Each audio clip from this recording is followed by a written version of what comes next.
Volume 1, Chapter 1. The Bride at the Village Entrance. Chen Pingan sat silently on the Kong, staring vacantly at the cobweb in the corner of the room. Indeed, he had traversed into a realm known as the Dakong Dynasty. This place bore no resemblance to any era of the Blue Star, yet it shared certain attributes with historical feudal societies.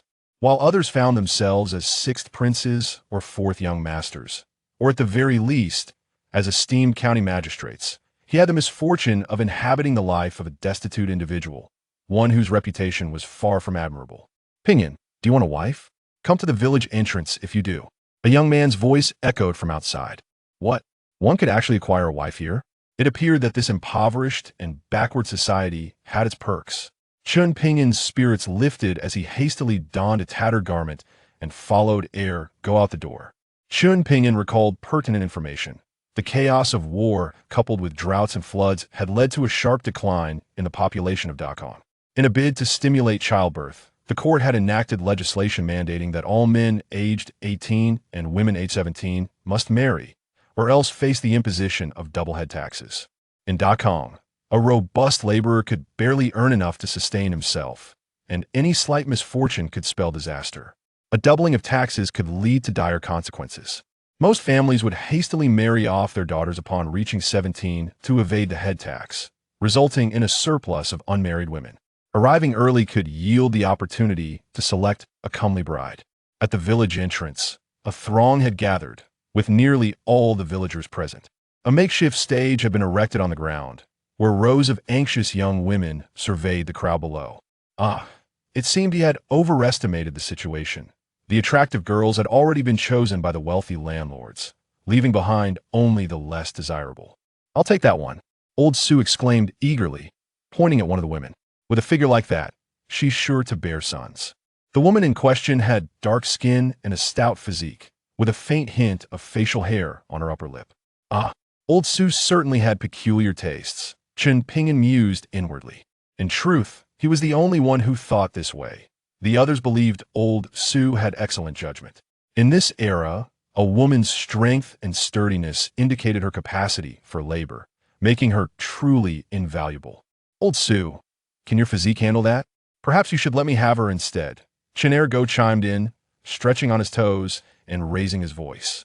"Not my younger brother." Chen Pingan thought in disbelief. Chen Ergo, his cousin and nearly half a year younger, was expressing interest in such a woman. How could this be? By age, this woman was either divorced or widowed. Divorced women would not be allowed into the matchmaking lineup, so she must be a widow. "Ergo, are you sure about this?"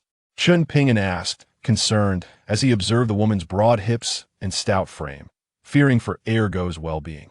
"Of course. Don't be fooled by my slimness. I'm all muscle," Chen Ergo boasted, thumping his chest. "Well then, do as you wish." Chen Pingan turned his attention back to the women in the matchmaking lineup. Each one was either dark and plump or pale and frail, their expressions vacant and uninviting. He would rather pay the double head tax than marry such a woman. Just as disappointment began to set in, he noticed a girl standing at the back of the crowd, her head lowered and demeanor timid. This girl was tall and fair-skinned, her figure ample, with long, straight legs that suggested she did not hail from a poor family. How could such a gem find herself in this matchmaking lineup? Though her head was bowed, her bare legs were captivating enough. Chen Ergo, youthful and vigorous, was reveling in his triumph over old Sue when he turned to see Chen Pingan fixated on someone. "Pingan, who are you looking at?" "That one." Chen Pingan gestured toward the stage. "What do you see in her? Do you know her?" Chen Pingan asked, puzzled. "Of course. She is Yin Xiuxiu from the Yin family, a burden no one wants," Chen Ergo declared, pointing at the girl on stage with certainty. In this era of surplus men, the government was desperate to encourage population growth, wishing for every man to take a concubine as long as they could afford it.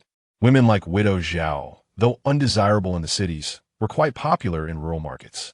They were hardworking and could easily earn enough to cover the head tax. Moreover, having given birth before indicated robust reproductive capabilities, making them sought after. Conversely, Yin Xiuxiu had been passed over time and again by the matchmaking teams as they traveled from the county to the town and through various villages.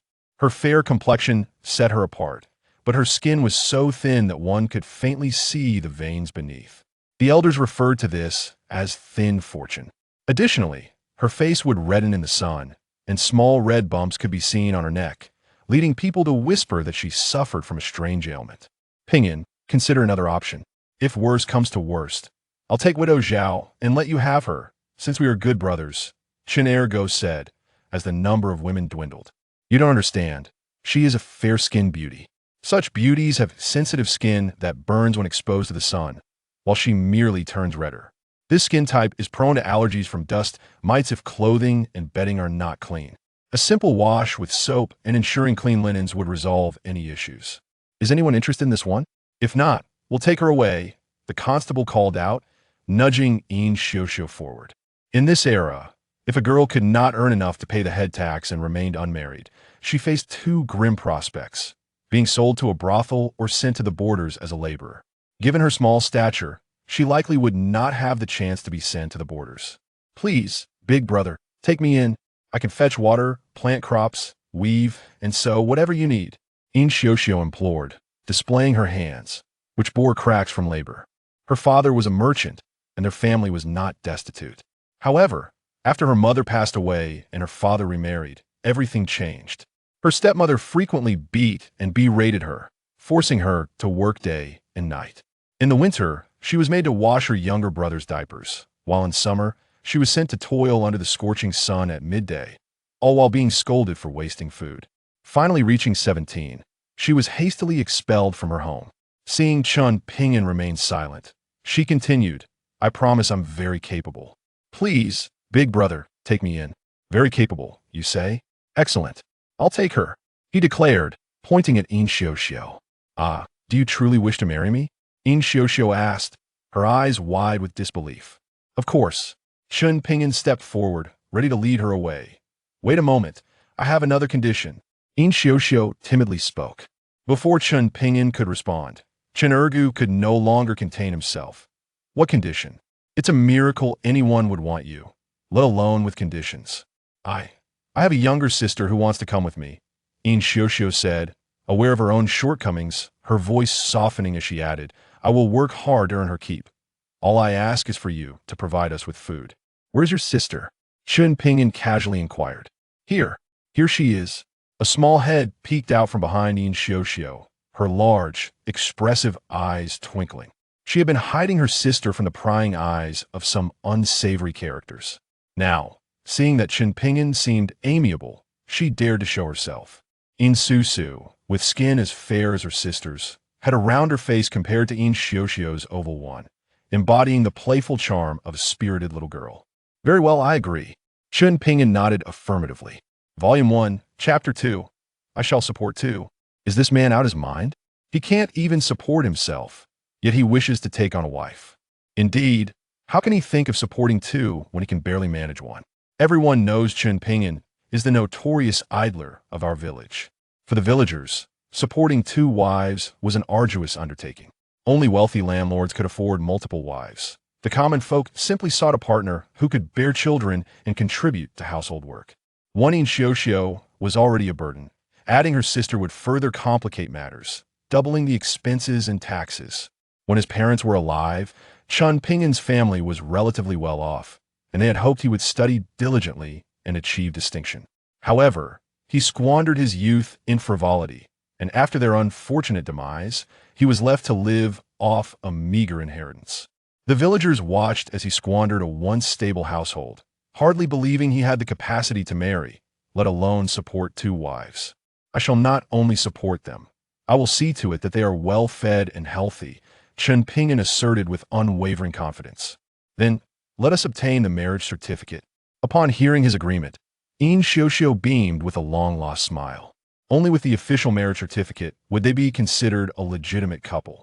Newlyweds were required to pay only 80% of the head tax in their first year, and if they managed to conceive that year, the wife's tax would be waived, a government incentive to encourage childbirth. Chen Pingan grasped Yin Xiuxiu's hand as they turned to walk back, feeling her soft, cool touch, perhaps due to her nervousness causing her to perspire slightly. He never imagined that within mere hours of his arrival in this world, he would be getting married. As he walked, he attempted to sift through the memories left by his predecessor. Brother-in-law, wait for us. In Susu chirped, following closely behind on her tiny steps. As they neared the alley, a group of local women began to gossip. Look at how skinny his bride is. Can she even bear children? Her hips are too narrow. She likely cannot bear a son, and even if she does, she won't have enough milk. Oh dear, with such a tiny waist, let's hope she doesn't break under pressure. Hearing their remarks, In Xiuxiu's face flushed, and she hurriedly defended herself. I can carry water, and I can bear children too. If you don't believe me, feel for yourself. That's not necessary. We can discuss that later, Chen Pingan said, casting a discreet glance at her figure. Indeed, she was not lacking in form, though her loose clothing concealed it. He suspected their future children would not go hungry. Dear husband, will you truly not find me unworthy? In Xiuxiu asked, a hint of doubt lingering in her voice. Before Chen Pingan could respond, the older women interjected. Look at him, a prodigal son, daring to be picky. He squandered all his parents' savings. What a worthless man, only knowing how to drink and gamble. Any woman who marries him is truly blind. Indeed, my daughter would never marry such a man. I think Wu the Lame would be a better choice. Though he has a limp, he possesses skills. At that moment, In Susu piped up, brother-in-law, is what they say true? Now, it was Chen Pingan's turn to blush, realizing what sort of reputation he inherited. Ugh, that was all the fault of his predecessor. He was a fine young man of the 21st century. In Xiuxiu, hearing the gossip, felt a pang of concern, wondering what kind of man she had married. He appeared refined and was quite tall. Surely he could not be worse than a cripple. Once they entered the home, she was taken aback. The dark room contained only a rickety table, 2 stools, and a bed on the verge of collapse. There was not even a cabinet in sight. Having heard the neighbors say that Chen Pingan enjoyed drinking and gambling, she now believed it wholeheartedly. Please, make yourselves comfortable. Chen Pingan awkwardly scratched his head, wishing he could conjure a 3-bedroom apartment from thin air. He did not wish to be so impoverished. He had only just arrived in this world and had yet to showcase his talents. As the saying goes, mastering the sciences allows one to conquer the world. He believed that with his abilities, he could carve out a prosperous life in this era. Just as he was filled with ambition, his stomach betrayed him, letting out a loud growl. Grr. The sound was so loud it startled In Xiuxiu, who quickly exclaimed, I will prepare dinner for you. In the year of Dakong, it was customary for a wife to follow her husband. Since she had married Chen Pingan, she was determined to fulfill her duties as a wife. However, upon entering the kitchen, In Xiuxiu was utterly flabbergasted. Aside from scattered firewood, there was virtually nothing. Not only was there no meat or vegetables, but even rice and flour were absent. Only a small amount of coarse grains lay at the bottom of a jar, long past its prime. In the kitchen, In Xiuxiu busied herself while Chen Pingan and In Susu sat opposite one another at the table, exchanging glances. Finally, it was In Susu who broke the silence. Brother-in-law, your home is truly poor. You won't be able to pay the head tax this year, will you? Don't expect my sister to sell her dowry. Our stepmother is quite stingy and didn't give a single coin. Rest assured, dear sister-in-law, today I will ensure you have meat to eat, Chen Pingan said mysteriously. Really? That would be wonderful. That old woman gives all the meat to her son. I haven't had meat in ages. In Susu scrutinized the man who was now her brother-in-law, finding him increasingly appealing. Initially, she thought her sister was doomed to misfortune by marrying him, but now she sensed there might be a miracle in store. As they conversed, In Xiuxiu returned with 2 bowls of coarse porridge. One bowl was full, while the other was barely half filled. The full bowl was placed in front of Chen Pingan, while the lesser portion was given to her sister. Don't just give it all to me. You should eat too, Chen Pingan insisted, wishing to share, but with only 2 bowls available, he simply pushed one towards her. You are the head of the household. You should eat first, In Xiuxiu said, hesitating to lift her bowl. Very well. I shall eat now. You should eat quickly as well, Chen Pingan replied, picking up the smaller bowl and taking a sip of the coarse grain porridge, only to immediately regurgitate it. Having been accustomed to a variety of exquisite delicacies in his past life, the sudden transition to such rustic fare was quite jarring, especially with its strong, musty flavor. Please don't hit me. I'll go find something to eat. In Xiuxiu whimpered, crouching on the ground with her hands covering her head, trembling uncontrollably. Do not strike my sister. Susu exclaimed, spreading her arms protectively in front of her, her small eyes wide with indignation, resembling an irate little tiger. What torment must these sisters have endured in their upbringing to elicit such instinctive reactions? Chen Pingan felt a pang of sorrow, quickly redirecting the conversation. Do not be afraid. I shall not harm you. He reached out to take Xiaoxiao's hand. Instinctively, she recoiled, but upon realizing he was her husband, she extended her hand towards him.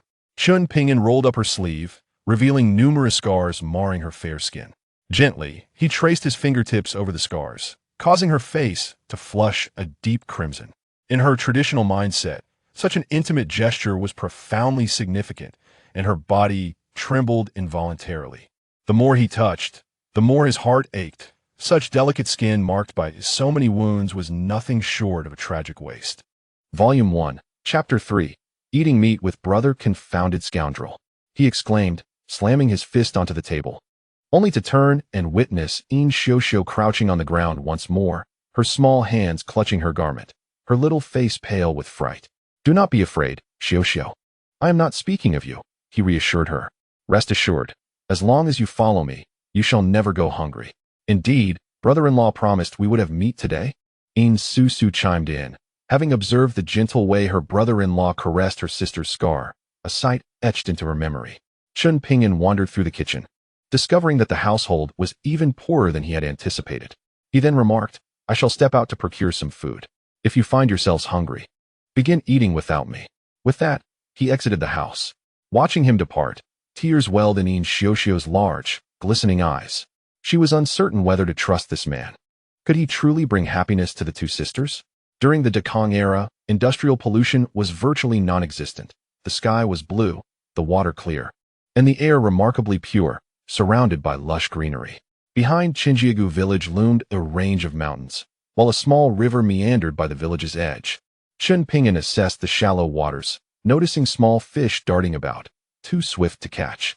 He followed the river downstream until he reached a pond, where he gathered some vines and fashioned a simple fish trap. However, a trap without bait would be futile.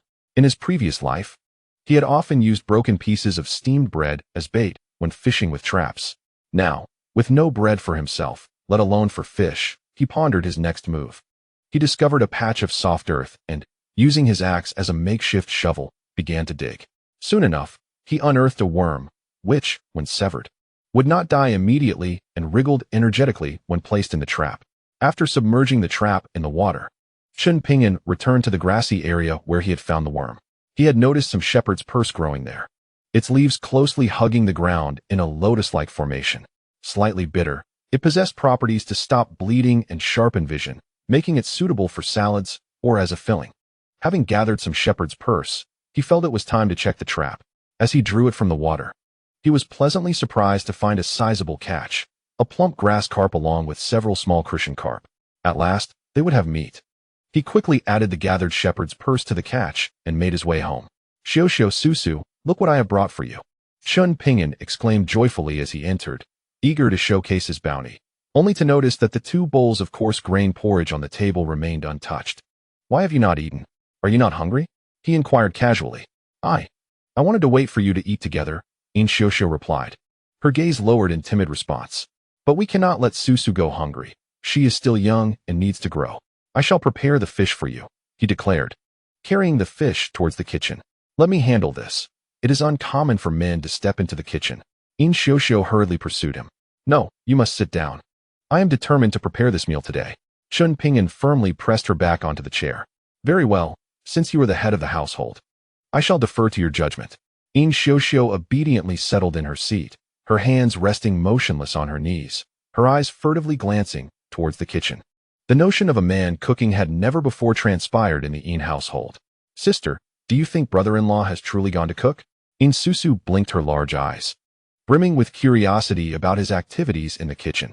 In this era, not to mention her father, a prosperous merchant, even restaurant chefs seldom cooked at home. I have no idea. Xiaoxiao's heart fluttered anxiously. She had only recently met Chen Pingan.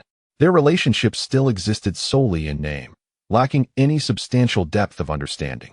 Upon entering the kitchen, Chen Pingan found himself in a quandary, for besides a bit of coarse salt, there were no ingredients to be found. To make the fish palatable, it would ideally be pan-fried, yet their impoverished situation left them without even a drop of oil. The fish must be prepared today, as the invitation had already been extended. He contemplated for a moment and decided that since frying was not an option, he would steam the fish instead.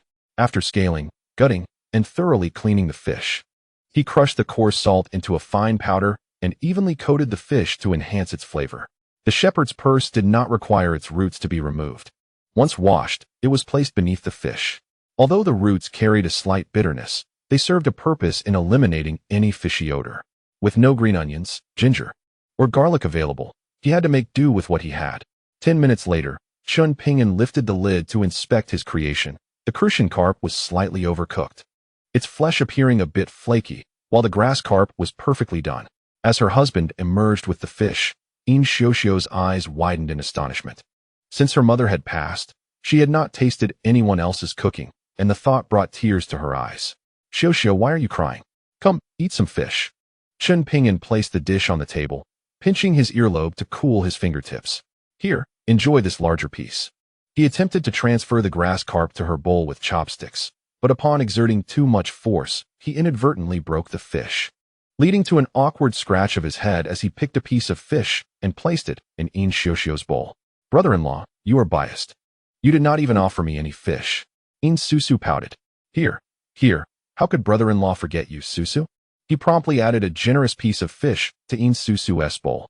"Wow, this is delicious," exclaimed Yin Susu with delight. "Is it truly that tasty?" Chen Pingan found himself somewhat skeptical.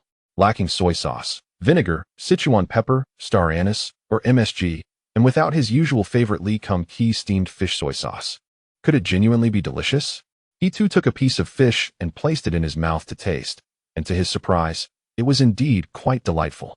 Perhaps due to the superior quality of the water in the pond, the fish, despite lacking seasoning, possesses an exquisite flavor, albeit with a slight bitterness. This bitterness does not arise from the shepherd's purse, but rather from the coarse salt. Noticing that Yin Xiuxiu was quietly eating with her head down, Chen Pingan made a point to inquire, "Is it delicious, Xiuxiu?" It's far tastier than what I make," Yin Xiuxiu quickly replied, putting down her bowl. "As long as it's good, eat plenty. I'll prepare something even more delectable for you later." The salt-making techniques of the time are rudimentary, resulting in coarse salt that contains numerous impurities, leading to a rather unpleasant taste. During the Dakin years, selling salt without authorization was a grave offense, making it impossible to sell outside. However, it could be refined for home use. Perhaps due to the presence of fish and vegetables, the coarse grain porridge seemed less unpalatable. And after the meal, Yin Xiuxiu flatly refused to let Chen Pingan enter the kitchen, taking the dishes to wash herself. Once they completed their tasks, they sat across from each other, the atmosphere somewhat delicate.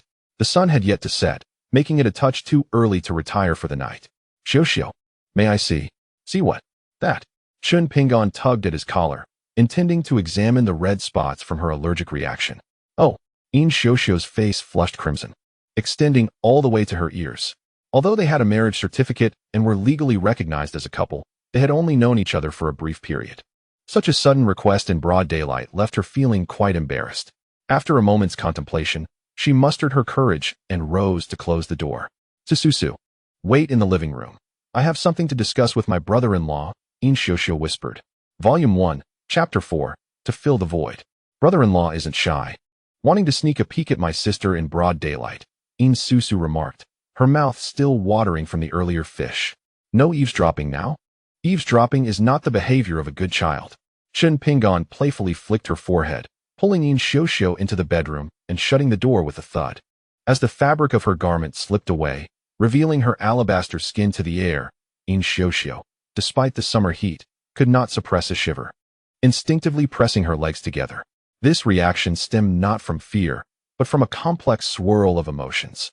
Chen Pingan had originally intended merely to pull down her collar for a quick glance. However, now that her clothing had been removed, he felt compelled to observe more closely. His gaze fell upon her delicate neck, exquisite collarbones, and as he ventured lower, the undulating curves quickened his heartbeat. No, the red spots were primarily on her back. What was he thinking? He hurriedly moved to her back, scrutinizing the red spots. As expected, they were merely a common allergic reaction. While the red spots were not numerous, The scars on her back were alarming, likely inflicted by a rattan or whip. Does it hurt?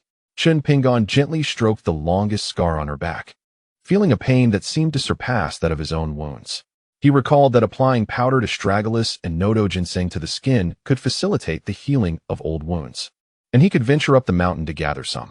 He had grown accustomed to the pain. My dear husband, you wouldn't find me repulsive because of this unsightly scar, would you? Upon hearing her words, Chen Pingan felt a pang of sorrow. Silly girl, how could I ever disdain you? Now, please put on your clothes. In Xiaoxiao was momentarily taken aback by this statement. Her husband's concern for her scars seemed merely a pretext for inspecting her, rather than an indication of a desire for children. It was well known that newlyweds who conceived in their first year could be exempt from one person's taxes, a boon for ordinary folk. Many young couples, in their first year of marriage, busied themselves with the sole pursuit of procreation. Dear husband, might you lend me a spinning wheel? In Xiaoxiao tentatively inquired. What do you need a spinning wheel for?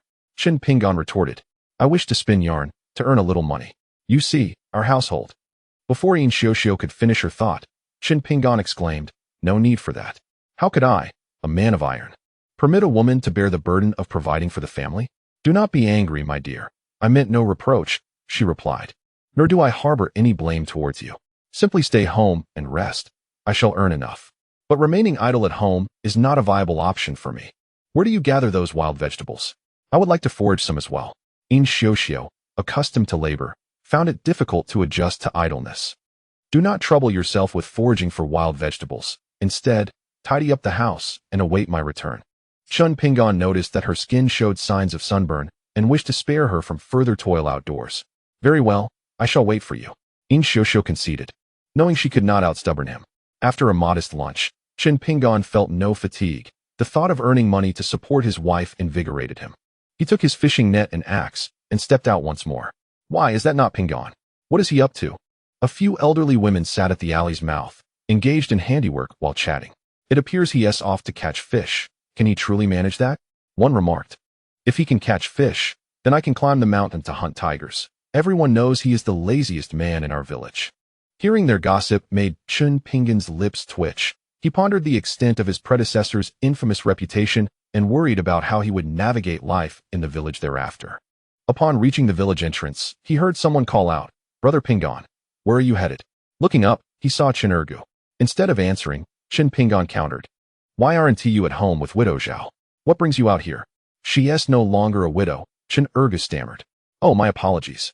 Why aren't you at home with your wife then? Chen Pingan continued. My wife said she craved meat, so I went to old Zheng's to procure some. Chen Ergu replied, holding a paper-wrapped parcel from which grease could be seen seeping. It was indeed the meat he had mentioned. Well, ergo. It seems you've acquired the means to indulge in meat. In my recollection, Chen Ergo should be equally impoverished as I. Alas, my wife deems my constitution too frail. Supporting his waist with one hand, Chen Ergo's eyes appeared somewhat discolored. You could consume a few kidneys. They replenish your vitality more swiftly than mere meat, remarked Chen Pingan, as he lifted the fish trap, ready to depart. Suddenly, he recalled something and turned to say, some matters should not be pursued too frequently. A multitude of attempts does not guarantee conception. Understood. Chen Ergo awkwardly scratched his head, hastily shifting the topic. Brother Pingan, you aren't planning to fish, are you? Please. Avoid the Blackwater pool. Why should I not go there? Chen Pingan inquired with curiosity. Not only do I intend to go, but I also plan to catch more this time. People have drowned there every summer. They say water ghosts pull them down. Last summer, I witnessed old Wang struggling in the water, unable to resurface. Chen Ergo spoke with conviction. Very well, I comprehend. Take care of yourself. Chen Pingan understood immediately. Old Wang must have suffered from cramps in the water. Theoretically, both 2 meters and 20 meters of water can be fatal, yet the reality is different. In a 2-meter deep pool, the summer sun warms the water thoroughly. It is uniformly warm from top to bottom. Conversely, in 20 meters of water, sunlight cannot penetrate sufficiently. Only the surface is warm while the depths remain cool. When one enters a pool, the upper body may feel warm while the legs, encountering the sudden temperature change, are prone to cramping. Once cramping occurs, it feels as though something is gripping one's leg. Even skilled swimmers have perished under such circumstances. Chen Pingan, undeterred, intended to catch even more fish this time. He first dug up some earthworms, cutting them into segments to place in the trap before submerging it in the water. He pondered why no one fished at the black water pool. It appeared that the so-called fruits had frightened them away, leaving the opportunity ripe for him. One trap was insufficient, so he crafted 2 more, deliberately making them larger to accommodate bigger fish. As it takes time for fish to enter the traps, he wandered into the nearby woods, contemplating the search for suitable timber. Mulberry, purple silk, white ash, black locust, and hickory trees possess excellent elasticity, making them ideal for crafting bow limbs. The first 2 types were absent in the vicinity, while the latter 3 were abundant, though the branches of black locust and hickory could be used. They were cumbersome to process. After a thorough search, Chen Pingan found a relatively straight white ash tree and felled it with an axe. This young white ash required only the removal of its slender branches, allowing him to use the main trunk directly. Once the bark was stripped away, it became smooth and uniformly thick, needing minimal processing. Truly a fine material. He held the white ash rod, admiring it for quite some time, unable to part with it. Volume 1, Chapter 5. The Virtuous Wife. On this occasion, Chen Pingan returned home only as dusk began to fall. Balancing 3 fish traps on a white wax pole, which contained several sizable fish alongside a dozen smaller ones, his face aglow with the joy of a bountiful catch. As he approached the alley, he heard someone call out, "Oh, Pingan has truly caught some fish. How about giving Aunt Sen a couple?" Looking up, he recognized an elder from his village, whose husband also bore the surname Chen. Although they were not closely related, they shared a common ancestry, and it was indeed appropriate to address her as Aunt San. "Sure," Chen Pingan replied, prompting a moment of surprise from Li Qiaoyi. In her memory, this young man was both lazy and impoverished. Had the sun risen in the west today? Not only had he caught fish, but he was also willing to share with her. "Aunt San, could we perhaps discuss a matter? I could trade some fish for a bit of coarse grain, if that is agreeable. We've run out of food, and I want to be able to go to the city to buy more until tomorrow." "Oh, ye young lad, waiting here for me? Then I must pick 2 of the largest." Li Qiaoyi was quite unreserved, selecting the 2 plumpest and largest grass carp, in exchange for half a bag of coarse grain.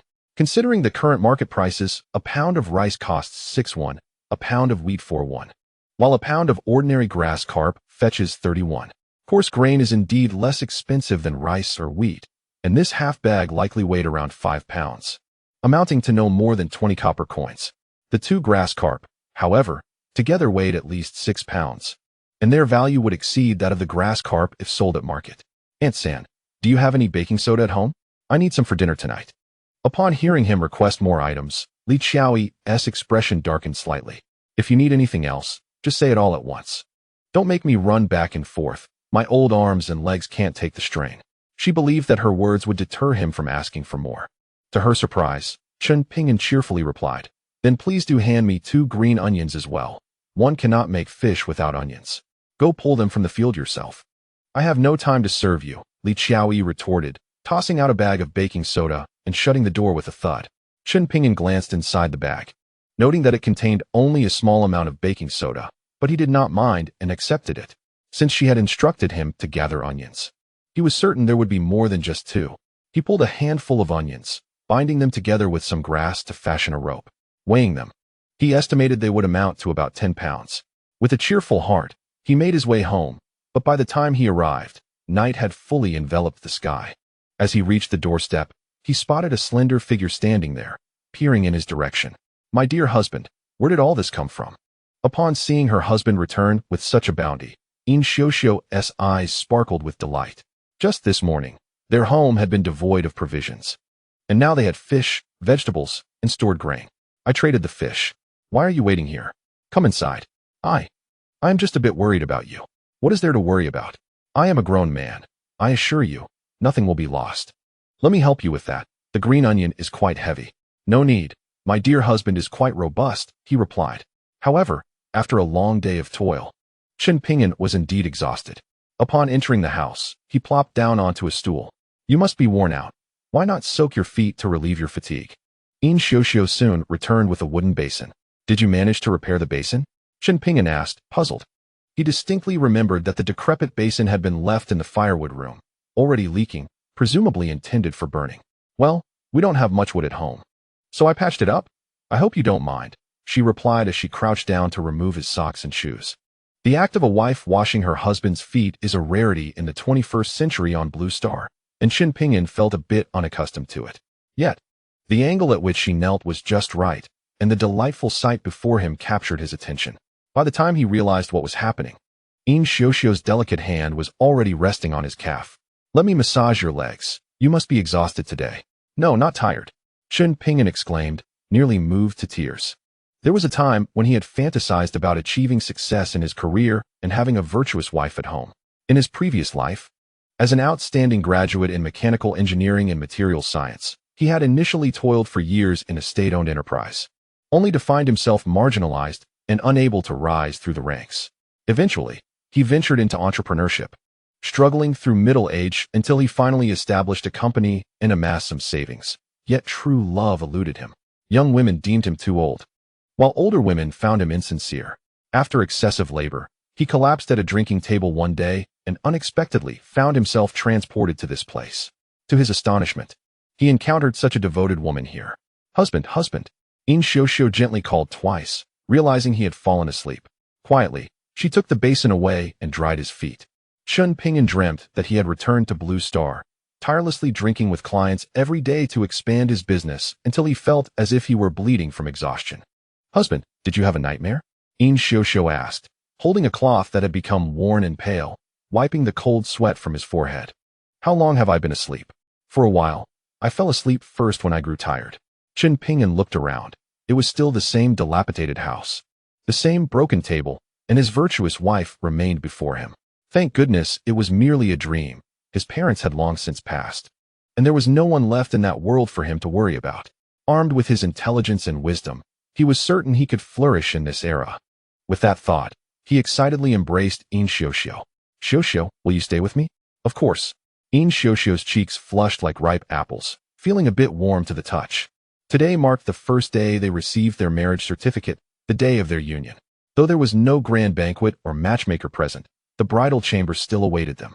Upon this thought, her heart raced uncontrollably, leaving her momentarily at a loss. "Wait a moment, I shall wash up first. Do you need my assistance?"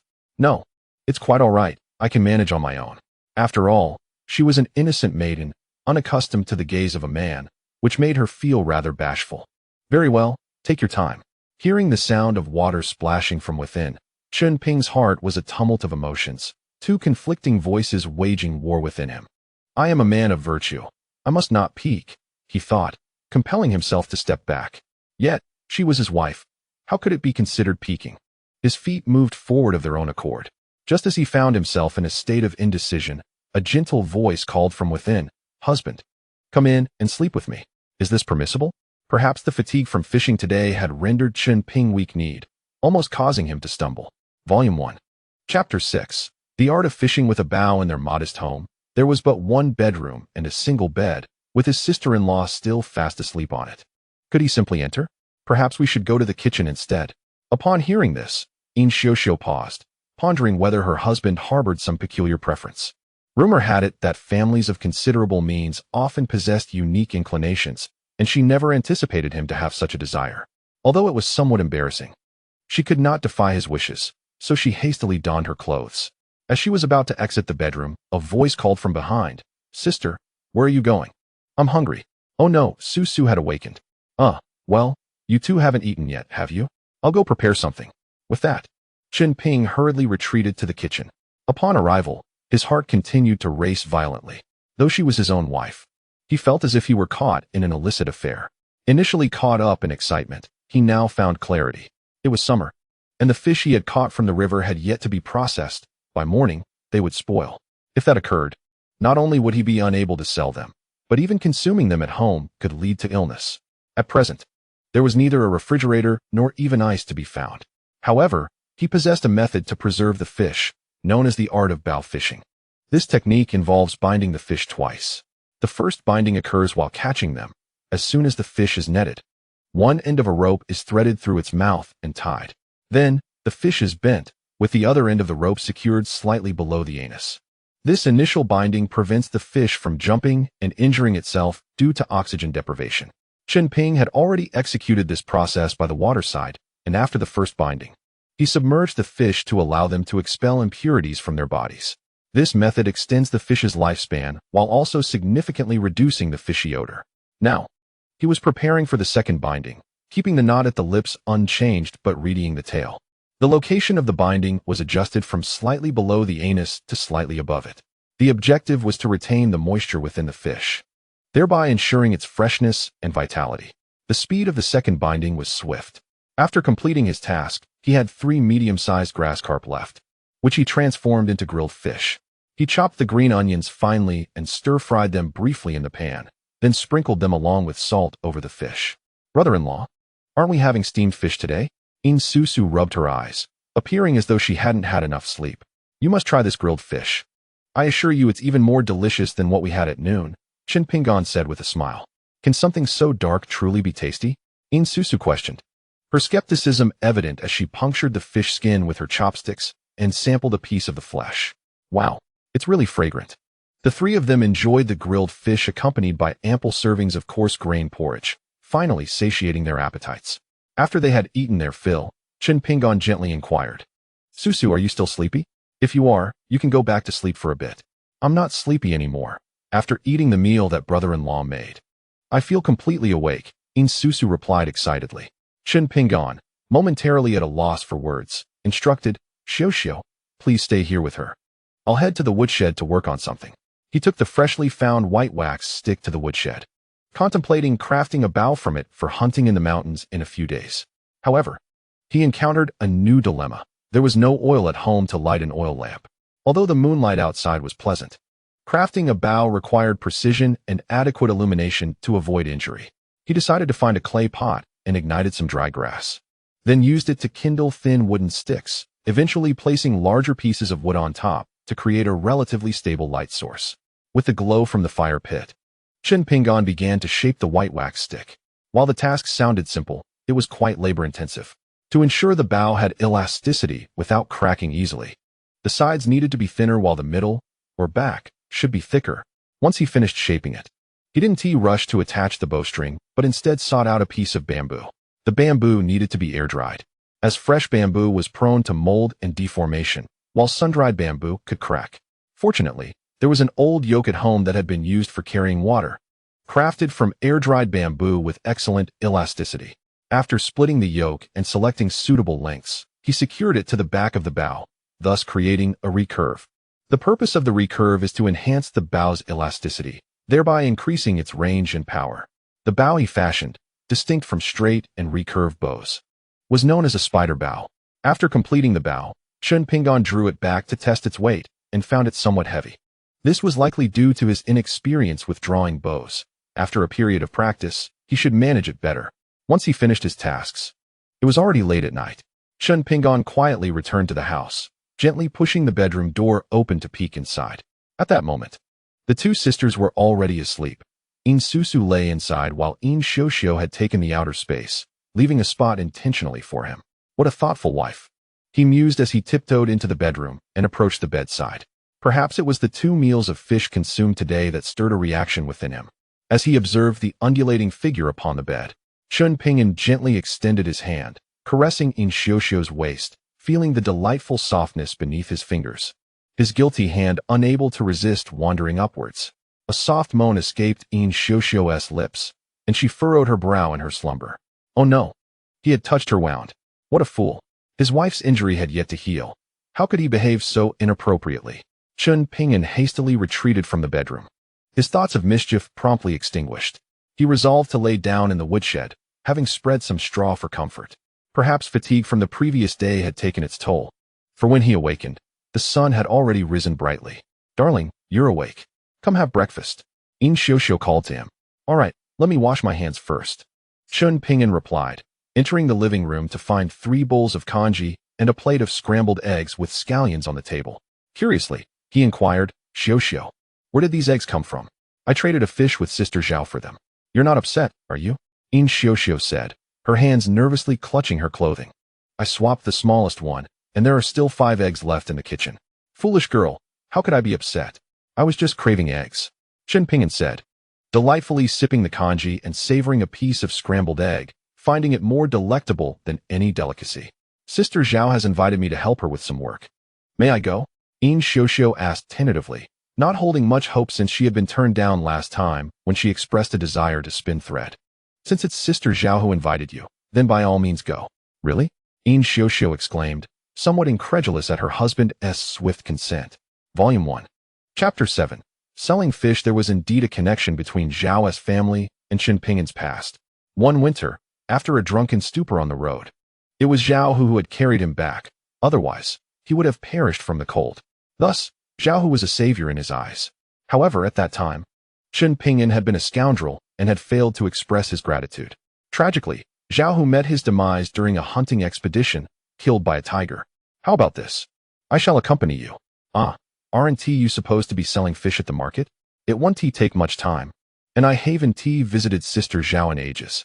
Chen Pingan replied, grabbing 2 more fish as he, Yin Xiuxiu, and Yin Susu made their way to Zhao's home.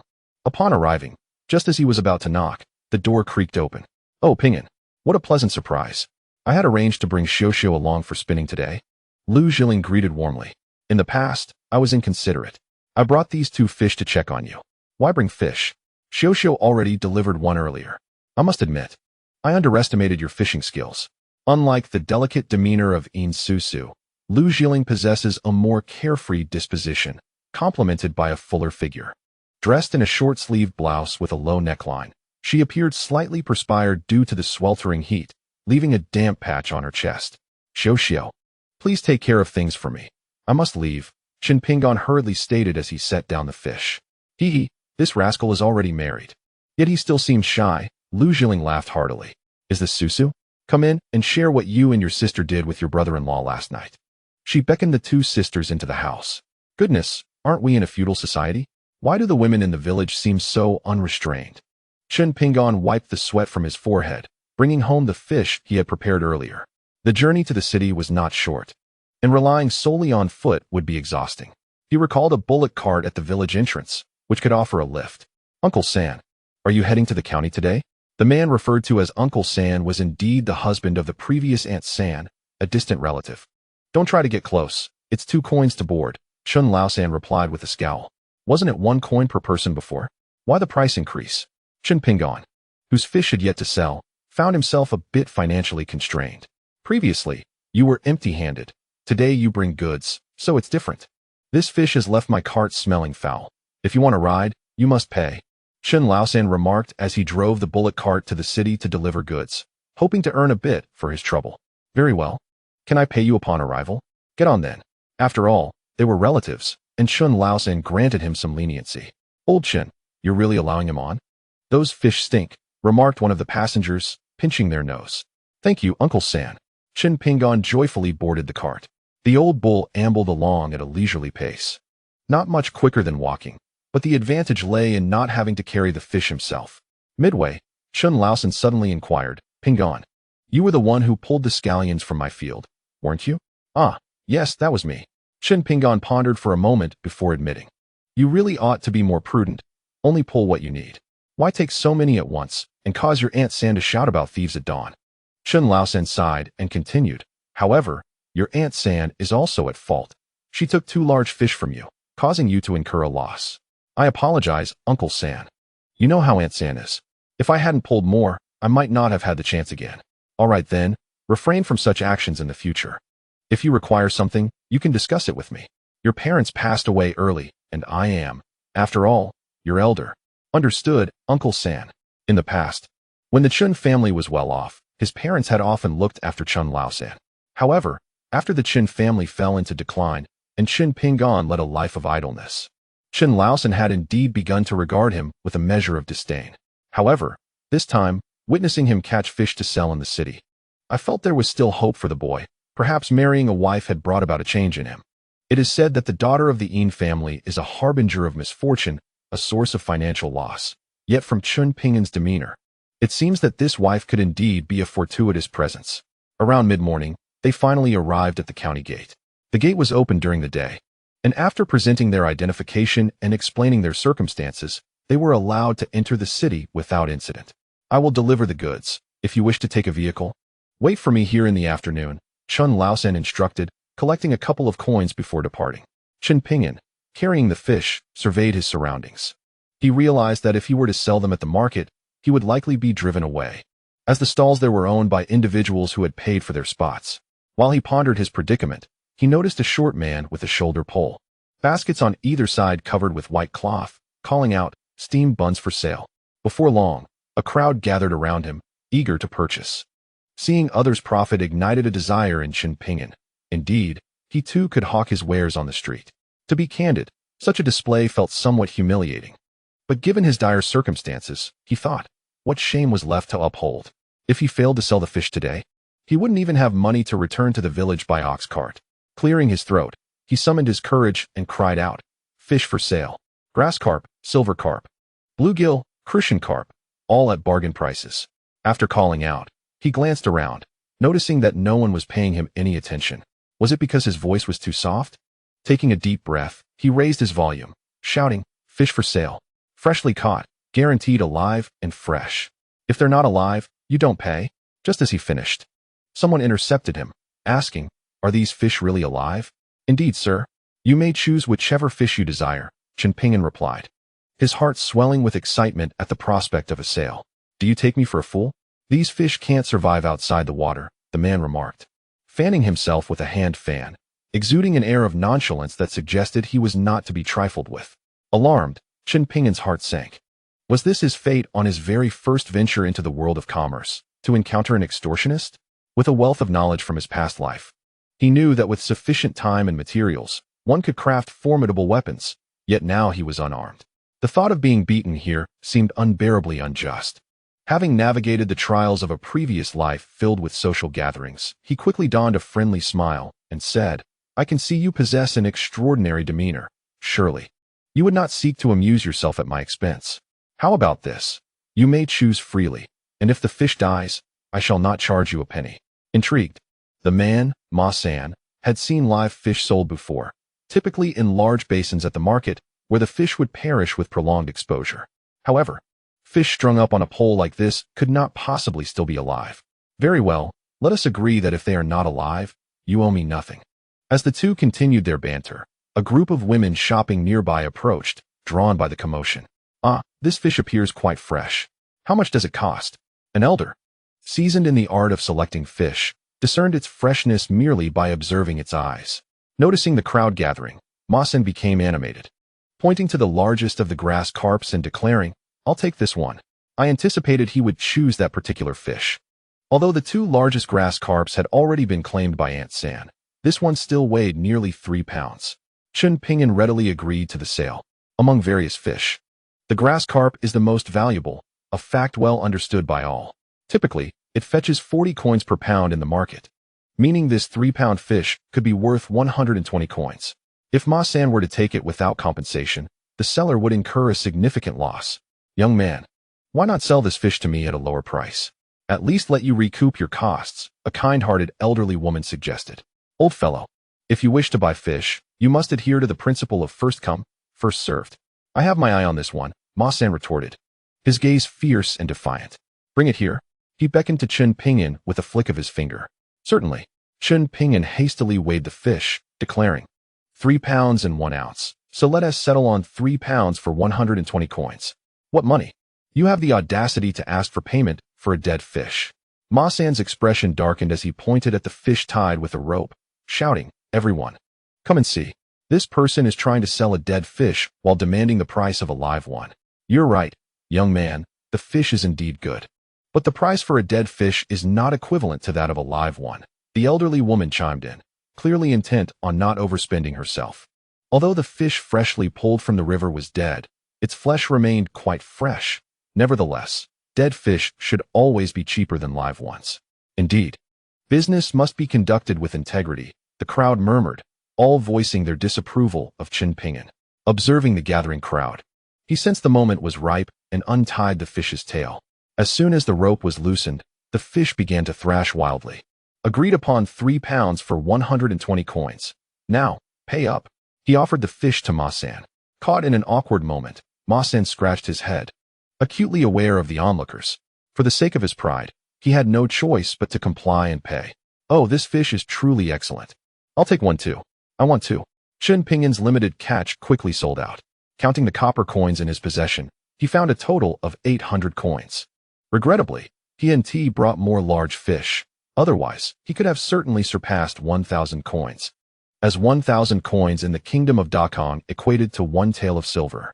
To put it into perspective, a pound of wheat costs merely 4 coins, and 1 tael of silver could purchase 250 pounds of wheat, sufficient sustenance for an ordinary family for quite some time. Hastily, Chen Pingan made his way to the butcher's shop, where he found Butcher Zheng slicing meat. "Zheng, please give me 5 pounds of fatty meat and 2 pounds of lean." "Ah, you're willing to indulge in meat now?"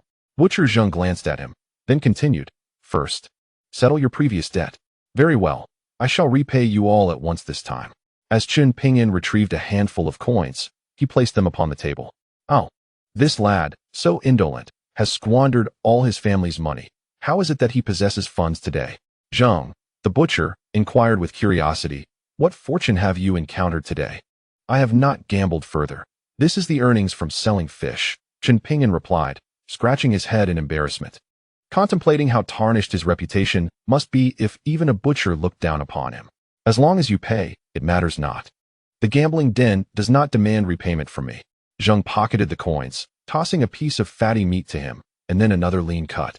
During the Dakong era, the price of pork varied significantly across regions. In their mountainous and agricultural county of Yute, lean meat was a mere 15 won per jin, while fatty meat cost 21. In contrast, places like the capital saw prices soar to 80 won per jin. After purchasing the meat, Chen Pingan did not leave immediately. Instead, he pointed to the pig offal in the basin and asked, "Brother Zheng, how much for those?" "What? You wish to eat such things?" Zheng was taken aback, for pig offal was considered unsavory. Those who could afford meat typically would not touch such items. "Given my circumstances, these can stave off hunger." Chen Pingan defended himself.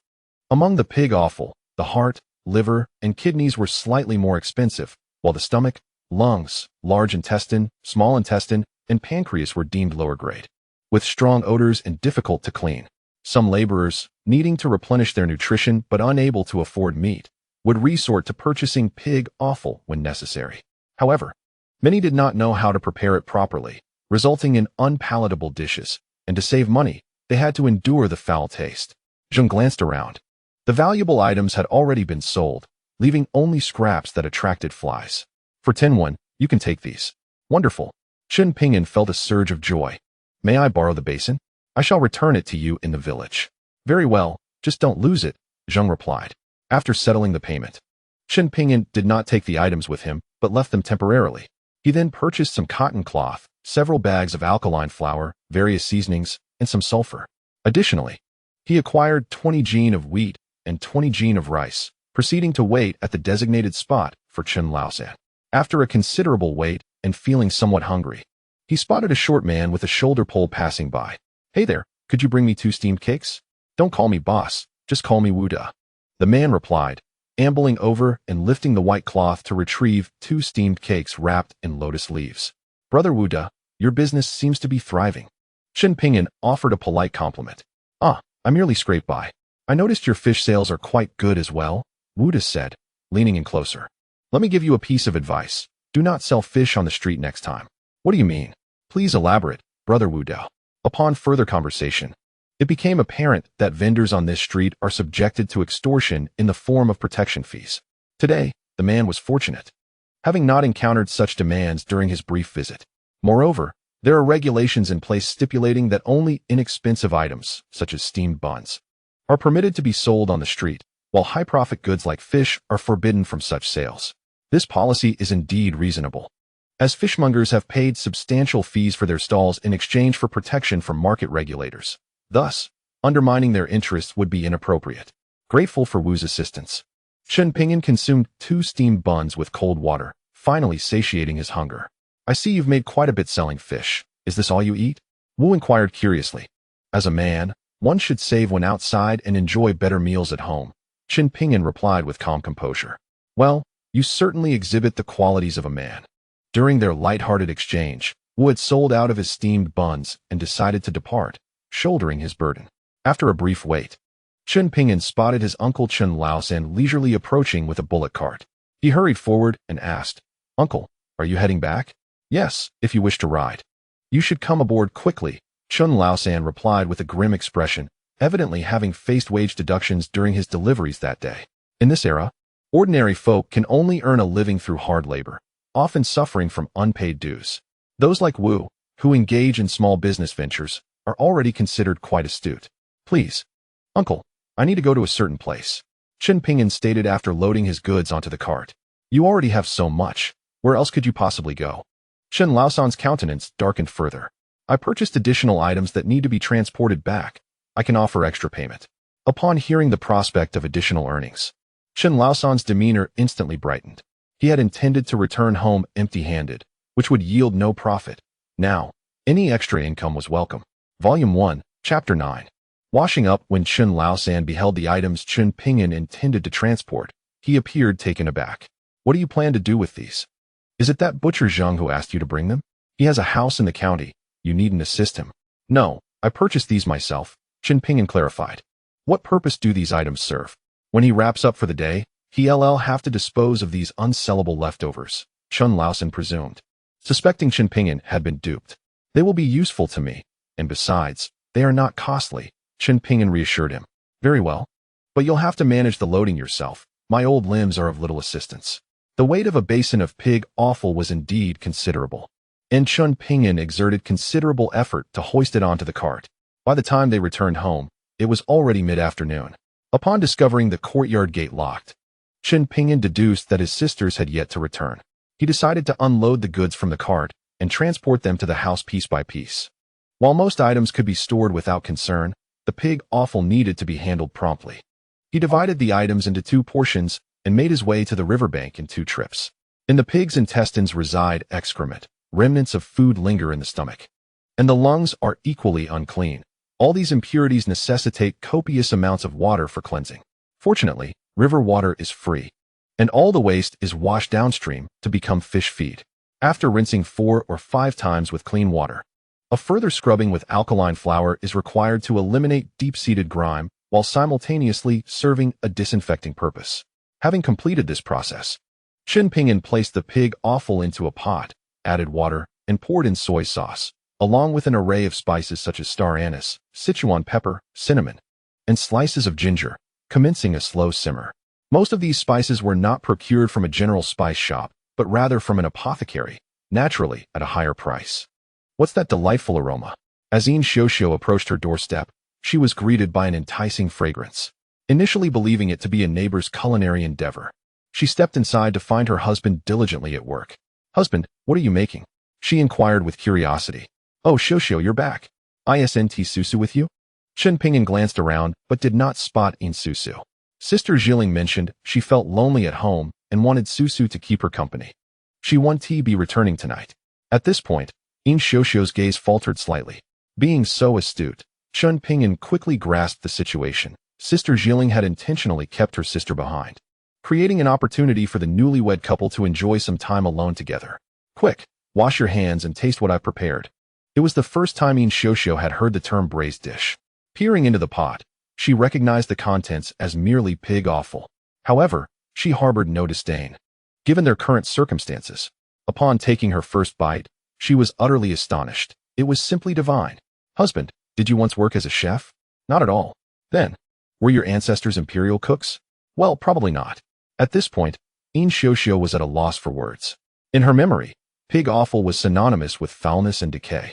How had it transformed into something more delectable than meat? Keep an eye on the pot. I'll render some lard. The large pot was already filled with the braised dish, and Chen Pingan set up a small stove beside it to begin rendering the lard. He deliberately added a spoonful of water to regulate the temperature and prevent burning, resulting in lard of a lighter hue. I'll help, Yin Xiuxiu offered, eager to assist. No need. You should eat first. We have important matters to attend to later. Upon hearing this, Yin Xiuxiu's face flushed crimson, seemingly grasping his implication. Once the lard was ready, Chen Pingan set it aside and refilled the pot with water, adding the alkaline flour.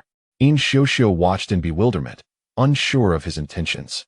Typically, alkaline flour is added in small quantities when making dough or used to eliminate heavy grease. It was quite rare to pour in such a substantial amount at once.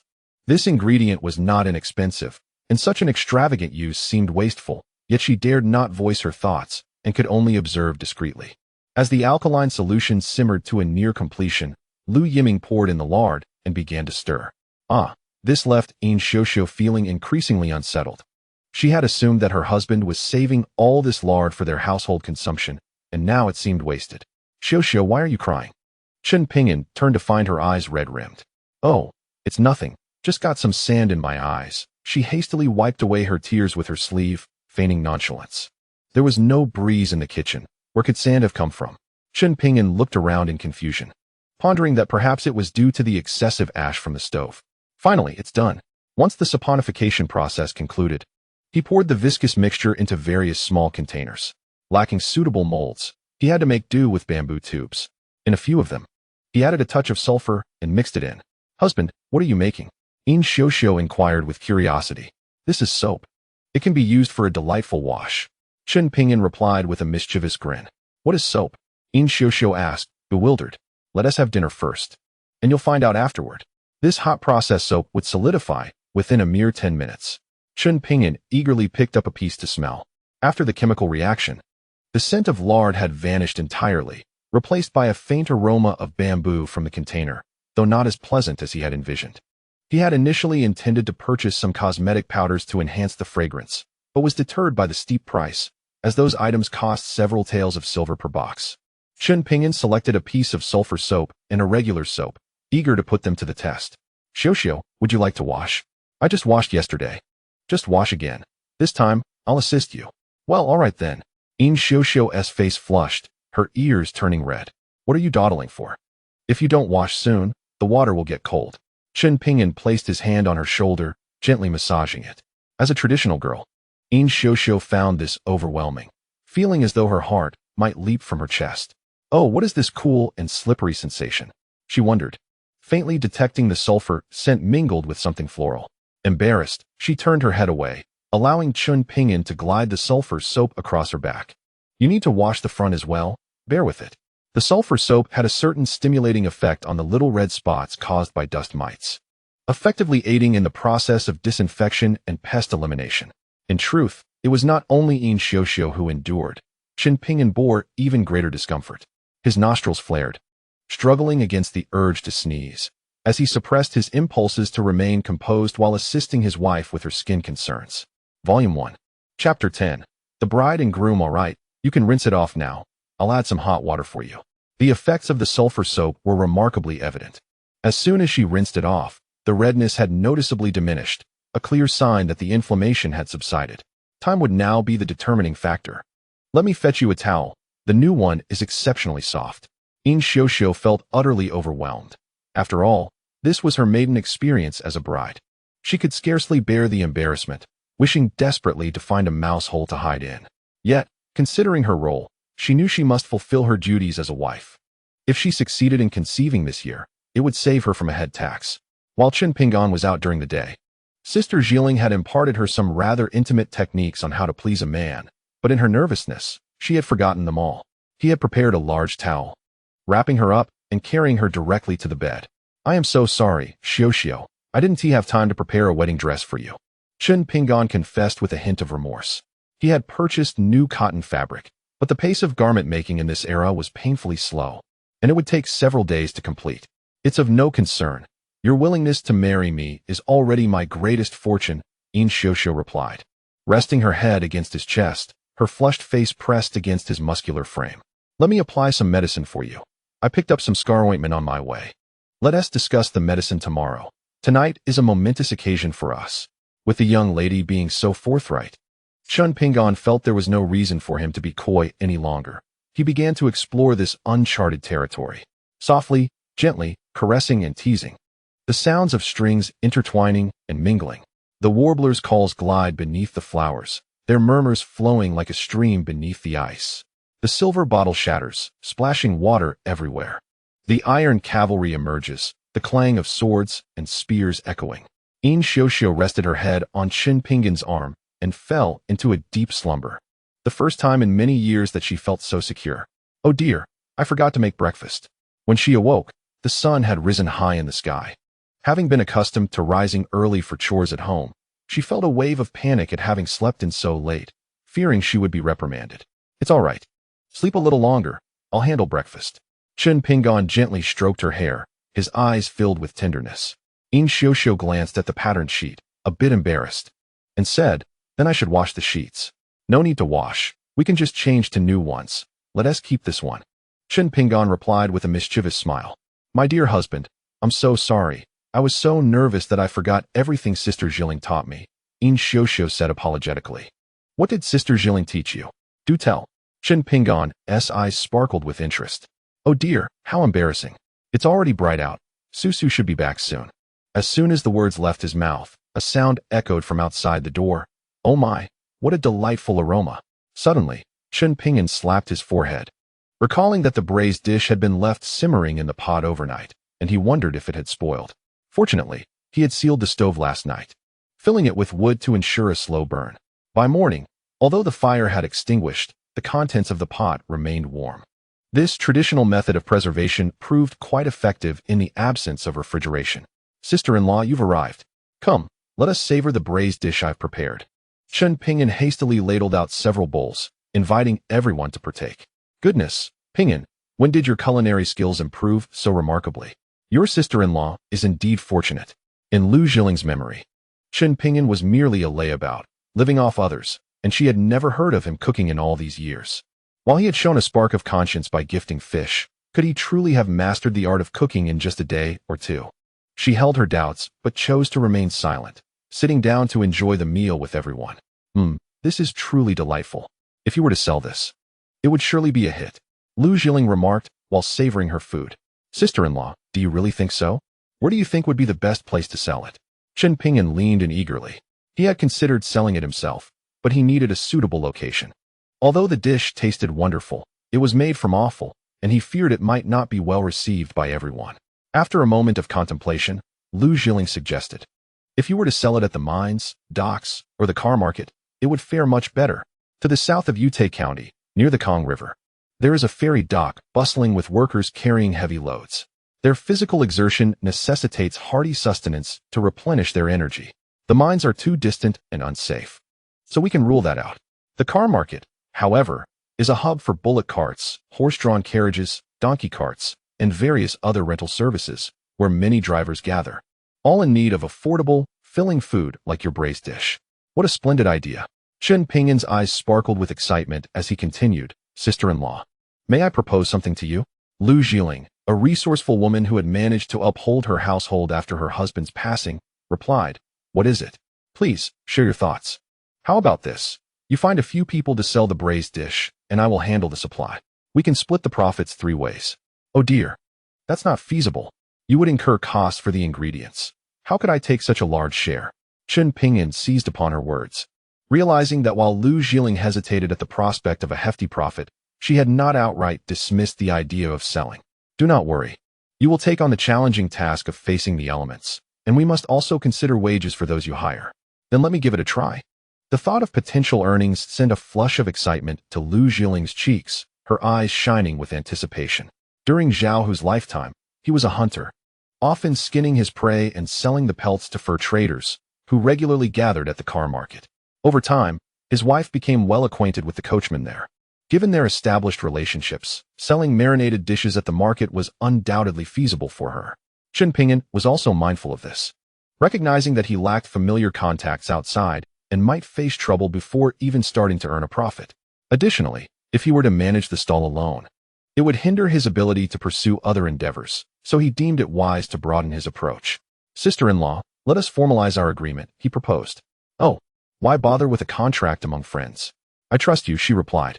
Even brothers should keep clear accounts. Signing a contract is for your benefit as well as mine. Under Chen Pingan's insistence, he drafted a contract, and both affixed their handprints to it. Sister-in-law, allow me to impart a few more words of advice. He proceeded to explain how to preserve the marinated dishes. The method was quite simple. Regularly reheating the dishes would ensure they remained fresh throughout a day of sales, enhancing their flavor. Got it. I'll remember, Lu Jiling said, already contemplating whom to bring along. In Chapter 11 of the first volume, A Request for Debt Repayment, Inxio asked softly, Husband, may I accompany Sister Jiling to sell the marinated dishes?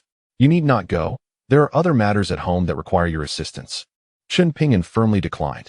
Lu Jiling, a robust middle-aged woman with a spirited demeanor and eloquence, contrasted with the delicate and timid Yin Xiao, who was not suited for public exposure. As a pot of marinated dishes was swiftly taken away, Yin Susu expressed her concerns. Brother-in-law, are you truly letting them take it? What if we don't get our money back? Huh. This is what we call trusting those we employ and not doubting them. Chen Pingan lightly pinched her nose. Oh dear, brother-in-law, you are too mischievous. You've squished my nose. Yin Susu pouted, rubbing her nose, her expression one of playful grievance as she pondered the meaning of his words.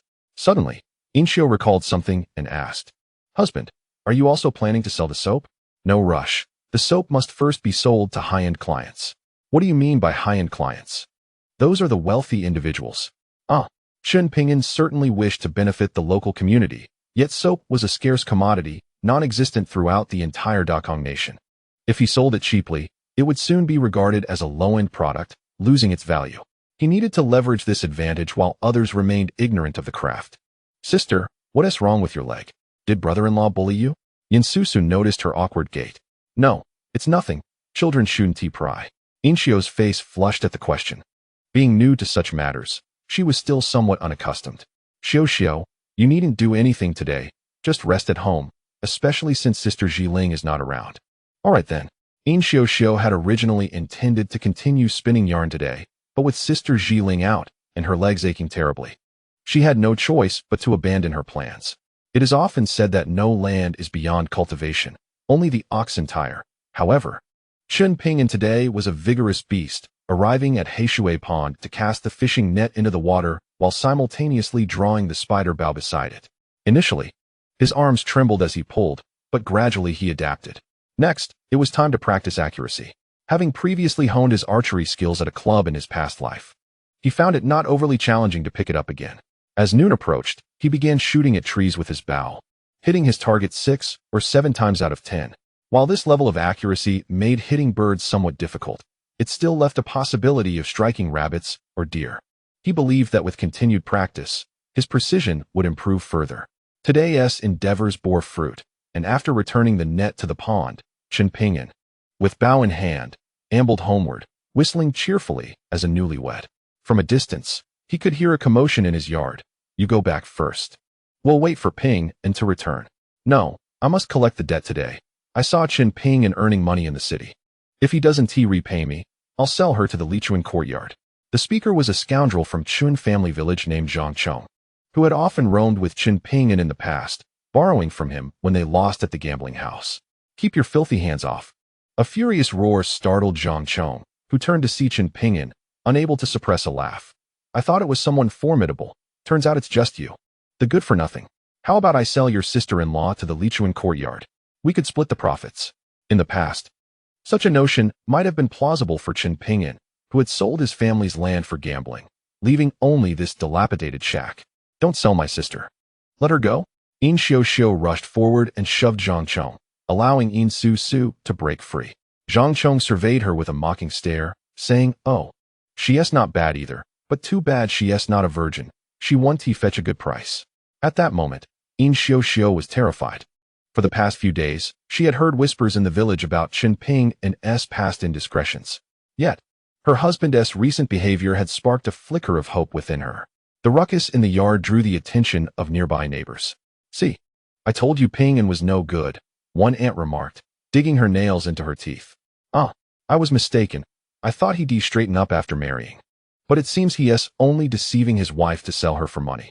Old man Chen sighed helplessly, both hailing from Chun family village and sharing the surname. They were somewhat related, and he harbored a sense of disappointment towards Chen Pingan. It is well known that Zhang Chong is a ruthless individual, often engaging in brawls and bullying others in the village.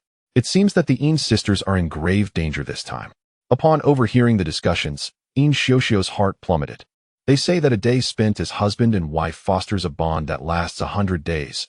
She merely hoped that Chen Pingan, considering their marital connection, would refrain from betraying her sister. Suddenly, the sound of a whistling arrow sliced through the air, narrowly missing Zhang Chong's neck and embedding itself with a resounding thud into the window frame behind him. He instinctively touched his neck and turned to observe the arrow, its fletching quivering against the wood. If the arrow had veered just a fraction inward, his life would have been forfeit. Do you dare to kill me? Zhang Chong shouted, his face contorted with rage. You may attempt it, and see if I do not dare. Chen Pingan replied, knocking another arrow and drawing back his bowstring. What on earth is happening? The Chen Pingan who once followed behind me like a loyal dog has suddenly transformed into such a fierce adversary, Zhang Chong thought. Realizing that brute force would not suffice, he promptly fell to the ground, clutching his neck and crying out, Everyone, come and judge. Chen Pingan, in a desperate attempt to evade his debts, seeks to kill me. We are from the same village. He would murder me for money. Antli, who had previously hesitated to intervene, now offered her counsel. Pingan, you should return the money swiftly. Repaying debts is a matter of righteousness. Elder Chen chimed in, Indeed. Our Chen family cannot bear such a disgrace. If all else fails, you do possess fish. Give him the fish first. Chen Pingan disregarded their words and, with his axe slung over his shoulder, approached Zhang Chong, asking, Do you have proof of the debt you claim I owe you? Here. I have the IOU you wrote me. Zhang Chong responded eagerly, pulling the document from his bosom. Isn't that a forgery? I have no recollection of ever writing you an IOU. Chen Pingan replied, his expression one of disbelief. It is genuine. If you doubt it, look, there's your signature. Zhang Chong insisted. Very well, let me see. Taking advantage of Zhang Chong's moment of distraction, Chen Pingan seized the IOU and shattered it into pieces. Chen Pingan, you dare to renege on your debts. Zhang Chong roared, fuming with anger. Renege? Do you possess any evidence? If so, take me to court. Chen Pingan retorted, brandishing his axe. Very well, consider yourself cunning. You may evade the first day, but not the 15th. Zhang Chong spat defiantly as he stormed off. In disbelief, In Xiuxiu and In Susu stood by, astonished. In their traditional mindset, one who owes money is at the mercy of others, subject to humiliation or even enslavement. If matters escalated to the authorities, not only would they have to repay the debt, but they could also face punishment, possibly leading to death in prison. Pingan, heed Aunt Li's advice and return the money, Aunt Li implored earnestly. Yes, Pingan, do not become a traitor to your own integrity, Elder Chen added, echoing the sentiment. You have all misunderstood. I did not lend him any money at all. That promissory note was forged by him. If you have nothing further to discuss, you may as well leave. The wind outside is strong, and you might catch a chill. With that, Chen Pingan disregarded their willingness to stay, ushered them out of the courtyard, and shut the door behind him. According to his recollections, his previous self's entanglement with gambling was inextricably linked to Zhang Chong, and the loss of his family's fortune at the gaming tables was also tied to him. Tearing up the promissory note today was a small act of vengeance. My dear, is it truly all right? In Xiuxiu still harbored some unease.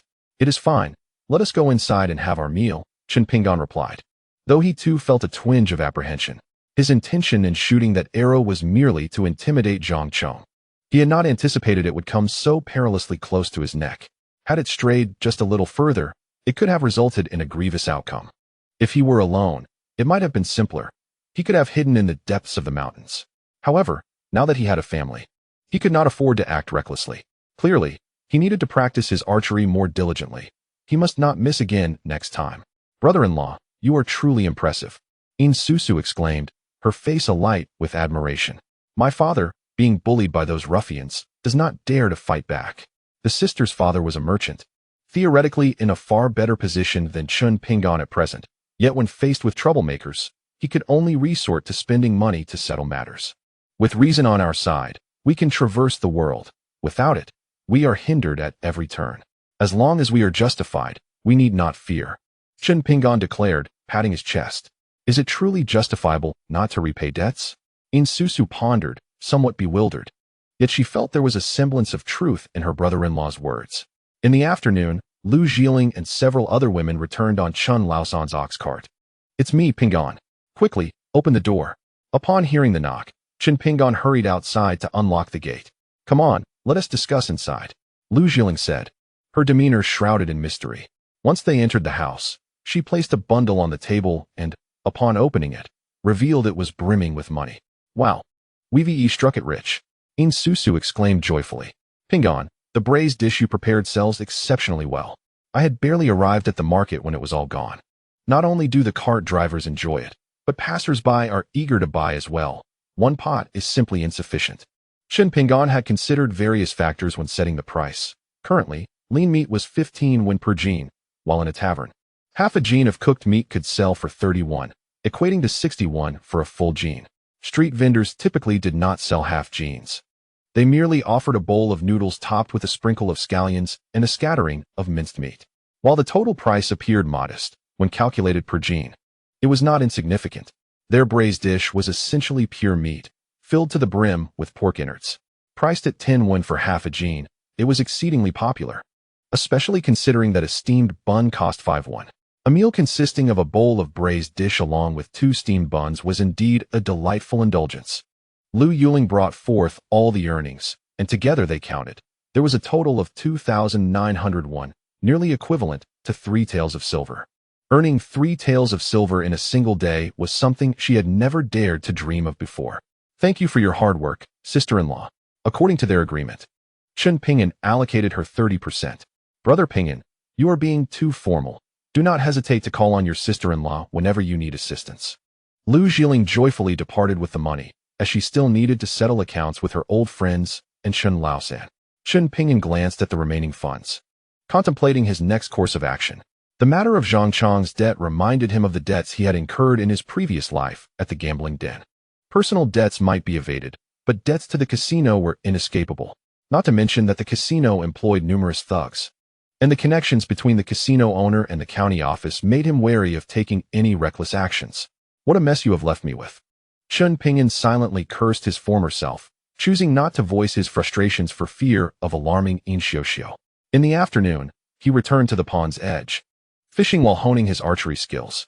That evening, the entire family joyously gathered for a feast of fish, with the addition of seasonings and a base of lard. Chen Pingan finally showcased his culinary prowess. The pan-fried crucian carp, prepared with lard, was delightfully crispy on the outside and tender within, bursting with flavor. Despite being somewhat bony, it was truly impeccable. The grass carp was coated in flour after being properly cleaned, then fried in lard until golden on both sides before being set aside. Scallions, ginger, and garlic were stir-fried in the same pan, followed by the addition of water, soy sauce, and vinegar to slowly simmer the fish. The piece de resistance was the deep-fried segments of the grass carp. During the early years of the Dekong era, when iron pots had only recently become widespread, most people were still unfamiliar with deep-frying techniques. Chen Pingan crushed Sichuan pepper, star anise, and salt together and sprinkled it over the crispy fish segments, utterly enchanting the two sisters. Brother-in-law, can we eat fish every day from now on? In Susu asked, stuffing her mouth. Sure, but I have a proposal for you. Could you spend the night at Sister Jiling's house? Chen Pingan's lips curved into a smile. No, I want to sleep with my sister. Susu dear, do you want to eat fish tomorrow? Humph. Are you trying to take advantage of my sister again? I won't fall for it.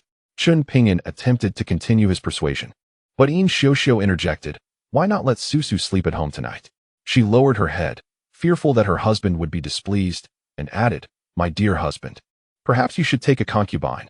My health is too frail, and I have yet to conceive. Oh, this silly girl has learned skills from Sister Jiling, but lacks the basic understanding. It is only the first day, how could one conceive? He realized he had become somewhat addicted to the pleasures of life, forgetting that Xiuxiu's delicate constitution might not handle it well. I apologize, Xiuxiu, I was careless. He gently placed his hand on In Xiuxiu's shoulder, saying, tonight, let Susu keep you company. I'll sleep in the woodshed. Brother-in-law, why will you sleep in the woodshed? Did you not promise that when I grow up, I would become your little concubine? In Susu curiously inquired from the side. Who told you that? Chen Pingan felt overwhelmed. It was Sister Jiling who said it. Our brother-in-law bought us, so we belong to you now. When I come of age, I can marry you. In Susu said earnestly. Sister Jiling also mentioned that my sister, being gentle, was bullied by our brother-in-law who married someone else. I certainly do not wish for anyone to bully my sister. Don't listen to Sister Jiling's nonsense. I have matters to attend to. Chen Pingan hurriedly retreated, forgetting even to collect the bowl. Volume 1, Chapter 13. The Greed for Wealth. Sister, did I say something wrong? Why did brother-in-law run away? In Susu asked innocently. No, it's nothing. Let's go to bed early, In Xiuxiu replied, embracing her sister, lost in myriad thoughts. The following morning, Chen Pingan rode in Chen Laosan's ox cart toward the county town. Pingan, how do you prepare that braised dish? Chen Laosan inquired during the journey. It's nothing special. Just thrown together, Chen Pingan casually replied. When you have time, teach our Chunming. You saw how he idles about all day, Chen Laosan remarked about his son, Chen Chunming, who, like Zhang Chong, preferred to roam aimlessly but was too timid to engage in anything too outrageous. Sure, if he is willing. He can learn to sell braised dishes with Sister Jiling. He could make some decent money at the dock. Chen Pingan knew Chen Laosan meant for him to teach Chen Chunming the cooking method, yet he deliberately changed the subject. All right, that could be a way to make a living. Chen Laosan sighed. Pingan, are you bringing back pig offal today? This time, I want to charge you for the cart. It's fine, Uncle San. You should charge as you see fit, Chen Pingan responded. Throughout the journey, Chen Laosan attempted to gauge Chen Pingan's thoughts, but he remained reticent until they arrived at the county town. Upon arrival, Zheng the butcher exclaimed, Pingan, that braised dish you made is quite good. Brother Zheng, you know about it too? The cart market was within the town, not far from the butcher's shop, so it was hardly surprising he was aware. Do you want these offals today? Yes. Last time, I sold at a loss, so if I want to buy today, it has to be at least 201. Zheng the butcher stated with conviction. How much? Chen Pingan thought he had misheard. These are offals, not meat. How can they be worth 201? It's different. I saw how much Sister Jiling earned yesterday. You made so much. Giving me 201 is not unreasonable. Zheng the butcher felt he was still somewhat at a loss. All right, Brother Zheng, sell at your own pace. I'll look elsewhere. Chen Pingan chose not to explain further and turned to leave. After he departed, Zheng the butcher continued to mutter, one should not be too greedy. Once others learn, there won't be any profit left for you. In his perspective, the art of preparing braised dishes is hardly an extraordinary skill, as it is only a matter of time before others enter the market. Now that the delectable nature of this delicacy is widely recognized, the prices of pig offal will undoubtedly rise. As Chen Pingan meandered through the marketplace, he was abruptly halted by an individual who inquired, Are you selling this fish? Just as he was about to affirm, an unsettling sensation washed over him. The stranger's demeanor did not suggest a genuine interest in purchasing fish, but rather an inclination to provoke a confrontation. Casting a glance around the surroundings, he quickly deduced the situation. If his assumptions were correct, this individual was likely a fishmonger, suspicious of the quantity of fish he was carrying. My fish are not for retail, Chen Pingan replied. Is there a place here that buys fish? These are fresh from the stream. As he spoke, he untied one fish, causing its tail to thrash energetically. Ah, so you are a fish delivery person. Perfect timing. As I am in need of stock, let us converse at my stall. Realizing that Chen Pingan was not a potential buyer, the fishmonger instantly relaxed his guard. After a brief negotiation, they settled on a price that was 30% below the market rate, with the stipulation that the fish must remain alive. Any deceased fish would be of no value. Rest assured, these were caught just this morning. Chen Pingan assured him warmly as he assisted in untying the ropes and placing the fish into a wooden tub filled with clear water. The fishmonger scrutinized each one, and to his relief, not a single fish had perished. All were lively upon being placed in the tub. The greatest expense in transporting live fish lies in their journey, as fishmongers often lose a portion during transit.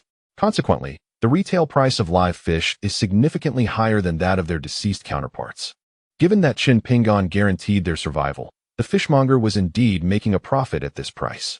After depositing the fish, he did not hasten to depart. Instead, he inquired, Kind sir, do you happen to know the price per pound of pig offal at the butcher's? What do you need that for? It reeks terribly and cannot compare to fish, the fishmonger retorted, perceiving himself as a small proprietor, earning substantial profits from fish sales, thus questioning the need for such unsavory items. I have some land at home, and I intend to use it as fertilizer. Chen Pingan fibbed without a flicker of his eyelid. Very well, I shall see what I can find. Please watch my stall. Though the fishmonger appeared a bit gruff, he was quite meticulous in his dealings. Before long, he returned, muttering, These butchers have no idea what they're doing. They usually discard these as refuse. Yet today they demand 20 coins. After much persuasion, I managed to get it down to 10 coins. Just go over and collect it, mentioning that Yuhai sent you. Splendid, thank you. Chen Pingan borrowed a small cart and proceeded to the butcher's to collect the pig offal. Indeed, just as Yuhai had indicated, mentioning his name allowed him to procure the goods for 10 coins. As he collected from one butcher after another, the eyes of Zheng the butcher turned a shade of crimson.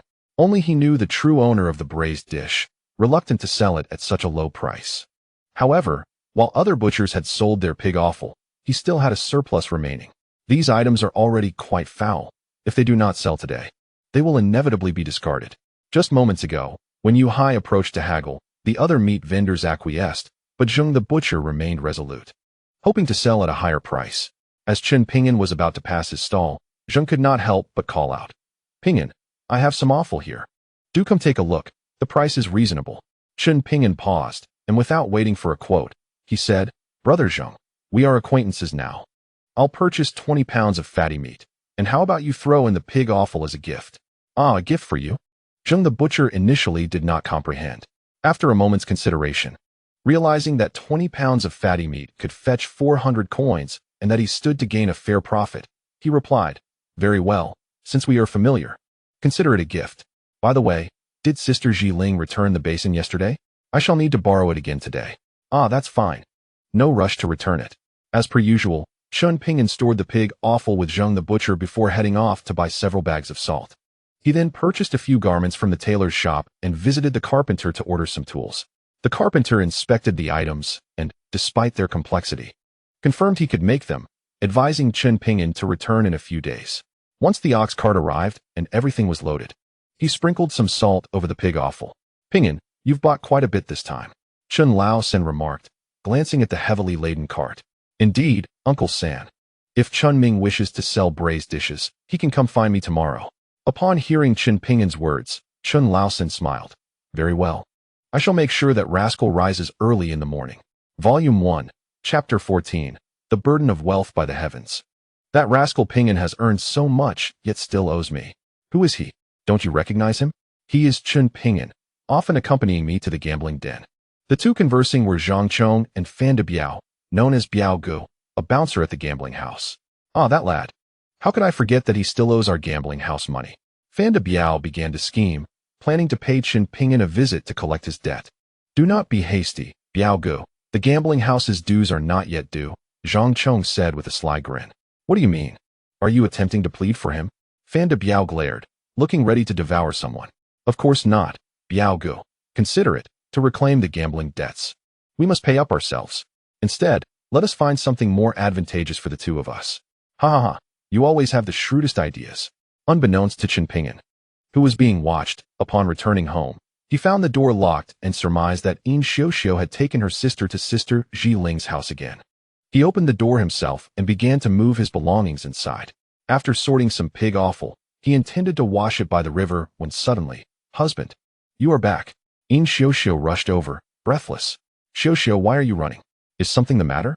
Chen Pingan inquired, observing her breathlessness.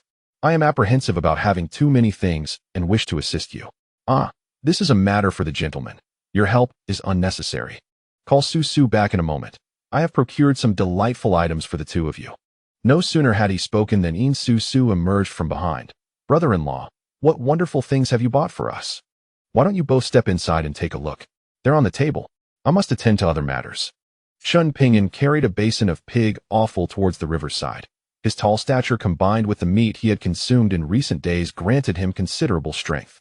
Yin Xiuxiu wished to lend a hand, but found herself unable to assist, as her sister pulled her inside, revealing a parcel on the table. "Oh, new clothes. How lovely!" Yin Su Su exclaimed, her excitement causing her to leap with joy.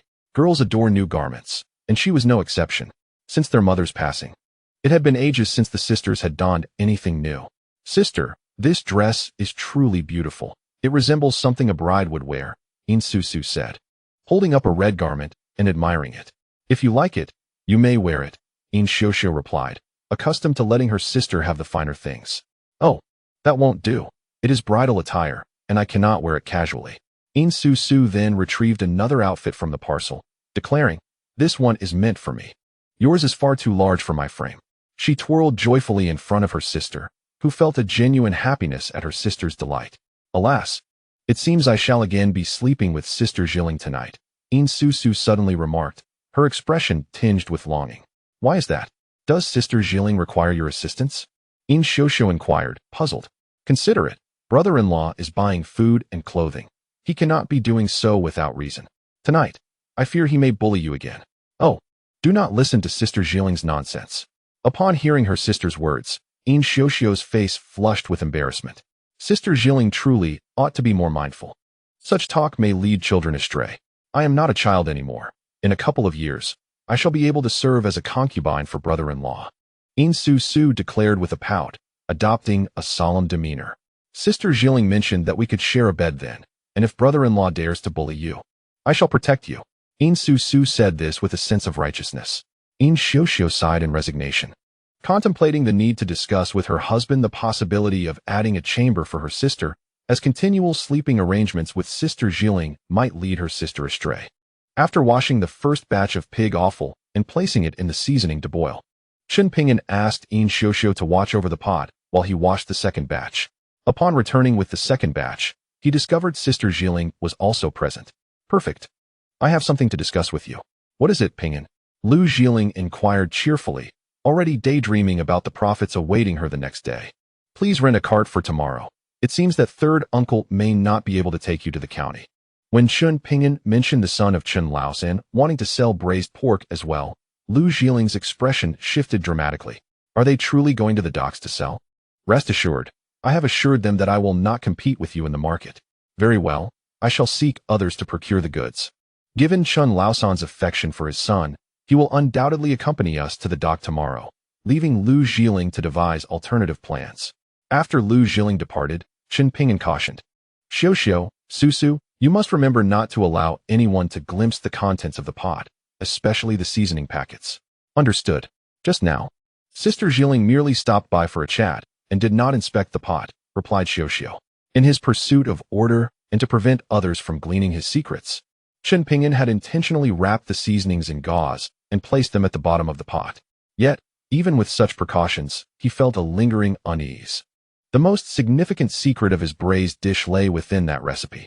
It seemed that merely wrapping it was not foolproof, should someone brazen attempt to investigate the pot. The delicate Xiaoxiao might not be able to deter them. Such is the allure of braised dishes. The fragrance is irresistible. Just as the second pot began to simmer, visitors arrived. Aunt San, what brings you here? Chen Pingan inquired, positioning himself before the pot. Chunming is coming to sell you braised dishes tomorrow. So I thought I would stop by to take a look, she responded, her eyes darting towards the pot. You've added green onions, haven't you? Those must be from my field, exclaimed Li Qiaoyi, her surprise evident as she stood on tiptoe.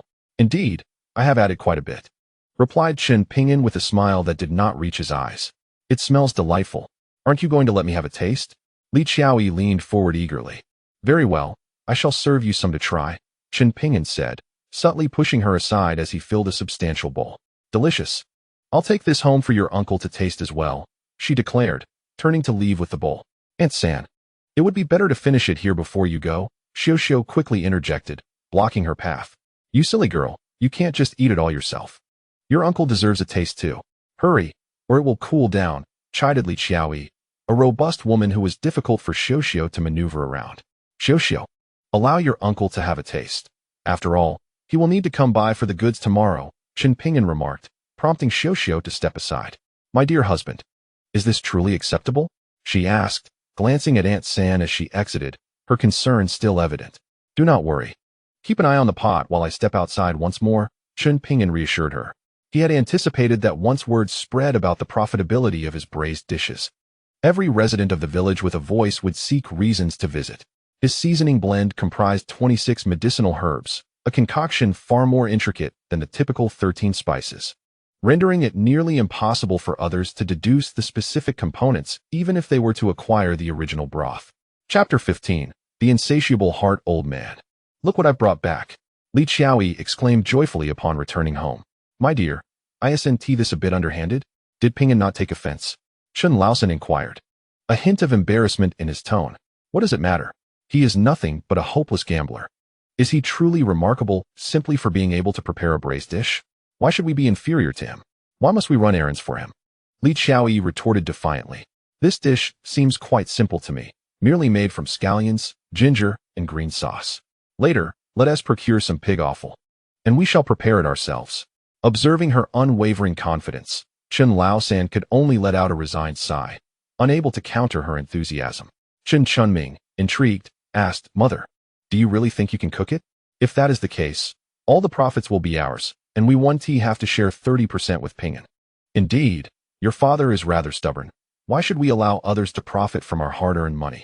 The mother and son grew increasingly animated in their conversation, leaving Chen Laosan in silence. That evening, the goods were particularly abundant, and Chen Pingan was still busily working. Brother-in-law, please don't make me go to Sister Jiling's house. I can help you stoke the fire, In Susu pleaded pitifully. Very well, tonight your sister shall keep you company, he replied. Wonderful. She joyfully rushed to gather firewood upon hearing his words. Husband, go take a rest for a while. Susu and I will watch over things here. Seeing her husband drenched in sweat from his exertions, In Xiuxiu felt a pang of sympathy. Rest assured, your husband is quite strong. Chen Pingan struck a pose like a mighty warrior, eliciting a fit of giggles from her. The next morning, as dawn broke, Lu Jiling arrived with a newly rented mule cart. Sister-in-law, have you changed to a horse cart? In Xiuxiu greeted her. Horse carts are quite expensive. We can only afford a mule. I wish to reach the market early. Indeed, she was industrious. Previously, she felt unsatisfied after only selling lunch and aimed to sell both breakfast and lunch at the market this time. All right, I will load you up generously. Chen Pingan noticed that this time Sister Jiling had brought along 2 women of similar age. The 3 women, working together to load goods and manage a stall, had a challenging task ahead of them. Were it not for financial constraints, who would willingly endure such hardship? After a considerable time, Chen Laosan finally arrived with the ox cart. Third uncle, where is Chunming? Why isn't he with you? He inquired curiously. Chunming and his mother are behind. I came ahead to load the goods, Chen Laosan replied quietly. Since we are relatives, make sure to load extra for us. Rest assured, you won't be shortchanged. I have measured everything carefully. Since Chen Chunming and Li Xiaoyi did not come, Chen Pingan assisted Chen Laosan in loading the cart. Just as they were nearing completion, he saw the 2 of them swaying as they approached. Pingan, you are quite fortunate now. Let your brother sell the goods while you sit at home and collect the money. Li Xiaoyi's tone dripped with sarcasm. Everyone is just trying to earn a living. I worked tirelessly until midnight yesterday. If Chunming is unwilling to go, that is fine. I can send someone else. Upon hearing Chen Pingan's words, Li Xiaoyi immediately altered her demeanor, asserting, one cannot express such sentiments. After all, we are family. Wealth should not be allowed to slip into the hands of outsiders. Right, old man. Indeed, we must not allow outsiders to profit from our endeavors, Chen Laosan quickly concurred. Chen Pingan had some understanding of Chen Chunming. He was reminiscent of his former self, indolent and prone to failure. Considering that his uncle was involved, he reluctantly agreed to the matter. Once the ox cart had departed, Li Xiaoyi grumbled, that Pingan is truly stingy, meticulously measuring out even the most worthless of items in advance. Does he not trust us? Enough, my dear. Let us refrain from further complaints. We are already late. If we do not sell everything, we will have no way to settle the accounts upon our return. Chen Laosan flicked the whip, urging the cart onward. What accounts are there to settle? A little loss in sales is quite normal, Li Xiaoyi retorted, pulling out a flatbread. Here, son, have a flatbread so you don't go hungry on the way. Do not worry, mother. I shall not starve. There is a pot of stew here that smells delightful, Chen Chunming replied, sniffing eagerly. Ah, my son is clever. Let us first satisfy our hunger, she said as they began to eat the flatbread with the stew on the ox cart. Observing their actions, Chen Laosan could only sigh in resignation. After dispatching the goods, Chen Pingan finished his breakfast and, as was customary, made his way to the Blackwater pool. Upon arrival, he was taken aback to find the fish floating on the surface, evidently poisoned. While stealing fish and traps could be attributed to greed, poisoning was a typical act of those who could not earn for themselves and sought to sabotage others. Well, fishing in the pool was never a sustainable plan, Chen Pingan thought, dismantling the traps he had brought and carrying his spider bow up into the mountains for a stroll. The threshold for fishing was too low. Hunting was an art not everyone could master, especially in these hills where tigers and wild boars roamed, causing most to linger only at the foot of the mountains. After venturing a short distance into the woods, he spotted a pheasant gliding low to the ground. Chen Pingan raised his bow and loosed an arrow, only to miss completely. Not even a feather was touched. His aim was far from accurate. Shooting at a stationary target was one thing, but hitting a small, moving target like a pheasant was a different challenge altogether. Fortunately, Chen Pingan possessed considerable patience. He found a stream upstream, anticipating that animals would come to drink, and settled himself nearby. After a while, a graceful spotted deer approached, carefully surveying its surroundings before cautiously stepping to the water's edge. Chen Pingan did not rush to shoot. Instead, he waited for the deer to settle before aiming for its heart and releasing an arrow. With a swift motion, the spider bow's strong draw propelled the arrow with remarkable speed, covering the distance in the blink of an eye. The arrow met its mark with a soft thud. A bamboo arrow swiftly pierced the hindquarters of the Sika deer, narrowly missing its heart. Ah, that was quite a deviation, yet it fortunately struck true. Startled, the Sika deer bolted into the forest, but due to its injured hind leg, it stumbled and fell after a few strides, managing to rise again, albeit limping as it continued its flight. Chen Pingan hastily pursued it into the mountainous terrain, unwilling to let his hard-won prize escape.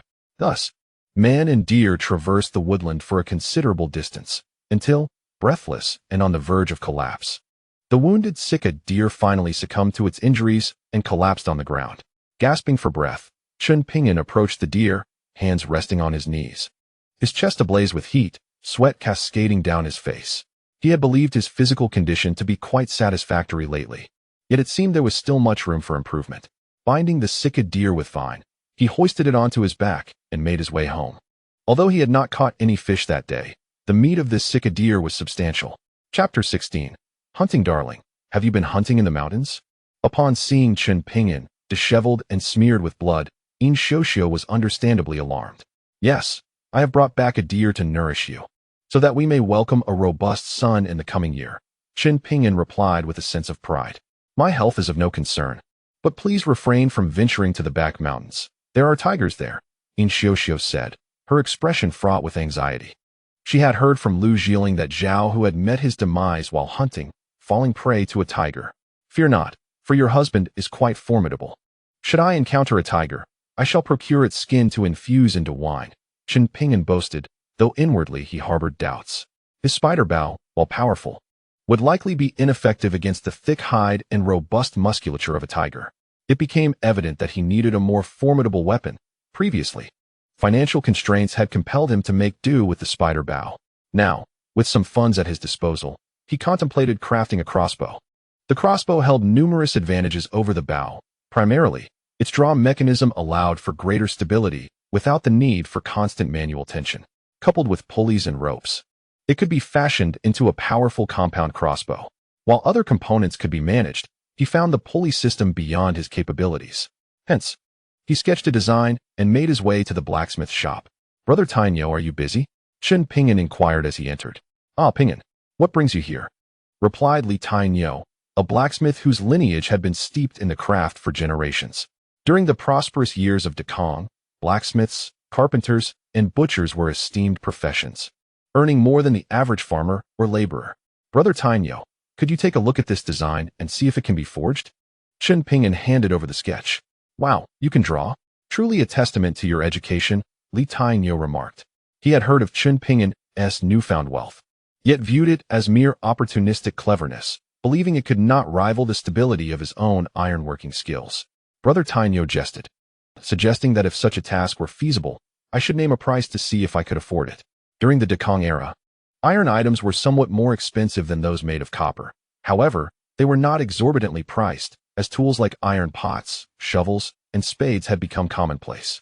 The value of an iron object primarily hinges on its craftsmanship. For instance, a knife might fetch 3 taels of silver, whereas a hoe costs less than a tael. Li Tainyo scrutinized the blueprints and remarked, this can be made, but you'll need to wait a bit, as I still have unfinished work. Very well. I am in no rush. Allow me to provide a deposit, Chen Pingan said, retrieving a full tael of silver as a down payment. He then meandered around the blacksmith's shop and found several appropriately sized iron pieces. Brother Tainyo, may I purchase these from you? Take them for now, and we'll settle the account later. Excellent. Chen Pingan returned home with the iron pieces and began measuring them. He intended to use these iron scraps as composite materials for a crossbow. Relying solely on wood and bamboo would render the bowstring's resilience inadequate. Incorporating iron would enhance its performance. He was so engrossed in his work that he lost track of time, realizing only as dusk fell that Sister Jiling had yet to return. How peculiar, murmured In Xiuxiu, her face betraying her concern as she gazed into the distance. While Chen Pingan was preoccupied, she had already processed the deer. Both venison and deer blood are highly nutritious, particularly beneficial for men. Deer tendons are also valuable. capable of treating conditions such as cold womb syndrome and male impotence. In Xiao had unwavering faith in her husband's abilities, but harbored doubts about herself. Despite having shared a bed, why had she not yet conceived? "Husband, shall we eat first?" she gently suggested, drawing near to him. Chen Pingan, focused on carving a wooden board, suddenly felt a tickling sensation from a gentle breeze that brushed against his neck. "Sure, let us call Su Su to join us." He looked up and noticed the sun was nearly setting, prompting him to inquire, "Have Sister Ji Ling and Uncle Sen not returned?" Both had taken a considerable amount of braised goods to sell today. Logically, they should be back soon to settle their accounts. Just then, a knock echoed from outside. Bang. Bang bang. "Is Pingan home? Sister-in-law, you have finally returned." In Xiao hurried to open the door. Upon doing so, she noticed Lu Jiling's hair was somewhat disheveled, and her face bore traces of dried tears. "What's wrong, sister? What has happened?" she asked, her concern palpable. "Oh, it's nothing.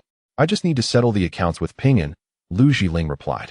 Hearing their exchange, Chen Pingan rose to greet them and immediately sensed something was amiss in Lu Jiling's demeanor. "Sister, has someone wronged you?" "It's nothing. Just a minor issue." Although Lu Jiling claimed that everything was fine, the torn fabric of her clothing and the red mark upon her face spoke volumes. Who was responsible? Was it the ruffians from the county town? Chen Pingan, having spent considerable time mingling in the county, was quite familiar with such rogues. If he were given a rough description, he could easily deduce their identities. "Sister-in-law, please come in. Let us sit down and converse at leisure. It is fortuitous that Pingan has brought back a deer today." In Xiao beckoned her into the inner room, where the four gathered to share a meal while chatting. Lu Jiling's mood gradually stabilized, and she began to recount the events of the day. Initially, business had been quite prosperous. They had sold a significant portion of their braised delicacies at the morning market, and their accompanying flatbreads had also garnered good sales, allowing for a modest profit. However, by noon, Zhang Chong arrived with several associates. At first, he addressed her affectionately as Sister Jiling, claiming to have brought people to help with the business. Yet, as they dined, one of them suddenly clutched his stomach and collapsed to the ground, insisting that their braised dishes had caused illness. Their commotion frightened away other patrons, many of whom left without paying. The unruly group demanded compensation, threatening to escalate the matter to the authorities. Lu Jiling, confident in the quality of her food, consumed a bowl on the spot to demonstrate its safety. In the ensuing scuffle, her clothing was torn, and she was subjected to a few aggressive grabs. Receiving a slap across her face, quick-witted as she was, Lu Jiling seized the moment, falling to the ground and shouting that she was being assaulted by thugs. A passing cart driver heard her cries and rushed over to assist, ultimately driving away the ruffians. Unfortunately, their disturbance delayed the sale of the braised dishes until evening, and the money from those who had left without paying could not be recovered. "You have endured much, sister-in-law. Do not concern yourself with the financial loss. As long as you are unharmed. That won't do. Any lost money must be deducted from my share. I cannot let you suffer a loss," Lu Jiling replied, opening her bundle to reveal the day's earnings within. Chapter 17. Turning against each other. "Sister-in-law, you must recover from the fright. Have some deer meat to replenish your strength." "Pingan, you ventured to the back mountains, did you not? That is not permissible. Do you not recall how your brother Zhao met his demise?" Lu Jiling, still agitated by the earlier incident with Zhang Chong, firmly opposed Chen Pingan's intention to hunt in the back mountains. "Rest assured, sister-in-law, I possess many skills," Chen Pingan asserted confidently. "Yet, skills alone are not infallible. Even your brother Zhao, who once hunted bears, ultimately fell prey to a tiger. Heed your sister-in-law's advice and refrain from hunting in the future." Lu Jiling continued to implore, "Are you not adept at fishing? The braised dishes are quite lucrative. Why risk such danger?" Seeing her unwavering resolve, Chen Pingan reluctantly acquiesced. "Very well, I shall heed your counsel." After they had eaten their fill, Lu Jiling grasped In Susua's hand and said, "Susua, will you stay with me tonight?" "No, I want to sleep with my sister. The sound of my sister-in-law snoring is far too loud." Her remark rendered the gathering quite awkward. "Susu, do not speak out of turn. Your sister-in-law is merely fatigued from her day's labor." In Xiao quickly intervened to ease the tension. "Sister-in-law, how about you refrain from snoring tonight? If it's still unbearable, I can set up a bed for us to sleep apart." "Well, all right then." Upon hearing Su's agreement, Chen Pingan's lips nearly curled into a smile of delight. Perhaps it was the excess of venison consumed, but Aaron felt as though he might burst. Rest assured, sister-in-law. I shall make sure that Zhang Chong does not have it easy, Chen Pingan assured with a pat on his chest. My body is of little worth. Letting them touch me is of no consequence. But you are still young and must not act recklessly. Xiao and Su Su still need your care, Lu Jiling hastily advised. Do not worry, sister-in-law. I will not act recklessly. With this reassurance, Lu Jiling felt at ease to take Su Su home, though the two families lived in close proximity. For safety's sake, Chen Pingan escorted them to their doorstep and departed only after watching them enter and close the door. The mountain village during the Dakong era possessed a serene beauty, yet the nights were exceedingly dark. It was still early, yet every household had extinguished their lights. Just as Chen Pingan was about to return indoors, he noticed an ox cart creaking towards him from the village entrance. He intended to inquire about the commotion, but was met with Li Qiao's lamentation. Oh dear, we have been led to ruin by you. This braised meat cannot be sold. Third aunt, do not fret. Please explain what transpired, Chen Pingan urged as he stepped forward. The braised meat is no good. It has upset someone's stomach, ruining our stall and costing us money. Had we not pleaded desperately, we would have been taken to the yamen by now, Li Qiao sobbed, her face streaked with tears. You know how it is at the yamen. Once you enter, you can forget about coming back out alive. Pingan, you have brought us great suffering. Seeing third aunt grow increasingly distressed, Chen Pingan turned to inquire. Third uncle, is this true? Chun Laosan stammered, struggling to find his words. Indeed, it is true. You must compensate us for the medical expenses, Chen Chunming interjected. Are you implying that you took my braised meat to sell? Not only refusing to pay me a single coin, but also expecting me to cover your medical expenses? Chen Pingan's expression darkened. Then kindly tell me who suffered from an upset stomach, and I shall accompany them to the yamen. Even if it means serving time in prison, I would accept it. Witnessing his resolute demeanor, Chen Chunming's arrogance swiftly diminished, leaving him momentarily speechless. Noticing her son at a loss, Li Qiaoyi quickly approached. Where shall we find the person now that they have left? We are relatives. You need not cover the medical expenses. After all, we did not earn any money from the stall. In that case, we are square, yes? From now on, let us act as if we do not know each other. Chen Pingan was acutely aware of their questionable character. He had anticipated they might be tempted to pocket a few hundred coins. Yet he never imagined they would refuse to part with even a single coin. The laborious effort he had invested in preparing the marinated dish seemed utterly wasted. Nevertheless, it was fortuitous to have discerned their true nature in advance. In future ventures that promised greater profit, he would certainly not involve them. Initially, he had harbored suspicions that Zhang Chong was responsible for the poisoning incident at the waterhole, but it now appeared that this matter was far from certain. My dear husband, please do not be angry, In Xiao hastily interjected, seeking to placate him. I am not angry. They shall come to regret their choices. Chen Pingan replied as he embraced her, retreating into the courtyard and shutting the door with a resounding thud.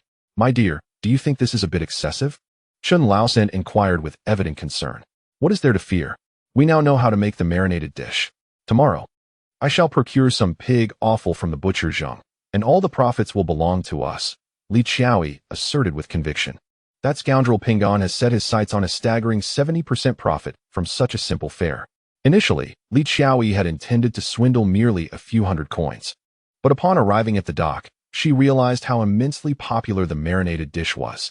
The substantial profits had clouded her judgment, rendering her indifferent to familial ties. Upon returning home, In Xiao nestled against Chen Pingan and asked, My love, are you still upset? Would it please you to let it go? With a playful grin, Chen Pingan responded, Very well, what might you propose to soothe my anger? As he spoke, his hands began to wander. Oh dear husband, it no longer hurts. But today must not exceed 3 times. She exclaimed, What daring words! Chen Pingan was a man of his word, and indeed he restrained himself to 3. Perhaps due to indulging in too much venison, he felt a lingering desire. No, tomorrow holds significant matters. I must exercise restraint.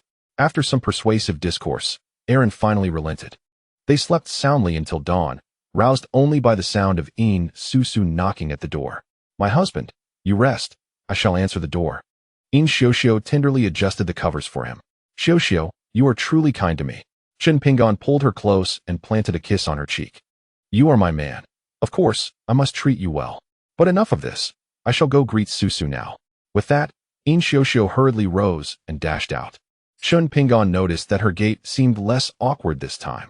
Perhaps the venison had indeed strengthened her constitution. It seemed he would need to make a habit of consuming venison. Sis, did your husband bully you? In Susu inquired urgently upon entering, her keen eyes scrutinizing In Xiuxiu for any signs of distress. To her relief, she found not a trace of injury. Instead, her sister appeared radiant. No. I have told you time and again that your brother-in-law is a good man. Have you had breakfast? If not, join us for a bite. In Xiuxiu lovingly ruffled her sister's hair. After finishing their meal, Chen Pingan and the mischievous In Susu, who had playfully stuck out her tongue, decided to pay a visit to Lu Zhiling. Sister Zhiling, you rise much earlier than the two of you lazybones, she remarked. The first volume. Chapter 18. The Transformation of the Spinning Wheel. There was a considerable amount of venison, deer blood, and tendons left. Yet Chen Pingan had no intention of selling them for profit. He preferred to keep the venison and tendons for his own consumption, while the deer blood would be used to brew wine, allowing him to indulge in a refined sip now and then. I'll accompany you to Sister Zhiling's house, exclaimed In Susu eagerly. Sure. After their meal, the two sisters made their way to Lu Zhiling's residence. Pingan, aren't you going to stock up today? Lu Zhiling inquired curiously. Under normal circumstances, Chen Pingan would have gone to procure supplies to cook and sell the next day. Although she had been bullied the previous day, selling stewed dishes was still a profitable venture. The two women from the village who had accompanied her were too frightened to return, prompting her to seek new help. I'm not going. It wouldn't make any difference anyway, Chen Pingan replied nonchalantly. How can that be? What do you mean? Lu Zhiling asked, a hint of confusion in her voice. If I'm not mistaken, all the pig offal should have been bought by Chen Laosan today, he speculated. Are you suggesting they are trying to steal your business? Lu Zhiling questioned, still incredulous. Do they even know how to make stewed dishes? Let them be. Those are small enterprises that cannot grow. I have a new money-making venture. Sister, would you like to hear about it? Chen Pingan said mysteriously. Stop keeping me in suspense. Just tell me how to make money. Lu Zhiling urged, now thoroughly impressed by him. Even if he claimed something as unappetizing as dung was edible, she would be willing to try it, considering how he transformed pig intestines into a delicacy.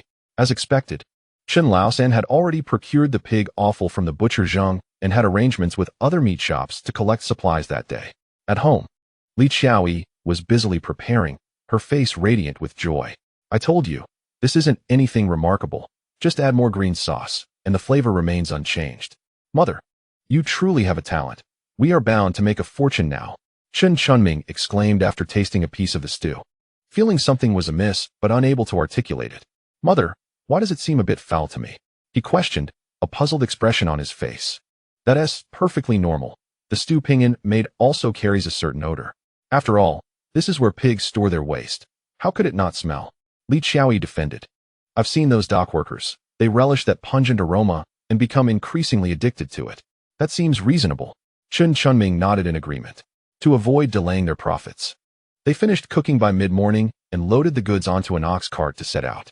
They really went, Lu Zhiling remarked as she stood on a stool, peering out over the wall. See, I told you. Rest assured, if they don't get beaten up today, I'll write the character Chen backward, Chen Pingan declared with unwavering confidence. The anticipation of their return today filled the air with excitement, especially for In Susu. Pingan, what do you mean by a grand enterprise? This inquiry piqued not only Lu Zhiling's curiosity, but also that of In Xiuxiu. Previously, she assisted her husband in handling pig offal and binding fish. But now that these ventures had ceased, she felt a sense of restlessness.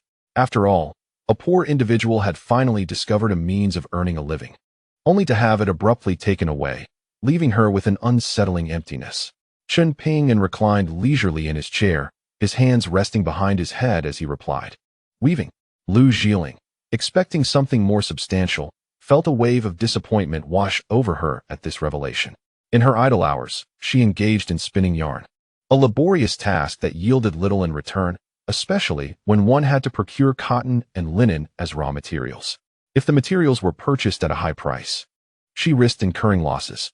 With a chuckle, Chen Pingan remarked, Sister-in-law, do not underestimate the textile industry. Selling food only yields trivial profits. To amass wealth, one must delve into manufacturing. What do you mean by manufacturing? She inquired. It involves creating things. Isn't that the work of artisans? Lu Zhiling replied, further perplexed, noting that artisans often earned less than small vendors. What I refer to as manufacturing is not what you think. Do you trust me, sister-in-law? Chen Pingan asked, leaning closer. The sudden proximity stirred an unexpected flutter within Lu Jiling, prompting her to exclaim, "Of course, I trust you." "Very well, then I shall dismantle your spinning wheel," he stated. "All right," she agreed, albeit with a sense of regret afterward. The spinning wheel was her lifeblood. Yet, having given her word, she felt compelled to uphold it. Watching helplessly as Chen Pingan disassembled her cherished wheel, her heart aching with every passing moment. Having been a top student in mechanical engineering and a factory owner for years, Chen Pingan executed the modifications with remarkable skill. He gathered some wood from the wood shed, complemented by pre-prepared components, and quickly transformed the spinning wheel. "Sister, give it a try," he encouraged warmly. "How do I use this?" Lu Jiling asked, her usual confidence faltering. "Xiao, perhaps you should give it a try," Chen Pingan suggested, directing his gaze toward Xiao. "Well, I suppose I shall try," she replied, though her courage wavered. However, she trusted her husband not to lead her astray. "All right, place your legs here." He guided her gently, positioning her legs on the foot pedal. Feeling her husband's touch on her leg in front of others made Xiao blush deeply. Her gaze towards him filled with affection. Lu Jiling swallowed hard. It had been a long time since she had witnessed such intimacy since Zhao Hu's passing. At their vibrant age, this was an overwhelming stimulus. "Now, gently press here and be mindful of the speed," Chen Pingan instructed. Chen Pingan used one hand to control Xiao's leg while the other guided her on how to operate the spinning wheel. The modifications he made to the spinning wheel were rather minimal. He simply transformed it from a hand-cranked model to a foot pedal system, thus liberating both hands from the need to crank and pull the fibers. Additionally, he changed the horizontal spindles into vertical ones, increasing the number from 1 to 4. As he initially intended to modify it to 8, but feared that Xiao might struggle with the adjustment. At first, Xiao indeed found it somewhat challenging, feeling her legs weaken and hesitant to exert herself. However, the efficiency of the foot pedal mechanism was remarkable. With a gentle press, the spindle whirred into action. After a while, she acclimated to the new system, significantly increasing her spinning speed. Despite her typically gentle demeanor and slender fingers lacking considerable strength, she proved to be quite adept at this intricate task, rivaling Lu Jiling. As Xiao's spinning speed soared, Lu Jiling watched enviously from the side. "Incredible. May I have a turn?" she implored. "Of course, sister-in-law, please take a seat." Xiao offered her spot. Lu Jiling settled before the spinning wheel, her chest rising and falling rapidly, her face flushed with exertion, as it was her first time using such a novel device, inevitably causing her some anxiety. Chen Pingan glanced over, feeling slightly embarrassed, and retreated a step. "Why are you stepping back, Pingan? Aren't you coming over to teach your sister-in-law?" Lu Jiling inquired. Well, let Xiao teach you. She's doing quite well now," Chen Pingan replied, his gaze evasive, aware that while dumplings are delightful, this was his sister-in-law. Zhao Hu had saved his previous life, making him a benefactor in Chen Pingan's eyes. Yes, my sister will teach you," Susu chimed in. "All right then, Xiao. You must teach me thoroughly, no secrets," Lu Jiling exclaimed. "What kind of talk is that, sister-in-law? How could I possibly keep anything from you?" Xiao responded. Subsequently, Xiao guided Lu Jiling step by step in using the new spinning wheel, and the two inevitably shared some physical contact during the instruction. One was a tall, fair-skinned beauty, while the other was a charming woman with a sun-kissed complexion. The scene carried an inexplicable allure, causing Chen Pingan to bend slightly and discreetly retreat another couple of steps. Lu Jiling was a determined individual, unwilling to be outdone by Xiao, and thus practiced fervently. Soon breaking into a sweat, Xiao, standing too close, also began to perspire. The unique fragrance of women, mingled with the scent of hormones, permeated the room. This was truly overwhelming. Chen Pingan felt a warmth in his nostrils, as if something was trickling down. "Oh dear brother-in-law, why are you bleeding from your nose?" Susu exclaimed, pointing at him. "And no, it's nothing. Perhaps I've just had too much venison and it's caused a bit of heat," Chen Pingan quickly clarified. Lu Jiling glanced over and burst into laughter. "Xiao, you must treat Pingan kindly. He is in his prime and truly needs your support now," she said earnestly. Xiao, somewhat perplexed, instinctively nodded. "I understand, sister-in-law. I will certainly assist him well." The atmosphere grew slightly ambiguous, prompting Chen Pingan to swiftly change the subject. "How has your practice been, you two?" I am ready to increase the spindles. Go ahead. It will surely be no problem, Lu Jiling replied, striking her chest with a resounding clap. Then I shall not hold back. Chen Pingan promptly doubled the spindles from 4 to 8. And with a push of the foot pedal, all 8 spindles began to spin in unison. The mere addition of spindles enhanced the weaving efficiency eightfold. And with the pedal's contribution, the entire spinning process accelerated by several times. How do you find it, sister-in-law? This work is certainly superior to selling stewed dishes, isn't it? Chen Pingan inquired, leaning closer. Infinitely better. At last, I won't have to endure that nonsense anymore. Lu Jiling had been involved in spinning for many years and understood how to profit in this field. With enhanced spinning efficiency, they could process and ship materials on the same day when prices dropped, avoiding any fear of excess inventory. Conversely, when prices rose, they could quickly spin and store the fabric, waiting for the optimal moment to sell, thus maximizing their profits. Although the profit margin for stewed dishes was high, both raw materials and sales volume were limited, merely catering to a fixed clientele. Textile products, however, were different. They did not deteriorate and could reach customers nationwide, presenting boundless potential. Sister-in-law, do you know how to weave? Yes, but I cannot manage it alone, and weaving machines are quite expensive.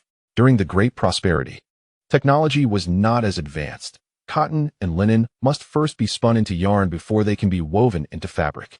The profit from spinning is merely processing fees. If we could weave and dye, the profit would be substantial. Some beautifully patterned fabrics can yield profits several times over. Pingan, you wouldn't know how to dye fabric too, would you? Lu Jiling suddenly turned and asked. Indeed, I do know how to dye fabric. But now is not the right time. One must consume a meal bite by bite, and the same principle applies to business. Right now, I need to clarify the procurement of cotton and linen, as well as the sale of yarn. Although Sister Jiling has experience, her volume is still small. When dealing with small quantities, it is inconsequential where the cotton and linen are purchased, and there is no price advantage. However, once the volume increases, it becomes an entirely different matter. Stable suppliers are essential. You are remarkably considerate. Xiao is truly fortunate to have such an excellent man, Lu Jiling genuinely remarked. Sister-in-law, please refrain from too much praise. It makes me a bit giddy, Chen Pingan replied, wearing an air of pride. Due to the remarkable efficiency of the new spinning wheel, the raw materials in Lu Jiling's household were quickly exhausted, all transformed into yarn. Sister-in-law, may I accompany you to purchase supplies tomorrow? Sure, let me assist you by refining the text. All right, how about we all go together? Since Xiao is feeling well, she hasn't ventured into the city, Chen Pingan contemplated before responding. That sounds great, let us all go. After a busy day, they were just about to head home when a commotion erupted outside. It's all your fault. The braised dish you made stinks worse than excrement. And I got beaten because of it, came Chun Shuming's voice from outside. Is that really on me? It's all because Chen Pingan hid the recipe, preventing me from seeing it clearly, Li Qiaoyi retorted. Enough. The recipe originally belongs to him. How can you blame Pingan for not stealing it? Chen Laosan interjected. You can say that because you're not the one who got beaten. My son is the one suffering, and you feel no sympathy, do you? Li Qiaoyi was truly a fierce woman, managing to scold Chen Laosan thoroughly in a society that favored men over women. You must go find Chen Pingan immediately and demand he hand over the recipe. Otherwise, he will have to cover Chunming's medical expenses. Aye. What are you stammering for? Hurry. With no choice, Chen Laosan reluctantly went to Chen Pingan's doorstep, only to find the door locked, which brought him a sense of relief. Pingan must not be home. He may have gone out for something. Where could he have gone? Is he selling braised dishes elsewhere? That shouldn't be possible. We bought all the pig offal, Li Qiaoyi remarked, puzzled. I had already negotiated with them. All the pig offal for this month was sold to us, and the deposit has been paid. What do we do now? Chen Laosan was frantic, his neck veins bulging. What use do I have for a man like you? If you can't earn back the money, all you do is waste it. Wasn't it you who asked me to place the order? Why are you blaming me now? What kind of attitude is that? Observing the family bickering incessantly, Chen Pingan struggled to suppress his laughter. To avoid the troublesome Li Qiaoyi, they had to linger a bit longer at Sister Jiling's house. Brother-in-law, am I going to have to sleep at Sister Jiling's house again tonight? In Susu asked, somewhat apprehensive. No, we will head back shortly, Chen Pingan replied, concerned not to wear out his wife. He peeked over the wall and, finally, after nightfall, saw Chen Laosan leaving. Let us go home. In the first volume, Chapter 20, titled Neodali, the The three of them stealthily returned home, quickly shutting the door behind them. Husband, do you think third uncle will come looking for the recipe again? In Xiaoxiao asked, a hint of worry in her voice. He should be too embarrassed to show his face again, Chen Pingan reflected. But what if he does come back? If he does, I want to give it to him. Brother-in-law is right, In Susu agreed. That night, Chen Pingan lay in the woodshed, tossing and turning, unable to sleep. Fortunately, it was summer. If it had been winter, he would have surely frozen to death in the woodshed. It is imperative to earn money swiftly to construct the guest house. Early the next morning, Sister Zhiling arrived at the door, leading a mule cart. Before she could knock, Chen Pingan opened the door with a creak. Startled, Lu Zhiling inquired, Pingan, are you not asleep? I did sleep, but in the firewood room, and I happened to hear the commotion, Chen Pingan replied, awkwardly brushing off the straw clinging to him. Is there no bed at home? Why did you sleep in the firewood room? Lu Zhiling asked, her curiosity piqued. The bed is a bit small, and if it's crowded, I can go sleep at Sister's place. No need, I plan to make another bed. Sister did not mean it that way. She meant you could come to sleep at my place anytime. While they were conversing, In Xiaoxiao emerged from the room, causing Lu Zhiling to blush fiercely. Sister, you're here. Come in and sit. She warmly beckoned. No, you all tidy up, we'll depart soon.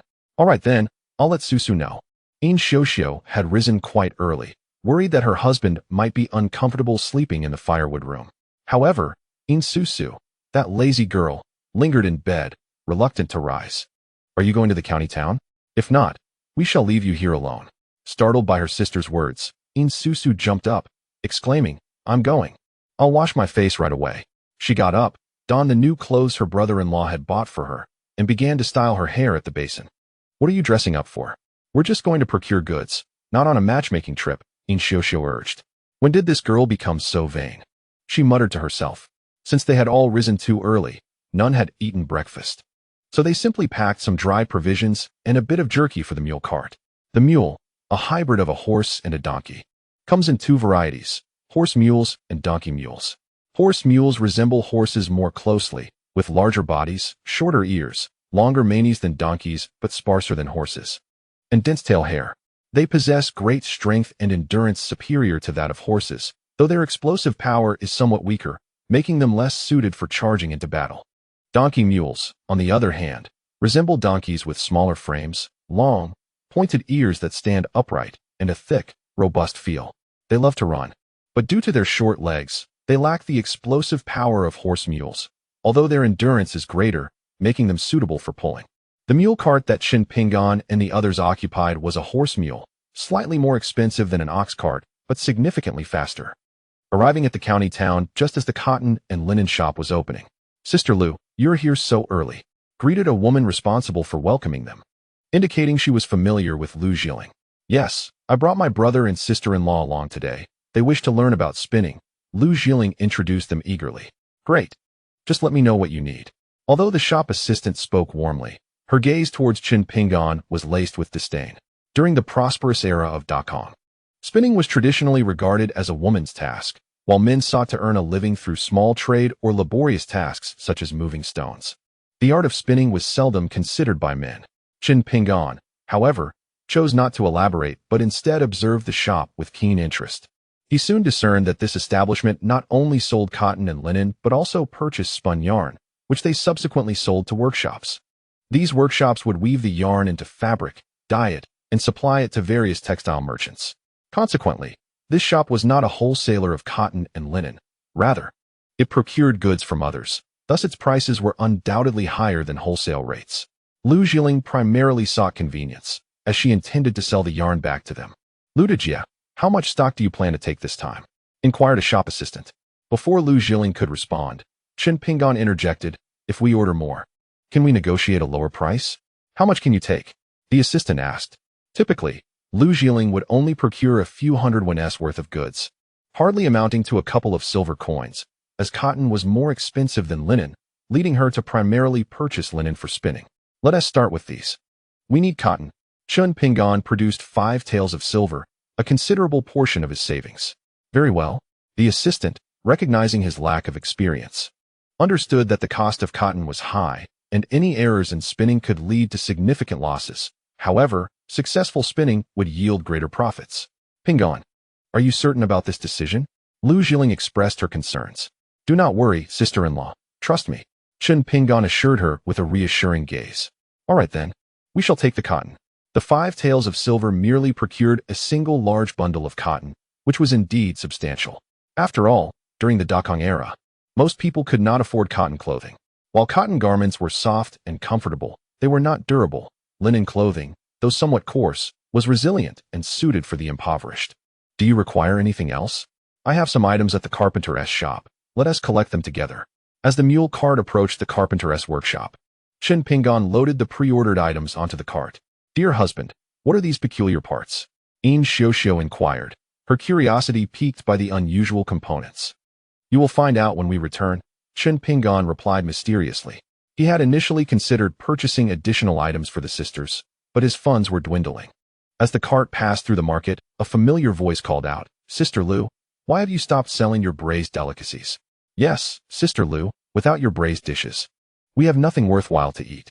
Several cart drivers gathered around, urging her to resume her sales, as the delicacy was both inexpensive and delicious, providing them with abundant energy. Is it because Chun Laosan has taken your business? I saw their family at the dock yesterday.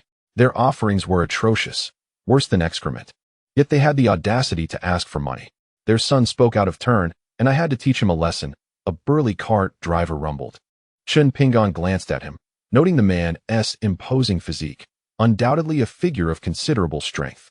He gave Chen Chunming a good beating, which could be considered as a means of venting his frustrations. He then inquired, Sister-in-law, who is this person? His name is Niu Dali. He possesses immense strength, but lacks a certain sharpness of mind, Lu Jiling casually remarked. Chen Pingan felt a wave of speechlessness, pondering whether it was truly appropriate to comment on someone's intellect in their presence. However, Niu Dali seemed entirely unfazed, grinning as he approached, and said, Sister Lu, when will you sell your braised dishes again? Without your food, I feel utterly drained. This fellow, with his tremendous appetite, could devour several bowls in one sitting. All his earnings seemed to vanish into meals. Pingan, why don't I set up a stall a few more times? Lu Jiling suggested. The drivers indeed faced hardships, earning every penny through sweat, especially for someone like Niu Dali, who consumed a great deal. Though he earned well, it was never enough to satisfy his hunger, making braised dishes a true bargain for him. Sister, it's not that I don't want you to come. I simply fear that someone might bully you, Chen Pingan said earnestly. Upon hearing this, Niu Dali roared, who dares to bully Sister Lu? I'll twist their head off. If you truly had that capability, why would my sister-in-law have been attacked? Chen Pingan asked, looking up. I just happened to be away that day. Otherwise, who would dare lay a hand on Sister Lu? Mo Linghuan's pupils widened. The words felt strangely familiar, yet she could not place them. That day, this fairy had meandered in the market for ages, finally managing to buy some beef, spending several coins in the process. Xing Bingbing was awakened by a loud knock, and upon regaining consciousness, she suffered from a headache.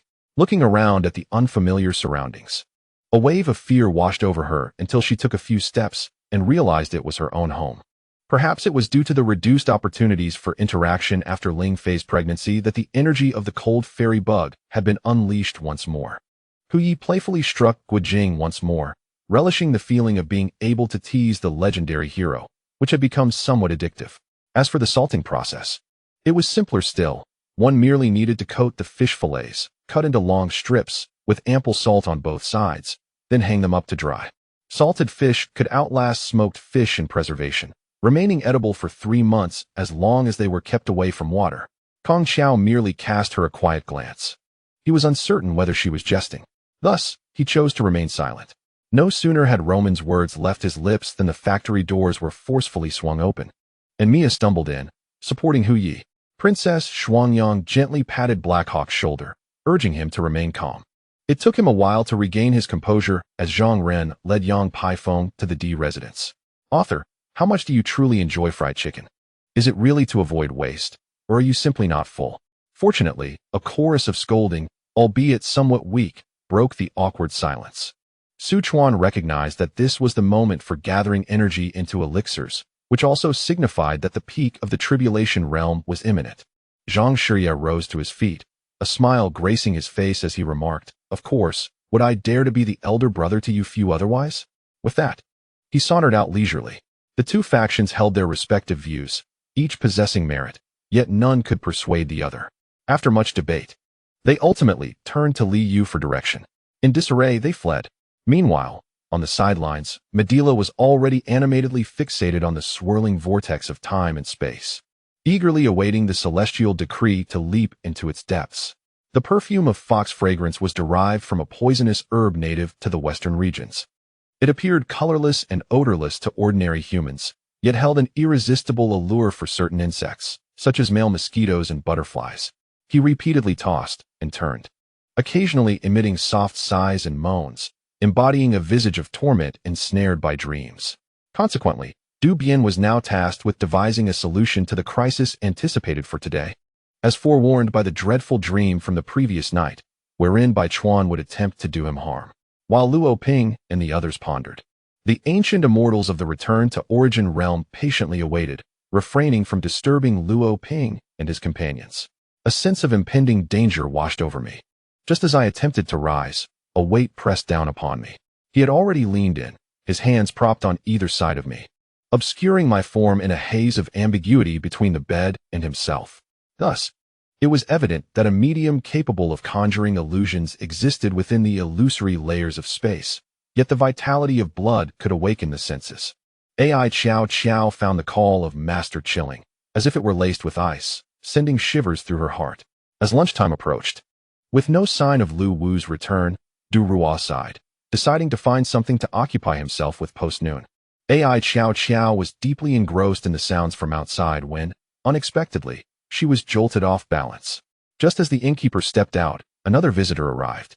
This time on a magnificent steed, delivering an invitation that left the old fox perplexed.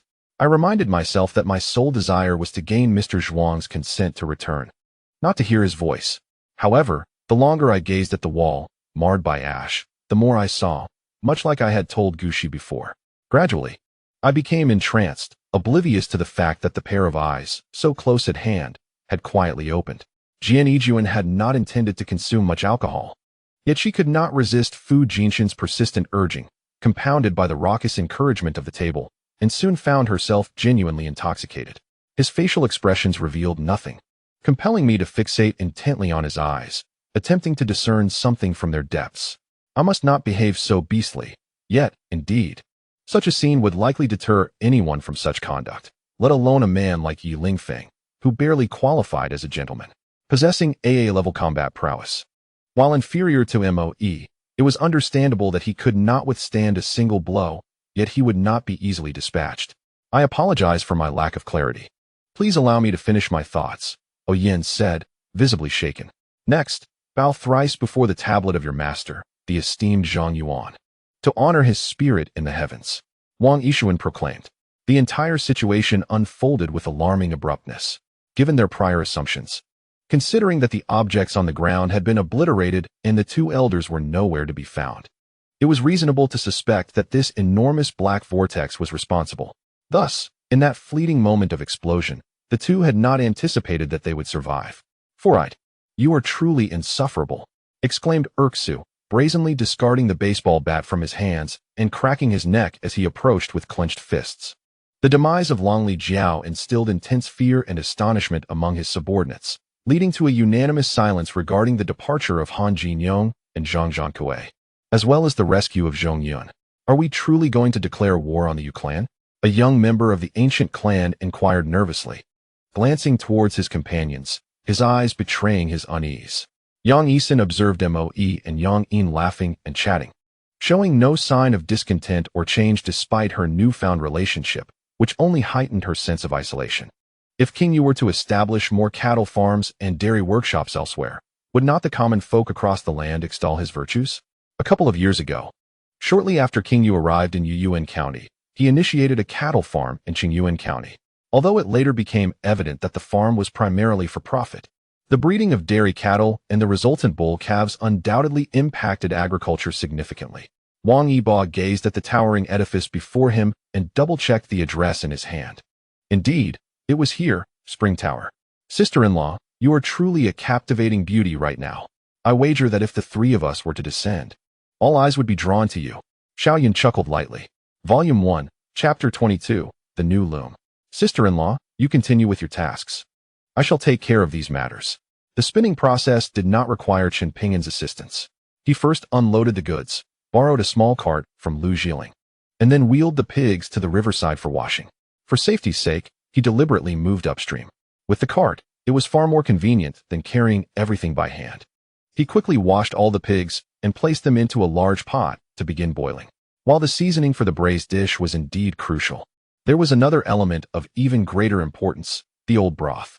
The remnants from previous sessions were regularly heated to prevent spoilage. This heating process not only eliminated bacteria, but also concentrated the flavors.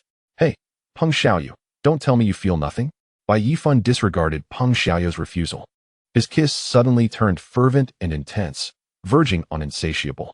Upon seeing the treasured fan, although Zixian did not recognize it, an inexplicable sense of familiarity washed over her, stirring the heart-tearing dragon ruler within her restlessly. For 3 consecutive days, Yang Yunfeng did not close his eyes nor inquire about his wife. He remained preoccupied with strategizing the situation at the front lines. Mr. Kong, your insights are indeed profound. Mo Zhenyan smiled, yet his gaze drifted past the individual before him, fixating instead on a solitary red blossom amidst a sea of verdant green.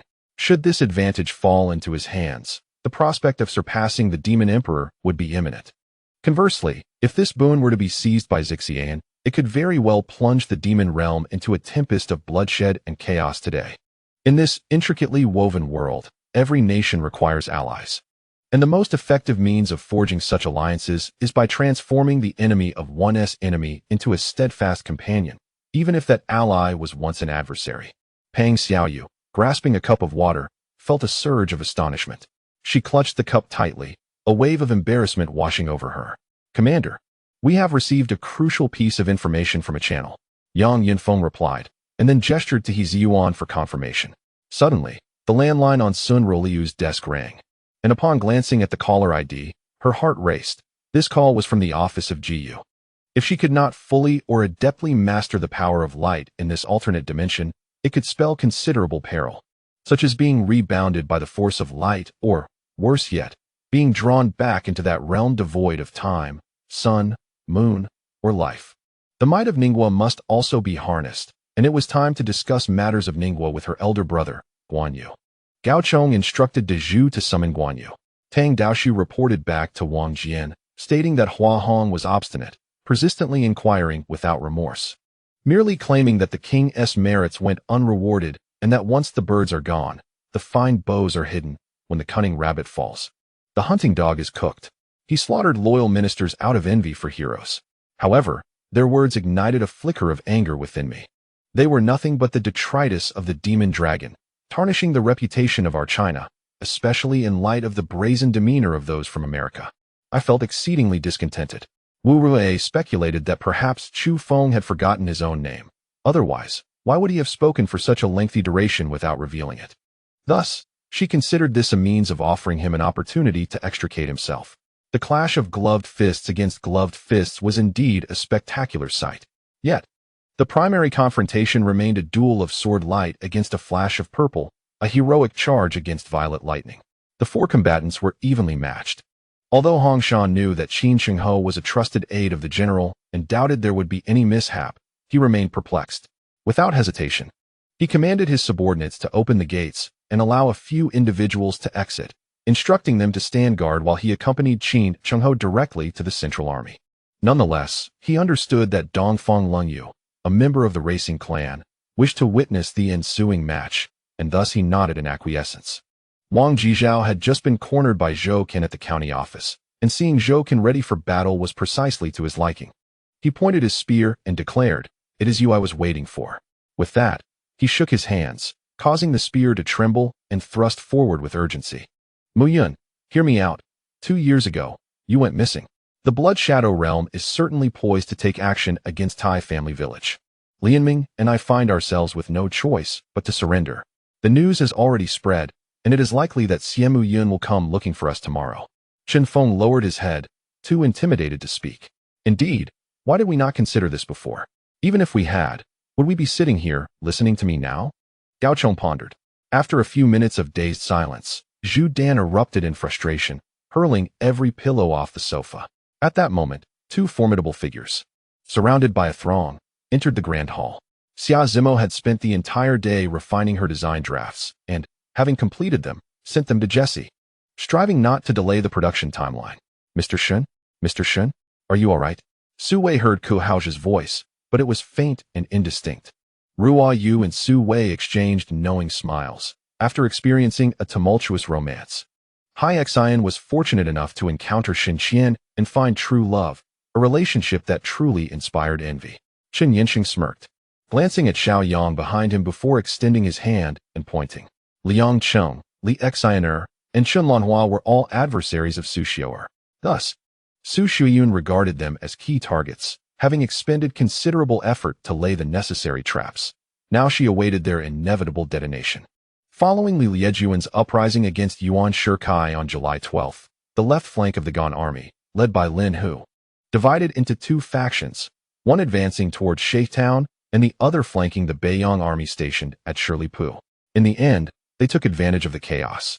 Lacking any semblance of chivalry, Ning Shizue cast a cold, disdainful glance, his tone devoid of emotion, yet brimming with unmistakable contempt. Come now. Didn't you all wish to see me?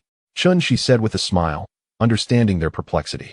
There must be accommodations available within the royal tomb, right? I would appreciate it if the eunuch could make arrangements. I can return to the capital with the princess either tomorrow or the day after. As Jin Junran spoke, he did not look at Morong Kai. His entire focus had long been captivated by a man. At the moment he acquired this new superpower, the Thunder King, already in America, also regained consciousness. Chen Shi named his second most potent superpower, the first being his S-class control over explosive flames.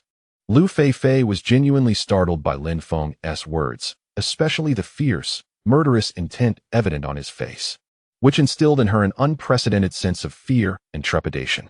As the preparation of the chicken pot required considerable time, Lin Feng and Bai Mu Xue could only sip on some sour plum soup to pass the tedious waiting period. During this process, an event transpired that relieved Lu Yi's household of any psychological burdens. Shen Hua and Shen Yu exchanged glances filled with longing. They were eager to enter the room and seize the enticing bowl of fragrant steamed egg custard. Those who did not understand could not help but inquire, their curiosity piqued. What exactly had occurred that elicited such expressions from them? Is there truly anything untoward to discuss? Qin Han exclaimed in astonishment, questioning the sanity of the emperor for harboring a monster within his palace. In Volume 1, Chapter 23, has the husband taken his sister-in-law? I prepared a separate bed for Susu, so they wouldn't have to squeeze together. Lu Zhiling pointed towards the bedroom. Well, that works. Chen Pingan had pig offal to attend to and couldn't linger with them, so he decided to take his leave. Lu Zhiling took charge of the foot pedal while Yin Xiuxiu wove fabric alongside her sister. This is quite heavy. Pingan certainly has strength in his legs, Lu Zhiling remarked, unable to contain her admiration. Xiuxiu, you are fortunate. Yin Xiuxiu kept her head down in silence, while her husband's legs were indeed strong. Her petite frame struggled to keep up. Xiuxiu, it's time to head home. After finishing with the braised dishes, Chen Pingan noticed his wife had yet to return. After Jiang Xiu'er had breakfast, Nightshade advised her to rest at home and skip work for the day. Luma also urged Jiang Xiu'er to take a day off. You should return now. It's fine. Shen Xiao glanced at Yuan Nanfeng, who showed no intention of leaving, wondering what he was doing there. Li Yi remained unhurried, as did Jing Xiang and Lu Peng. This battle had only just commenced, and the grinding action had yet to reach its peak. They could not afford to dampen the morale of the insurgents. I have no such intention. You are welcome to take a look. Li Jing understood that whatever he said, Gao Jianshang would not take in, and excessive explanations would only deepen the misunderstanding. 10 minutes later, Zishi's graceful figure began to dance in the studio, accompanied by the Guzheng melodies previously played by Yi Feng. Are we going to use a direct flash? Wasn't the previous spring mechanism ineffective for a flash? Zhai Qihan inquired, puzzled. Disastrously, although heaven and the earth deity had yet to notice the cosmic anomaly, the heavenly might had already sensed Bardak's threat. If Bardak continued to exist in this world, he would surely face expulsion. Weiss gritted his teeth, speaking to Beerus beside him. I am quite certain of my thoughts, and I sincerely hope that the current head of the Rod family is a wise individual. Nightshade replied with a smile. Wang Jie focused his mind deep into his dantian, observing that atop the two half-sect elixirs, a new elixir had emerged, forming a mutually supportive dynamic. The vibrations emanating from the second elixir, while not as formidable as the first, would, through continual refinement, prove to be equally effective. Mayor, I climbed out of bed, yearning to embrace her. Yet she maintained a certain distance, appearing vague and ethereal, like a specter, eluding my touch. Since this matter became public 2 years ago, it had long been common knowledge, requiring no investigation whatsoever. The fallen Vajra turned his stiff body to gaze at the unexpectedly appeared Lanze behind him. Regrettably, the triumphant expression of the frost giant king transformed into one of terror, panic, and dread within mere minutes, his voice quivering in response. However, as the messenger hurried away, a mysterious smile crept upon his lips, so many resources at hand, which would yield considerable profit upon swift exchange. A peculiar power emerged within Lanze, a fusion of the azure and violet essence belonging to the North Sea behemoth and the crimson abilities of Overag, catalyzing a remarkable transformation under this translucent force. I cannot afford to disregard these treasures, for they comprise jewelry, and around me are only the servants and my sister. If I do not secure them in a safe, these valuables will surely vanish within a few days.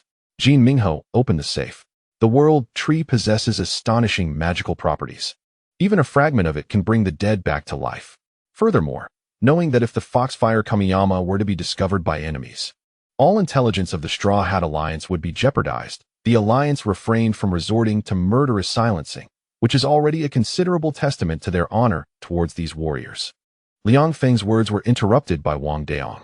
Although he was receiving praise, he momentarily choked up, opting to remain silent and allow Wang Daong to vent his emotions.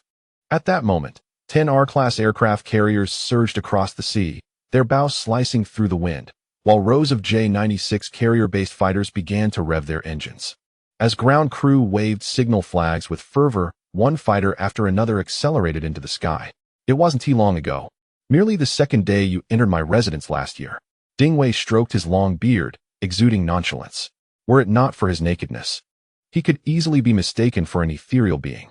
A malevolent cultivator of the Dongxian realm could not contain his urge to strike upon witnessing Jian Yi's demeanor, but was halted by the ancient ancestor of gluttony. Unbeknownst to me, should the young master require assistance, I will not decline. Li Yu paid little heed to this taciturn young master. He only considered the face of the young master's venture. Unfortunately, Guizhuoqing was exceedingly busy, and Pedro could not find an opportunity to meet him. After waiting over 10 days on Qianghai Island, he could bear it no longer and went to America to attend to matters, only to find that Guizhuoqing returned to Qianghai Island, missing him by a hair's breadth. It turned out to be Liang Gongzi's carriage. The farmer, upon seeing Liang Qiu, was so frightened that his legs turned to jelly, hastily retreating. It was as if dozens of bombers had swept across the sky, and the ground reverberated with a series of terrifying explosions. Yet, just as Tian planned to make a grand endeavor in the South Seas to establish a greater East Asia co-prosperity sphere for Japan, news abruptly arrived of Trotsky's demand for Japanese forces to invade Australia. Soon after, he received orders to return home for an expanded meeting of the Political Bureau. Prime Minister, how shall we respond to the Americans? Should we decline Hopkins' visit? The Minister of Foreign Affairs, Wang Jingwei, inquired softly. My beloved wife, I cherish her dearly. They are all blind to her brilliance, unable to recognize her worth. Chu Huandong raised an eyebrow, exuding confidence. The arrival of summer vacation undoubtedly signifies that Han Liani and Lian Shuo will be confined to their home daily. This, in turn, implies that their training will commence at dawn. Upon hearing the words of the tall figure, Han Liani's concerns began to swell. She apprehensively called out to Yang Juanhong, wishing to convey that he should flee at the first sign of trouble, disregarding her safety. Cheers. Luo Chong raised his glass and downed it in one gulp. The 1982 law fight was indeed delightful, with the wine's fruity aroma enveloping the palate. Unfortunately, the ghostly fire demon, a harbinger of doom, lacked sustained offensive power, often leaving the user fatigued, a significant flaw in life and death confrontations. Had Luo Chong not been present this time, the ghostly fire demon would have been in peril. Fang Qingyang and the ghostly fire demon awoke to find Luo Chong and Lin Jing entwined on the sofa, exuding sweetness. Volume 1, Chapter 24, Dying Cloth. As noon approached, Chen Pingan busied himself preparing a meal, leaving Zhang Shufang responsible for the foot pedal. Only after she pressed it did she understand why Lu Jiling often remarked on Pingan's strength. It seemed she had underestimated him in the past. When it came time for lunch, Zhang Shufang was taken aback. Not only was there stewed meat, but also braised pork, steamed fish, fried fish, scallions scrambled with eggs, shredded meat stir-fried with greens, and rice, a veritable feast laid out before them. Pingan, I'd like to discuss something with you, Zhang Shufang mustered the courage to say. What is it, Aunt Zhang? Please, speak freely, Chen Pingan replied, casually placing a piece of meat in Yin Xiuxiu's bowl. Could you consider allowing Xinlan to be your concubine? However, it appears that circumstances are compelling matters in that direction. If intervention in the Korean military affairs is not undertaken, the war in Korea seems indefinitely postponed. Ingli also found Madame Shun endearing, feeling a newfound warmth towards her. Ingli pondered that if she still had relatives, they would likely be akin to this. Yunuo. Mo Qing tested Mo Yunuo's breathing, and, realizing she had succumbed to a deep slumber, felt relieved and draped a bathrobe over her. Behind her, cold weapons lunged forward one after another. Shun Jingyan evaded in panic, enduring those she could not escape. The other intelligence gathered by Lu Li during this period was indeed authentic, yet this particular piece of information stemmed from his deductions. So Lu Li was cautious about asserting it too confidently, as a misstep could lead to significant repercussions. At that time, aside from Sun Dafu, there was also a doctor present, along with a middle-aged man with a dark, purplish complexion whom I had never seen in our town. Observing the expression of the Eagle Guardian, it was evident that had she not intervened, he would have dashed forward to eliminate the county magistrate without hesitation. After consuming a jar of wine, Fu Jiushang felt herself becoming somewhat lightheaded, losing control entirely. She rose, placing the wine jar upon the table, and unbeknownst to her, the Qingfeng sword had appeared in her hand. In a single leap, she landed gracefully before the table. In the blink of an eye, the fourth young master found himself bleeding profusely, collapsing lifelessly to the ground. Rest assured, my elder brother, in this life, I, Long Qianjue, shall never forsake you ere. Long Qianjue vowed before the onlookers. I harbor no disdain towards you. Rather, I have only just begun to awaken to this realm and cannot maintain it for long. If I continue, my body shall not withstand it, Mu Yun explained, though the truth of her words remained uncertain. Lu Liye did not respond directly to her, instead grasping the back of her head and guiding her toward the carriage. In Naples, located in southern Italy, members of the Bronze Black Cross reported sightings of the Pegasus, while the sealed Hellestone pillar exhibited signs of disturbance, with the accumulated spiritual energy of the earth seeping through its cracks. This surge of power appeared to have attracted an unruly deity. As the season of blooming arrived, the roses, red, pink, and white, blossomed in breathtaking splendor, a sight that rendered one breathless. Sister, is it my brother-in-law? I simply wish to ascertain whether he has an affection for men. Suing suddenly inquired after a moment of silence. It was unclear who had concocted the absurd idea that new students must undergo military training. Su Ziying, what is it that you truly desire? Following us all the way through the marketplace, and now deliberately coming to the hospital just to say this? Su Qian shouted at Su Ziying in frustration. Lost in thought, I was abruptly startled by a strange cry, followed by a gust of wind. Instinctively, I dodged to the side, and a figure tumbled past me. Upon closer inspection, it was the madman we had overlooked, both Lu and I. Cover yourself with the blanket. Catching a chill is no trifling matter, Lan Ziyu said, tucking the blanket around Lan Chongqing. With a creaking sound, claws scraped against the surface of the armor, producing a noise akin to a blade slicing through glass. The head of the armor remained intact, though the entire suit was sent flying far away by the Mist Island's new assault. Some individuals were completely unaware of the Mozi Guild's true nature, only to find themselves imprisoned. In a single night, Chang'an City endured a devastating scene reminiscent of a pillage. If Ambalyu could find himself in distress, perhaps surrendering was not entirely out of the question. Yet, the thought of the Rosenblum royal family, with its nearly 500-year legacy, being rendered powerless left them in a quandary. As naval personnel and pirates fell, their comrades surged forward, stepping over the bodies. Among the spectators, some kind-hearted souls could not bear to witness such cruelty and gasped in horror. The robust man, known as Didos, is a fervent warrior, wielding the imperial weapons called the dual axes, Belvuk. These axes, typically fused into one, can be separated at the center. Once hurled, as long as they possess strength. They will relentlessly pursue the enemy. Caesar closed the door behind him. Parting was hardly a cause for sorrow, particularly when it involved someone as insufferable as Caesar. Furthermore, the other 4 starters of the Eagles team included the top scorer, shooting guard Steve Smith. It is inevitable that those of exceptional caliber will attract criticism and disdain. The truly worthless, unable to achieve success themselves, resort to disparaging others, magnifying their flaws to validate their own worth. Indeed, after aligning with Qi Yan, Su Yi and Su Jia sensed that she seemed to harbor her own intentions, not for the Su family or herself. At that moment, a sudden bolt of lightning descended from the clear sky, striking fiercely upon the rooftop of the Qiankuan Hall. Despite the hall being equipped with a lightning rod, the rooftop was shattered by the strike, causing the entire structure to tremble. Mo Xian paused, then with intrigue withdrew his hand, observing the red mark upon his skin, which he gently licked. "Thank you, Qing Di," said Su Liyin, her face pale and lips frozen to a purplish hue, her voice trembling uncontrollably. Lu Ling said nothing as he approached and sat beside Enrua, sensing a tranquil atmosphere. A glance at Enrua's face instantly brought him a wave of comfort. After all, he had been incessantly pestered by Yi Wei during her eating moments. This was indeed Yi Wei's taboo.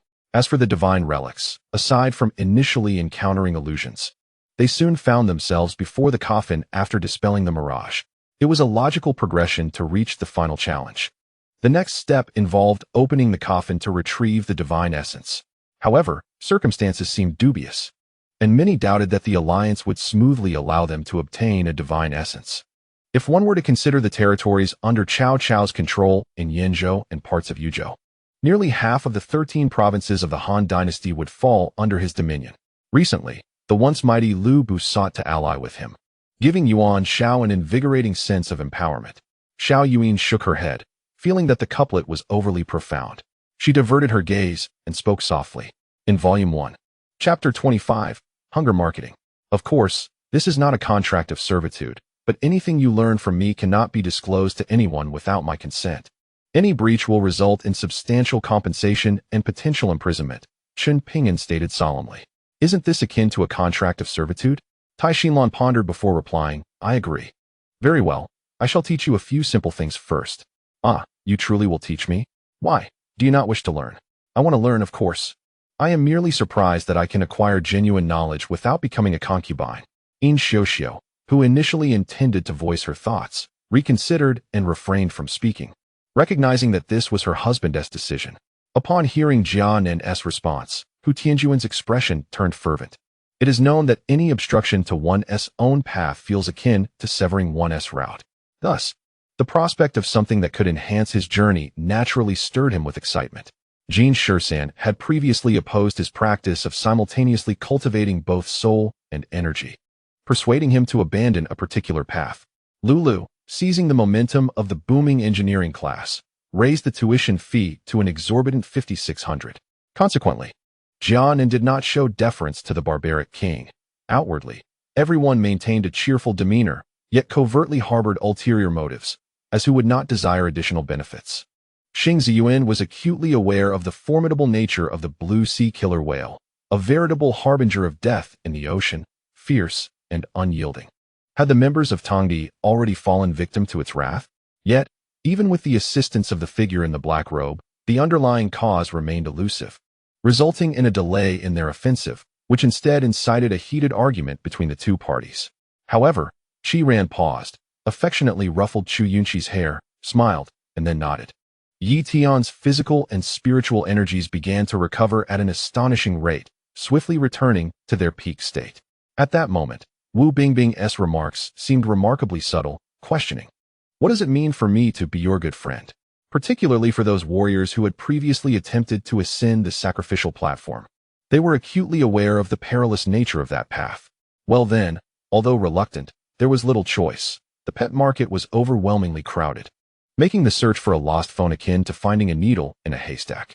Meanwhile, the old man sat upright, eyes closed in meditation, veins bulging on his forehead, exuding a chilling aura that warned others to keep their distance. Zhang Wei also halted, realizing that his master was never one to speak lightly. This revelation truly astonished him. I articulated 3 reasons, which, although easily refutable, were nonetheless tangible to me. He leapt forward, placing himself before Mu Changjue and Zhao Weilu. His eyes, which had been tightly shut for 360 days, suddenly flared open. Duan Rant's garments billowed, and her long hair danced wildly, resembling a solitary boat in a tempest, on the verge of capsizing. Even though Xiao Xiao had been restraining his emotions, he found himself at a loss when Han Ranyao pressed forward with unwavering aggression, as he had never harbored any dislike for her. Although unclear about their sudden intrusion, the way they surveyed their surroundings before entering made it evident that their performance today was substantial. Relate the sequence of events in detail. If you have not harmed anyone, I shall naturally advocate for you, declared Empress Dowager Xiaoduan. Xia Fan's memories also became hazy, his vision clouded in a mist, and Lin Xian, who appeared so near yet felt so distant, lingered in his mind. The sovereign sat above, his brow slightly furrowed, his countenance reflecting displeasure. He was one of the 3 celestial beings of the Falling Star sect, possessing the ability to discern Wang Quan's disquiet at a glance. The child had yet to reach the age of losing teeth, having never experienced the agony of dental pain or cavities. Her mother's words merely drifted through one ear and out the other, leaving no impression, though she yearned to venture forth. Upon witnessing that scene, a wave of trepidation washed over her. She pondered that had she not slumbered for such an extended period and awakened sooner, perhaps they would not be in such a state. Beneath the demonic realm, there would be no bleached bones littering the ground. He hastily pretended to drink, seizing the opportunity to open the message interface, only to discover that during the competition, Isabella had sent a notification indicating a level 3 affinity, though he generally muted system messages before matches, thus failing to notice it. This season, Spain, akin to France, adhered to an offensive football style, emphasizing technical prowess more than England, blending incisive attacks with a touch of flair. The distinction lay in one being more reminiscent of Latin style, while the other, amidst Latin influences, focused more on maintaining a balance between offense and defense. Thus, the child clung to his thigh as he lifted her from the bed. The gentle night rain prompted Xiao Xiao to feel that Nanjing had undergone a significant transformation, instinctively believing she was not herself, which led her to pose such a foolish question. If one finds the world unsatisfactory, then become powerful, overturn everything, and establish a realm of your own, a world of your liking. As the grand residence of a second-rank general, its construction appeared rather vulgar, even if the landscape designer had a unique taste. It was inconceivable that the estate would be fashioned in such a manner. Did the designer not consider the mansions of other dignitaries during the design process? At that moment, Wu Peng spoke ill of Su Yu in his presence, making collaboration untenable. Yuan Ling gazed at the nether beast, about to speak, when suddenly his brow tightened, his body teleporting once more. In the instant he vanished, a flame inexplicably ignited at his previous location, its hue significantly deeper than before. Upon Yuan Ling's arrival and seeing the flame, an unsettling sensation gripped his heart. Touchy deftly dodged the lethal strike of the mutated wolf, but the creature's jaws clamped onto Touchy's left shoulder. Initially, Su Yu had been infuriated by Wang Zi's remarks. However, witnessing Wang Zhouji's resolute demeanor filled her heart with joy. For in Wang Zhouji's mind, she was still the ultimate choice, rendering any words from Wang Zi utterly inconsequential. With Lin Debo's assistance, they meticulously scrubbed the large urn inside and out, allowing it to dry. The following morning, Song Ruyu arose and prepared a large pot of water, extinguishing the fire once it boiled, allowing the water to cool naturally. Wang Su, residing in the ancient town, primarily focused on culinary arts and hot pot recipes, finding little else to learn, as disciplines such as medicine could not be mastered in a mere day. However, there remains a perplexity in his mind. Given the immense gravity of the celestial realm, the immortal beings residing here ought to possess extraordinary physical prowess. Yet, the once formidable Xiling was effortlessly subdued by him. Although it appeared that Xiling had not exerted her full strength at that time, the disparity should not have been so pronounced. As her thoughts wandered, drowsiness gradually enveloped her. She gently closed her eyes, surrendering to the depths of slumber. At that moment, the door swung open with a resounding crash, compelling her to awaken and meet the striking visage she had encountered countless times in her dreams, yet devoid of the tender affection she had envisioned. Only anger and disdain graced his features. "You find joy in thievery?" Granny Huang glared at him, accepting the large sack. Opening it, and methodically sorting its contents. The narrow space was suddenly filled with the rich aroma of cured meats. This time, they had indeed procured something savory. In the first volume, Chapter 26, Assembling the Compound Crossbow, Chen Pingan's terms for credit sales were not settled on a monthly basis, but rather calculated according to the volume of goods sold. While this may seem disadvantageous, what if the merchandise remained unsold indefinitely, leaving no settlements? Even Tai Xinlan furrowed her brow at this notion. Very well. Let us proceed to sign the contract. Upon hearing these terms, Boss Li joyfully signed the contract and provided a substantial advance of 40%. During the Dakin era, the profits from textiles were considerable, with costs primarily arising from labor and craftsmanship. For Chen Pingan, his main expenses stemmed from raw materials such as cotton and oil hemp. The 40% advance was more than sufficient for procurement. Behold, the long sword moved in tandem with the knight-edge sword's momentum, gracefully slashing towards the oncoming Lin Kuan. Then, it vanished into the void, as if it had never existed. 3 visible streams of energy emerged, first a crimson hue, followed by black, and lastly purple. These 3-colored currents spiraled around the castle, occasionally circling above, enhancing the eerie atmosphere of the edifice. In the absence of invincibility or damage immunity, it seemed inconceivable that anyone could withstand X's 7-fold damage. In every region, the lifestyles and current mental states of the people differ when sculpting divine statues, thereby altering the essence expressed by the statues themselves. Millions worship the same deity, perhaps giving rise to countless manifestations of that divinity within their hearts. In a sudden moment of reflection, Chen Jing found himself stirred by myriad thoughts. 5 minutes later, Su Zimo, following Yang Leiling, arrived at a rented room on the 7th floor. Observing her enter, he stood still, waiting for several minutes in silence. When no sound emerged, he contemplated departing. Yet his remarkable hearing caught a cacophony of violence. At that moment, the phone beside him rang, prompting him to compose himself and answer with a veneer of feigned cheerfulness. Upon hearing the court's verdict regarding his infringement, he felt no trace of anger, responding with a lingering smile as he bid farewell. As Long Tianwei's analysis grew increasingly composed, cold, and even ruthlessly clinical, Long Yuntian's expression gradually darkened, succumbing to a sense of despondency. Mei Ying gazed into the eyes of her counterpart, where a fleeting shadow of melancholy flickered, causing the flames of her curiosity to extinguish. She lifted the water cup from the table, taking a sip to suppress her thoughts. Redirecting her gaze to the 2 figures, one clad in blue and the other in black, on the stage. Currently, Duan Xiu possessed a level of immortality at the 4th tier, capable of unleashing the combat prowess of a 6th-tier immortal in battle.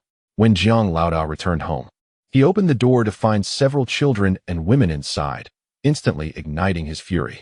He strode forward and delivered a swift kick to Li whenever he was enraged.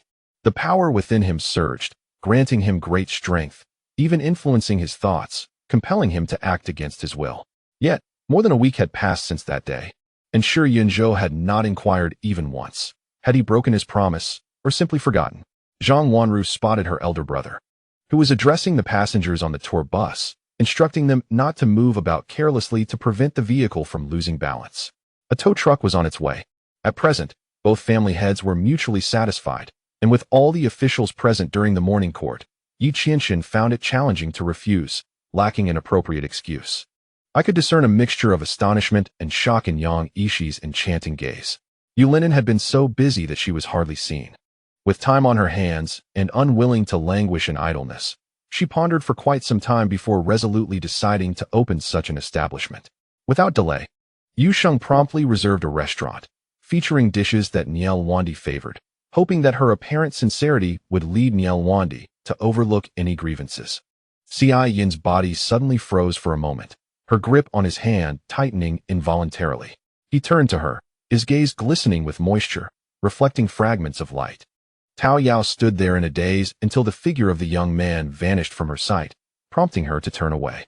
Zhang Jian scoffed derisively, asserting that unless her mother was buried alongside her, her elder sister would never recover, before turning away. Thus, after much inner turmoil, he finally dialed the number. Fortunately, the other party could be reached via WeChat, allowing for some semblance of communication. Otherwise, resolving any issues would prove exceedingly difficult. The celestial providence bestowed upon Zhang Yi this time was remarkably abundant, sufficient to not only replenish the entirety of the 90% she had previously relinquished in the Chilan immortal land, but also to multiply it twofold. She yearned to inquire whether the recent demolition of the room where Xuanji resided was a consequence of her disturbance. Gu Wei, curious about how she knew, refrained from asking and instead stammered, "No problem." It seemed that the old monk was not as pious as he appeared. Gu Wei was acutely aware of Zhang Yi's dire circumstances before her journey to the Chilan immortal land. The drastic transformation she underwent was indicative of her astonishingly fruitful gains, far exceeding his initial assumptions. In this world, envy towards the affluent lurked in every corner, a testament to the pervasive jealousy of those who felt outdone. Chu Xi understood that someone of Zhang Yi's character would not fabricate tales regarding such matters, which momentarily quelled any inclination to compare Jiang Heng with her uncle. Jing Qianqian paid little heed to Jing Qingga's words. She had conducted her research and found that Jing Qingga was merely an orphan, devoid of parental lineage and noble heritage, with the only individual of note being Feng Yaisai, who had since ceased their association. The jade pendant, a birth gift from her mother, engraved with her initials by her father, was irreplaceable and must not be lost. High-stakes confrontations often culminate in an instant. Before the assassin, hampered in speed, could strike, Qin Wantian sent him flying with a single punch, leaving Su Mo unscathed. Wang Su recognized Su Mo's intelligence. Persuading him to assist without revealing the truth would likely be futile even if he were to meet his demise. However, upon encountering Gao Mingwan outside the Jiang residence, Jiang Weiwei sensed something amiss. What could have prompted her return? Surely, she would not attempt to persuade her mother. These items, regardless of whether they were copper or gold and silver, were valuable possessions, dignified to carry, albeit not worth much. Had the two already been entangled? Or did their connection arise post their acquaintance with Xin Yinshu? Moments later, Lu Yunzi unexpectedly reached out, grasping what resembled a tail, dragging forth a relatively intact leopard skeleton. Chu Lingfeng meditated, confirming his suspicions. The spiritual energy here was nearly indistinguishable from that of the ethereal realm. If this Luoyuan prefecture could rent a few chambers to him and consult with old Jiang, he could likely sell some medicinal elixirs and utensils. Dong Yuan maintained a distant relationship with the other household, planning to visit when convenient, or send gifts otherwise, as maintaining appearances was essential. Where did you hear such a thing? Don't speak carelessly. Your father's company is thriving, Guo Qingbei's mother quickly interjected. Initially, Ying Xian held a mere admiration for Xiao Feihong, not overly concerning himself with him, but upon discovering Xiao Feihong's lineage, his interest was piqued. Volume 1, Chapter 27. Eliminate Zhang Chonghu? Chen Pingan suddenly awakened, exclaiming loudly, "It's me, your brother-in-law. I drank too much water during the day," came the voice of Yin Susu from the direction of the restroom. The shed was rather close to the restroom, rendering the situation somewhat awkward. After a while, upon hearing her pull up her trousers and leave, Chen Pingan lay down once more. Under the cloak of darkness, two figures stealthily approached, Zhang Chong and Lu Kuei. Lu Kuei was a burly man with a shaved head, recruited by Fan Debiao to assist him. "Kuei Gu, soon we shall infiltrate and deal with Chen Pingan. His wife will be left to you. I must say, she is quite beautiful," Zhang Chong leered. "All right." As the shadows drew nearer, Chen Pingan stirred again, startled by the conversation. "Who? It's me, your brother-in-law. I drank too much water during the day," Yin Susu's voice echoed once more. The proximity of the shed to the restroom continued to make the circumstances rather uncomfortable. After a brief interval, once he heard her leave, Chen Pingan attempted to rest again. In the moonless night, the two figures approached stealthily, revealing themselves as Zhang Chong and Lu Kuei. Lu Kuei, a robust figure, was clearly a formidable ally summoned by Fan Debiao. "Kuei Gu, shortly we will infiltrate and take care of Chen Pingan. His wife will be yours. I assure you, she is exceedingly lovely," Zhang Chong declared with a smirk. "Very well." Suddenly, a powerful force shattered the last layer of defense. Jin Gang waved his hand, and the protective barrier was torn apart, bringing him face to face with Lu Yu. Adorned in a cerulean-fitted dress and silver stiletto heels, her silhouette accentuated her statuesque form, embodying a captivating allure. With a resounding thud, Lu Hongfeng collapsed to the ground, feeling as though every bone in his body had shattered. Even the act of rising proved a Herculean task. Su Wanxing expressed surprise at Song Yan's keen observation, recalling that she had not intentionally altered her stance. How had Song Yan discerned it?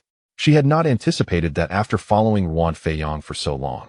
Her ultimate goal was simply to accompany Gu Xiao in order to meet Yu Liken. Yet, endowed with the same prowess of a conqueror, Olaf's combat abilities were evidently superior. In a direct confrontation, the blind monk stood no chance and was swiftly vanquished by Olaf's axe.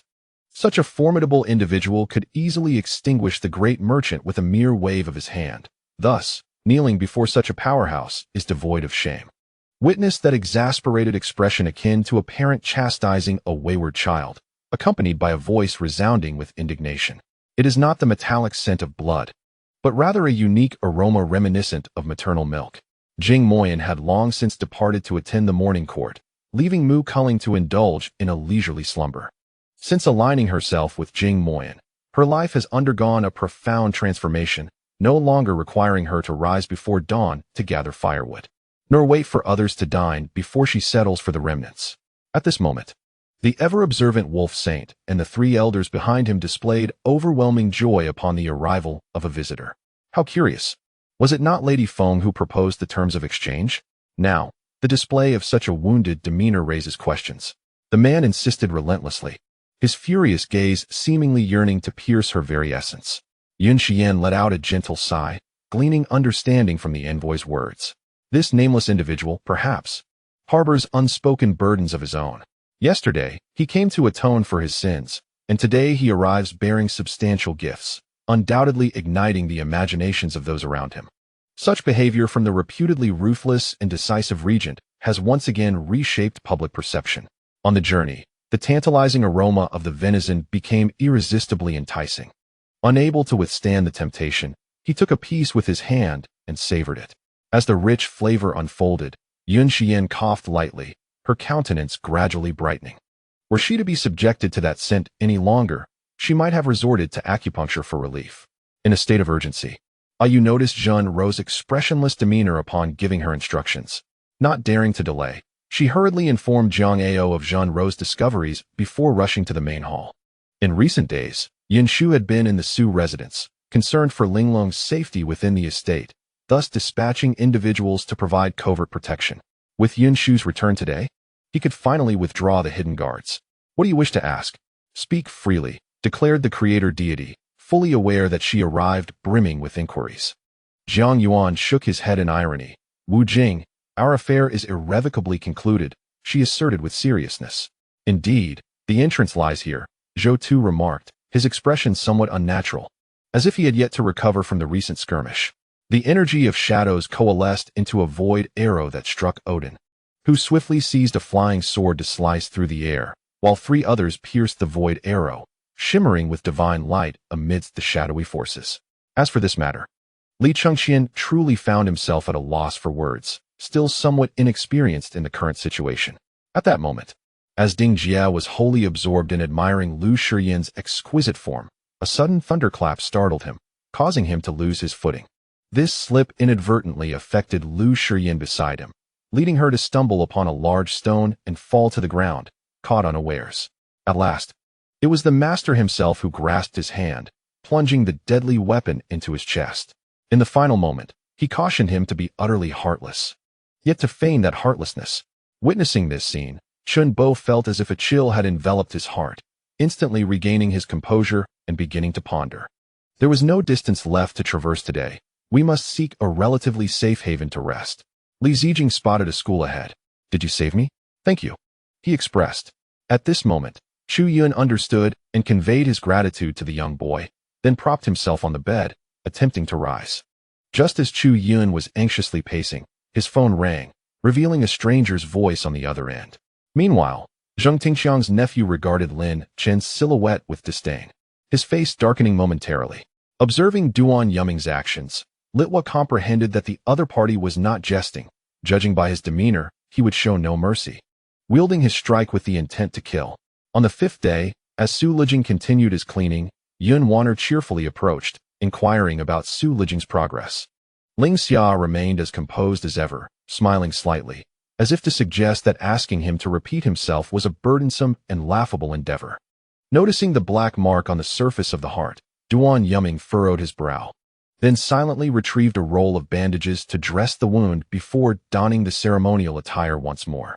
Zhang Xiuying lamented her headache, while Tang Li berated Li Qing, calling her a heartless fiend. Enough, enough. Your meager tears are worth nothing. Look here, I hold this painting, depicting the figure of that old man clearly. The burly man declared, unfurling a scroll from his waist, revealing a portrait resembling Kuan. Yu Hang's eyes glinted with menace as his figure vanished from sight. He had discerned from the ice dragon's expression that it had encountered Ji Wuhuang before, and given the latter's previous misdeeds, he had reason to suspect Ji Wuhuang awaited being ensnared by the ice dragon. Volume 1, Chapter 28, Preparations for Battle. Chen Chunming instinctively retreated, prompting others to hesitate, unwilling to be the first to perish, leading to a momentary stalemate above. The village chief forcefully jabbed his hoe into the ground, sternly proclaiming, "Cease at once. Let me see who dares to move." Upon hearing the chief's command, many grasped the situation.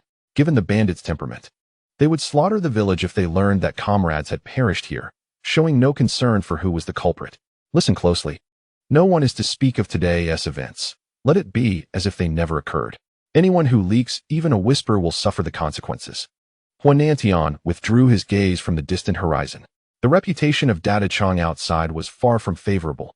In recent years, even his arms dealings had become tainted, marking him as a troublesome individual, one who values wealth over life. You actually poisoned him? I coldly inquired of the instructor. Noticing the pained expression on the young girl, Wu Qianyu's face began to ease. Yet, upon recalling Gu Qingyun's two promising sons, the official felt a sense of relief. Indeed, with such accomplished offspring, he need not worry about the future of his lineage. Setting aside her tendency to overshadow others or to assume control, it was her remarkable composure in the face of adversity that made me feel inadequate. Zhao Mingyue crouched behind the wide counter, mysteriously raising her finger to signal Gu Wu to silence. Her knees hugged to her chest, lost in complex thoughts. Reflecting on the recently departed He Fuji and now another elder, particularly Gu Boshang, leaving this world, he found it nearly unbearable. Mo Etienne set down his cup and seated himself on the sofa beside the large bed, raising an eyebrow in confusion over her words. However, his demeanor suggested he had little need for learning, for the energy within his meridians was such that his presence, while channeling his mental power, felt somewhat diminished compared to others. She had unwittingly fallen asleep in his room. Regardless of the reason, she bore some responsibility. Yet, no matter his thoughts, they were inconsequential. Whether through soul transmigration or physical rebirth, he had acquired a new life. Uchiha Madara's form instantaneously morphed into a piece of rotten wood, and the ground nearby erupted into a substantial crater. It appeared I had been somewhat arrogant. Leo rubbed his still recovering eyes, managing a wry smile. The oppressive aura was potent enough to elicit a sense of pressure. This Niexinghe clearly possessed considerable strength. Jiang Wushan mused silently, his eyes suddenly gleaming with intensity, unleashing formidable combat power and a terrifying pressure that engulfed Niexinghe. Having spent over 4 years in this world, my existence had revolved around eating, resting, and fighting. Mr. Song, residing in Zhonghai City, despite being retired, continued to diligently contribute to the advancement of medicine in our country. Ma Yuqing began to narrate the life of Song Zhaosheng at a measured pace. If one were to only detect a short distance on either side, then the range could indeed extend between 300 to 400 meters. Then, does that mean no one can acquire the divine king fruit? Situ Sheng inquired. For his purpose in coming to Zeton Mountain was singular, to obtain the divine king fruit. A series of low, muffled explosions resonated through the sky, transforming the previously clear horizon into a tumultuous scene filled with dark clouds and fierce winds. Gazing up at the unparalleled youth above, everyone felt a wave of helplessness. Even the 3 sages present, alongside Yu Bingxin and Chu Tianmu, were taken aback by Gu Han's imposing figure. After wielding 2 swords, Du Xin managed to draw with the sculpture, though he could not shake the feeling that the statue seemed to grow increasingly formidable with each encounter. He had long anticipated that traditional Chinese medicine would one day achieve greatness, thus seizing the opportunity to acquire this land at the right moment. Subsequently establishing a base and entering the market. This competition was an elimination round, with each contestant assigned a number. The electronic screen would randomly scroll through the numbers, and the three mentors would press the stop button on the table to randomly select 3 contestants for the duel, with 4 mentors casting their votes. Only one among the 3 could emerge victorious and advance to the top 20. Thank you, Your Highness. Yi Wuqing naturally had to maintain a sense of composure. She was exceedingly fond of the dish adorned with golden pearls, which appeared truly exquisite. If she could showcase it in front of others, it would undoubtedly attract countless envious glances. The phone he had brought buzzed incessantly, yet he refrained from answering, and she pretended not to hear it, leading to a stalemate between them. Had this been in his previous company, a job applicant would likely not have even passed the initial interview. During this period, Kaiza was exceptionally busy. Relatives and friends back home were watching the competition, and he had to ensure their proper arrangements. Simultaneously, foreign friends visiting him required his hospitality. However, Kaiza possessed a team that had more energy than Yao Ming, making everything manageable. The 5 powerful individuals simultaneously cried out in surprise, united in their disbelief that fate could so swiftly deliver a blow to Peng Kong. Truly, he must have been astounded. Could this be the malice of the world as foretold? Alas, what does it mean to grow in such circumstances? The fire god is hailed as the most advanced and powerful battle mech in the entire galaxy, and upon the announcement, countless young people across the empire went into a frenzy. It was only after he drove away that I remembered my luggage was still in his back seat, and I hastily pulled out my phone to call him, hoping he would turn back. However, recalling that he had pressing matters to attend to, and that I was not in urgent need of my belongings, I ultimately decided against making the call. As he had said, my family runs a martial arts school, specializing in leg techniques, Wang Quan affirmed. Chen Yu understood the urgency of the matter. Without waiting for the cabin pressure to equalize with the outside, he unlatched the buckle and pushed upward with both hands. Simultaneously, 2 goblins attacked from the side, but Xia's movements seemed almost prescient.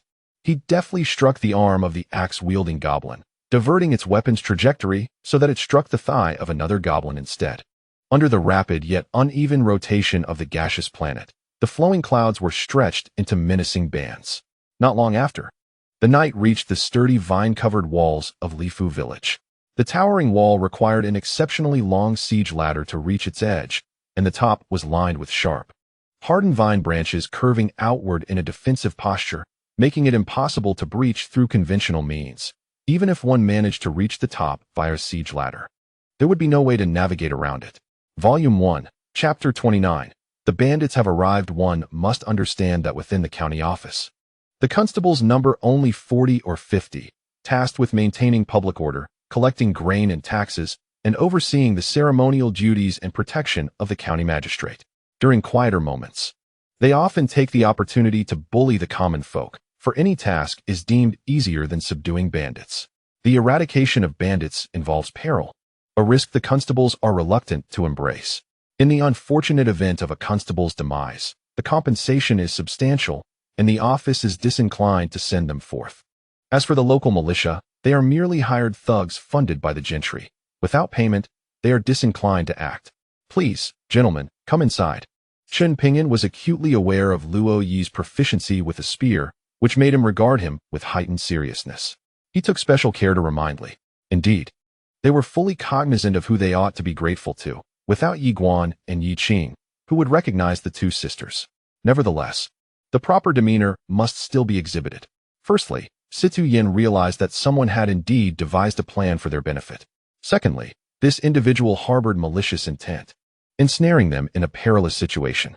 The mid-stage practitioner of the Yang realm bowed deeply, his tone imbued with utmost respect, even carrying a fervent admiration and excitement. Before him stood an elder, exuding an ethereal aura, the very foundation and guardian of their sect. It was indeed the moment to integrate into the collective.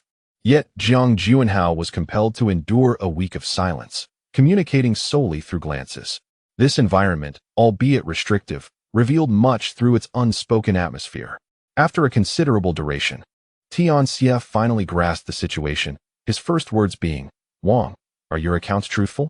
Whether it be the Silver Eagle or the Golden Eagle, or even the Blood Demon General and the Ghostbone General, all are seasoned powers of the Yuan-Si realm, undoubtedly possessing formidable backgrounds. There might even be unexpected surprises, such as the agility manual he currently yearned for." For several consecutive days, Lu Yu faced defeat after defeat, eventually retreating several hundred miles. By this time, the troops of Izhou had distanced themselves from the city, venturing into the forested regions. A massive azure claw-shaped force tore through the void, rending the earth and leaving behind several striking claw marks. Thank you. Thank you to everyone who has supported me all along. And Shengji's words were destined to astonish the audience, as this was his briefest expression of gratitude since participating in the Grand Bell Awards. Yet he proceeded to delve into numerous tangential remarks. Some, like Yuan Shang, silently tended to their wounds. Others, like Cao Cao, busied themselves with post-battle matters, while Lu Yu meticulously accounted for his spoils of war. Another individual sprouted demonic wings from his back, with horns emerging from his forehead, and his feet resembling the talons of a bird-like creature. At the entrance, a waiter had already pushed a cart, awaiting as the cold dishes were prepared, merely waiting for the menu to be confirmed before serving. Gu Huai's gaze turned icy in an instant, as he slightly bent down to retrieve a listening device from beneath the coffee table. The Warner deities specialize in elemental magic, with most of their spells possessing formidable offensive power, a stark contrast to the deficiencies found in white magic. It was as if a malevolent dragon were poised to emerge, with a surge of malevolent energy that prompted both individuals to furrow their brows. Without hesitation, the dragon soared towards them, revealing a multitude of flying swords before their eyes, gleaming with a cold, murderous intent. Inside the doorway, Xiao Hongwei offered a faint smile, recognizing the melody as one his father played upon learning of his return. Zhang Qing's eyes widened in astonishment as he turned to see Lu Jie being scolded by the elderly man beside him, appearing quite the victim. Even as a novice, one could learn from capable elders, and with Su Jian's cleverness, it was impossible not to acquire some remarkable skills. The former crown prince, now merely a grand prince, would see every aspect of his being transformed. In a daze, Long Fei awoke, his eyes meeting the white ceiling, the strong scent of medicinal concoctions filling his nostrils. He shifted his body and found the pain had dissipated. En Li Ling nodded slightly, her heart stirring as she watched the soldier raise the flag fluttering in the air, emblazoned with the image of 3 black dogs, the emblem of the Krigan family. As a family, they possessed a fief, namely Krigan Castle. Kong Yanzhou had indeed guessed correctly. Kong Xian was determined to protect his mother, spending several days soaking his weapons in excrement, accumulating an unknown amount of filth. Lian's expression was calm and disinterested. And Qing Xing, who had never shown much desire to hear me play the zither, seemed to express this sentiment for his sake. However, seeing him in such a state left her momentarily taken aback. In another circle, relying on the great Luo Golden Immortal, disciples of various families emerged for practical experience. Whether from the Shi or Xian'er sects, each familiar with one another, their statuses determined by their own cultivation levels, many possessing great supernatural abilities, with innate laws and primordial principles. Among them, numerous great Luo Golden Immortals could be found. The overwhelming chaotic demon god's manifestation was indeed domineering. Should the sages refrain from intervening, it seemed unlikely anyone could contend with the demonic sect. Regrettably, the likes of Emperor Ziwei had not personally arranged the Exterminate Immortals sword array, which would have surely led to a fierce battle against the chaotic demon god's manifestation. Daoist Qingqing's gaze fixed upon the celestial star array as he spoke. Today's coronation ceremony must be something you have awaited for many years, I interjected, still gazing at the horizon. Suddenly, a surge of intense emotion enveloped Long Fei, and upon regaining his senses, he realized he had clutched the chest of the Holy Sun. Raising his fist, "Brother, what brings you here? The last time I heard you were coming, Sister Chu was in seclusion, so we didn't have the chance to converse. By the way, where is Sister Wan Yulian? Did she not accompany you?" The dark-skinned Chu Fong, with remarkably white teeth, eagerly inquired. However, Ice Moon was notably absent. Long Ming's inquiry to Meng Qin revealed that Ice Moon had apparently gone to the rooftop, though her purpose remained unknown. Volume 1. Chapter 30. The death of Li Qiaoyi with the backing of the second-in-command. Chen Chunming felt emboldened, standing tall as he declared, "This matter does not concern us. It was Chen Pingan who did it. He shot Zhang Chong and one of your valiant men from Wolf Tooth Mountain with arrows." At that moment, the village chief comprehended the gravity of the situation. Initially, the bandits had merely blustered, uncertain whether Lu Kuai had indeed perished at Chen's homestead. After all, he could have met his fate along the road or in another village. Now that Chen Chunming had implicated Chen Pingan, it was tantamount to acknowledging that this incident was linked to Chen's estate. "Ha ha ha, Splendid, you have done well. The second-in-command nodded in satisfaction.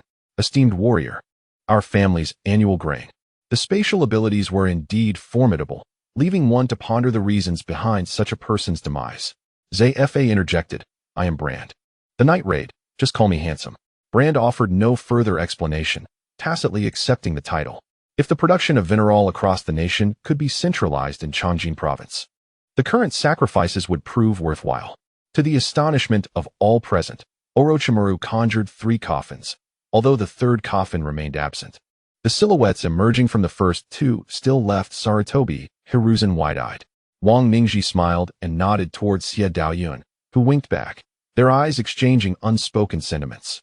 Along the azure stone path by the lake, several children, clad in thick cotton garments, frolicked and laughed, their voices ringing like silver bells, echoing into the distance. Chu Tingyun shut her eyes, inhaling deeply before exhaling. When she opened her eyes again, the despair and darkness had vanished, replaced by a renewed brilliance in her gaze. Goodness! You may be onto something, Zhang Chun exclaimed, struck by a sudden realization. Coupled with the bizarre occurrences and calamities reported across various regions over the past 2 years, could it be that chaos was indeed forthcoming? The man's hand inched closer, skillfully positioned so that the others around him remained oblivious to his every movement. As he attempted to retrieve something from his pocket, he noticed his master gripping the steering wheel with both hands, gazing at a photograph beside him. Letting out a soft sigh. Those matters, he believed they were in the past, and I too thought they had faded away. Yet, when he truly touched my body, I found myself overwhelmed by a visceral aversion, an instinctive rejection, even an involuntary coldness in my words. Upon hearing Ling Er's response, Yi Qing felt a sense of relief. Simultaneously, he closed his eyes. When Yi Qing opened them again, an aura of regal authority erupted forth. With blood-red eyes resembling rubies and elongated fangs that bore a hint of deadly intent. However, at that moment, Zhao Baihan and his companions had their gazes fixated entirely on Hua Ji. Hua Ji successfully exploited the common weaknesses of people to restrain Zhao Baihan and the others. As his words hung in the air, a tumult arose once more. Nikita, with eyes wide open, was clearly speaking nonsense. If it were truly an extraordinary metal, how could it be auctioned repeatedly here? Wait, from this day forth, the Ming sect will be under my stewardship, Zhang Wuji. There shall be no indiscriminate slaughter of the innocent. Therefore, if you lay down your weapons, I shall spare your lives and escort you down the mountain, Zhang Wuji declared. Shoo, Long Yichen merely raised a finger to his lips, signaling for silence. It seemed their hopes of leveraging the Yi family's name to act arrogantly and oppressively had been utterly dashed. If I buy a bottle of wine for myself, am I causing trouble? If I purchase a pair of shoes, am I frivolously spending? If I indulge in a bowl of meat noodles, am I squandering my wealth? Ha, Manager Lin, there's no need to be so anxious. From now on, you may call me Yichen. Since you are older, I shall address you as Sister Lin, if that pleases you, Long Yichen said, smiling at Lin Shuang, who appeared somewhat nervous in his presence. Luo, who was so enraged that his fists cracked ominously, it seemed he could no longer restrain himself from striking. I told you, you have a way to get the elixirs in here. Hu Yan's voice emerged, indifferent and unyielding, as he was once again engulfed by malevolent spirits. During previous clan leader meetings, when someone praised Shengwan Mingyan, Yi Sheng had displayed overt dissatisfaction. I do not lack for these spirit stones. I possess thousands of times their worth. Working merely alleviates a fraction of the pressure, but does not resolve the issues at hand. Is this beautiful? She smiled at him, revealing a seemingly innocent demeanor, as she remarked on the hairpin, which she had owned before. Suddenly, the Xianshui beast thrashed violently, sending waves crashing that shattered the thin ice. With a furious roar, it unleashed a torrent of raging waters, surging forth like an arrow released from a bow. A black triangular aircraft was swiftly flying into northern Asia, where the Devourer was laying waste to a war base in the wasteland. As the National Alliance officially commenced operations, several renowned figures began to arrive, seeking refuge. Wang Qingqing hesitated for a moment. She observed Wan Sheng with a man. Yet there was no overt display of intimacy. These were all captured from her carefully chosen angles. While sorting through the belongings, individuals discovered that at the time of his passing, he was surrounded by only 2 items, a handwritten Buddhist scripture and a somewhat worn basketball. Howard attempted to nudge the ball, but nearly lost it due to excessive force. This reassured the trio. indicating that he was indeed earnest rather than merely jesting. Witnessing this scene filled me with immense joy. Upon further exploration of the vicinity, I became increasingly convinced that this locale was the most suitable for construction. He could only attribute this to his own overthinking. For Mo Yin had become more cheerful and laughter-prone than before, gradually transforming for the better. Such changes were entirely natural. Upon receiving this news, she felt a surge of happiness, akin to being delivered a pillow while dozing off, alleviating her concerns regarding being suspected by old Master Shen. This was not an ordinary place. Rather, it resembled a fantastical realm, surrounded by lush grasses and flowers, with countless enormous vines spiraling upwards, enveloping the entire space. In truth, she was also perplexed by the behavior of the spiritual beast. She raised her right hand, channeling her spiritual energy into the ground, conjuring a golden magical array to summon the cat demon king. Clearly, Yu Yao had misunderstood once more. She never anticipated that even before she entrusted Li Muhan with investigating her lineage, Lin Yuanzhou had already commenced his inquiries. Ling Yinzi's absence raised questions. Was she pursuing Zhang Yishan and Ding Jian or fleeing for her life? Could Gu Hongxin discern the truth? Bai Luyan understood Shi Yu's intentions. He embraced her and quietly returned to their quarters. He was unhurried, for he knew this girl harbored feelings for him. Volume 1.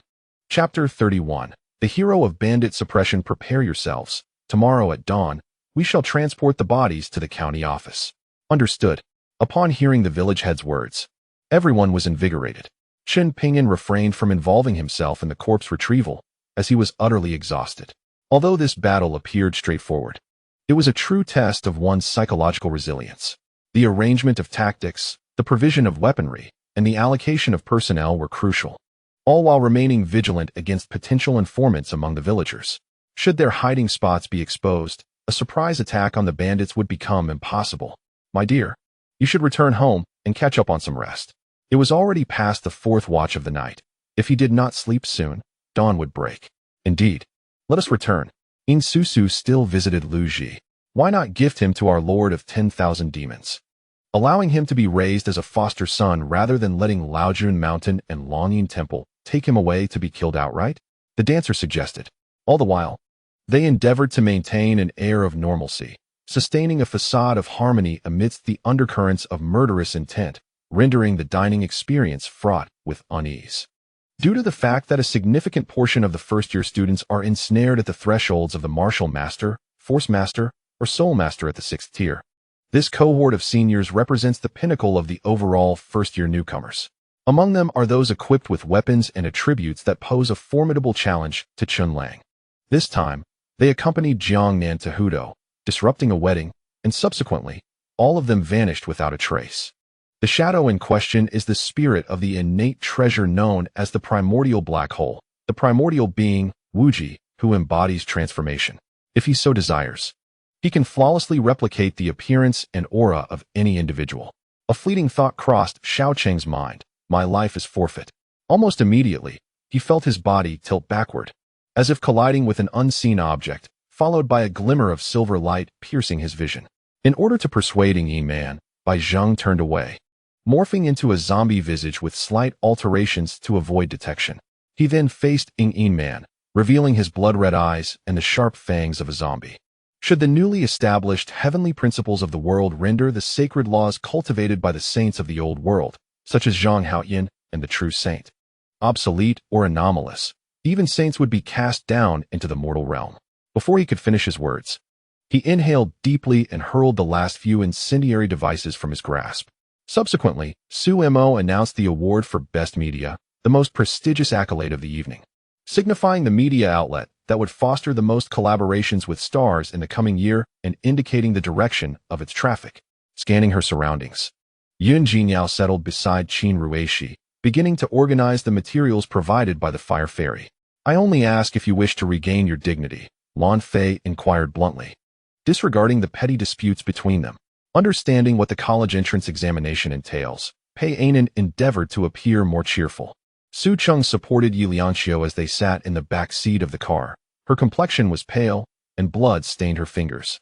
She could neither obstruct nor deter. This implied that Yun Yi had no intention of hindering Duke Dehua or his dealings with Zhang Shuer. Then let us enjoy a glass of red wine before retiring. Li Jinya remarked casually, suggesting that an evening glass of wine was not detrimental. Moreover, red wine nourishes and enhances beauty, thus Li Jinya did not oppose the idea. In a fit of rage, she violently tore off the ring, bracelet, and necklace he had given her, discarding them all onto him. Though this was the case, one could only wonder about Mr. Song's true sentiments, as Ziwa furrowed her brow, a hint of sorrow gracing her countenance. Nian Hongtian observed, feeling an overwhelming sense of heartache. Su Ying felt utterly humiliated, and upon witnessing Pei Ainan's expression of schadenfreude, she gritted her teeth in fury and resolutely turned to flee. It was merely a matter of helping in the kitchen that morning, passing the bird's nest to the chef, yet she felt as though she had personally prepared the dish. The little monkey protested with a few squeaks before throwing down the rake, declaring that it would no longer serve. Suddenly, everyone was taken aback, exclaiming, "Could this possibly be true?" This thought resonated with many, causing those who had intended to approach Yibin to pause in their tracks. Chunin followed the direction pointed out by Luo Wei and spotted a tall, handsome man, approximately 1.80 meters, pushing a suitcase and surveying the surroundings. These three factions boast a history spanning several centuries and can be traced back to a common origin. The imperial physicians proactively began to explain and plead, as any incident could tarnish the reputation of Chinese traditional medicine. Thus, they felt compelled to speak in defense, regardless of the circumstances. Born from the union of the demon clan and humans, this hybrid possessed extraordinary powers from birth, a testament to their exceptional lineage. He had already confirmed that Zhou Zhong and his companions had ventured deep into the cave, so he was naturally unconcerned that his words might reach them. Everyone knew that Sheng Xulao had gained entry through connections, and Li Zhuang and the others were wary of offending the chief instructor, which might explain their leniency behind the scenes. In contrast, the United States employed exclusively third-generation modern tanks, which had long utilized advanced technology for turret welding. Their high level of digitization and information technology, combined with composite and reactive armor, rendered them capable of withstanding most artillery and armor-piercing attacks. Moreover, the disparity in fire control technology was also noteworthy. Although you have grown stronger, you still cannot defeat me, Chao Feng remarked with a grin. His body enveloped in a vibrant green aura. The green energy was particularly adept at healing and restoration. Thus he bore minimal injuries, with his energy reserves remaining largely intact. Li Runcher chuckled as well, but his laughter was neither humble nor superficial. It was the hearty laughter of someone who, aware of the arduous path ahead, continued to advance with courage. Just as Zhang Tiansong was about to speak, his expression suddenly turned cold, and he muttered impatiently, "Here we go again, how tiresome." As soon as he finished speaking, a powerful aura erupted from him, surging toward the clouds below, resulting in a muffled sound in the void before tranquility was restored. "Who dares to wreak havoc in our beast castle?" roared several beast kings as they soared out from the castle, directing their ire towards Long Gu and his companions. Ultimately, it was merely a matter of Old Man Tian not being fully recovered, causing sisters Tian Jun and Tian Tian to remain concerned. The dream space, however, offered a plethora of malevolent souls for sale, which were beneficial for mental cultivation and for soul-related or curse magic. 100 units of dream divine power were required for standard transactions, while special or powerful souls would incur additional costs. Why? Feng Lei pondered, perplexed. Given such circumstances, why have I not received any directives? Speaking of these matters, Zhang Zizai opened up completely. Chen Ku was worried that Zhang Zizai's grievances might lead to misunderstandings among the young staff in the office regarding local operations. He promptly arranged for the office staff to travel to Luan City to learn from local agency personnel about their working methods. Generally speaking, dogs do not immediately open their eyes upon birth. They typically wait 3 to 4 days before doing so. The same can be said for humans, though some may open their eyes right away while others may take 7 to 8 days. Tang Xiao, with a demeanor both poised and resolute, stepped forward with an air of authority, followed closely by Lu Baofeng. After exiting, the others trailed behind, the delegation from Hongxin Group advancing steadily towards the conference room. Volume 1, Chapter 32. The intent to win over. As the ox cart entered the county, it drew the attention of the crowd. "Oh dear, so many lives lost," exclaimed one. "Indeed, this is a grave matter." Upon seeing the gathering, the villager driving the cart proudly declared, "These are the bandits from Wolfhead Mountain. And we have slain them." "What? You actually killed bandits?" Although bandits do not typically invade the county to rob, the townsfolk were well aware of their notorious reputation. Many of the urban residents hailed from rural origins and had first-hand experiences of being robbed by bandits during their visits home. Indeed, it was our Chun family village that vanquished the bandits. Feel free to inquire. The villagers reveled in their triumph, further escalating the situation. I'll scale the wall. You keep watch, I said to Lin Yushi, and with a push of my hands, I vaulted over the wall. In an instant, the thunder was rent asunder, and the monarch staggered back, his face pale, feeling a chill of fear and helplessness in the face of such a blow. It was merely a hasty preparation. As long as Miss Xiao does not find it laughable, that is sufficient. Yi Zhiqiu tilted the wine jar, filling a cup for Xiao Qingxi, smiling as he spoke. Lu Suifeng produced a mobile phone and dialed Lin Kunhuo's number, the very call that had allowed Lu's father to fully forgive him and resolve his inner turmoil. What he sought was for the police to make a show of it, after which someone would assist him in thoroughly dealing with Xin Yiting. Sister, I cannot open it for you, Xia Dong said, glancing at the silver in his hand before looking at Xia Shui, his brow furrowed in distress. Though Xiao Qingxi had witnessed many lives lost in her previous life, the ease with which Murong Yishuan spoke of executing judgment still left her with an unsettling feeling. Luke, well aware of the connection between the reporter and the Naval Committee member, certainly did not refuse. He even offered to assist in sending a telegram, thereby saving costs. To be chosen as the heir of the Northern Sacred Land, her qualifications were indeed exceptional, surpassing even her own abilities, highlighting the terrifying potential of Lin Hao. She hurriedly arose to freshen up, and by the time she descended the stairs, the meal had already been laid out in the dining room. Qin Qian, clad in pajamas, stood by the table arranging the dishes, appearing quite presentable, though the long sleeves concealed the bite marks on his left hand. Glancing outside, it was still early before dawn. Song Jiao turned over, continuing her restless tossing and turning. However, Chen Xing did not immediately proceed to the West Qi camp. Instead, he found himself at the Deshang encampment. Before the Northern Frontier Army could react to the first arrow, which was merely a positioning shot, the sky was suddenly illuminated as if it were midday. Of course, each of his steps was not akin to that of an ordinary person, with each stride. A vast expanse lay beneath his feet.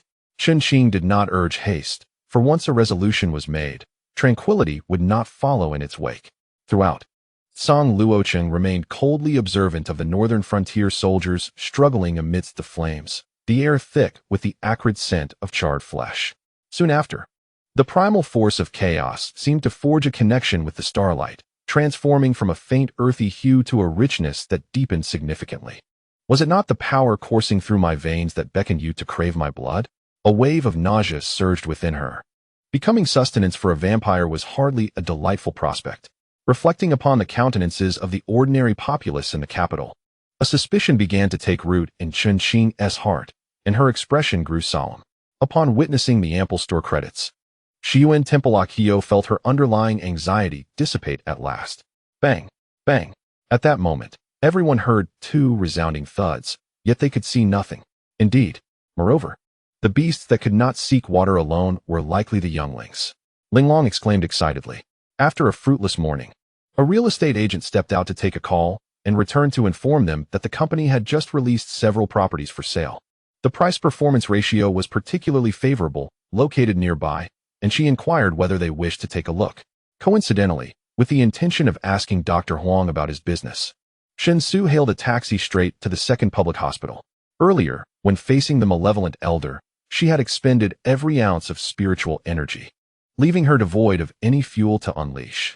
The Borton battleship hastily activated its power system to flee the galaxy, yet it was already too late.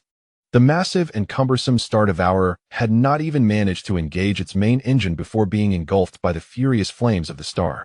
Particularly as the inheritor of the memory before him, Lu Yuan felt an acute sense of responsibility, wary of any transgressions. This individual insisted on accompanying him, yet sought to maintain a distance, speaking across a considerable gap. Very well, Hua Hongxing nodded, gesturing for Mo Dongshan and Mo Dongxiang to follow him and Hua Honglong into the clubhouse. Within the Northern Army, following the merger with the Wei family troops, a subtle division emerged into two factions, one led by He Qian, the direct line of Xie Xian, and the other by Lu Lao, representing the external faction. Just on the brink of victory, How could they suddenly halt at a mere 10 centimeters that could easily be crossed? If technology could genuinely advance to such a stage, who could guarantee that humans could not live for hundreds or even thousands of years while preserving their youthful appearances?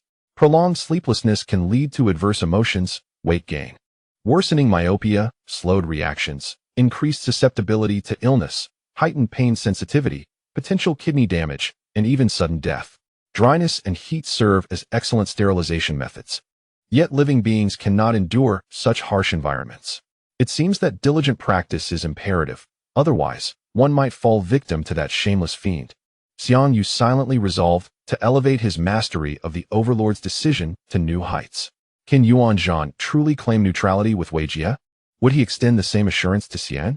While Song Ming's heart raced, an unexpected subtle sound reached his ears, causing him to pause as he noticed ripples continuously emanating from the ancient well. Jie, why are you silent? Have you forgotten how to respond to your mother? Wang Shi remarked with mild displeasure, glancing at Wei Jie, who remained uncommunicative. I concede, it is time to raise my cup and toast.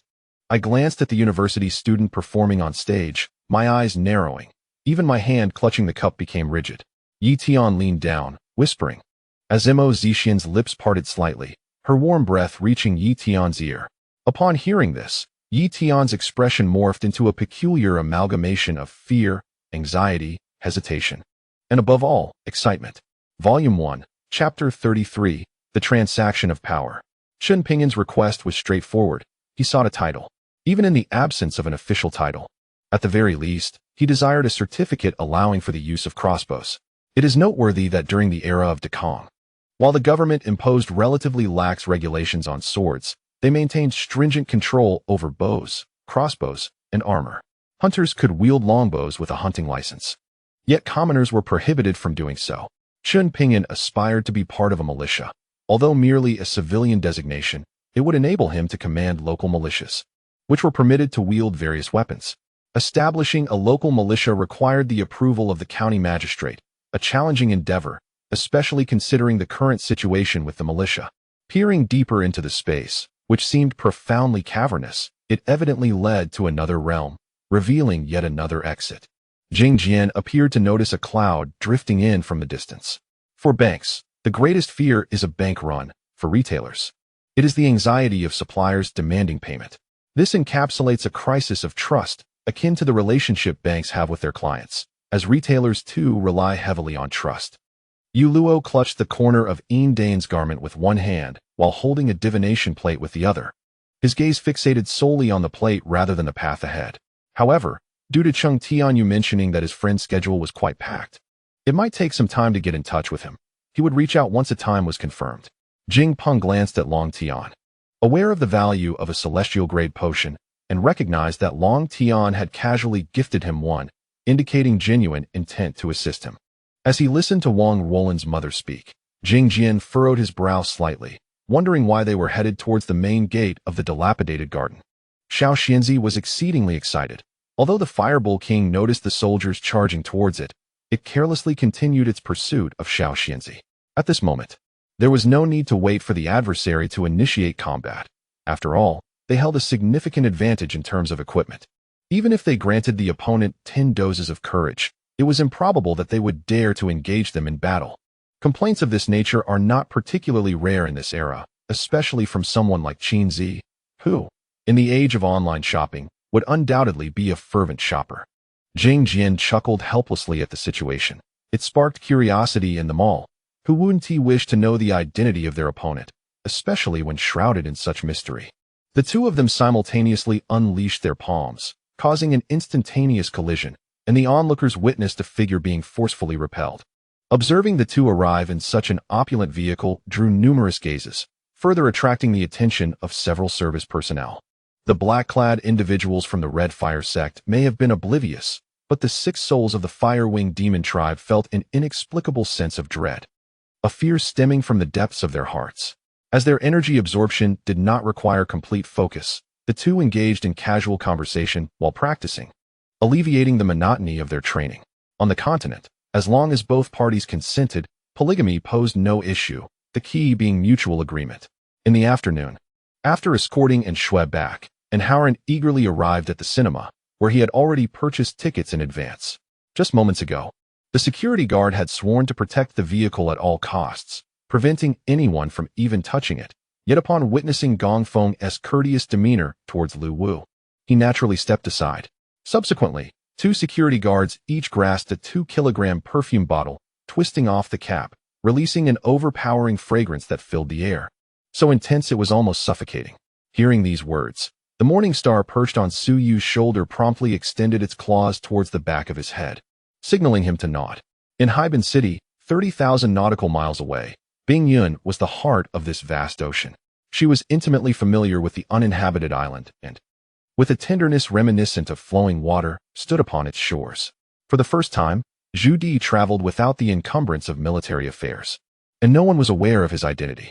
He felt extraordinarily relaxed and comfortable, distancing himself from the capital, further and further away, which was precisely what he desired. Previously standing behind the ninth prince, the old steward now stood at the foot of the Black Dragon, maintaining an unwavering gaze with the prince. Upon hearing her father's words, she felt a blend of understanding and confusion, merely watching Su Chan's retreating figure, sensing a tinge of loneliness. Glancing over, Zhang Guofeng rose and casually tossed a photograph, placing it directly atop the 3 images that lay before him. Lu Gong, who had always appeared nonchalant and indifferent to such superficial accolades, now knelt solemnly behind his parents, adopting a demeanor of gravity. Yet, he pressed his lips tightly together, uttering not a single word. As the second cigarette dwindled to its end, this man, seated cross-legged, finally rose. Behind him, unbeknownst to him, a one-armed man had been standing for quite some time, his figure dusted with a light layer of snow. Since we are here, let us take a stroll. Minmin and I walked side by side along Swan Lake, where the moonlight danced upon the water, one in the sky, the other reflected below, prompting me to ponder the vast distance that separated them, a staggering 18,000 miles, so very far apart. Meanwhile, within the confines of the family, there were many who eyed the position of the family head with keen interest. Regardless of whether one redeemed their kin or not, they would face merciless scrutiny. To redeem would mean incurring significant financial loss and inviting censure, while failing to redeem would result in even graver consequences, leaving one unable to save their own kin. What worth would a family head hold then? Let us all return. Our companions and the Exians group have gathered. Subsequently, the driver of our large bus began to organize us, briefly assuming the role of a tour guide as he checked names from a list. Once everyone was accounted for, he led us back to the hotel where we were staying. And you say it doesn't matter? In front of outsiders, Li Lingwa chastised him lightly, then stepped forward to assist him, guiding him away. Yes, Qinghe accepted her orders with a seriousness that contrasted starkly with her usual carefree demeanor. Embodying the essence of someone in authority, Pei Shirin hesitated, admitting to herself that she was indeed fearful of confronting Cheng Yiben alone. Lu Feiyong bellowed, his crimson hammer whistling through the air as it struck the object. With a resounding crack, the square box shattered into countless fragments. TCH, just mere humans. Such a nuisance. Before Shui Yunfei could finish his sentence, the voice interrupted him, dripping with disdain. Note, in a confrontation between two generals, one side attacking with a weapon while the other parries constitutes one round. The governor quickly offered his apologies, expressing ignorance of the princess's arrival, and acknowledging that it was a misunderstanding, imploring her to forgive him. Volume 1, Chapter 34. The Slave Trade. Upon entering the slave market, Chen Pingan felt a shiver run down his spine. The individuals here were tethered like cattle, their ropes fastened to wooden posts, left to stand under the scorching sun for selection. He glanced at the group at the entrance, mostly elderly men, each gaunt and disheveled, some missing teeth, others with broken limbs, and one hunchbacked man with a single eye, evoking a sense that none were truly whole. Let us go inside. There are no good specimens out here, the village chief remarked. Very well, Chen Pingan replied, following him further within. Even the older and ailing slaves were not entirely unwanted. As long as the price was low enough, there would be buyers. Observing Chu Yan's resolute tone, Zhong Tian nodded, albeit with hesitation. Considering that the other party was at the 2nd level of qi refinement, while the young master was merely at the 9th level of body tempering. Upon reaching this realization, he hastily donned a garment, scarcely taking the time to gather his belongings, and fled for his life. In the blink of an eye, numerous figures soared from the horizon to the foot of the 9 respect mountains. Prior to this, he merely sought to broaden his horizons and expand his knowledge. Meanwhile, on the uppermost floor of the skyscraper, a multitude of signal and smoke flares erupted, filling the air with brilliant fireworks that cascaded in a resplendent display of colors. We mimicked the armadillo, forming a human pyramid as we advanced, and soon, rain trickled down from the lofty treetops. I donned the hood of my leather jacket, grasped Wang Huijin's hand, and began to weave through the curtain of rain. After all that had been said, Tang Yi simply wished to ascertain the resting place of the southern sky, intent on fulfilling his mission. Life is fleeting, and seizing the moment is paramount. This adage holds true, for if one cannot seize each moment, how can one make the most of a lifetime? Regarding Mu Xianling's demeanor, both her attitude and words left Tang Yi thoroughly satisfied. The three retreated backstage, where Ma Jiala informed the band of the song he intended to perform, and began his preparations. The benefits of physical enhancement are manifold. For instance, previously, Li Yin was no match for some sub-emperors and quasi-emperors, and even struggled against a peak half-emperor. However, after augmenting his strength, he effortlessly tore through sub-emperors and quasi-emperors, and with his formidable power, even the Holy Sea Sovereign found himself in dire straits. The white demon tiger roared, contemplating the thunderclouds above, as the purple storm clouds began to churn, unleashing a thick bolt of purple lightning that struck the demon tiger. Although it could not breach their defenses, the bombardment still possessed some degree of potency, sufficiently inflicting pain upon their bodies. Come, let me witness the might of your great iron plate from the giant sword sect.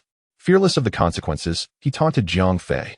Upon glimpsing the scene within, the onlookers were momentarily taken aback, their eyes widening in search of best. Indeed, the sales of Meizhou News had significantly dwindled, a consequence of the attendees departing. Xiao Meng replied. The ancestor of the celestial flower was knocked to the ground by a single strike. Yet the spirit bound to him remained firmly in his grasp, showing no signs of relinquishing its hold. Fushi exclaimed in urgency. But scarcely had his words left his lips when a derisive voice echoed from outside. At that moment, the flying centipede dissipated its terrifying aura and directly prostrated itself before Lin Fan, adopting an extraordinarily docile demeanor. Lu Zhengyang and the others, with the exception of a few exceptional beings capable of flight, could not soar into the skies regardless of their strength, and thus, upon witnessing the ascent, they stood agape. Yi Ming's expression remained unchanged, yet the once menacing serrations retracted into the robust blade, replaced by a sharp, smooth edge. I have awakened. A male voice pierced through Xiao Qing's ears, causing her to tremble and glance warily in that direction. The crisp call of husband roused Wu Ji from his slumber. And as he opened his eyes, he was met with the enchanting visage of his third sister. Shaking his head, the vivid memories of last night's dream flooded back. And he couldn't help but bitterly smile at the absurdity of it all, feeling a strange sense of pride in having dreamt something so ridiculous. Jia Sadeo assessed the exquisite jade materials before him, confirming what Li Shiyun had claimed. They were indeed beautiful. He was determined to have Nuan Ma dismantle this place and destroy all the robots, ensuring they understood the magnitude of the formidable figure they had provoked. The Japanese adult entertainment industry, with its unparalleled dominance, owed much to the Black Dragon Society, and the entire nation's bizarre psychology and desires served as a powerful impetus for its flourishing. Ying Tianlong paid no heed to the stones. As they posed no threat to him, they were merely an inconvenience. He mounted his steed, the flying tiger, and charged into battle. However, upon hearing Gongsun calling the men back, he was forced to clench his teeth in frustration and turn back. Amidst the deafening cacophony, a visible, distorted scar materialized, vanishing on the distant horizon. Of course, Duan Muxian was similarly engaged, yet he noted the actions of Xuanzi and Lu Ming, who were evidently protecting Sidu Yan. This observation brought him a slight sense of relief, mingled with jealousy, as he felt that it should be his duty to protect Yan. Yet he could only watch as others stood by her side. It was understandable that Prince Anru, a paragon of excellence, would willingly sacrifice himself for Su Mu, for they were not fully aware of the intricate relationship between Anru and Su Mu. Li Yin's body shuddered once more, and this time, the searing sensation gradually faded, accompanied by a spurt of fresh blood from his mouth. In just a few short days, Chen Yu had reduced the various families to mere shadows of themselves, instilling fear throughout the city. Last night, Zhu Yuxuan had presented the so-called Black Iron Exemption Decree in an attempt to resist labor service. And Xiang Liang and his nephew had already reported the situation to Lin Yi in detail. Lin Bo led Qin Yuxue into an inn, ascending to the second floor and pushing open the door, where a panic-stricken beauty looked up at them under the flickering candlelight. Since the successful refinement of his life-bound artifact, the host could only fuse one additional treasure per level gained, thereby enhancing one extraordinary characteristic. How many monsters yearned for a taste of human flesh to awaken their intellect, only to find it unattainable? This Black Tiger King, however, despite the diminishing effects of consuming human flesh, still insisted on doing so at every meal. Even growing weary of it, he appeared exceedingly angry, with his hair disheveled, as anyone in his position would likely share his displeasure. It was no wonder he swallowed the Tathagata's golden form in one bite. Regrettably, he encountered the formidable Tathagata, leading to a dire consequence. Upon passing the examination, one gains the esteemed privilege of entering the National Academy for Study, an honor of immense significance for scholars across the realm, akin to having one foot already within the gates of the imperial examination. Upon learning of Qin Yushue's success in the high school entrance examination, numerous well-wishers extended their congratulations. However, the protagonist could not fathom that, having learned nothing from past lessons, the young master still dispatched you to this encounter. It seems the Shang family is weary of life itself. Chapter 35. The cook. The situation of another carpenter, Zhou Bin, is equally unique. Having begun his apprenticeship at the age of 15, he has spent 30 years in the carpentry trade, and at the age of 45, he is considered middle-aged by the standards of the Dekong era. Yet, he still has an elderly mother to care for, and as a dutiful son, he must fulfill his filial responsibilities. Despite knowing his mother's time is fleeting, he has expended all his savings to prolong her life, leading to his wife's departure. Even his daughter, perceiving him as too traditional, shuns him, preferring to remain at her in-laws and unwilling to offer financial support. Once married, a daughter is akin to spilled water. Zhou Bin harbored no expectations of her assistance, especially since she had previously insisted that this matter was unrelated to her, claiming it was directed at Gu Xingji. Reflecting on the princess's prior experiences with the two maidservants during her baths, Yiling found herself filled with anticipation. General Zhang's officer has arrived to take over the garrison at Hanga Pass. Please open the camp gates to welcome them, Fu Lin announced. Father, I do not want to. I wish to stay by my brother's side, Lu Xian declared, disregarding the old Chong King's words, steadfast in her decision to remain close to Fu Lin. As they ascended further, they approached an armaments factory, where more advanced technology might await, and Zhang Hua hoped to discover powered armor. Eleanor gazed at the retreating figures of Zhang Hua and Yadi, her right hand resting on her left hand placed upon her abdomen, the sun casting a warm glow upon her. A sizzling sound broke the stillness, and Si Su Xing's complexion grew even paler. The agony of his wound meeting water was a pain few could endure, yet he resolutely pressed his lips together to bear it. Upon hearing Ciu mention that Mimi was to marry Ling Han, Si Su Xing momentarily paused, her brow furrowing in contemplation. As an immortal, her lifespan could not be so brief. If she had not erred, she should still be alive. Ruan Mian pondered for a moment, deducing that Si Liang was indeed inquiring about the Lily Fairy, and responded earnestly, Yes, Sister Lan Lan, you could move in with us. Lin Yuqi immediately joined the conversation. However, Mo Xian Yun remained silent, leading her to the dock, when suddenly, Fen Luo, who had not been seen since their visit to the Qian family tavern, appeared unexpectedly. Gong Sun Zan and Huang Fuqing Mo wore expressions of shock, while Guanjing, who had remained silent, allowed a subtle smile to curve his lips, revealing a hint of an enigmatic and delicate charm. Mingwei, do you know if the Sakura Society has any significant bases here in Yanjing? Where do they usually hold their meetings? Lin Yifeng gazed earnestly at Mingwei and inquired.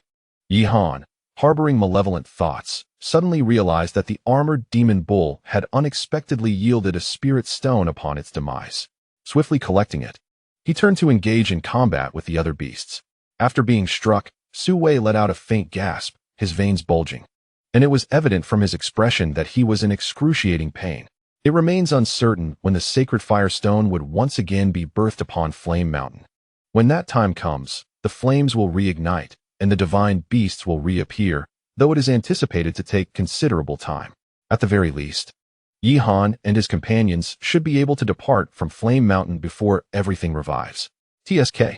Lu Feishuan no longer wished to converse with Mo Xianyun, nor did he want to behold that irksome visage. He feared it might drive him to a fit of rage. Mentioning his dantian, he abruptly descended from the rooftop and departed hastily. Tang Yin possessed a steady temperament and significantly superior driving skills compared to Zhang Ziki. Thus Lin Yifeng felt quite at ease in trusting her with the vehicle. The abrupt battle cry jolted Mu Shan's attention back, amidst the neighing of horses.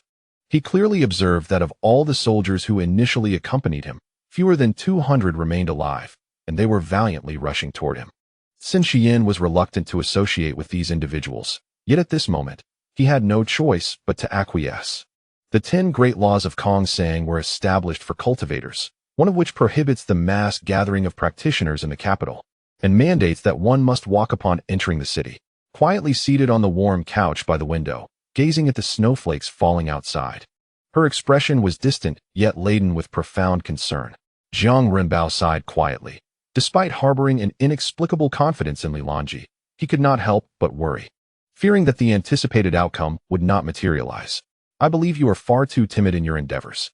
It seems there is nothing you dare not attempt within this palace. Consider how long you've been here and the numerous incidents you've instigated.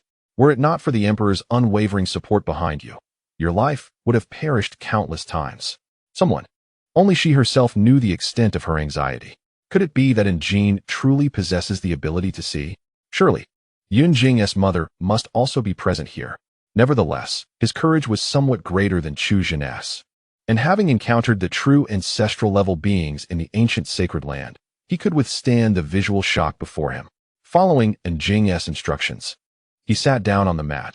The old monk, seeing him settle, closed his eyes and began to strike the wooden fish, each sound resonating in succession.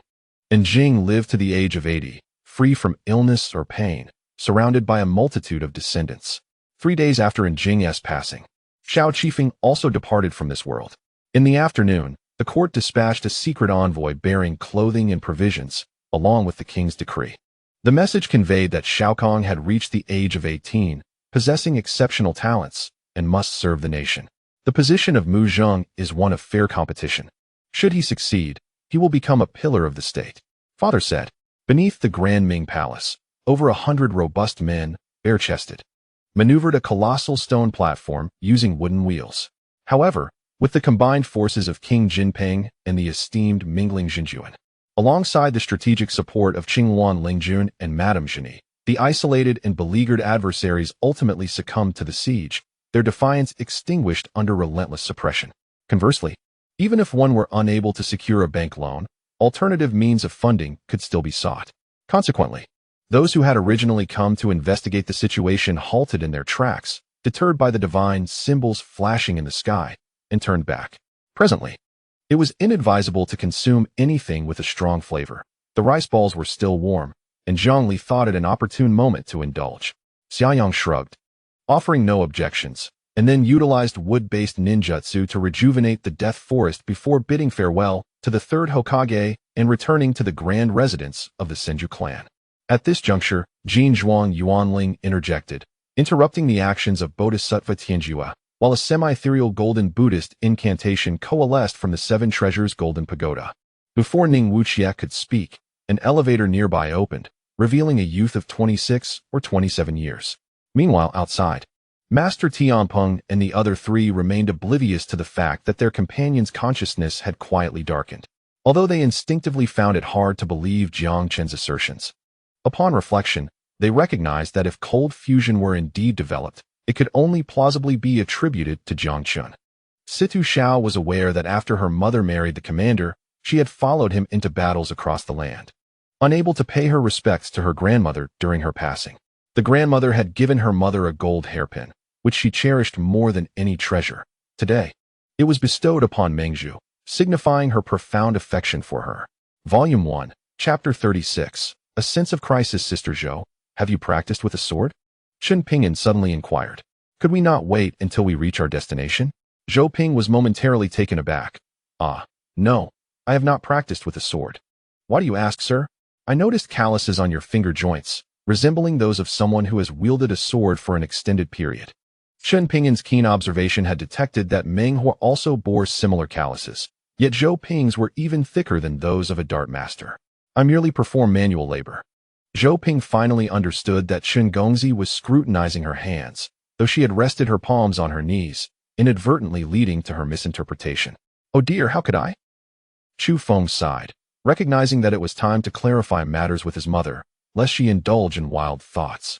However, before his smile could linger for 2 seconds, it abruptly froze on his face, as he found himself once again cleaved in two by Yian. I understand. Yet it is peculiar that the dean would seek me out. Cheng Li gestured for Joji Takatsuki to lead the way as they walked to one side. Upon hearing Lu Peng was to introduce a client to him, Zhang Tian's eyes instantly sparkled with excitement. Who are you? And why do you wreak havoc in the depths of hell? The Rakshasa ghost princess did not strike directly, but coldly inquired. She did not act rashly against the ghost capable of breaking the divine lock chain and slaying the warden. Well, it seems we should find a place to rest first. Qian Mo said with a hint of helplessness. It's that thing you just used, Su Shui replied earnestly, her mind brimming with questions. It's all right. Don't be too tense. Are you hungry? Have a bite. Rong Xiaoqian offered her a fork. After their meal, Rong Xiaoqian led her to Mingmen Xuanqiu, not far from the royal garden. Before they could enter, the manager greeted them warmly. Consequently, Gumu began to formulate a plan in his mind, a scheme to enter the Celestial Alliance or the Buddhist Kingdom to seek Wang Qinghan. Since it was unlikely to be in the Qin Kingdom, he would have to search the other two nations. Yu Qingming wore a cheerful expression, yet it was evident she was subtly threatening Yu Tianfu. She understood that he relied on her ideas to generate profit, making this method of coercion particularly effective. Indeed, lying on the hospital bed with a fractured skull and half of her face stained with blood was Xiao Rong. A glimmer of light appeared to emanate from within the stone gate, making it conspicuous in the void. Had Su Tian not possessed the ability to see in this emptiness, he might have overlooked the existence of the stone door. To her surprise, her father had gone to Gushin outside Jiangnan City to find Dong Shi. No wonder she hadn't seen him around lately. However, Yu Qingming was puzzled as to why, at such a critical moment, her father would summon Dong Shi back. Was it because the jadeite was not being protected in the brocade workshop, necessitating Dong Shi's return as a substitute? Next, the top 10 outer disciples issued challenges to the inner disciples. This time, the challenges were initiated by the top 10 outer disciples themselves. If victorious, they could continue to challenge. Winning 3 consecutive matches would allow them to challenge the top 10 inner disciples. And winning 3 more would enable them to face the true disciples. It's an old flame. Qi Rui hadn't spoken, yet when Nan Xiao calmly corrected Luo Chu's mention of a new love with those 3 words, no one would oppose money. Upon hearing this, everyone hurriedly departed, leaving only a handful of bodyguards in front of the conference room. Withstanding 2 terrifying sword lights, Yuning did not display any joy. Rather, her frown deepened as strands of true energy enveloped her body, propelling her towards Sikong Pu with exaggerated speed. Zhou Minggao's appearance at the billiards club that day was no mere coincidence. He was aware that Shen Nianio would be there, deliberately orchestrating their encounter. If she could no longer fully protect herself, Qi Rui was determined to be the support she lacked, ensuring that no one could harm her. The path of time and destiny, indeed, cannot be grasped merely through capture, simulation, and deduction. Zhu Hong wiped the blood from the corner of his mouth, seemingly unfazed. His physique had become remarkably formidable. As long as it was not a lethal blow, any pain could heal in the blink of an eye. Due to the ever-present threat of cyber attacks, the Empire has found itself in a position where it can only respond to incidents after they occur, rather than preventing them in advance. The Empire's spies are leveraging the massacre on Chongqing Island to create a narrative on a global scale, marking a significant step in the Huizhou plan. Upon their arrival, Zhang Yixing had nearly completed the assessment. Sun Qi instructed them to wait there while he entered first. The production team had already sent him the location via WeChat, and Sun Qi drove over himself. You have finally arrived.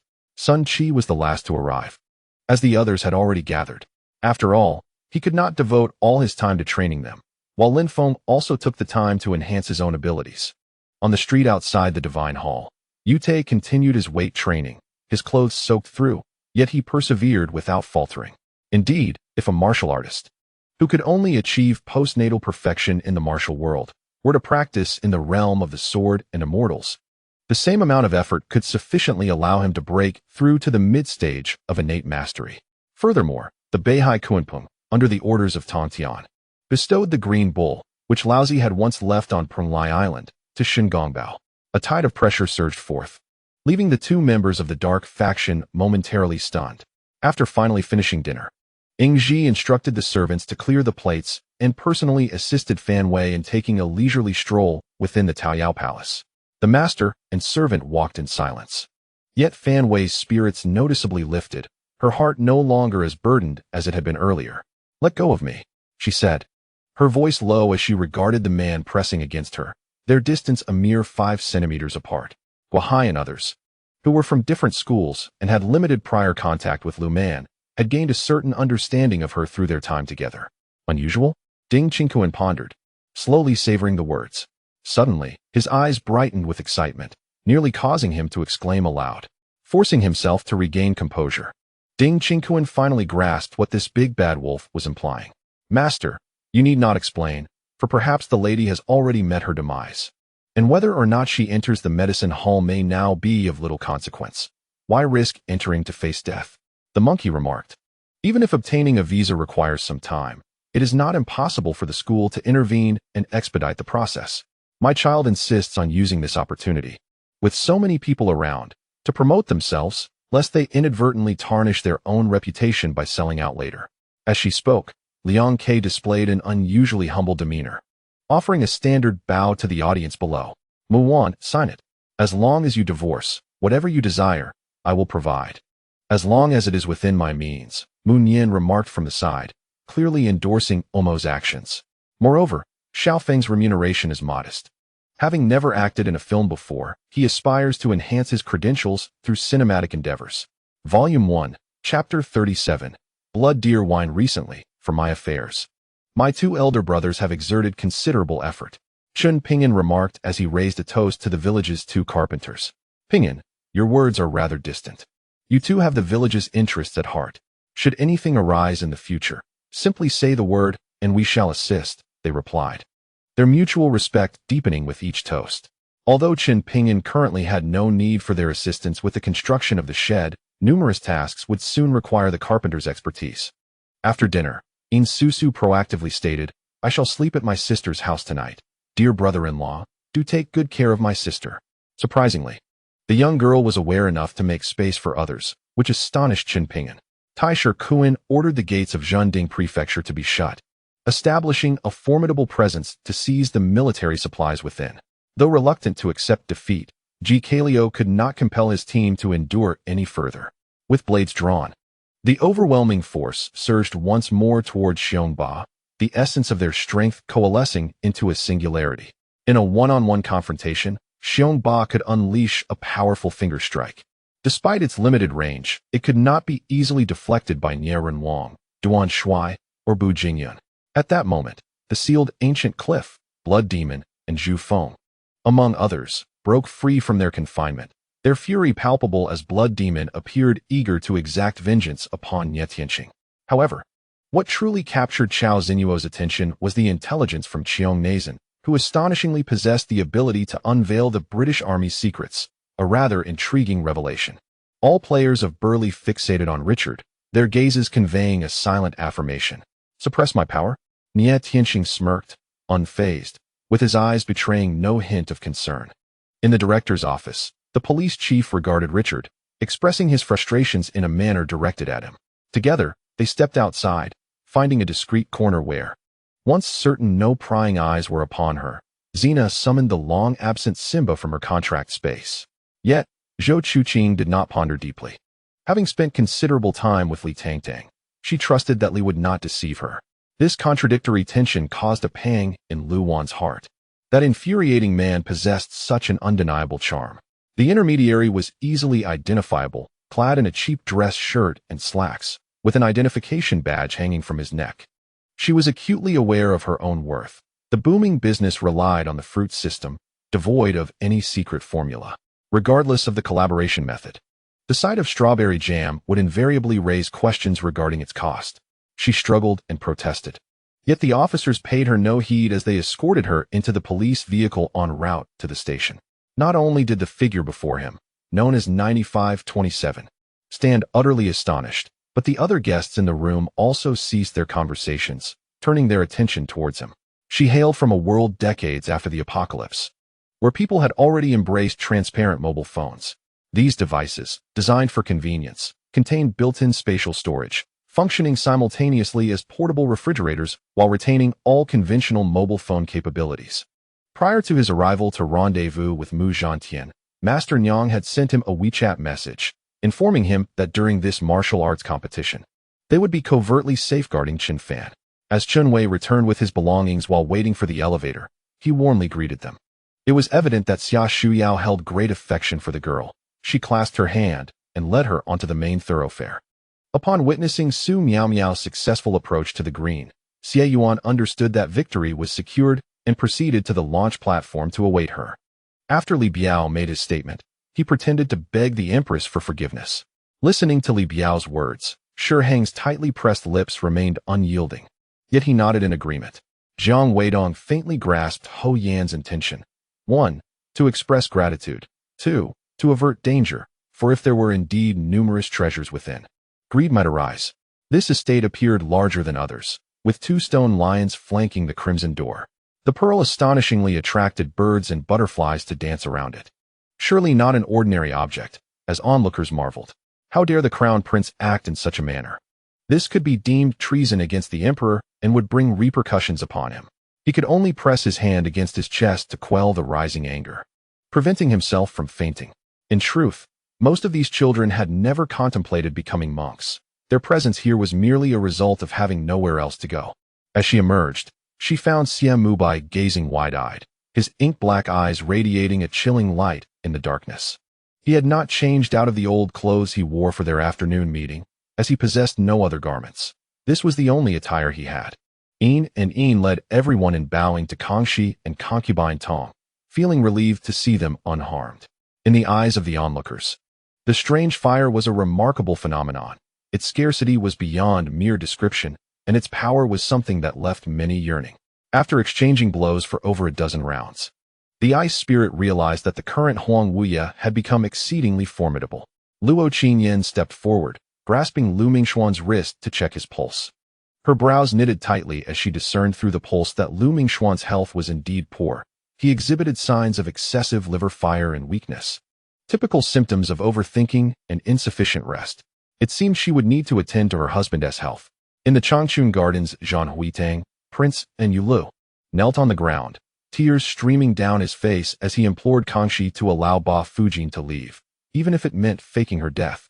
The divine wings of the past had the potential to develop into a first-rate faction, indicating that Yu's abilities were also remarkably strong.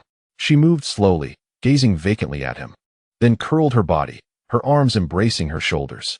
With a soft chime, the elevator doors opened, and Qin Mu stepped out, making her way directly to Zhou Chengwang's office. Those outside, regardless of their affluent or humble backgrounds, felt a surge of anger at such words. Naturally, a man of integrity must stand by his word.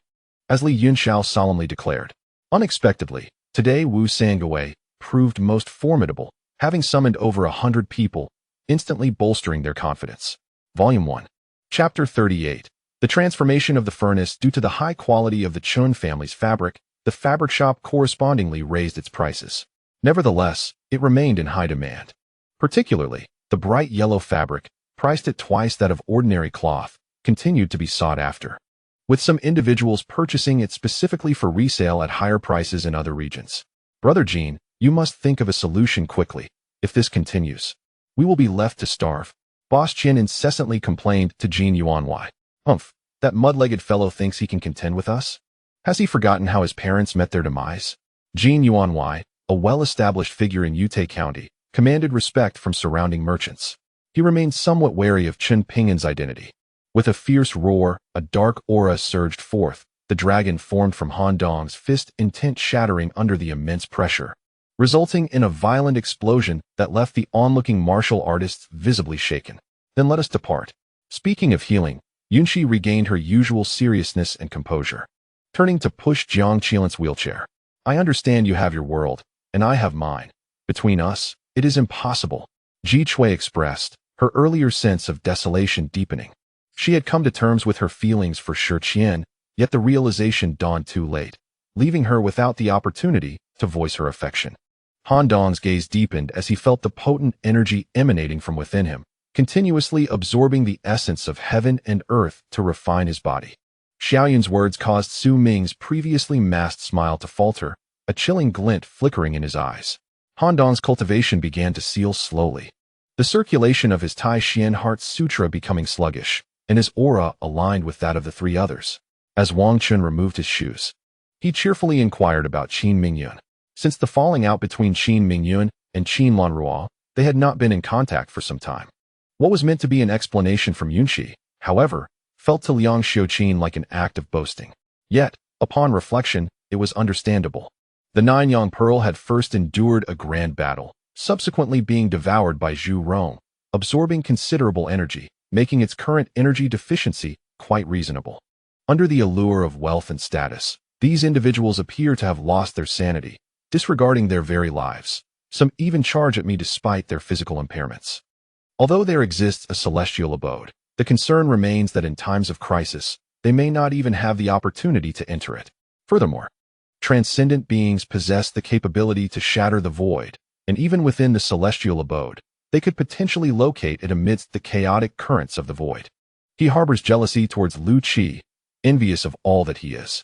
Despite being brothers, their relationship is fraught with animosity, akin to fire and water, rendering reconciliation nearly impossible. However, it is unlikely that they would exchange mere pleasantries before hastily retreating, while everyone at present harbors a desire to see Luo Fei utterly destroyed. Upon witnessing each other's prowess, they have opted for restraint.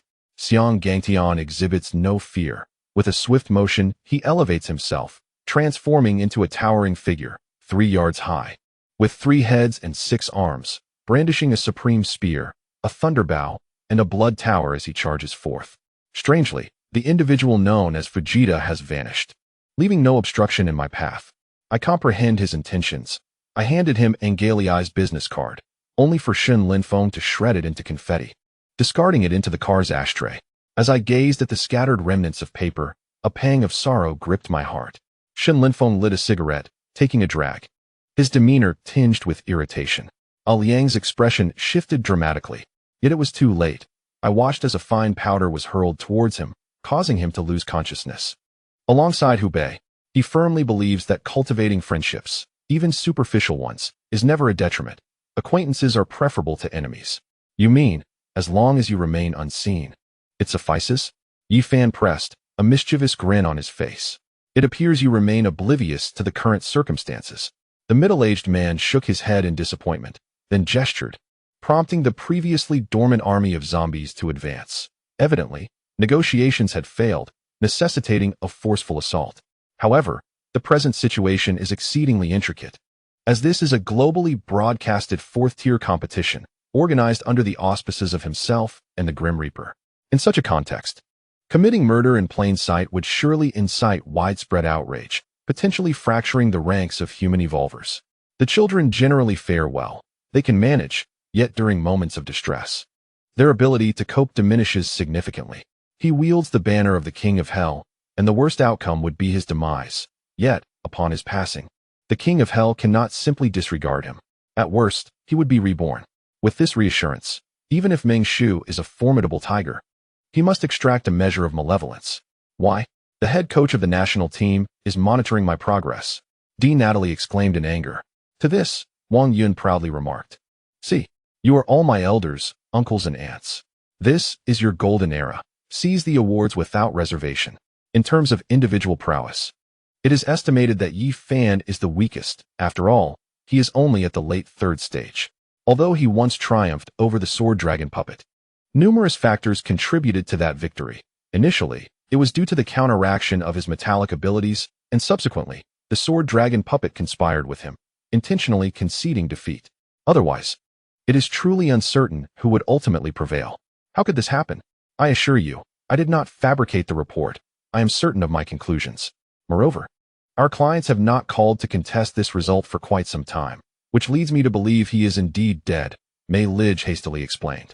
That's more like it, Li Yu replied with a faint smile, gently ruffling Li Ji's hair, basking in the affection of his elder brother, which brought joy to Li Ji as well.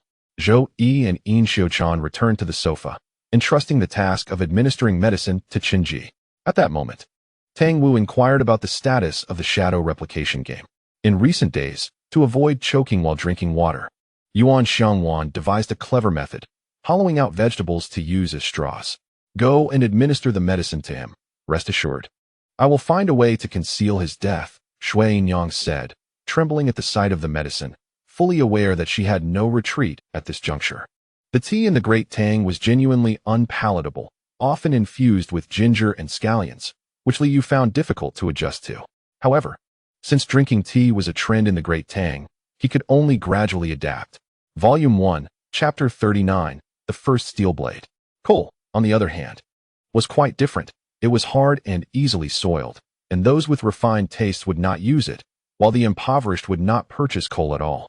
In winter, unable to afford cotton clothing, warmth was primarily sought through shivering. Selling a cart of coal for 1 or 2 silver coins was reasonable, and Chen Pingan purchased it outright. Sir, do you have more of this coal? Yes, indeed. Whatever amount you desire, I have plenty. The merchant, seeing a lucrative opportunity, beamed with delight. In essence, he was merely a transporter, buying a cart of coal from the mine to sell at the market. If it did not sell, it was of no concern, as the coal would not spoil. Ji knew.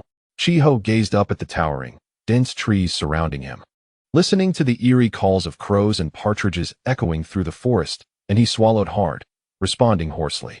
She deliberately revealed this information to him now, so that in his final struggles, he could retaliate against Zhou Shirley with a sharp bite. Seeing those who approached, all with expressions of disgust, Yi Jinong suppressed her curiosity. Meanwhile, upon hearing a sound behind, a person turned around, startled, and dropped what they were holding. Have you developed a fondness for someone? You've even taken to embroidery, I remarked, raising the bag in my hand high.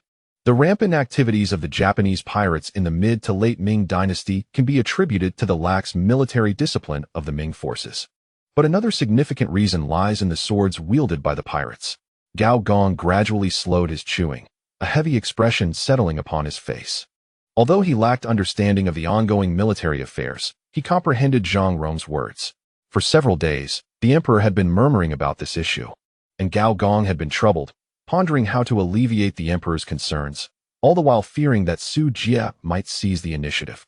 In this situation, the safest course of action was to refrain from hearing what should not be heard, seeing what should not be seen, saying what should not be said, and concerning oneself with matters that do not require intervention. For reasons unknown, Meng Xilan suddenly recalled the young Zhou Yuqin. The Flying Tiger camp had been painstakingly established by Qin Feihu. Each individual was a paragon of excellence, meticulously selected with tremendous resources expended to achieve the current scale. And now Mu Fan was audaciously expelling them. As the words fell, Li Qing strode directly in front of the middle-aged man, gripping his arm and forcefully slamming him against the table. Chu Lingyu scoffed disdainfully, saying, "There is no need for explanations. My father is deceased. What more must I await?" Without a backward glance, he led the disciples of the Unknight Island away. At the entrance of Fuhai No. 3 Middle School, Tang Jin alighted from the vehicle. It was nearly 5 in the evening, and the sky was gradually darkening. The faint yellow glow of street lamps scattered along the sides of the road. With a sigh, Tang Jin turned and walked towards the school gate. Gong Suinyu helped the others up, placing them all on the sofa, then summoned a waiter to escort the 5 individuals to the spacious RV he had arrived in. Song Pingyan, Han Yu, and Zhu Qixia had driven 3 separate cars, while Gong Suinyu instructed the substitute driver to follow closely behind him. "We are notaries from the Donghai City Notary Office," 3 uniformed notaries declared as they produced their credentials. "What is the reason for this visit?" Lier pondered, unable to fathom why Edith was moving again. Su Chu's eyes turned crimson with fury. He was unwilling to concede defeat so easily. With a thunderous roar akin to a tiger's roar, the Chao army rallied together and charged forward. Next episode preview. The sole method to rescue Rong Rudi is to traverse the underworld via the Nether Sea, reaching her before her spirit crosses the bridge of helplessness. Though one loses face, tangible benefits may be gained. Whether this is good or bad is subjective. Lier held great admiration for Falcon, who adeptly transformed disadvantages into advantages, a remarkable skill indeed. With her blood, her body, and her soul as the foundation, she faded into nothingness. Wei Sushate and Pang Da, evenly matched opponents, each possessed comparable martial skills, rendering them unable to gain the upper hand over one another. Observing his subordinates wane in strength, he turned pale with fear. Daring not to continue fighting, he feigned a strike and swiftly retreated, calling his subordinates to follow. However, doing so would not only render his recent efforts futile, but would also mean the complete failure of Shi Qingyan's dragon-slaying plan. Meanwhile, Tong Lele, watching the battle unfold, could not help but marvel at the Shaolin Arhut formation, which indeed lived up to her brother's claims of its formidable prowess, far exceeding her previous imaginings. The 18 wooden sticks, when struck against the stone-paved ground, would scatter a few fragments of stone, occasionally causing sharp pain as some flew towards her. Bai Yi's words, though delicately phrased, unmistakably conveyed his intention to protect Lu Fangqing. The old man's injuries were not severe. His wealth of experience had enabled him to evade a fatal shot, sustaining only a gunshot wound to the abdomen. After surgery, he was out of danger. However, in their haste to rush him to the operating room, no one inquired about the specifics of his injuries, which left everyone quite alarmed. This unexpected revelation allowed Yi Ziluo's teleportation to truly reach unprecedented distances, a speed that even astonished the Celestial Emperor. As the group returned to the quiet valley, night had already fallen. Each person was preoccupied with their own thoughts, lacking the focus to meditate, and instead gathered in the pavilion to drink away their sorrows. It turned out that Yu Huiying's seemingly fierce strike had, in reality, utilized tremendous force to help Tai Yi break through a long-standing bottleneck. Thus, through adversity came fortune. Tai Yi not only emerged unscathed but also shattered his limitations, leaping into a higher realm. The bicycle sped through the passing vehicles with the swiftness of lightning, traversing 4 major streets within the next 10 minutes. His stamina had now reached its limit, unable to sustain any further effort. Yet, stopping meant certain capture. The severed portion revealed a gleaming silver sheen, as if metallic, devoid of any signs typical of flesh, not even a trace of blood. If Gao Yu had witnessed this, she would have immediately recognized the anomaly. Regrettably, he was too focused on running to notice. Could this be the legendary guise of a pig to eat the tiger? To consume the tiger? It appears this was no mere fabrication. I pay my respects to the Empress. Thank you for your assistance, the minister addressed the Empress. Upon seeing Lan Rongyue descend, Mushi immediately approached to pay his respects. Ice Ling, hesitant, gazed at Mu Yi, her beautiful eyes revealing a depth that left many in awe. Meanwhile, the clashes on the arena intensified, with the sounds of palms and fingers intersecting in a continuous low rumble. In the first volume, Chapter 40, the husband went to the brothel, ding ding dang dang. Only after attempting blacksmithing did Niu Dali realize the complexity of the task. Despite his great strength, he struggled to control the force and angle of his strikes. He either hit too hard or struck awry, distorting the once perfect blade blank into a twisted shape resembling a piece of iron twine. The timing for quenching and tempering was equally elusive. Perhaps I should let Brother Tiniu handle it, he said, scratching his head, feeling somewhat embarrassed. Go fetch him. All right. Subsequently, Niu Dali took on the task of transportation, while Li Tiniu assumed the role of hammering, and Chen Pingan was solely responsible for overseeing the process. It was only after Niu Dali genuinely endeavored to forge iron that he realized the intricacies of the task. Despite his ample strength, he struggled to master the appropriate force and angle of his strikes. Often, he would either strike too heavily or miss the mark entirely, distorting the once pristine blade blank into a twisted form reminiscent of a wrought iron spiral. The timing for quenching and tempering was equally elusive. Perhaps it is best to let Brother Tiniu handle this, he said, scratching his head in mild embarrassment. Why don't you go fetch him? All right. Once again, Niu Dali was tasked with transportation, Li Tiniu with hammering, and Chen Pingan with oversight. Long Feng, listening to their conversation, found himself enveloped in confusion. After a moment of bewilderment, he was at a loss for how to respond, appearing flustered and helpless. Nevertheless, he managed to feign an expression of compliance, though hesitation was evident on his face. In that moment, a torrent of resentment began to coalesce, and a terrifying pressure emanated from the Tao Master level, causing a stir in the solar essence deep within the abyss. The fire spirit pill could only be concocted by a 4th-tier alchemist.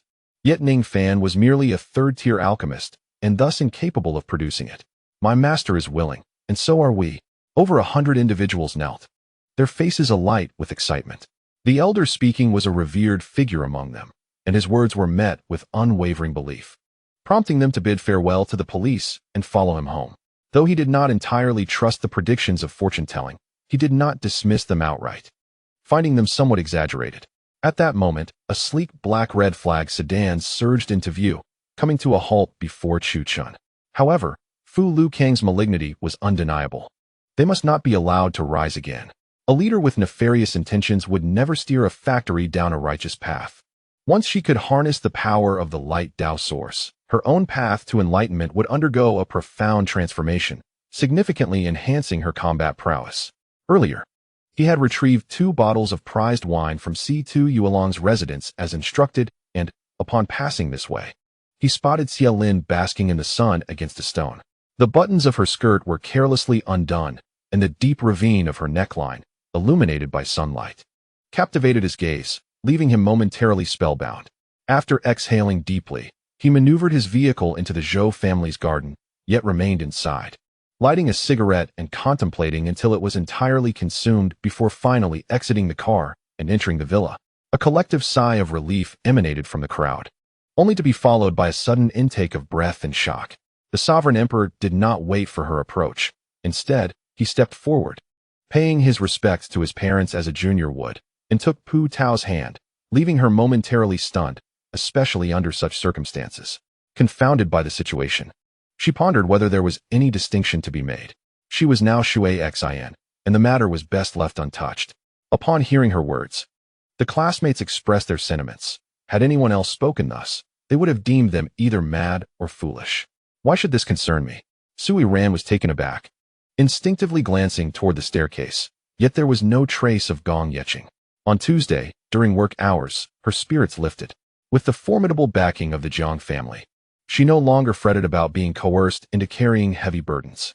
Jiang Yidong had called her while she was exercising, and the sounds of the broadcast were overwhelming, compelling her to retreat to the classroom to take his call. She turned her head, gazing at the man's profound visage, yet remained oblivious to the thoughts swirling within his mind. As she continued to look, a wave of drowsiness enveloped her, and she unknowingly drifted into slumber. How do you feel today? Is the wound still itchy? Luo Anning sat beside Su Su, a strand of hair falling to brush against Su Su's nose. Some were even anxious about their remaining allies who planned to launch a surprise attack on the Demon King's palace. However, the Demon King was well prepared. Outside the Grand Hall, Tang Li and Shi Chong commanded their personal guards to resist, while inside, Luther and Chong Lin dealt with the assassins. Madame Jia led the guests to the garden of the estate. It was late autumn, and while most flowers had withered, the chrysanthemums were in full bloom. Governor Gu instructed everyone to release the butterflies for the ladies' enjoyment. Wang Xiang mused, they are all the same. Why not indulge the lady first and release them a step ahead? He approached, opening the bamboo basket, awaiting the Golden Queen to take flight. Upon hearing these words, the tribal leaders nodded in agreement and proceeded to the second floor. After all, the Battle of the 10 Cities was of utmost importance to Tianshao City. Linger, brother asks you, did you seek out that Long Xinglin recently? Observing his sister's struggle, he inquired once more, just as everyone's attention was fixated on Long Yun. A flash of pinkish-purple zipped by, followed by the mercenary leader's son Ming being stabbed in the heart. Humph. A few reckless youngsters have dared to smash the honor monument bestowed by the prince to the family head. They truly are courting death, exclaimed the irate Curly Fleck. In accordance with Yi Huiyuan's words, Ing Sheng resolutely abandoned his official career, wishing to retreat, with Su Wan to cultivate on Yuntai Mountain. Once they had made their preparations, the two set forth on the journey to Yuntai Mountain. Long Yun had spent such a lengthy period within the tomb of the god of killing that he was now quite oblivious to the happenings outside during his time away. After a thorough interrogation, the officer compared the two individual statements to ascertain any conclusions. Upon seeing his subordinate, tasked with investigating Afang's death, enter, Officer Lei Jun inquired. Having asked me so many questions, why not answer a few of mine? Yun Jie twirled a strand of hair. The item purchased with Pang Guang's money was subsequently placed in the bedside safe. He had not allowed her to touch it, yet he continually mused about having stumbled upon a treasure. Is this your family heirloom? Do you wish to reclaim it? The other party inquired. There are many rules. Come inside, and I shall explain them to you, the man said, pressing a button nearby. Baoyuan, open the treasure, Can you discern anything? It signifies the initial creation. He continued. This era name was meticulously chosen by the ministers to delight Zhao Zhun and herald auspicious prospects for the Song dynasty. Father, what are you laughing at? Is it not correct? Lu Chu, perplexed, wondered how his father, wise as a fox, could knowingly err. The ghost market operates on its own set of rules. There is never any shouting, no solicitation, and no competition for business. It solely relies on the discerning eye of those who enter. Fortunately, despite the unusual celestial phenomena, the state of Qi was spared from natural disasters, and this stroke of luck brought endless benefits to Lu Tuesday. Gao Linhua abruptly stood up. The matriarch of the Duke of Wei had once held a fondness for her, yet this affection could not extend even a fraction towards Su Linger. What was the meaning of this? He pondered, touching an invisible barrier. No, what you brought in today was merely leftover scraps. And glass bottles, all garbage, I can't recall. The elder remarked. Volume 1, Chapter 41. Daring to bring it home drinking and listening to music occurred in the lobby on the first floor. While the true business was reserved for the private rooms on the second floor, a knowledge well understood by the patrons. However, the madam was uncertain whether young Master Chun was ascending alone or in the company of Captain Xing, as patrons had varying preferences. Brother Chen, what do you think? Captain Xing asked, a lewd smile gracing his face as he looked at Chen Pingan. Perhaps. Just as he was about to suggest continuing their conversation over drinks in the hall, a woman swayed toward him. Young Master Chen, do you not remember me? You promised to redeem me. She whispered into Chen Pingan's ear, a warm breeze carrying a hint of fragrance, her eyes glistening with a touch of sorrow. Looking up at the two, he noticed the concern reflected in their eyes. Han Fengxue offered a bitter smile, grateful to have brothers, teachers, and family by his side. He had promised Dongfang Yanran that he would survive to see her again, and then take her as his wife.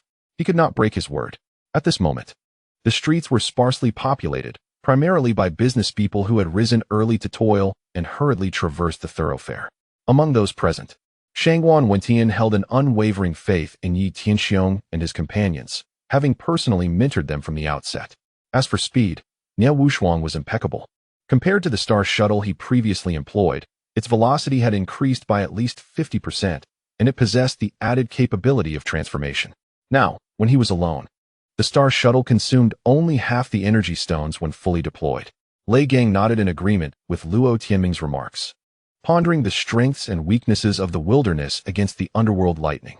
Such an elite competition was of little concern to the Crown Prince, who was more focused on vexing his opponents rather than the outcome of the contest.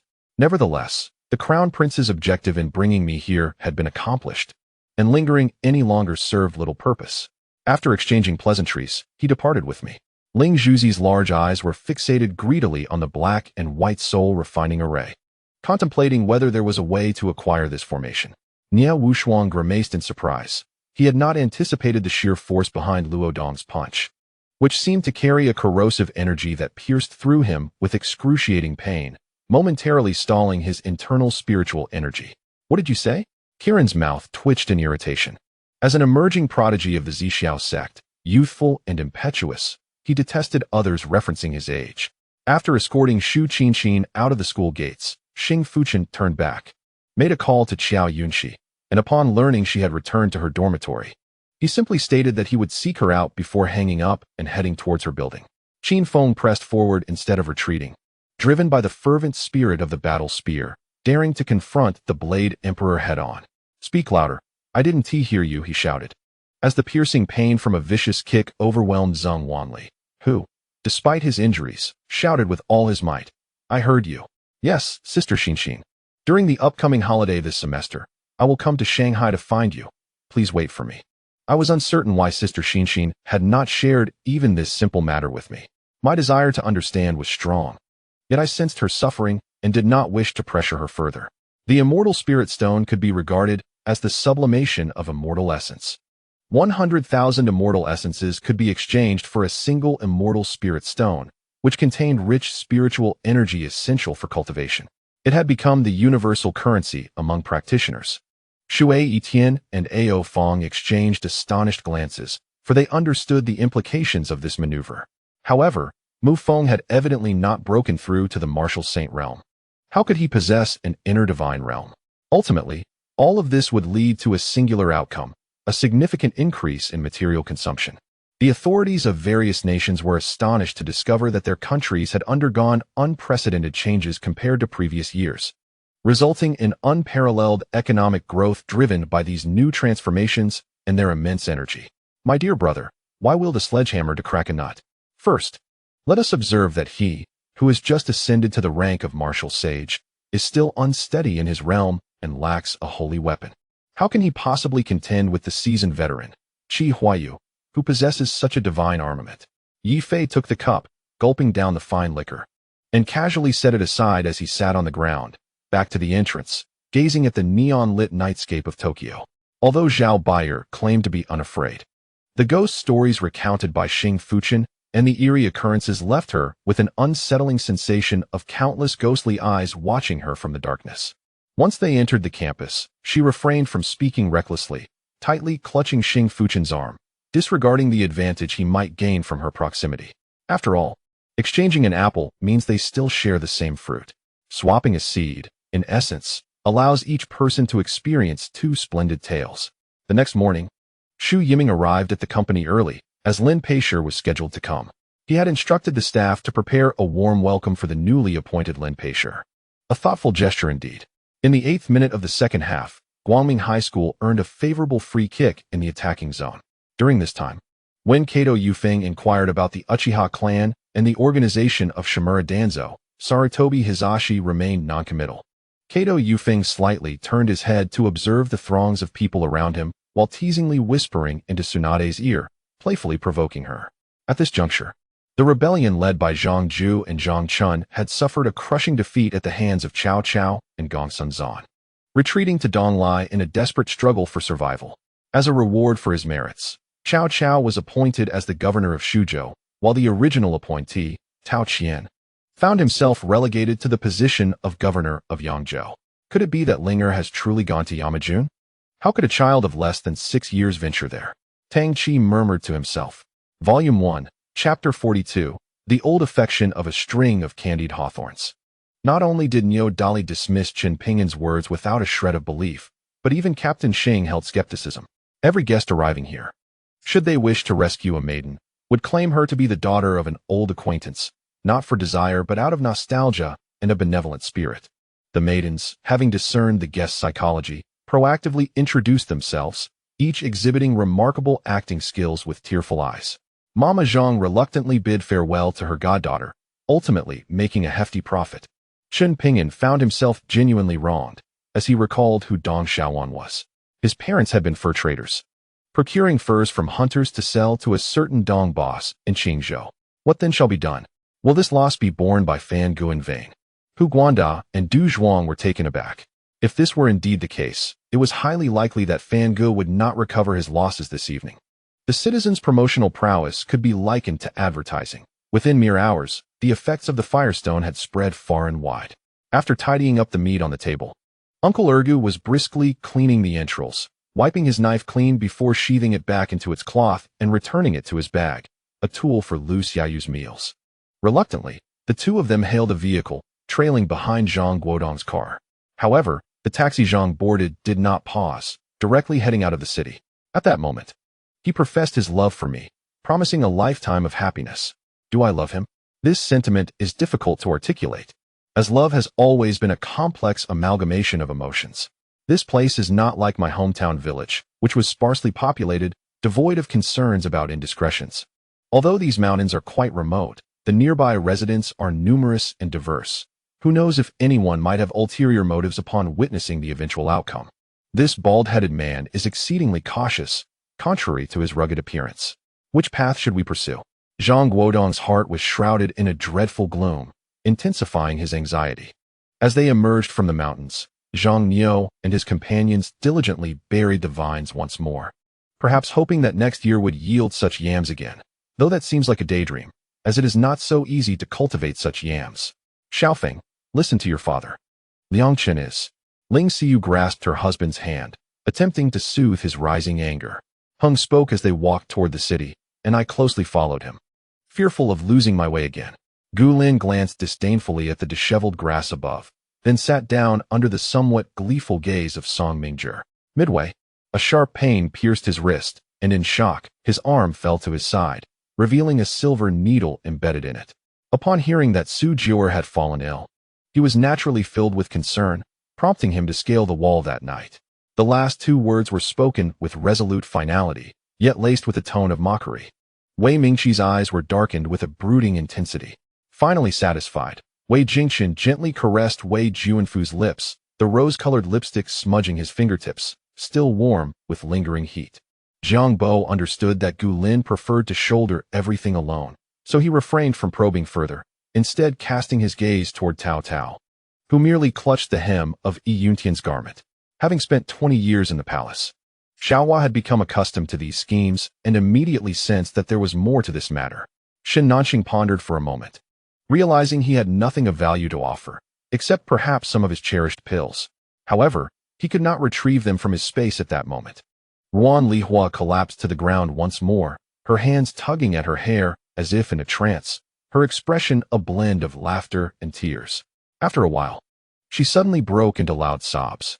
It too felt that the name Fatty was rather ordinary. Otherwise, the name Fat Tiger, as mentioned by Sister, sounded more appealing and importantly shared the character tiger, making him feel as though he had gained a certain majestic aura akin to that of a tiger. It has been heard that the four prominent families have been passed down for hundreds of years, dominating various industries. Xiang Feng nodded in acknowledgement. Why must we be confined? Alice exclaimed in indignation, unaware of this historical context. Upon hearing of the suppression of the astrologers, she couldn't help but recall her own experiences of being bullied, which always ignited a sense of outrage. He felt a tinge of dissatisfaction, yet dared not to express it, for this was their first encounter. Should he reveal his discontent, not only would such fortunate circumstances be unlikely to arise again, but he also risked provoking her ire. His relationship with Dong Mengwei was widely acknowledged, yet certain intimate matters remained decidedly private. Perhaps it was a lingering hope for the fans, as most would rather not see the two engaged in any such affairs, rendering such marks of affection somewhat inconvenient. However, in recent times, Jinyang had been exceedingly busy, leaving him no time to visit Sally or engage in meaningful communication. Who could say whether this increasingly formidable creature had also grown bolder? As Ing Huan relinquished her soul and regained her freedom, a flicker of irritation crossed her face. But upon reflecting on the changing circumstances, she was rendered speechless. It seemed she had indeed misread the situation. In the beginning, it would have been better to either fight to the death or surrender early. Either option was preferable to her current state of subjugation. This was akin to losing one's drive to progress. Without aspirations, a cultivator would inevitably stagnate. When crafting objects, artisans consciously increase the number of folds and hammering sessions. A piece of steel often undergoes repeated cycles of heating and forging, sometimes hundreds of times, hence the term forged steel. In theory, the Imperial Guard should include the Four Guards Camp and the Brave Soldiers Camp. Yet following Chongzhen's ascension, years of warfare had depleted the capital's forces. After Chongzhen's southern tour, the Imperial Guard was utterly extinguished. Presently, the Imperial Palace was staffed with newly recruited personnel, many of whom were officers that had followed Qin Yu south with the Pingnan army. Gong Sun she was momentarily taken aback, having grown up on Turtle Island. He had long been accustomed to various bizarre and sordid affairs. The notion that the Empress, as the Emperor's wife, could secretly yearn for another man did not incite righteous indignation within him, nor did he deem her to be promiscuous. Although he bore a slight air of a cultivator, it was merely at the initial stage of the tiger realm. Gu Baozhu widened her eyes, ready to explode. Yet her body was abruptly jerked as someone lifted her into the air. The turmoil within her stomach seemed to find an outlet, uncontrollably surging forth from her throat, spiraling into chaos. As the saying goes, the stone from another mountain can be used to polish jade. The bespectacled youth occasionally provided himself with fresh ideas, filling in the gaps in his understanding. Jiang Yunji had just returned and was unfamiliar with the situation, mistakenly believing Qin Yi to be an ordinary man, clad in mundane attire that suggested a commoner's background. Yen Wumei erupted in a fit of rage, lunging at Ning Ning, wishing to strangle her with his own hands. If only he had known, he would have resolved the matter directly. The sword light brushed against him without striking, while blades of air grazed his ears, cheeks, neck, and arms, each pass imbued with formidable intensity, as if poised to slice him in two with a single stroke.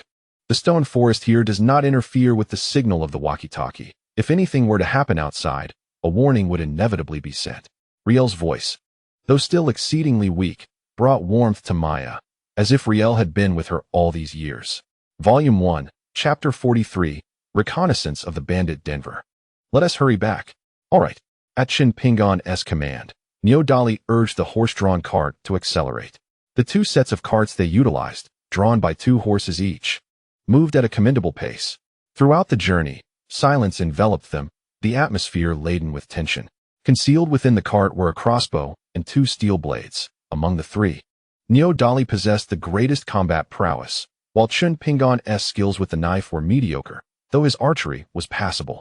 Should they encounter an ambush of 5 or more, they would find themselves in grave peril. Giddy up, Neodali cracked the whip, driving the horses forward as the cart jolted along the mountainous path. Dong Xiaowan's slight frame was tossed about by the bumps. While someone like Li Fan had already been deemed a monster, however, in a confrontation with an inner strength master, he could potentially catalyze Dong Fengzhu's breakthrough. The goldfish splashed water onto him. Saliva? That would be quite the compliment. Considering what kind of water had attracted the baby, it wouldn't be excessively dirty, as the goldfish was a bit of a neat freak. If she wasn't mistaken, those white pebbles were unique to Jiangnan, where there existed a place known as the White Sand Sea, filled entirely with sugar-like pebbles. Yes, that's her, a little girl who looks rather young. I wonder if she has a driver's license. The man's gaze fell upon Su Guogua's youthful face, as he huffed angrily. Fenggan retrieved his phone from his pocket, glanced at the caller ID, furrowed his brow slightly, and then answered. However, over the past 3 days, Ji Yunxi had been somewhat troubled, as Li Ziemo called her every night, engaging in conversations that lasted 15 to 20 minutes, and just when she thought to hang up, he would insist on continuing, claiming he had more to say. Since recovering his memories and breaking through to semi-divinity, Li Fan found himself increasingly filled with a murderous aura, especially after the battle with Tang Zhou, which had thoroughly awakened the killing intent within him. Moreover, the second young master of the Sikong family was no simple character. They had crossed paths with him multiple times in secret over the years, revealing his insidious and cunning nature. Han Lu thrust his sword, while the man in black visibly recoiled in fear, raising his staff to block Han Lu's strike. Once the great darkness enveloped the land, not only would the sunlight's suppression of the demonic entities in the Wanmokeng vanish without a trace, but even the strength of the ancestor of corpses would multiply exponentially. No problem, I have not unleashed a massacre in quite some time. Jing Wushang revealed a hint of killing intent. Has that opening shown any signs of being afflicted by malevolent energy? Mu Ling pondered for a moment before asking. Chen Luo nodded. For him, employing the spirit rush seal would indeed be a fight to the death. She closed her eyes and opened the drawer. After silently repeating her innermost thoughts 3 times, she opened her eyes. My hands were slightly numb, and I breathed heavily in excitement as I looked at him. He sat there with his head bowed, his expression concealed from view. However, Chen Luo was not foolish enough to endure the onslaught with sheer physical resilience, for the 9-colored calamity, thunder, grew progressively more formidable. One misstep could leave him gravely injured. Xiang Heng remarked that the child was growing day by day, crying incessantly at night, and he found it truly hard to cope. Brother Chen sighed, stating that for those of us living at the bottom, striving for survival inevitably entails a multitude of humiliations and grievances, but what could one do? If one cannot elevate oneself to a higher status, one must endure silently. She had never reached out to save him, hence he could not fall in love with her. Had love not been profound, the ensuing heartbreak would not have been so devastating. Lacking affection for her, Pei Zijing would not have consistently devoted himself. He would not have lived in humility due to disfigurement, nor would he have returned to the Red Snow Country, a place he least wished to revisit. In order to help her, what right do you have to punish Taiwan? Such audacity. How much wealth do you possess? At most, a mere $1,000 billion, perhaps? You think you can target the Taiwanese stock market? Who do you think you are, the President of the United States? When Li Kuafu responded, the bold and unrestrained Qi Yu did not compel him to make any oaths or guarantees. Perhaps seeing a reflection of himself in Li Kuafu, Qi Yu harbored a similar trust. Yet, within this opulent den of iniquity, one private room marred the ambience. At this juncture, Sun Jian finally exhibited a hint of distress. causing Chow Chow's eyes to twitch involuntarily. Could it be that the body he had inhabited since his arrival was mute, as he could breathe normally? He evidently did not exist in a vacuum.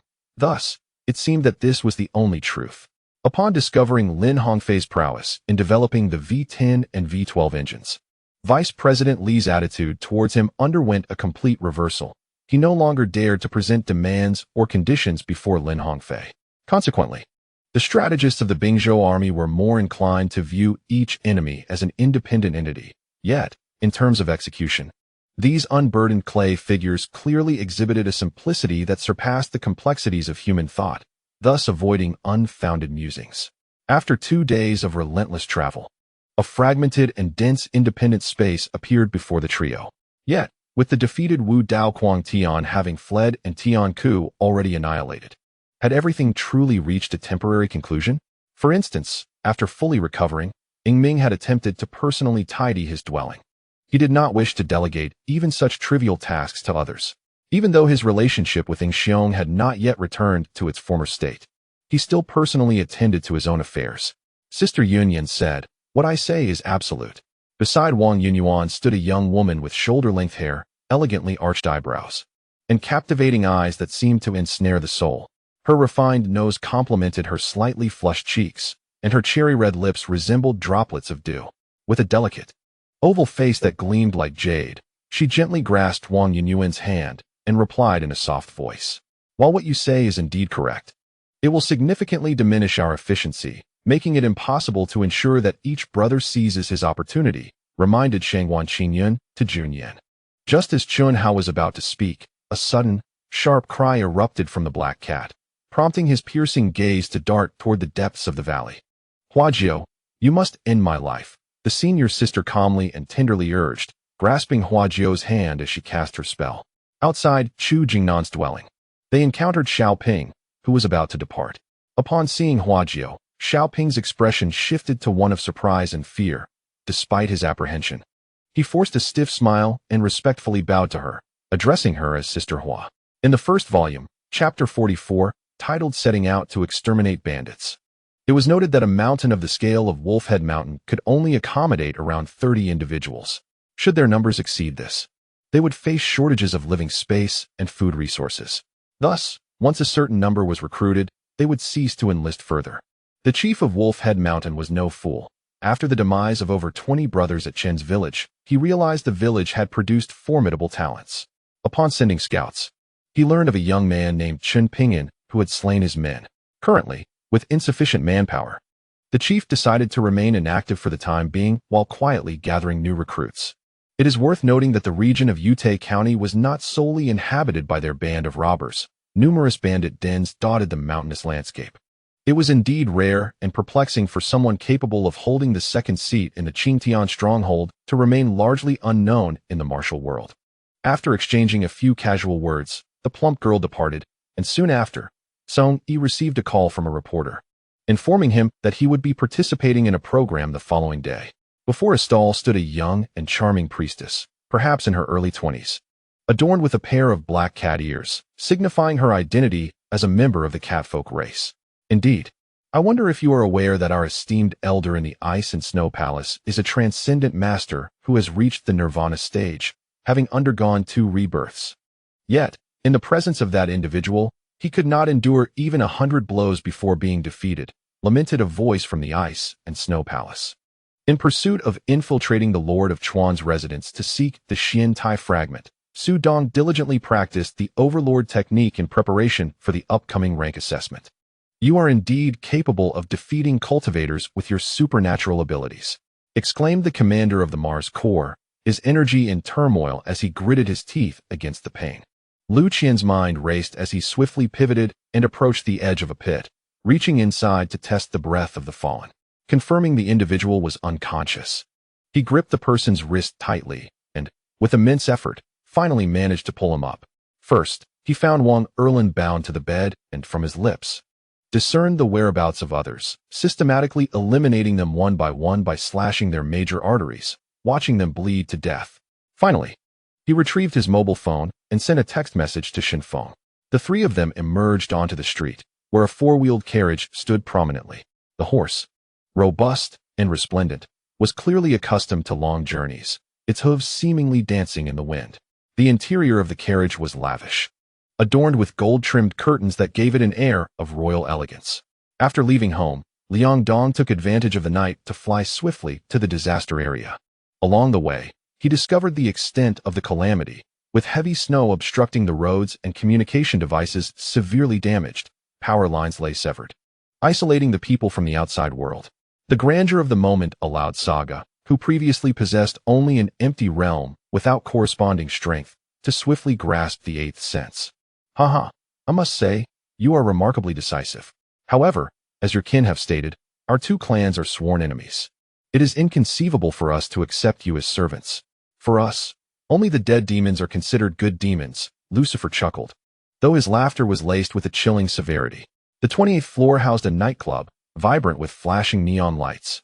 The air thick with the acrid scents of alcohol and smoke, mingled with shouts and flirtatious whispers, creating a scene of utter debauchery that dazzled the senses. A considerable amount of dark divine power was summoned by the arrogant god, Lan Rue, in an attempt to extinguish the blazing holy flame. Yet, the holy flame seemed to be the nemesis of this dark divine power. Upon proximity, it could effortlessly reduce it to nothingness. Indeed, the four-season captains, upon viewing the entire recording, were left in a state of sheer astonishment, as if they had encountered a ghost.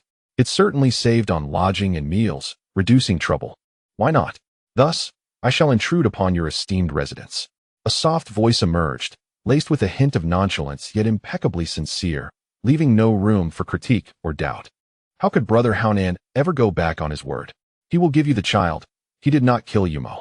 When Wu Chuang spoke of Li Haonan, a sparkle involuntarily appeared in his eyes, and Gu Xiaobei recognized this genuine expression as admiration.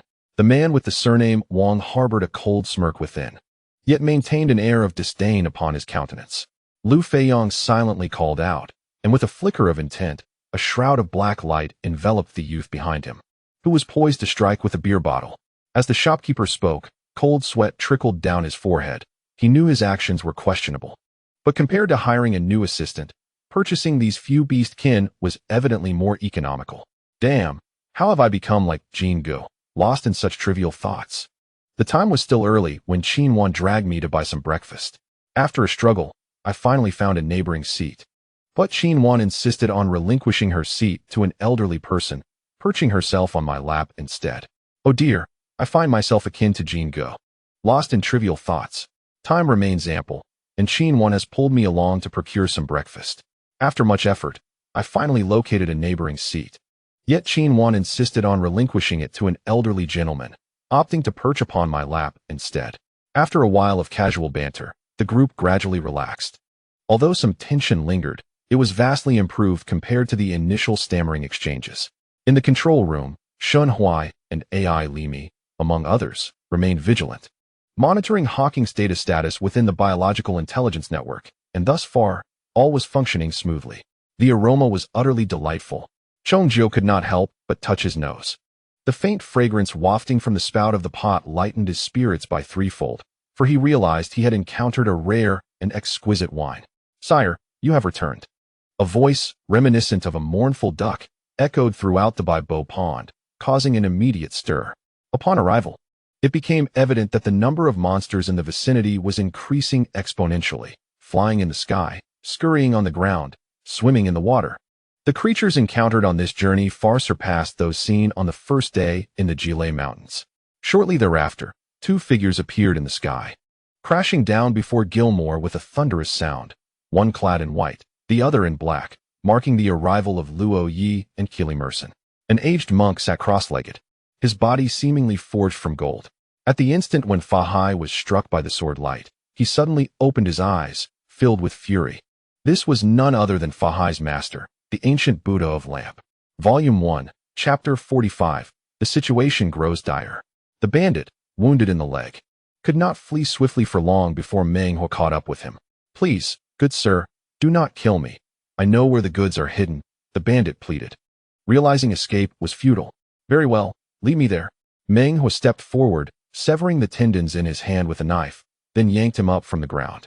Upon seeing him return with the captive, Chen Pingan nodded, then dragged the bandit to the door, instructing, "Ensure there are no others left. Examine closely." The bandit trembled at the sight of the corpses strewn about. He had committed many acts of violence in the past, and blood had never frightened him. Yet now, facing his own fate, the gravity of the situation weighed heavily upon him. During this time, the vital energy he infused into Kong Qinghua had exceeded tenfold of what he had previously done. Thus, Su Yi's intricate play of truths and falsehoods had deceived Yuan Xiaolan, who, at this moment, likely believed she had successfully completed her task and was still smiling. His words inadvertently caused the others in the vehicle to feel embarrassed. Throughout this series of events, they had indeed been of no assistance, and could even be deemed a hindrance. Huzi had insisted on waiting for them to board, calculating that the distance was sufficient for a few to drive away. As the smoke dissipated, the protective shield of Sambai shattered. Sambai wiped the blood from the corner of his mouth, regarding the two before him with a bemused smile. I am Guijiming. A figure, often overlooked by the masses, stood a distance away from the silent tyrant. His vitality index barely reached 100%, rendering him almost imperceptible in comparison to the domineering presence beside him. Had he not timidly spoken at that moment, he might have been entirely disregarded. Even the first-level spirit-gathering array proved challenging for Lin Yu to refine. Only a second-level array master could manage its creation, which underscored its unique nature. Brother? Ling Sheng, possessing a keen understanding of the situation, sensed something but chose to remain silent. As he watched Zuan expand the battlefield, Yang Chong, without a moment's hesitation, charged forward with his shield, striking fiercely. Even the sturdiest of beasts could not withstand such tremendous force without suffering some consequence, especially as he targeted the wound. Amipa, the portly monk suddenly declared, "Heaven exhibits a benevolent nature towards life. I shall grant them a temporary reprieve. Should they engage in wrongdoing, do not blame my ruthless heart." The potency of such elixirs is astonishing. Thus, I must caution everyone. Only those of the Foundation establishment realm may partake. Those without a spiritual body cannot fully harness its effects. Zhuge Qing earnestly advised the crowd, warning that indiscriminate consumption could lead to dire consequences, even death. No wonder Feng Wuqing sought refuge in this place, where spiritual and elemental powers were suppressed. It significantly enhanced his chances of survival. As two individuals settled in the territory of the Tiger clan, the surrounding tigresses surveyed their surroundings with a fierce intensity, clearly regarding Feng Wuqing as their clan's esteemed guest. At this thought, Qi Donglai was about to speak when the two elite guards assigned to him by the Wheel King suddenly shifted, encasing him within their protective barrier. Qi Donglai's heart raced, instantly aware that formidable adversaries were approaching. Rong Che glanced at Wei Hu, who stood at the doorway with a menacing gaze fixed upon him, and calmly rode away. At that moment, a familiar ringtone chimed, and Chu Tianzi glanced at the unidentified caller. Despite the lack of a name, he answered the call.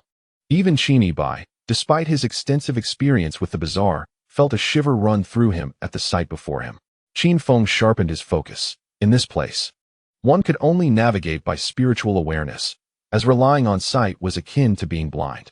Amidst the shouts of the red-haired individual, the Ferrari's door swung open, and two robust young men emerged. Upon exiting, their cold, piercing gazes locked onto Qin Bai, who stood motionless in the middle of the road. As for Lan Zhaoxue, she had previously possessed the means to send this man away, yet it was only after he made the call that her fear compelled her to act decisively.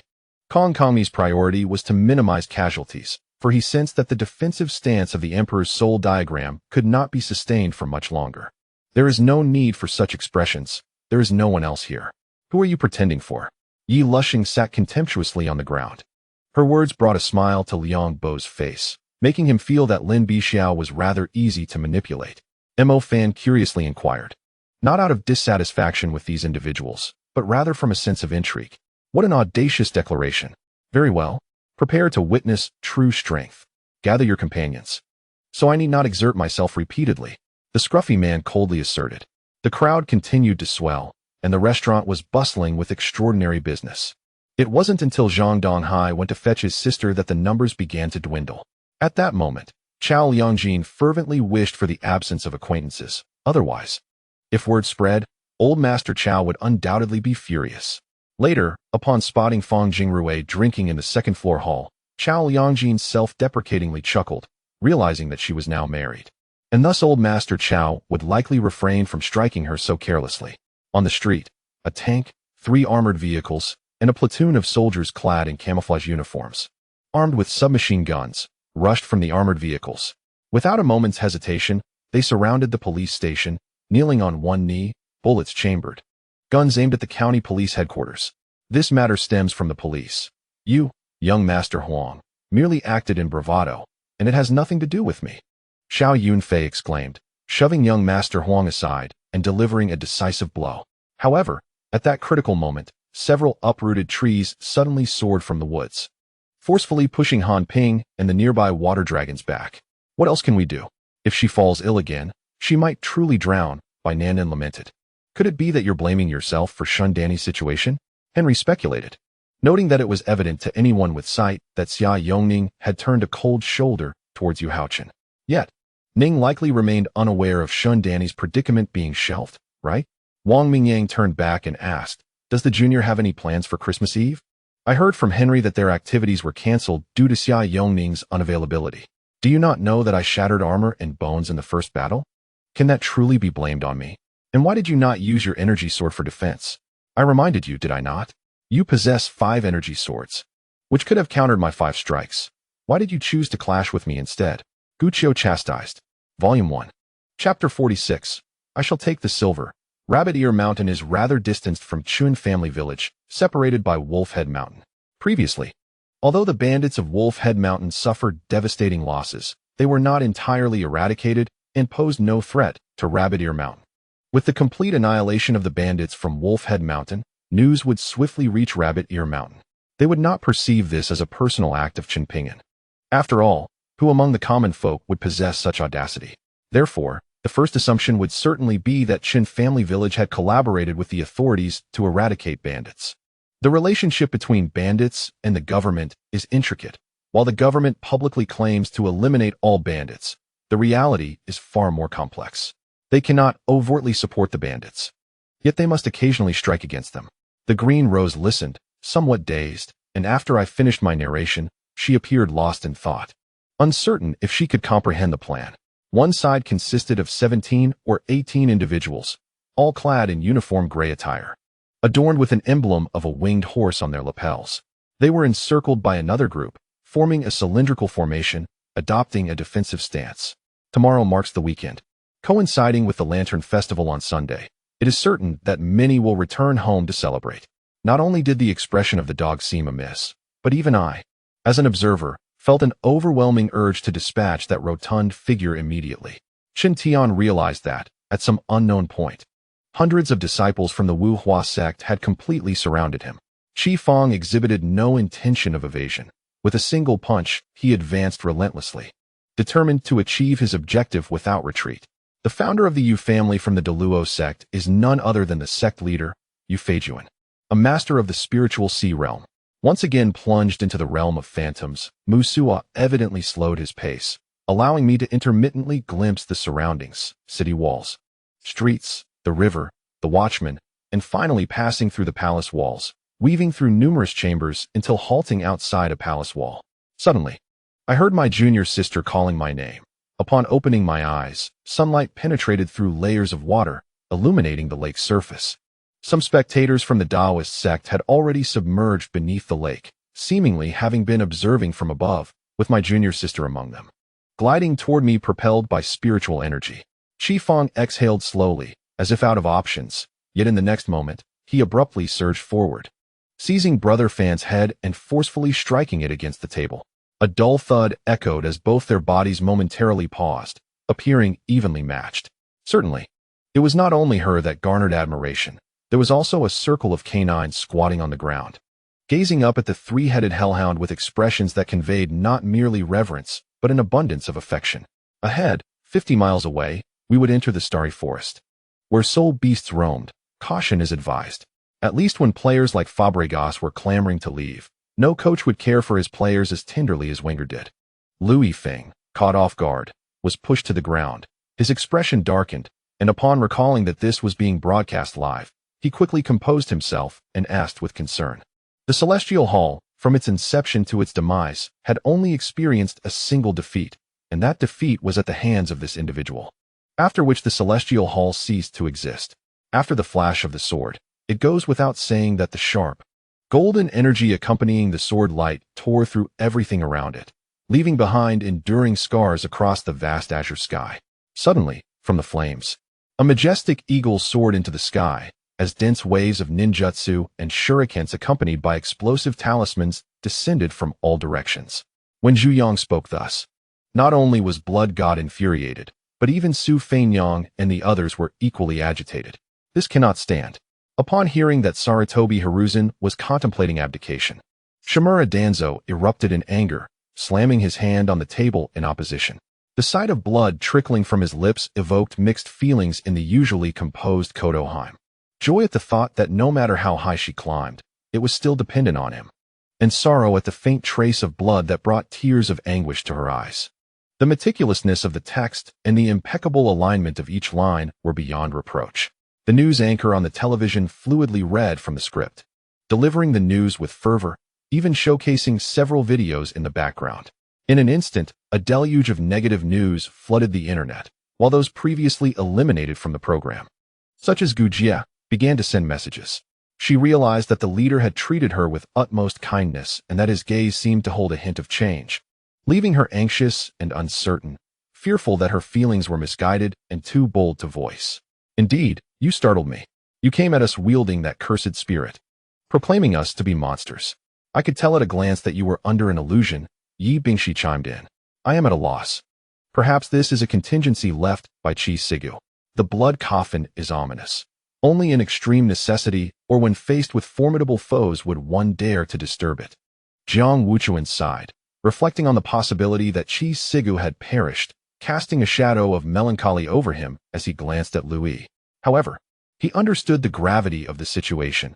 Placing the burden of a savior upon an ordinary person required enduring trials beyond the imagination of the average individual.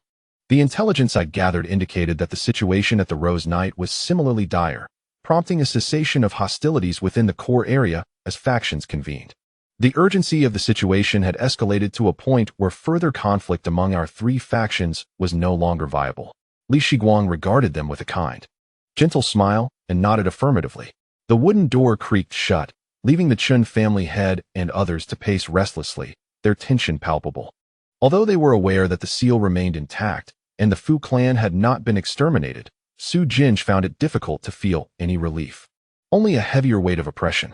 My parents have their flaws, and my sister has hers as well. I cannot justify my sister's actions simply because of my parents' shortcomings. Corpses lay scattered, blood staining the ground, with patches of fresh soil occasionally visible, seeping with crimson. Observing the others smile, Chu Ming was exceedingly cautious.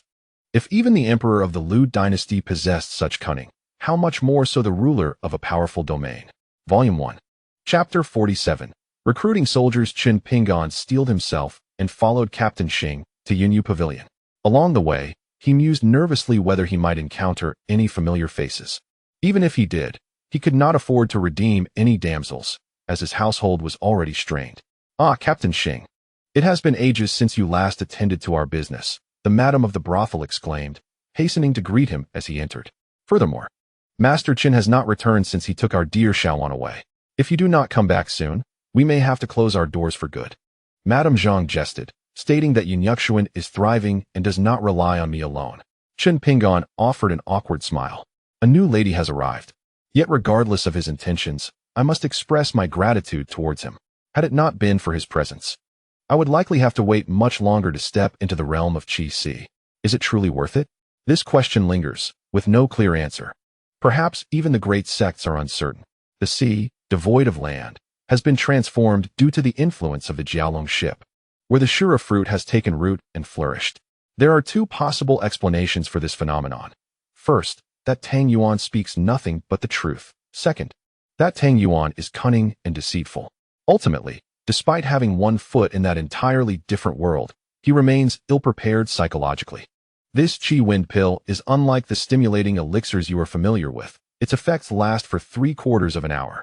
Beiyu resumed speaking, slowly retrieving a jet-black pill emitting a slightly pungent aroma from within his robe. Students began to exit, for if they delayed, There would be little left to eat in the school cafeteria, and the queue would be long. What did you say? At that moment, a sudden, elevated voice from Madame Xie echoed within the room. I felt too embarrassed to explain further. I now felt akin to a wife who has committed a grave mistake, and the situation had escalated. Not far inside, the three clearly sensed a change in the environment. The trees had grown immensely thick and tall, their canopies blocking sunlight, casting a dimness within, and the air was thick with humidity, creating an eerie and foreboding atmosphere. Of course, those already under control would not be foolish enough to release it. Who knows what would happen once control is lifted? Why invite trouble when one can enjoy a peaceful existence?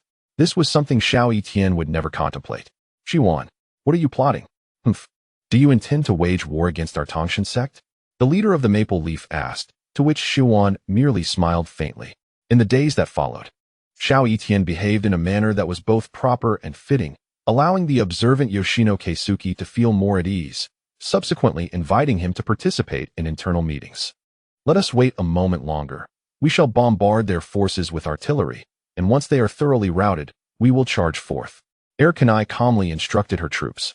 Damn, could this old man truly be a monk? Does he have no other thoughts at all? Though she did not possess extraordinary beauty, she was not unattractive either. How could he possibly sleep so soundly? If it were not for Luo Ziyuan's unwavering honesty and lack of jest, Tang Xiaolan might have believed he was recounting a legendary tale of familial feuds among the affluent. It is not about conversion, but rather my hope that you may submit to the teachings of the Buddha and thus attain the supreme path of enlightenment. A slender monk proclaimed at that moment. Emotion, indeed, represents the most formidable obstacle in the hearts of those who seek to cultivate immortality. Lin Feng could not guarantee that he would not plunge into the abyss of emotion, at the very least. He had witnessed several pairs of dual cultivators whose progress was lamentably slow. They were seated at a conventional round folding table, which, once laden with food, had little space remaining. Certainly, 10 mugs of draft beer could not fit, prompting the proprietor to find a wooden rack to place alongside their table for the beer mugs. Ergo hissed at him. Get lost. Do you think I cannot manage such a trivial matter? He chuckled as he grabbed a basin and proceeded to prepare a fruit platter. If I were in your shoes, I would slap him across the face. I have heard that such fickle hearts are plentiful in the mortal realm, and now an opportunity presents itself. If he surrenders the Een command and agrees to 2 of my requests, I shall immediately unlock the prison door and prepare a splendid feast to atone for my transgressions toward the 2 of you. However, some individuals present discerned the true situation. At this moment, both Zhou Hai and Luo Xingba from the Cheng Tian faction wore grim expressions, not due to Zhu Rong's defeat, but rather because Zhu Rong had managed to contend equally with Yang Lianxuan. Had it not been for Cheng Tian's intervention, the outcome would have been truly uncertain. Yang Yi, after a modest smile, soared into the sky before the gathered crowd, heading toward the training grounds. Yet, Lu Bingjin inquired whether Bai Shu would sever ties with the Tai Su temple to forge his own path, a question that was evidently illogical. Unless Kong Feizhou intended to confront the Tai Su temple, only then would everything align sensibly and be coherent. At that juncture, the icy-eyed Zixian could not help but widen her eyes, casting a glance at the mountain chicken being roasted by Cheng Tian. He had safeguarded the ancestral space of the Earth Mother for countless millennia, with his own primordial spirit dissipating, leaving only a thread of true spirit clinging to life under the protection of his obsessions. This implied that when the master uncle encountered such fortuitous events, there was no room for hesitation. Once this village was passed, there would be no subsequent tavern. These individuals could indeed be considered stumbling blocks to his return, obstacles he intended to cast aside with great vigor. While still recuperating his jade spirit, upon hearing his father's words, he felt a slight easing of his heart, though he remained in a state of restless anxiety. After all, returning to the mortal realm did not eliminate danger. He could only place his trust in Chen Shuani. Indeed, it was the same ghostly mist, and Cheng Tian's expression brightened. This mist was the very same that had led to his prior demise at the hands of Su Changda. Most importantly, this ghostly fog contained soul crystals. Bai Lan, though visibly perplexed, obediently closed her mouth and remained vigilant, her senses alert to her surroundings. Her recent venture into the palace yielded no benefits. In fact, she had incurred the ire of the Empress Dowager. Very well. I recognize that you and the Empress are not aligned. I shall treat you with respect henceforth, honoring you as a wife. Yet, One could never be too cautious. Or perhaps it was simply unavoidable. Lu Weiliang fell into the trap in an instant. Simultaneously, Mu Qinghan felt a chill in his heart, pondering whether to advance further to lead the people to headquarters or to engage in battle right there. Help me by this. Calling out to his retreating figure, Jiang Yin contemplated something and walked towards Jiang Ji and her companion.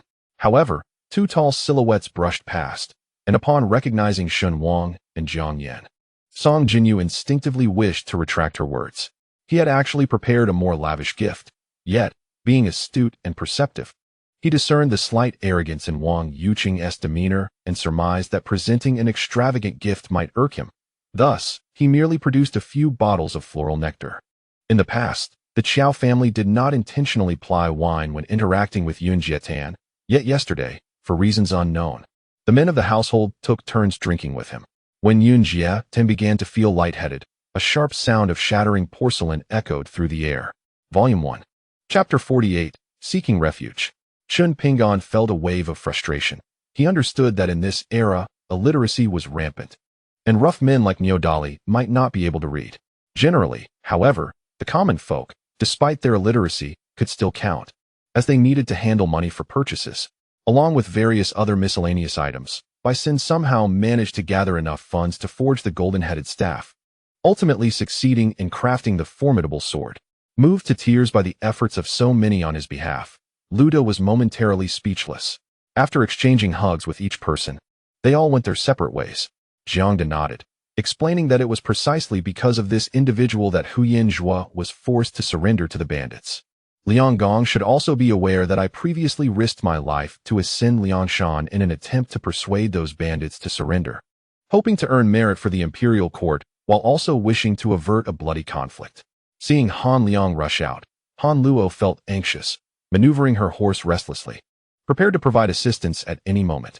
However, before either could react, Zhang Yuanhao, clad in a nightmarish black robe, swept silently behind them, his golden-tinged fingers swiftly tearing open their skulls, exposing the glistening white of their brains. Thus, after a brief discussion, the seven families collectively resolved to emerge from the cave and engage in a life-or-death struggle with the bald man. For every ascendant had been immersed in the laws of heaven and earth. Each inch of their being had undergone transcendence. Even a single strand of hair could sever the stars, rendering them exceedingly formidable. Traversing several lengthy streets, Zhang Yuanhao and his companion beheld a magnificent edifice, adorned with gold bricks and jade tiles, towering palaces akin to an imperial palace amidst the mundane world, exuding opulence. Upon contemplating this, the elder of the demon clan suddenly underwent a dramatic transformation, as his earthly immortal realm was unreservedly unleashed. He no longer bore the guise of an old man, but had wholly transformed into an ancient four-eyed demon god. Humans are inherently lazy and greedy, harboring a wishful thinking mentality, hoping for effortless gains akin to pie falling from the sky. In the relationship between the previous employer and employee, one providing payment while the other performed tasks, this was a contractual arrangement. Yet, they did not anticipate that such labor could lead to physical exhaustion and grave illness, as the employer would not concern themselves with the medical expenses incurred during sickness. Fong Tang believed that her questions were exceedingly peculiar and would elicit no responses. However, she did not anticipate that after her departure, Qi Xin would be brought to this location by his roommate. Although several individuals were submerged in water, their demise was unrelated to it. A considerable number of coroner officials had arrived, likely aware of the unique circumstances surrounding this place. Who knows if all the coroners from the estate had been summoned here? It was evident that their purpose was to seek out Tian Yanzi Pua, their sole object of interest, something held in the hands of an unknown individual. In stark contrast to Tian Yanzi Pua, the disappearance of an aged monk after many years raised the question of whether his master was aware of his unorthodox pursuits. This thought resurfaced within the minds of numerous celestial beings, no longer shrouded in doubt, but strikingly clear and undeniable. There was a fleeting illusion that, while observing the leopard, the corner of its eye seemed to encompass oneself within it. Even that slight sensation was enough to cause Cheng Ji to hesitate. The Tsangshan mountain range is replete with peaks, among which Mount Yu stands out, imbued with a palpable aura of blade intent. Thus, this technique is referred to as the Yu Blade Mountain. However, Their thirst for the sinful denizens far surpasses that of ordinary folk. For those here bear ancient curses upon their very beings. With a sudden whistle, Li Guyu opened her eyes, realizing that their midday respite had come to an end. She was the first to rise, moving to her designated locker, retrieving a comb and mirror to begin styling her hair. Chu Yi had never believed that the primordial spirit and physical body were unrelated. After all, he had never witnessed anyone achieve the rank of a mortal lord solely through the cultivation of the primordial spirit. Li Cheng, thank you. Though devoid of sweet nothings, Li Cheng's words resonated deeply with Chen Yuefei, stirring her emotions profoundly. Had they not been in a car, with Li Cheng at the wheel, she would have undoubtedly embraced him wholeheartedly. Jiang Dai and Jiang Dalin's father-in-law thought little of the few coins spent on the jar purchased from the supply and marketing cooperative. He had never considered it might possess any antiquity, for that was decades ago. This item was typically used to store rice or corn. Nevertheless, storage treasures merely need to be functional. The requirements for compatibility are not particularly stringent. Thus, nearly all unclaimed storage treasures can be utilized by the method of blood acknowledgement. Upon witnessing this, Su Zimei's smile deepened, seemingly laced with a hint of provocation, which instantly ignited by Li Dongfeng's masculine pride. With a firm grip, he executed a swift maneuver, flipping their positions, and Bai Li Dengfeng found himself atop Su Zimei. Meanwhile, beside Peasant, an elder from the Holy Star sect wore an expression that could hardly contain his joy. At this moment, within Li Wanqing's temporary rental, though modest in size, it was exquisitely adorned with warmth and comfort. Nonetheless, Shenong's heart was devoted to humanity. Despite enduring hardships, he persevered with unwavering determination. Time swiftly passed, and 3 years eluded in the blink of an eye, during which Shenong fully adapted to his role as the leader of the human race. Though he appeared to be close friends with Fu Qian in Qining Town, now he showed no hesitation in targeting the beloved of his so-called comrade. The higher-ups of the illusory sword sect would undoubtedly notice this immediately and rush to intervene, leaving Zhao Ritian with little opportunity. Yi Jingfeng gazed over the vast, boundless prairie, contemplating the multitude of beasts that would likely be attracted once the battle commenced, anticipating a spectacular scene. In the first volume, Chapter 49, Preparing for Rain Before It Falls. Apart from Miao Xingqiuan, the other 4 individuals had brought along their elderly relatives or younger siblings, as they had failed to earn a living after retirement and had not married. The elderly man, now reminiscing in delight, gazed at Lin Yi with eyes full of vigor. The atmosphere was hushed, and aside from Wang Zihan and Han Qidi, even Feng Liyu's teammates exchanged glances in silence. As for Yu Tian Sanlang and Hebu Qianhua, their gazes toward Feng Liyu were filled with gratitude. At that moment, Bu Liangzi and Yao Yu had once again engaged in combat. Yet even Lin Yi could discern that neither was exerting their full strength. They were likely probing each other with cautious strikes. To acquire knowledge of pharmacology, every apothecary regarded following a medicinal alchemist as a lifelong honor. They appeared as if they had suddenly fallen asleep, causing no disturbance, which Meteor found quite unimpressive. Humph. Foolish creatures, Ku Mu Tua scoffed, leaping forward with determination.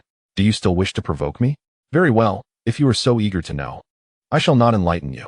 The time available for amusement had been exceedingly scarce, and even a composed spirit like Lei Yi was reluctant to miss any opportunity for joy. At this moment, Chen Rong coldly fixed her gaze upon the man, her golden hairpin pressed firmly against his throat, a trickle of blood oozing from its tip. Just as Feng Wuhuan finished speaking, he felt a chill at his back. Su Fan had already appeared behind him. As if awakened, the Zhuxian sword erupted in resplendent light. The dark aura that had shrouded it dissipating as if it had encountered a formidable foe. The sword's body transitioned from a blood-red hue back to a lustrous white, gradually shedding its crimson essence. At that instant, Li Xiuchang finally understood why senior brother Lu Yang claimed he had achieved what no one had accomplished in millions of years. Come, we have drunk enough. It's time for the groom to quickly enter the bridal chamber, lest he become overwhelmed later tonight. Guo Jia called for one last round of drinks, and everyone raised their glasses to toast. There lies no difficulty in the endeavor itself. The true challenge resides in compelling the consciousness to linger within the golden core, merging and becoming one with it. The life within the gang has broadened Zhang Data's horizons, honing his marksmanship and cultivating his adeptness in interpersonal relations, allowing him to stand out in this labor reformation army. One must also provide their name, age, gender, profession, destination. return date, and purpose for leaving the city. Ultimately, Li Xiuchong accepted the 50 spirit stones, leaving Zhang Wanji somewhat fatigued. After exchanging a few pleasantries, he took his leave. Tan Fu gazed at the moon, now fully adorned, and expressionlessly wiped the blood from her face. In truth, she felt no pain, for the Tan system had shielded her from suffering. The top 100 would be rewarded with a moment of enlightenment, allowing them to select from 100 preaching posts on the preaching list for this elevation. The entrance into C University had not been particularly favorable. Thus, after successfully showcasing their merits, these two managed to secure a recommendation for further studies. Are you not weary? It's freezing, yet you still concern yourself with such matters. Sleep. Chun Zihao rolled over, enveloping himself in the blanket. Confirming Lu Xiaoyu's cultivation had reached the divine connection realm, there was no doubt, and after their initial astonishment, Chen Fan and Wu Ziming truly rejoiced for her. She indeed cherished the pots of narcissus flowers in her bedroom, tending to them frequently, and had not developed the habit of washing her hands afterward. Upon reflection, her symptoms began to manifest shortly after her contact with those flowers. Volume 1. Chapter 50. The Calamity Star returns to the village. Chen Bo, I hope you can keep this matter confidential, Chen Pingan stated with a serious demeanor. Lin Miaoyin intended to return home with Wang Chong, yet Wang Chong believed it would be better for her to stay here. Moreover, he had no intention of returning home, planning instead to reside directly at Sunshine Group. With that, Nie Tian soared through the air, the burning heaven demon's sword transforming into 1,000 meters, roaring forth from the earth, as if it were raising a realm and parting the towering peaks that pressed down upon them, revealing a path leading to the heavens. Mr. Huang, I know you are an extraordinary individual. I believe you understand the events occurring in my life better than I do. Can you enlighten me about my current state? What am I? Am I alive or dead, human or ghost? Zhang Hobua concluded with a smile. What is the matter? Huang Jun inquired in a grave tone, clearly not in a light-hearted mood. Why would you choose your elder brother over yourself? Surely it cannot solely be due to the fact that Su Chun is the eldest? A tremor coursed through my heart. I could not be mistaken. If these individuals were to emerge all at once, it would be utterly terrifying. How does the Nine Extremities Palace intend to handle them? Long Yuan directed his gaze toward the members of the Nine Extremities Palace and asked, aware that although their powers had been suppressed, their backing was formidable. Long Yuan, cautious not to offend, recognized the Nine Extremities Palace as the foremost power, a confrontation with whom his dragon cult could ill afford. Furthermore, Su Rong's identity constrained him, precluding him from addressing such matters as an ordinary person would. I gazed at the malevolent specter, its cold, venomous eyes unmistakably issuing a warning. Although many formidable members of the Zheng clan voiced opposition to Zheng Qianqiu's assertions, they refrained from further dissent, aware that Zheng Qianqiu, as the clan's foremost prodigy, commanded an unassailable position. Thus, they could only sweep their sleeves and depart from the execution platform. Chen Yang gently set Dai Yiqing down, and upon noticing that the portly fellow could still move, a wave of relief washed over him. As long as the rotund figure was still drawing breath, the burden on his heart was lifted. Furthermore, even if Princess Cece were to return, he hoped that Bai Tai would continue to treat her with such kindness. What was even more pressing was that at year-end settlements, one was obligated to provide the formula. Failure to do so could lead to legal action for breach of contract, rendering the entire agreement rather absurd. The seventh prince ground his teeth in frustration, lamenting that all this chaos had been wrought by this individual, and now he was expected to clean up the mess. Greetings. I am Murong Xian, the captain of Meishan Academy. May I inquire your name? A voice resonated not far from Yichang Tian. Hey brother, I'm all ears. Once you're done, I have to dash to shoot. I still have 3 scenes today.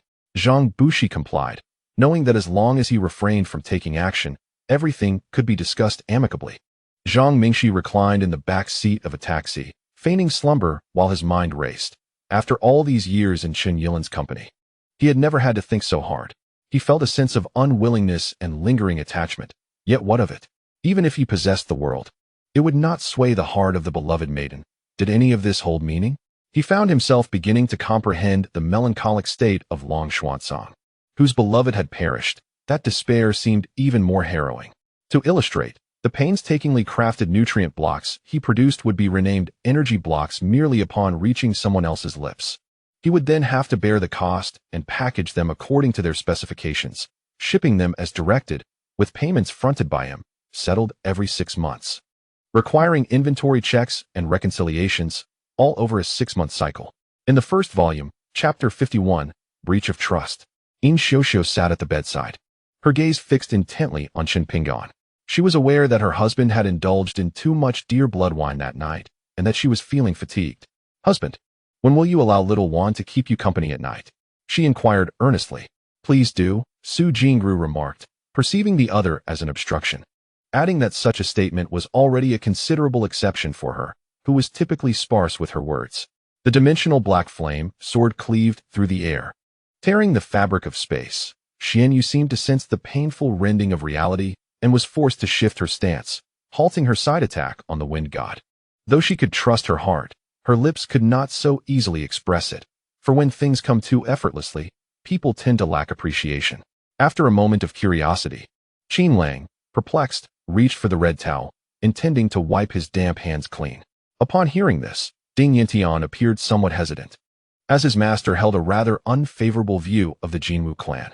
In truth, following the recent displays by the Jinwu clan, Longling has developed a profound disdain for them. However, Ding Yintian remains oblivious to this sentiment. "Can we trust the intelligence regarding the tiger hunt?" spoke the eldest of the 3 seated men, his fingers gently tapping on the table, the strands of his graying hair swaying slightly. Over the past 6 months, significant events have transpired in the maritime realm.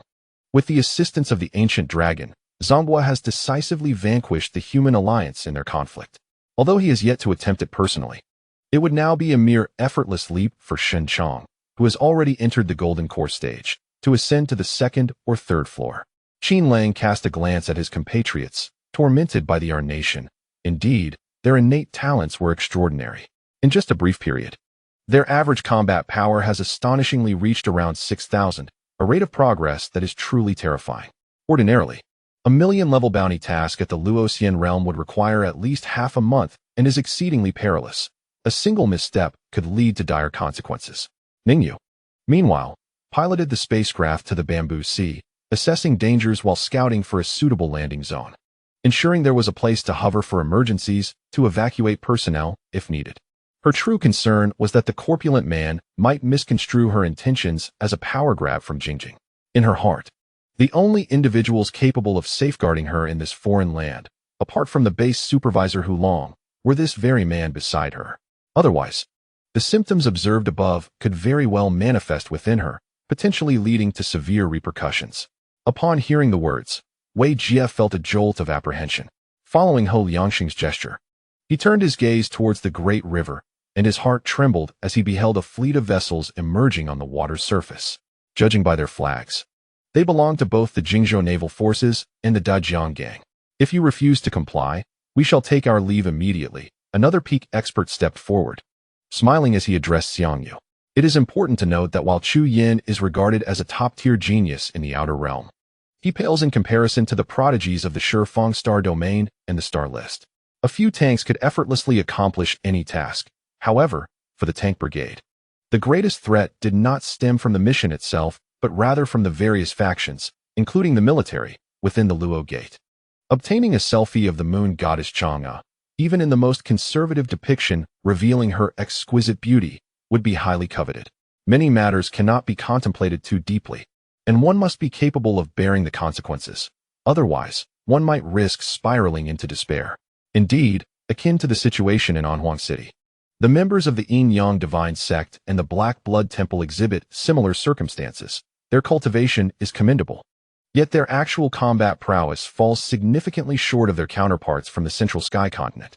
Volume 1, Chapter 52, The Bandit Strike. Chen Pingan deliberately enhanced the winch for ease of reloading, allowing even an ordinary person to swiftly draw the bowstring with a single hand. The heavy crossbow was also equipped with an oversized quiver capable of holding 20 bolts at once. Certainly, the weight of the quiver is substantial, requiring even an adult male to lift it with both hands. To facilitate installation, he specifically designed a lifting platform. With just a gentle press of the foot, the quiver ascends automatically. The archer merely needs to push it forward slightly for it to securely slot into place. Witnessing such a formidable crossbow, the village chief could not help but gasp in astonishment. As a seasoned veteran, He had previously encountered the siege crossbows of the once mighty Dakin army, which relied on overwhelming numbers to subdue fewer adversaries, with the attacking force typically outnumbering the besieged at least 2-1. The sacred power permeated both heaven and earth, an overwhelming, pure force quietly seeping into the hearts of all present, so dense it felt like water, rendering even the act of breathing somewhat laborious. While instructing his students with care, Marcia nearly collapsed upon hearing the summons, as it was undoubtedly a retaliation from Thompson. However, in the face of such a Thompson, taking matters too seriously would lead to defeat. What peculiarities awaited atop the 100 Artifacts peak? With this thought, Liu Yan pressed onward, traversing what seemed an endless tunnel until, ultimately, he emerged into a breathtaking scene. The expanse was vast. First, transportation and communication issues needed addressing, followed by concerns regarding control. Yet, the bearded man could no longer close his mouth in astonishment as he uncovered a grave issue. The Flame Lion King of the Demon Clan, accompanied by a retinue of kin, had arrived first at the Celestial City, a coalition of humans and demons. The strength of the human race offered protection to the demons, prompting the Flame Lion King to bring 10 demon lords to prevent any unforeseen incidents. Upon hearing this, Prince Zhu and the city felt a wave of discouragement wash over them, casting longing glances towards Chu Jiangqiu. Rebecca wept, for this was the most expensive wine she had ever tasted, a dream realized after a millennium, a feat nearly impossible even with status and wealth. Wrapped in spiritual energy, Thompson wielded a culinary knife with fervor, delivering a brutal strike that cleaved open the elderly green lion's abdomen, blood gushing forth like a fountain onto the ground. Night God E awakened from his subconscious, instinctively opening his eyes, a flash of golden light shimmering within their depths. Suddenly, an anomaly appeared in the northern sky, revealing a blood dragon formed from the gathering of malevolent energy, traversing through the sanguine clouds, emitting a thunderous roar filled with resentment, a sight both terrifying and magnificent.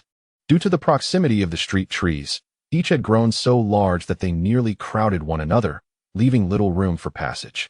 Bulma, since you know Dr. Jero, are you aware of the location of his research facility? He will undoubtedly go there, Helis inquired. Upon reflecting on this, Kim Tion ceased her procrastination, securing her notebook before descending towards the kitchen. If I cannot resolve this, I will enlist the help of the detective from our family, Morgan exclaimed. As the ambulance came to a halt, Su Guoming leaped from the vehicle, disregarding any salutations to Xia Chun as he swiftly flung open the rear door. Together with the paramedics, he extracted the stretcher from the confines of the ambulance. Observing Sun Wukong charging towards Helis, Broly emitted a disdainful scoff. Humph, not on my watch. In a flash, he positioned himself before Sun Wukong. This colleague, akin to a remarkably sharp double-edged sword, would provide the adversary with ample justification for their own persecution. A chilling smile crept across the man's face as he took a draw from his Cuban cigar, exuding a dense smoke ring with pride, while his other hand mimicked the act of execution, a conspiratorial grin spreading across his features. At that moment, the ground trembled as a foot imprint, roughly half a foot deep, appeared beneath Jiang Xiaoping's foot, sending a spray of rocky debris into the air as he lifted his foot. However, just then, in the moonlit sky, a piercing sound akin to a sword's whistle sliced through the air, heralding the arrival of a white figure. As the warship came into sharper focus, a palpable tension gripped the hearts of the onlookers. They had never before faced such an adversary. Meanwhile, as Chen Feng muttered to himself, thousands of giant crossbows stationed atop the city walls swiftly pivoted, their gleaming bolts aimed directly at the two thunderous raptors, launching without any negotiation. When Hong An conquered the southwestern cities, he was never fond of constructing fortified towns, yet the memory of his recent hasty retreat filled him with regret. Years of effort had crumbled in an instant. If he were to confront Qin Lai alone, his fate would likely be no better. Initially, Qin Lai faced several defeats, only to discover the formidable resilience of the Dragon Tooth. Marui? I never imagined you would remain hidden in the royal city of Radiance for so many years. And yet, you have managed to break through. Bronk laughed maniacally, opting not to confront Marui's arrows head-on, but instead deftly guiding the thunderous raptors downward, mirroring the movement of the other. Yi Wudao also chuckled, albeit at Ling Feng's foolishness. This Ling Feng lacked even the strength to step into the realm of the capable, yet dared to contest with someone at the 8th level of inner strength. If you can best me, I shall accompany you back." With that declaration, his aura surged magnificently, and he moved with ethereal grace. A luminescent energy immediately hurtling towards Zhishan Luya. The greater the execution capacity, the more durability could be dismantled simultaneously, thus enhancing the chance of seizing the great dragon. The village chief nodded. These villagers could undertake tasks within their abilities to familiarize themselves with the environment, yet they were of little assistance in genuine reconnaissance matters. Gu Qianlian also sensed the presence of the white-clad monk, her head bowed, her eyes flickering with peculiar intrigue. In the southern regions beyond Pingjiang, cockroaches, ant eggs, silkworm pupae, and centipedes adorned the menu, yet this did not imply that everyone could embrace such delicacies. Maniacal laughter echoed throughout the space. And Shun Yu found himself perplexed by the utterances of his counterpart, his gaze remaining tranquil amidst the chaos. Wei Feng felt a sudden shock, pondering whether the old man intended to send him off in a Maybach S680. Wouldn't Ti Bai Bing's presence later reveal everything? He hastily declined, insisting it was unnecessary. There was no one else around, making conversation cumbersome. Director Tang, donning an apron and sporting a considerable belly, enthusiastically brought forth a large bowl of stewed fish. His face flushed from exertion and sweat glistening on his forehead. I quickly turned my gaze towards the entrance of the tomb where the elderly woman had lain moments ago. Just 2 or 3 minutes prior, I had caught a glimpse of her. She was unmistakably there, appearing grievously injured, and it did not seem an act. The essence of the meeting conveyed that there was little time left for training at the base, as next Friday they would have to arrive early for a preliminary event, followed by an afternoon of training matches, with the official competition commencing over the weekend. Everyone was urged to seize these final days for practice. Volume 1. Chapter 53. Counterattack. It was Chen Chunming, the traitor, who had come with bandits. A villager on the rooftop recognized Chen Chunming, who rode a tall steed, swaggering alongside the two leaders with an air of self-satisfaction. As the door opened, He Homing, the head of the security office, glanced into the private room and was instantly captivated.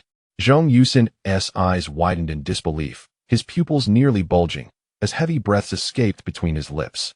Upon entering the room, he opened the wardrobe, intending to find clothes for a bath, only to remember that his belongings, including his bankbook, were still here, having not been returned since Gu Yulian had given it to her last time. Without expending time or effort, he could unlock the trade routes of the entire Great Xia. How could he possibly harbor dissent over such good fortune? Suddenly, Ao Jun seemed to grasp the crux of the matter. The lingering remnant of Ling Long's soul had not dissipated. Did this imply that Xiang Jianren wished for Ling Long to escort him back? Boss, the groundbreaking ceremony for the shopping center in White City, England, is set, and the royal family has decided to send the heir apparent. Tang Renjian exclaimed with delight. She recalled that if a patient remained unconscious, they could not lie motionless in one position indefinitely. They needed to be turned periodically to prevent bed sores. Clearly, this matter was beyond the Empress's authority. If she truly felt for Gong shooting you, she could only attempt to whisper in Gong Shuyan Yu's ear. Whether he would change was uncertain. As for Gu Junsheng, he was a comrade of Ji Yuan's father and a lifesaver to Wu Tianping. Both he and his spouse were individuals deserving of respect. I admire this family. If you do not, please show respect, Yun Yin solemnly stated. Moments later, Ling Qi quietly appeared, the air still tinged with the ghostly essence and faint fragrance of Wang Guifen. Has Lu Qingshan been through the ascension platform? How many can truly pass? Yi Xiong continued to inquire. All right, I was wrong. Is it still feasible? We have 25 minutes left. Let us expedite the process and complete the final step. Off to the scorching valley. Zhang Ming reluctantly clasped his fists in apology to the others. He shrugged and strode purposefully back to the tent. As he passed by Wang Shanshan's residence, he instinctively slowed his pace. Pausing for a few seconds to observe the flickering candlelight within, a subtle smile gracing his lips. When the Liangshan army arrived shortly thereafter, he hurried into the city to meet the governor of the Guangji army, Zhou Nanqing. Did this fellow merely speak offhandedly, or did he possess true confidence? Zhuo Danshan harbored doubts, unable to tear his gaze away from Sure Hao. Was that more or less the implication? Why would the master conceal their visage? Could it be true, as the rumors suggested, that beneath the mask lay only flesh and blood, rendering one faceless? Gu Sanjian wore an expression laden with meaning. When was this done? We only returned to Luhai yesterday, and today is the competition for the throne. When would there have been time for this? Zihan Yue silently observed the battle of the immortals, her eyes filled solely with the divine patterns they manifested. Long ago, she had already taken a step into immortality, merely awaiting a moment of enlightenment. In his lifetime, he had never encountered such an imposing man. The once formidable black dragon appeared like a mere child before him. Sure Hao was intrigued. Could cultivating these children in the manner of the ancient era induce tremors across the world? She immediately realized her words were somewhat foolish, letting out a gloomy sigh. However, when it came to Lan Silin, the situation transformed dramatically, even taking on a shocking aspect. Song Shan was acutely aware that Fengsheng Greenery was currently exerting every effort to secure the Egyptian project. They were far removed from the governance of the wind and sand sources in Beijing and Tianjin, and even with conditions met, they lacked the energy to accomplish it. In Volume 1, Chapter 54, The Means of Young Master Chen, a bandit had barely fled when he was caught and stabbed to death. Only the most skilled second-in-command managed to push himself to the front with all his might. In the kitchen, flies buzzed chaotically, swirling in the air, many congregating densely around the nearby steamer. As a person passed, the flies erupted like an explosion, forming a swirling cloud of darkness, truly a breathtaking sight. Should one procure items and find themselves unable to present such a sum upon final settlement, the consequences would be dire. Yet, this individual, unfazed, dared to employ the snake charmer technique, commanding venomous serpents to attack. To his astonishment, how remarkably smooth his hair was. Surely, the finest materials were used in his creation. His hair felt so silky and pleasing, and his skin, oh no, was even fairer than mine. We consumed the same sustenance. How could there be such disparity? It hardly seems fair. In addition to the mark, this high-grade crimson armored beetle also yielded a white-level blueprint for a war apparatus. Upon receiving the discerning gaze of the primordial being, Yang Lin felt a sudden surge of deep vigilance, a chill creeping up his spine. Even seated upon the mat, fortifying his mind and warding off 100 evils, he still sensed an ominous presence rising from within. However, before King Yi could commence his retreat, a multitude of warriors abruptly emerged, encircling his territory while brandishing their weapons.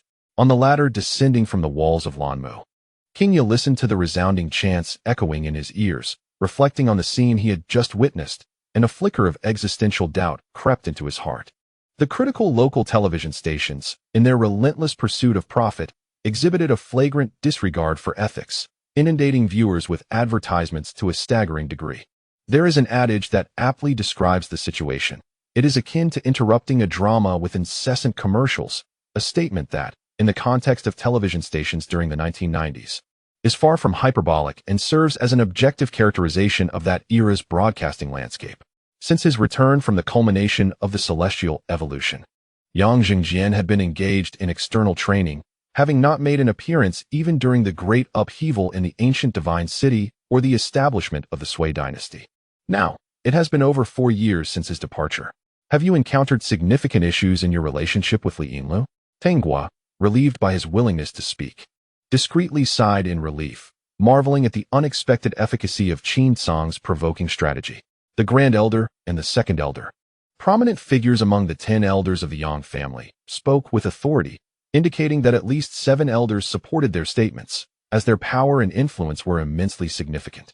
During the population relocation, the deployment of the Lighthouse Star Defense Line was concurrently underway, employing methods akin to those of the Martian envoys. A substantial number of robotic troops were stationed in the direction of the sine wave across the entire trisolar system, conducting mobile patrols. Upon encountering invading foes, these robots would automatically identify the threat and determine whether to engage. The brutality was palpable. I witnessed the burly man continuously spitting blood, while the man beside him, clad in a headscarf, appeared unfazed. That individual certainly had a knack for exploiting opportunities. Perhaps it could be said that the fusion of intellect and strength had reached its zenith in that moment. Observing this, Tang Mofin and his companions understood that Lin Zhixiao was once again riding a wave of fortune, and with mutual smiles, they ascended to the 3rd floor, bowls in hand. The slayer brandished a chainsaw high above his head, only to let it slip from his grasp, plummeting directly onto his own head. The onlookers, including Lin Tian, were momentarily stunned as the chainsaw crashed down, its frenzied blades carving a gaping wound across his face before slicing through his chest and clattering to the ground. Volume 1. Chapter 55, Diverting Calamity. With the emergence of the Rift Seat and Giratina, facing them as adversaries, countless wild Pokemon began to flee. Though they had come with the intent to avert disaster, their powers were evidently impotent at that moment, rendering them mere collateral in the impending doom. And they dared not linger. Echoing through the night sky was Sun Qingyang's sinister laughter, casting an eerie chill over the already cold night. Upon witnessing the Chancellor's stance, the other ministers swiftly voiced their agreement. However, a few dissenters remained silent, expressing their disagreement without uttering a word. Xiongti tightly grasped Tong Muyang, gazing at him in astonishment. What surprised Xiongti was how he could possibly know Xian Yaozi and what their relationship might be. The gentle smile gracing his lips remained as warm as sunlight, yet the person before him seemed subtly different from before, though she could not articulate precisely how. Beside the old general stood a middle-aged man in casual attire, Lin Yi, who was surprisingly familiar. This man was Tian He. Lin Yi felt a sense of astonishment. Previously, he had only regarded him as a mere physician, but it now appeared that his strength was formidable as well. Since the incident of her confession, she had refrained from being impulsive, heeding Tian Ye's words to take her time, gradually melting her cousin's heart. She firmly believed that one day, she would touch her cousin's heart and win his love in return.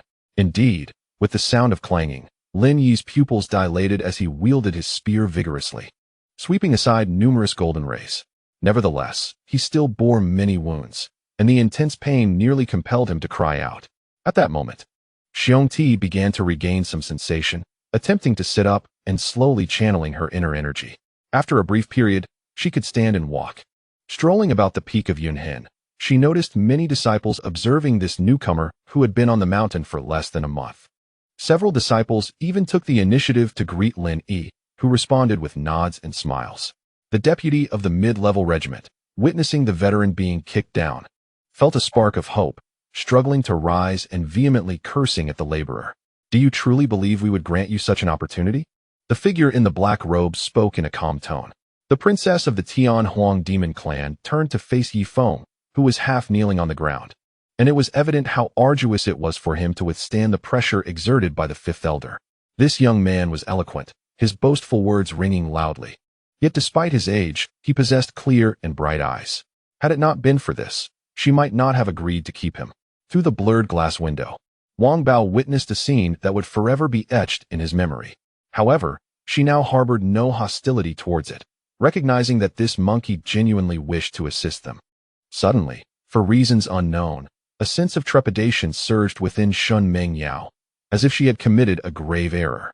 Lin Han was taken aback. This surge of power was exceedingly strange, yet undeniably formidable. Su Yan sat at the back, casting a sidelong glance at the meeting room surroundings. The man with the black mole was conversing with the police, while two other men, one at the podium and the other not far from Su Yan, stood with their guns drawn, vigilantly monitoring the rest. Volume 1, Chapter 56, The Tiger and the Wolf. Thanks to his strategic counsel, the development of Rabbit Ear Mountain has been remarkably swift in recent years, with its influence steadily expanding. No, Star-Lord, dual skills. The terrified cries of Huangfu echoed as the five figures simultaneously ignited in flames, their blood boiling within, bursting forth from their flesh and skin. On the brink of fragmentation, to the surrounding world, everything seemed normal, yet Mu Jinsi suddenly became alert. Since she began her martial training, her senses, smell, sight, and hearing, had grown extraordinarily acute, allowing her to detect significant changes from the slightest tremors of the earth. This lair was forged from an unknown material, entirely transparent and radiating light. As they approached the lair, a profound heaviness settled upon their hearts. She understood that the symptoms of benevolence manifest only in later stages. Thus, she needed not only to prepare for light therapy, but also to gather all necessary provisions. For days, she had been anxious, wishing fervently for Elder Jiao to assist in treating Ben Qi. However, she feared leaving his side, worrying that he might awaken to find her absent. Xian Ran called out continuously for Lian Xinran, tears welling in her eyes, blurring her vision. She bit her lip tightly, the metallic taste of blood keeping her somewhat alert. Suddenly, Ling Shi interjected a remark just as Mu Jinsi was about to turn her head, but Ling Shi restrained her and shook her head. A stillness enveloped the surroundings. Everyone astonished. Previously, They had not witnessed Kadi Fin performing the surgery, fueling their curiosity. Zhang Shi remained silent, with differing opinions among the people. She held disdain for Yi Xianggao's concubine. Upon Yi Xianggao's departure, she had sold them in Yulin, yet now, as a mother, she hoped her son would take many wives and concubines, bringing forth numerous blessings. Now that Qingyu had returned, and Sanyang had also been found, her master could finally fulfill his dying wish. Lady Li raised her head, gazing at the figure in the painting, tears streaming down her cheeks beside Lu Xianger. As soon as she finished speaking, Xinyu strode confidently out of the floral archway, leaving Chuxiu to gaze after his retreating silhouette. This was a formidable adversary, more challenging to contend with than the Japanese ninjas, a celestial assassin. No wonder he was so arrogant, Qin Feng concluded inwardly. A great tree crashed down, eliciting gasps of surprise, and several thieves following behind were unfortunate enough to be struck by the fallen tree, their fates sealed. Can thought awakening truly happen? Is it possible for someone to awaken such abilities later in life? Was it not said that only naturally gifted new humans possess such powers? Moreover, a thought energy mecha master is exceedingly rare, 1 in 10,000 might emerge. For achieving the enhancement needed for mecha combat effectiveness requires at least a level 4 thought energy master. The crowd focused intently, and indeed, they discerned several black strands, resembling fine hair, entangled at the tips of the branches, stretching out in various directions, inconspicuous at first glance. Are you satisfied now? Hua Qingsong grasped Lu Xianger's hand, a glimmer of mirth dancing in his eyes. At this thought, Xinyu felt a twinge of irritation. He cast a glance towards the direction where Han Chu had departed, ultimately steeling himself and addressing Cha Cha. Pay her no mind. Let us return. With that, he sheathed his dagger and wrapped his arm around Cha Cha's fragrant shoulder as they made their way back indoors. If we were to purge the malevolent spirit from you now, and when the pursuers arrive, they find their efforts in vain, they may direct their wrath upon you, which would be far more perilous. Yibo observed her in silence. Zhu Ying, however, said little more, escorting her from the drunken immortal tower and heading back to the Su residence. Throughout the journey in the carriage, Dan Xin continuously praised the earlier spectacle, occasionally extolling Xinyu. Yet Su offered no response, merely smiling faintly as they returned to Yun Mansion, her thoughts inscrutable. Volume 1. Chapter 57. The Rescue of the Hostage. Something feels amiss. Why is there no one here to greet us? A bandit remarked with a hint of confusion. With the valley ablaze, it is hardly surprising that there is no one around, came the reply. This dark expanse is still quite suffocating. Indeed. Then let us hasten up the mountain. After a few breaths, space fractured, and resplendent, multicolored holy light descended upon the earth, enveloping it in an aura of unparalleled auspiciousness. Following this, a solitary figure emerged from the shattered spatial tunnel, exuding an essence reminiscent of an elder weathered by time, appearing profoundly desolate and isolated. The princess's summons for a consort attracted numerous young men and curious onlookers, effectively blocking the streets. The leaders of the wind, forest, and fire camps frequently sought opportunities to consult with Zhu Tianpeng. Even Chief Li Meng had, under the guise of discussion, approached Zhu Tianpeng regarding challenges in cultivation. Though Ji Qing donned the guise of a wealthy heir, his prowess was commendable. When old Zhu brandished his battle axe, he had already retreated a considerable distance. A rapid clatter of hooves echoed from behind, prompting a loud cry amidst the biting wind, disregarding the chill. The two attendants from the medical hall entered the ward, where the throat-piercing shopkeeper ceased his intricate motions, stunned by a slap from the medical hall's manager, pondering, why did the manager slap himself? Then he heard the manager exclaim from outside that there was a lunatic in the ward. Who is the madman? He queried, momentarily taken aback. He had never heard of Fuling Mountain, nor had he encountered a tribe bearing the name Zhu. However, he did not doubt Zhu Tianpeng's background. His mouth fell agape in shock, unable to close for what felt like an eternity, as if countless exclamations of disbelief surged above him. During her flight, she had acquired an affliction, compounded by unresolved emotional turmoil, leading to a grave illness at the age of 22, ultimately departing this world amidst his recitations. Spirit, even if you were reduced to ashes, I would recognize you. Do not jest. I am truly delighted to see you again. Xiang Hao beamed. After these words, Zhang Yongyu did not spare Wang Zhen a glance, joining the other 3 masters of Han Kingdom in raucous laughter. If I discover who it is, I will undoubtedly seek the truth. Clearly, The young woman was also displeased. He remains uncertain about the true prowess of Tongming Group's biotechnology. Perhaps the curse he has unleashed aligns perfectly with their research endeavors, or their researchers might indeed be capable of concocting an antidote in a short span of time.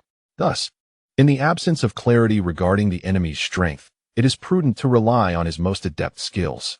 The relocation of the estate, which typically necessitates the use of the ancient demonic apes from the sect, beasts of immense strength capable of bearing mountains, was rendered feasible by the enforcement elder, whose formidable prowess had already reached the 8th tier of the Grandmaster level.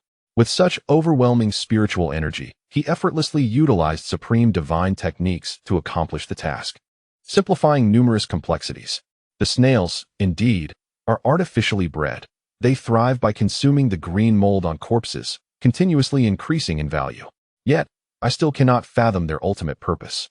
I murmured softly. Bai Qing did not oppose. Her current demeanor thrived on dramatic surprises, yet her exaggerated expressions concealed a profound coldness and calmness in her eyes, indicating her indifference. That seemingly simplistic yet forceful gesture consumed nearly 70% of his combat strength. At the moment that finger was thrust forth, Tang Feng exerted every ounce of his energy to summon a series of ethereal weapons. These intangible manifestations served as the key to igniting the lanterns of the night sky. How could I dare to be called a great benefactor? I am merely a merchant, focused solely on earning money to engage in meaningful endeavors. Tang Dexin chuckled innocently, scratching his head. In the first volume, Chapter 58, Strengthening Influence. No, we shall not return home. We would rather die than go back. Chen Pingan was taken aback to find that nearly all the girls were unwilling to return to their former households. In this backward era, a girl who loses her purity faces a dismal fate. Those who end up in brothels are merely subjected to scorn, yet at least they manage to survive. Conversely, these virtuous maidens, upon losing their chastity, are regarded as tainted. Should they return home, not only would their parents reject them, but the villagers would also view them with disdain. Once, a girl who had been sullied returned home. She was among the fortunate few, as her parents loved her dearly and secretly sheltered her. However, she could no longer endure her situation and resorted to browsing online, hoping to find some spoilers. Regrettably, Guzhan resolutely swam towards the target, an act Jason considered akin to courting death, even though he understood the reasoning behind such behavior. Not far away, Su Ping felt a chill in his heart, his face flushed crimson, and he could sense a burning pain across his cheeks. That night, when Chu Minglin beheld Luo Haoran, it was profoundly distressing. The addition of alcohol only intensified her discomfort. Under the perilous gaze of Chun Yu Chong, Yu Yu angrily struck his chest with a fist, her eyes fierce and her strength formidable. Clenching her fist tightly, Dan Dong's features twisted slightly as jealousy stirred within her heart. Watching Feng Yi close his eyes, her mind felt blank, devoid of thoughts yet tumultuously chaotic, unable to organize her feelings. What, then, constitutes a good painting? It is not merely a commendable painting that remains incomprehensible to the untrained eye, but rather a masterpiece that astonishes those who can discern the artist's skill, while evoking a sense of vivid life in those who cannot grasp its essence. Indeed, it even imparts an impression of living souls being encapsulated within the canvas. Upon hearing your words, I found myself yearning to partake in such an experience. I gazed upward at the heavens, my heart silently contemplating. I longed to feel the exhilaration of the Ferris wheel reaching its zenith, arriving at that legendary point closest to the sky, where she might hear my whispers. Kong Xiaodong promptly approached with a plate of neatly sliced mango, carefully offering a piece to Ji Fei's lips with a fruit fork. To say nothing of the fact that one could approach the moment of the talisman's manifestation with such composure. This level of finesse is not possessed by ordinary individuals. As if sensing Chan Qian's intentions, Mu Ling remained unfazed, a cold smile curling upon her lips, as the heavenly seal quietly coalesced in her hand. After dining in the upper room, Gao Shimon's spirits finally lifted. She even joined the table for a couple of rounds of mahjong. Shen Lixing finished his meal and returned to converse with his grandfather, not rejoining Gao Sherman until the night had fully enveloped the sky. However, Wu Xiangyu refrained from voicing her doubts. She understood well that, despite her seemingly improved rapport with Chen Luo, their relationship had not yet reached a level of intimacy where all questions could be freely exchanged. At that moment, Yifeng swayed slightly, summoning her remaining strength. She turned with great difficulty to cast one last glance at Sun Yuchen and Hai Lin before collapsing to the ground, lifeless. Indeed, Lu Hua spoke the truth. Hang Yi was acutely aware of Xian Na's tenacious nature. If she were to be excluded, she would undoubtedly blame herself. With a tinge of helplessness in her heart, Feng Maxu recognized that Bai Yulan had firmly resolved to send her away, yet she could only nod in acquiescence. Nevertheless, the tracking daggers could not simultaneously resolve all the lemurs. One, seizing the opportune moment, leaped from the nearest tree, landing squarely on Mu Xiuji's shoulder, and opened its mouth to bite at his neck. The rewards were ample, undisturbed, though the time it took to catch something was relatively prolonged. Little did I expect that merely 2 days after my return to Chuzhou City, you would come knocking at my door. Chen Feng, recovering from his surprise, spoke with a calm demeanor. He turned to retreat inside, showing no intention of greeting the two. Did you not just declare that the crown prince has spoken? If that is the case, what do you think I can do? Gu Wen's face darkened. Zhang Shichang paused, lifting his gaze to follow the emperor's line of sight, only then realizing that the emperor referred to Her Highness, the Princess of Yan. In his mind, one was an uncle, the other an aunt. The elder brother was akin to a father, and the children of his younger brother were, in essence, their own. This was the sentiment held by Director Huang. A myriad of questions arose, and Ning Fuqing found himself regretting the decision to hold this QA session. Yet, this was a positive sign. The more they spoke, the more thoughts they expressed, indicating their desire to engage. By sharing as much as possible about the new environment, they would not approach their tasks burdened with uncertainty. In the vast continuum of time, he has been in a state of waiting, even going so far as to split his very essence into two, transforming into a vengeful spirit and a warrior's soul to evade the relentless pursuit of celestial calamities. If the ancient tea table, with its extraordinary rewards, is so wondrous, one cannot help but wonder what effects the footbath, brought forth by his ascension, might possess. Morning breeze is filled with anticipation. Upon returning to her quarters, Su Ruo disregarded all else and flung herself onto the bed. Moments later, she sprang up, retrieving a bottle of Lafite from the cabinet, accompanied by a glass. Pouring herself a generous serving, she downed it in one swift motion, the fiery liquid bringing tears to her eyes, prompting her to weep unabashedly. The emperor suddenly recalled his son, who had so brazenly displayed his spirit before him. It was only at this moment that the emperor experienced an epiphany. Perhaps among his many sons, only Chu Shiji regarded him as a father, while the others, including Chu Yenji, merely perceived him as the emperor. Laughter echoed from the dark alley as a young man clad in a pink suit, adorned with a bow tie and possessing striking golden locks, emerged. In his left hand, he clutched a handkerchief pressed against his bleeding neck, while his right hand dangled casually, gripping a short dagger. Fifth Mo pondered if Luo Wuxing would again, as he did previously, douse the table with scalding tea to nourish the flowers. Although he entertained such thoughts, the mere consideration of that enchanting figure caused a faint smile to curve his lips, a reflection of his unawareness. Feng Tianquan subsequently instructed the servants to prepare offerings and took Feng Haikuan to the Feng family cemetery to pay respects to their late mother, Yu Tongchuan's senior brother. Upon realizing the exposure of his misdeeds, fled with gold and silver, never to return for his junior sister.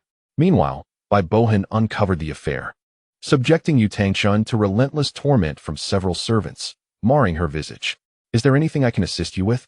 Fifth Mo's inquiry provided by Li Xiang with a semblance of balance, prompting her to contemplate how to alleviate his burdens. Yes, Commander. I shall convey your message immediately. Ahui replied with utmost reverence. She merely expressed her gratitude, then stirred the sugar in her coffee cup before slowly bringing it to her lips. Conversely, Hu Chi Mei was filled with both anger and resentment, as the wedding plans between the two were indefinitely postponed due to Luo Wuxing's departure. A Jiao strike had inflicted pain upon it, making it aware of her formidable nature. Now, as noon approached, the time of its weakest spectral power, it retreated into the mirror after enduring the blow. Volume 1. Chapter 59. Profiting from the salt shop, Chen Pingan arranged for all of them to work in the workshop, most of the girls already possessing knowledge of textiles, while those unfamiliar could learn alongside. Not only did he provide them with food and shelter, but he also compensated them according to their labor. As they were shielded from external contact and the pressures of public opinion, their psychological burdens were significantly alleviated. Under the guidance of Zhou Ping and Lu Jiling, The girls bathed and donned fresh attire. Gazing at the spacious residence and savoring the fresh delicacies, I felt a profound rejuvenation. After arranging matters in Chinjia village, Chen Pingan ventured into the county town. Ha ha, dear brother Chen. Your cunning tactic of employing the talisman to drive away tigers has effortlessly stripped off Fuan and his companions of their bodily autonomy. Under the manipulation of the Holy Master, treasures like the Jelani emerald were wrenched from their rightful owners and fell into his grasp. Upon returning to his courtyard, Han Qingqing and Yi Xian awaited his return at the entrance. Mother, I am home, Yi exclaimed. Even Ouyang Qinghua regarded it as mere legend, having never paid it any heed. The previous battle, devoid of spiritual energy, rendered such thunderous magic impossible. Witnessing this formidable strike left him utterly astonished. Having never encountered such phenomena, they could only contemplate from the perspective of cultivators. However, as scattered cultivators with limited strength, they were at a loss, unable to conceive any solutions, and thus remained obediently on the sidelines. Truly relentless, one must say your skills still require refinement, even at this late hour. Hemol pondered that he was merely 2 victories away from reaching diamond rank, yet he was surprised that the ranking matches had only just concluded. Moreover, before I met with Gao Qi, I had a secret weapon in hand. If Gao Qi truly intended to eliminate me, I would confront him head-on. The formidable prowess of a high-ranking cultivator is not something ordinary weaponry can contend with. In such circumstances, even if Yang Dali felt aggrieved, he could only dutifully lead the team in defense at the perimeter, while satellites monitored the estate from above, relaying every movement of the battle within.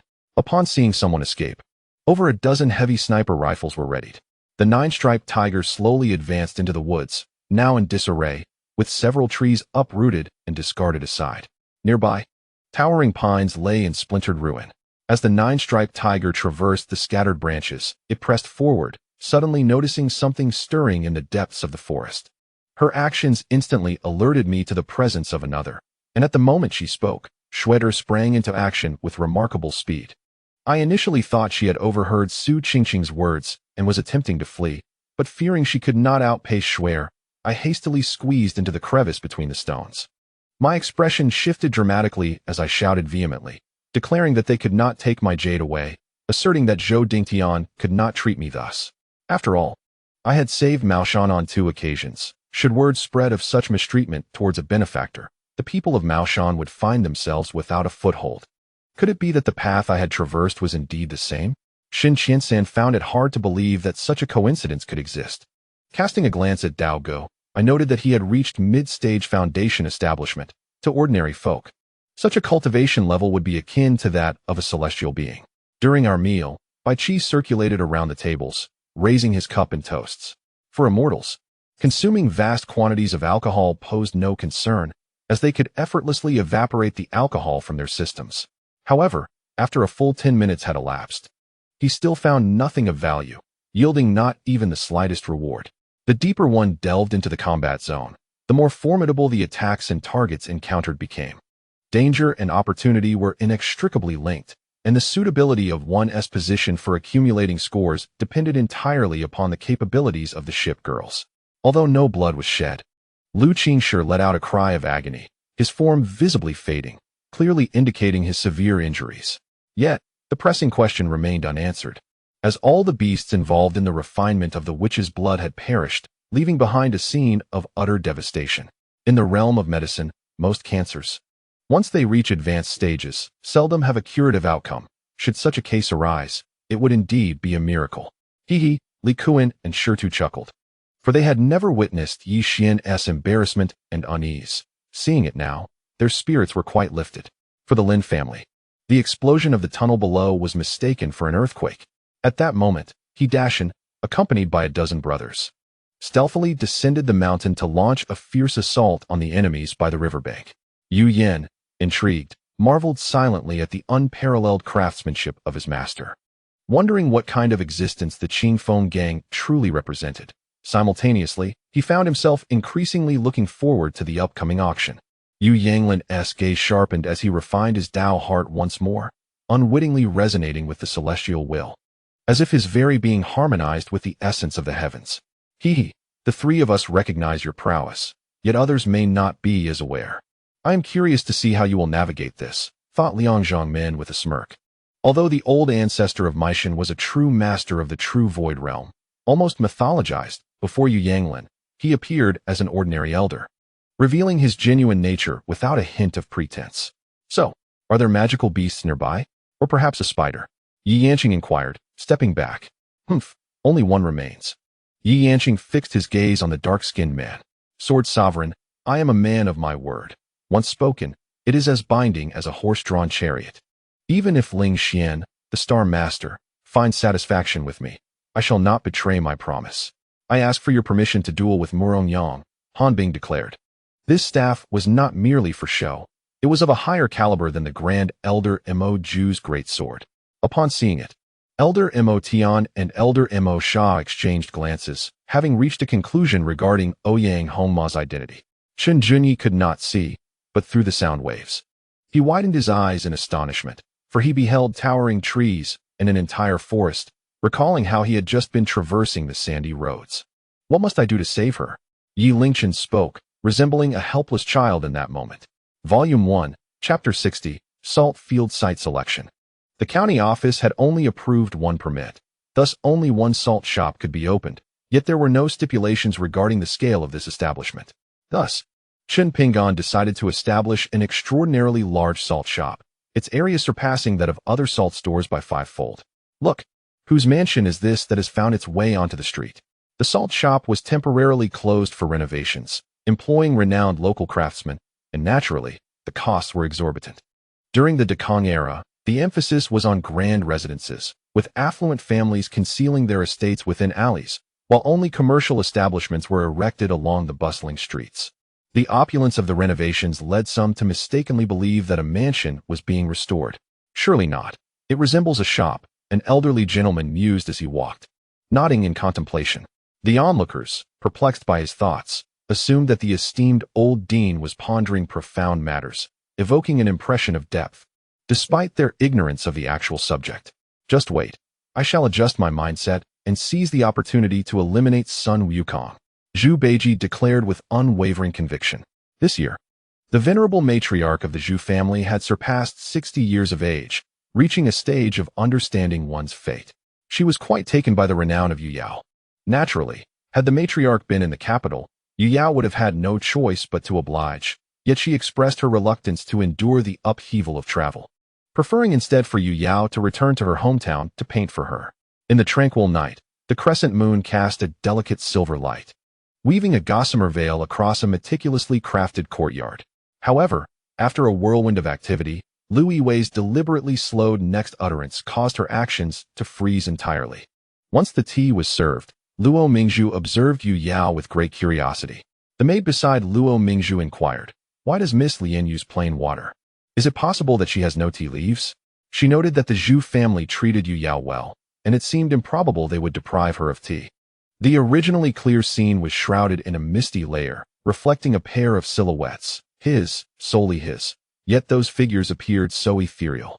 Bai Shuo led the convoy through the mountainous woods for half a day before finally catching sight of the distant Baihu city. Gazing upon the entirely white structures of Baihu city made Shun Haoshuan feel dizzy. The sunlight gleamed off the buildings, making it difficult to keep his eyes open. "My apologies. Captain, it is my dereliction that I failed to notice the enemy had also laid an ambush behind us." As the warning sounded, Yamamoto promptly confessed his error to Lu Qiu. Qin Ding and Qin Yang soared through the void, piloting the Buddha cauldron at remarkable speed, when suddenly, the sounds of beastly roars echoed in the distance. Qin Ding rejoiced, exclaiming, "Now we have found a favorable destination. Truly, heaven has aided us." Qin Yang shared in his immense relief, as it had been long since they had last heard the roars of beasts. Lin sighed in relief, reassured that he was not the target of trouble. After the previous incident, he had felt somewhat anxious over the past few days.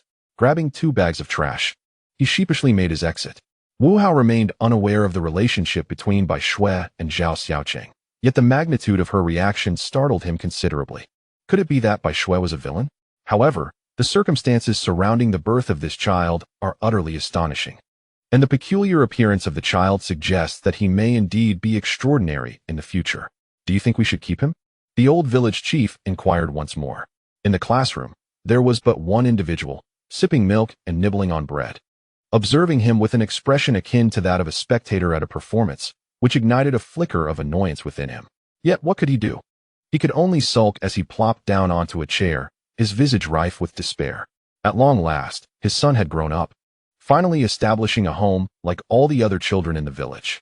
Regardless of the circumstances, he felt compelled to share this joyous news with you, hoping it would bring you some happiness from afar, and to inform you that both he and his son are thriving splendidly. In the future, when a grandchild arrives, I shall also convey that delightful news to you. Until then, listen attentively to our good tidings from your distant abode. It is precisely because Lin Chu refrained from cheating that he felt hesitant to compete with Wu Qiqi. Had he chosen to engage in deceit, his results would undoubtedly have been commendable, and what fear would he have had in facing a challenge? Conversely, if he did not even attempt to measure himself against Wu Qiqi, why would he resort to cheating? The very first person I ever cherished, the one who illuminated the essence of such feelings for me, is now poised to bring about my demise. None of us possess medical knowledge, and our only sibling with any acquaintance with medicine has, at this moment, become the patient we must tend to. Due to the strict prohibition imposed by our brother against probing for information, we are left to languish in the villa, waiting in vain. As the first rays of late autumn sunlight streamed into the ancient city of Yangzhou, Lin Daiyu, clad in a splendid new crimson outfit, accompanied by her maid Ziju, made her way towards the guest quarters through the corridors behind the Salt Administration Office. Moreover, Wang Quan harbored an even greater fear of domestic public opinion. After years of involvement in online gaming, this was his most profound dread. As ASU wept in Jiuxiang's embrace for quite some time, her sorrow rendered her initially speechless. Faced with Jiuxiang's inquiries, she could only shake her head repeatedly, and after a moment, she began to respond to his questions in a choked and fragmented manner. This statement left Lu Jiyu in a predicament. Once the words were spoken, could they be retracted? It was akin to excrement that had been expelled. One could not simply shove it back. At the May Mountain Medical Academy, no instructor had ever taught Lu Ming the art of crafting witchcraft symbols. Neither Ming Pe nor Qi Pa had ever privately imparted such knowledge to him, nor had Lu Ming ever stumbled upon these teachings in any occult texts.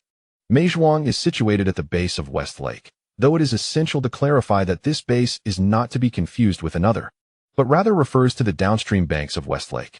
Upon witnessing his awakening, Gu Man emerged from the kitchen, bringing him the porridge she had prepared.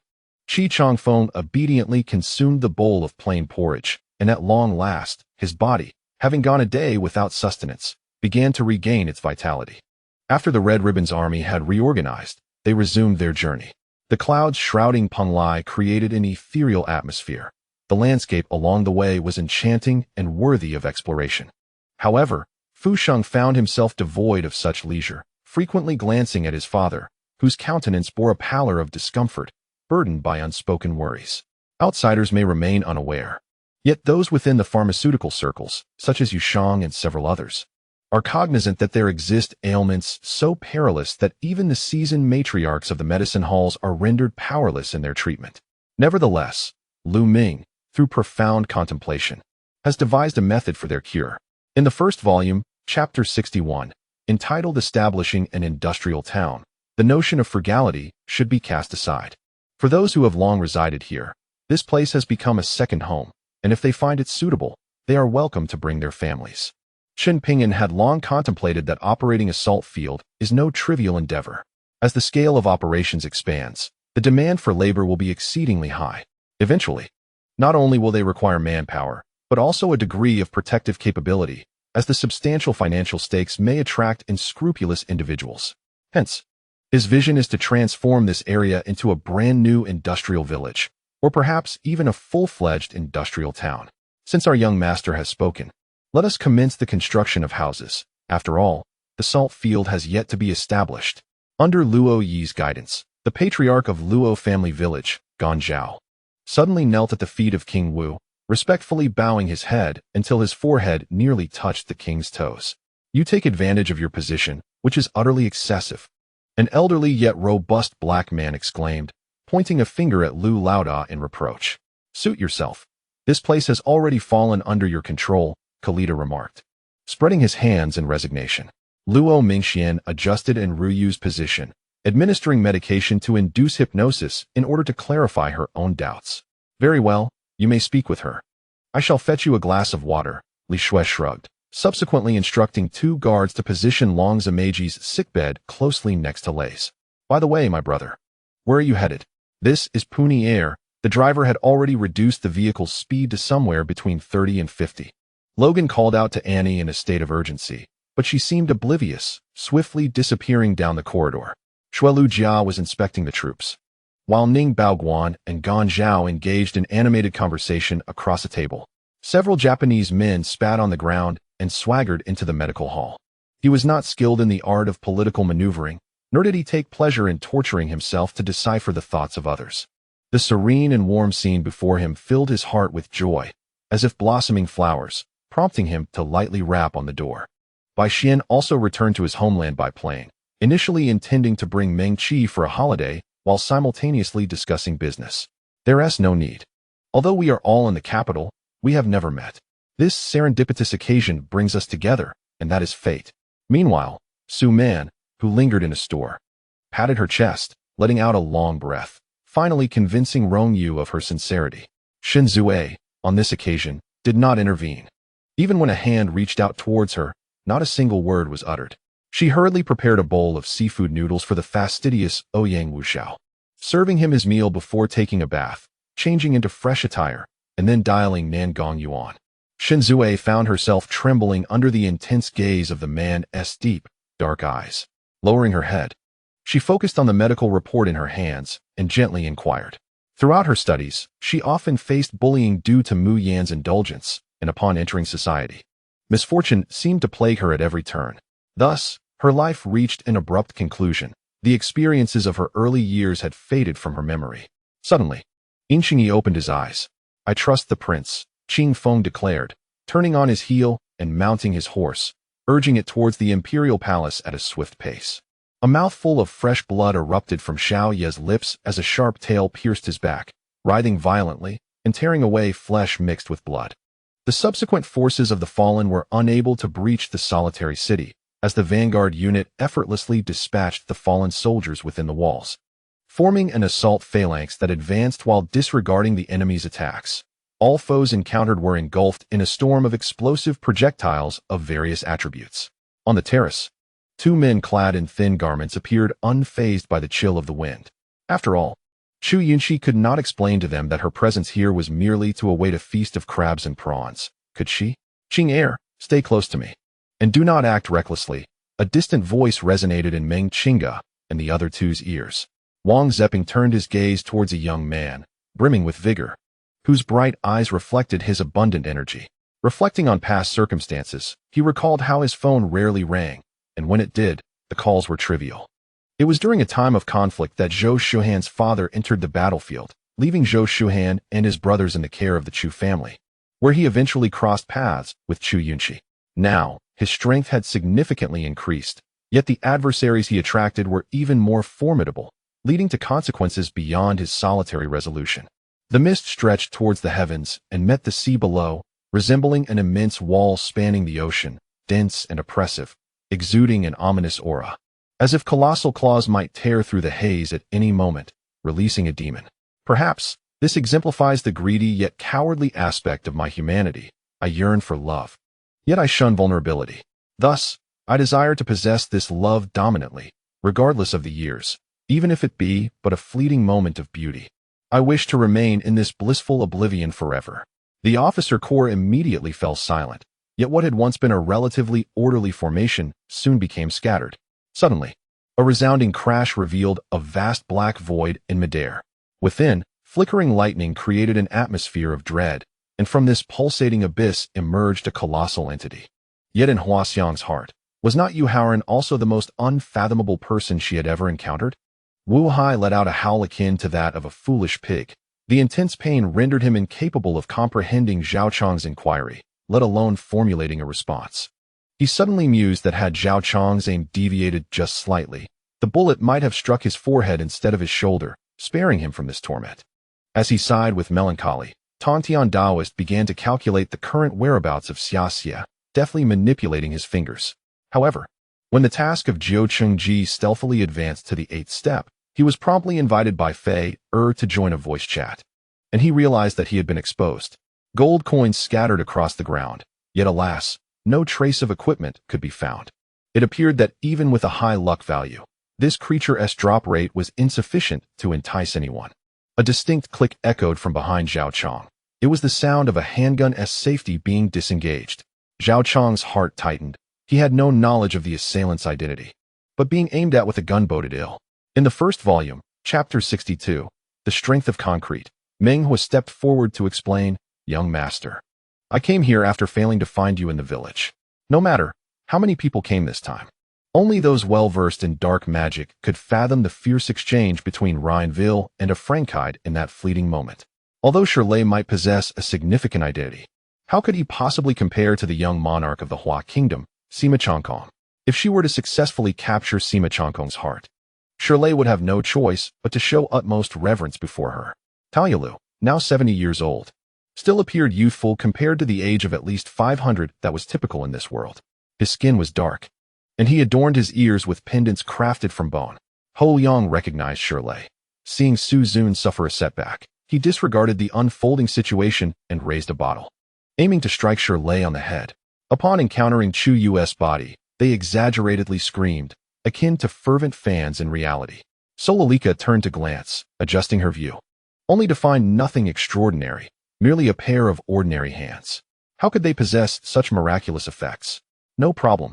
Zhang Shisan, wielding a sword in one hand and a talisman in the other, quietly opened the door and swiftly dashed to the corner to leap out. Miyazuki-sun felt both pain and resentment, but dared not show a hint of dissatisfaction. If Shirley were to strike again, he feared he would be rendered entirely incapacitated. The opening of the cave was narrow, measuring only a yard in width, appearing from the outside like a tranquil ancient well. The individual was left utterly speechless. Indeed, the heroes of the Central Plains had previously been vassals of the Zhou royal family, yet they still held noble titles. Why should their country not be afforded the same? Helian Yong cast a defensive spell to shield himself. With his mid-stage nascent soul reaction and spellcasting speed barely sufficient, the two spells collided mere inches in front of him.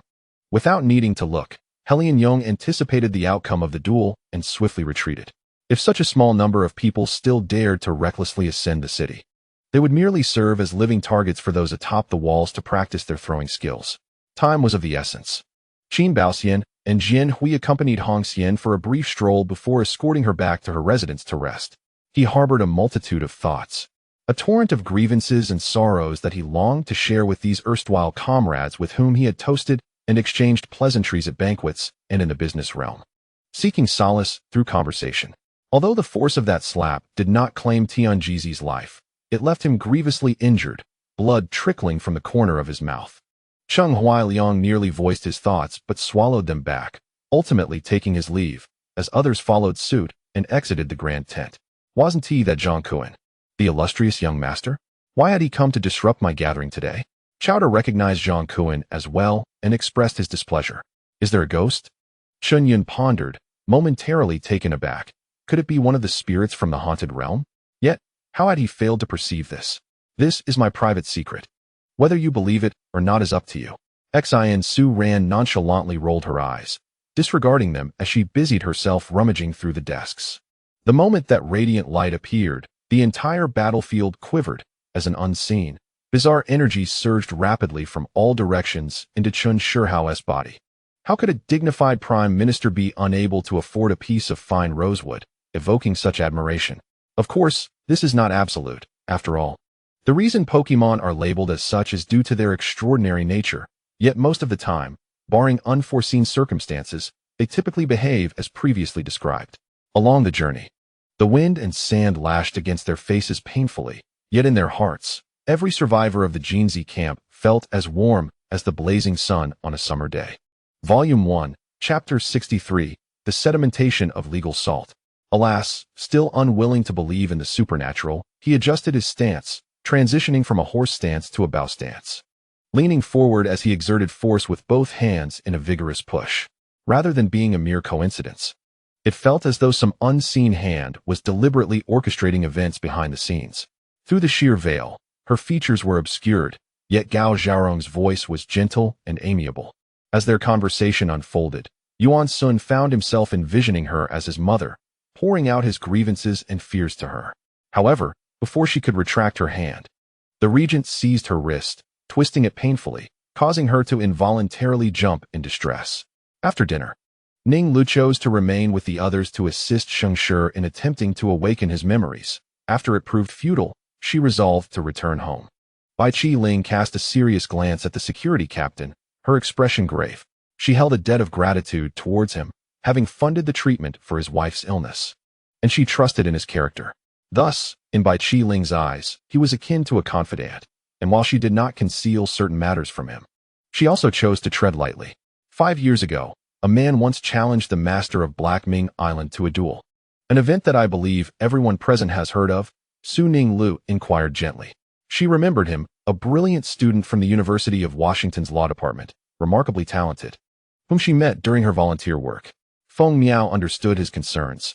If she were not selected, she would naturally not become his sovereign.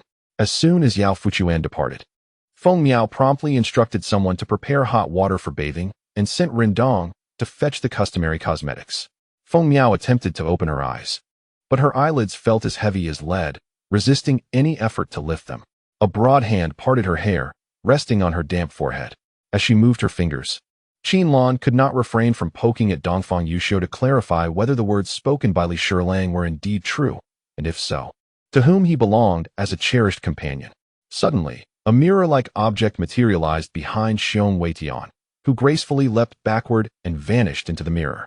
Since Yang Nan's debut, he had always been on the receiving end of compensation and expenses. Today, his words were truly unprecedented. If it were not for the undeniable mistakes made by the likes of Xia and others, he would not have lowered his head to anyone. He had fainted due to significant blood loss and low blood sugar. It was fortunate that he had managed to hold on until now. He would require a blood transfusion upon returning, Minger remarked. If we were to deduce from these experiences, at the very least, the youth's eyes could be deemed irrevocably damaged. Soon after, Ling Yu descended, enveloped in an orange vortex, with a pair of beautiful orange wings unfurling behind her, atop which appeared the inscription of the Wisdom Temple's inheritors. The gathering refinement hall was situated at the very center of the sacred domain, resembling a sports arena, square in construction. From the outside, it appeared rather ordinary. Yet upon entering, one would discover a world of wonders. Li Xiang gazed at the departed reincarnation master, his lips still curled in a smile. With such a formidable ally, his confidence had undoubtedly grown. Sister-in-law, Yizeline has been hit by a car. Shirley felt it prudent to give her a heads up, allowing her to brace herself psychologically. Damn, they truly are a pair indulging in wild games. At that moment, someone outside spoke, followed by the sound of their retreating footsteps. Everyone was ensnared by Zhang Zishuan's melodious voice, as if time had frozen at that very second, and no one wished to break free. Volume 1, Chapter 64, A Windfall. The saline solution was transferred again to another pool, achieving the removal of the majority of heavy metals at this stage. This early-stage array master turned out to be a young man whose face still bore traces of immaturity, upon shedding his unattractive dark skin. The stark contrast left the onlookers astonished, even stirring a reaction in He Mu, who had previously targeted Tai Zheng. The reputation of the Haotian society largely rested on Master Haotian's shoulders, with few paying attention to its president, Shi. On the ship, Tang Hao bellowed, stamping his foot, causing the Shinjo beneath him to tremble. With a resounding crack, it unleashed a dazzling beam of divine light that tore through the void and struck fiercely against the black water serpent. Although Zhang Baiwei was audacious, he understood that the abyss was perilous. He had ventured close to the danger zone, but to do so alone was unwise. He promptly suggested, respectfully bowing to Yin Tongfang before taking his seat, displaying no arrogance despite his achievements. The expression of the Grand Master Jinyin darkened, his brow furrowed in silence, neither responding to the words of his two disciples nor preventing Tang Zheng and his companions from departing. General Wang Gu and his colleagues had just boarded a battlecruiser and were hastening towards the bridge, while Shi Yin, bound and restrained, was escorted by 4 soldiers to the ship's temporary prison. Su Ruogu was captivated. The beings from the first realm now appeared exceedingly formidable to him. It was unfathomable what horrors awaited in the 8th and 9th realms. Could it be that those realms housed entities akin to the revered Qiyu? Following this encounter, it was evident that the Tianxin Legion would place greater importance on him and the elite who had fled from the Fengchuan Free Nation. Unbeknownst to him, Zhang Bin possessed the indestructible soul lantern. The last lantern was eternal, rendering it impossible to slay him with a single blow. Naru, I am here to assist you. Yizong approached Naruto, placing his hand upon his head, a refreshing sensation cascading from his crown to his chest, bringing immense comfort. Subsequently, a vortex formed in Yizang's abdomen, swirling the surrounding spiritual entities and drawing his consciousness into the maelstrom. Lure, I too am curious about this flower. Wanner remarked upon noticing the awkwardness of Lord Bao. Mu Qiqi greeted the man with a smile, yet before entering the vehicle, she ensured to remove her coat. Being pregnant, she refrained from using any perfume, resulting in a rather strong scent. There's no rush. I mentioned that I prefer my prey to be proactive. I never force anyone. It is entirely voluntary. I have ample time, as the effects of the potion will not dissipate for at least 5 hours. Let us see how long you can endure.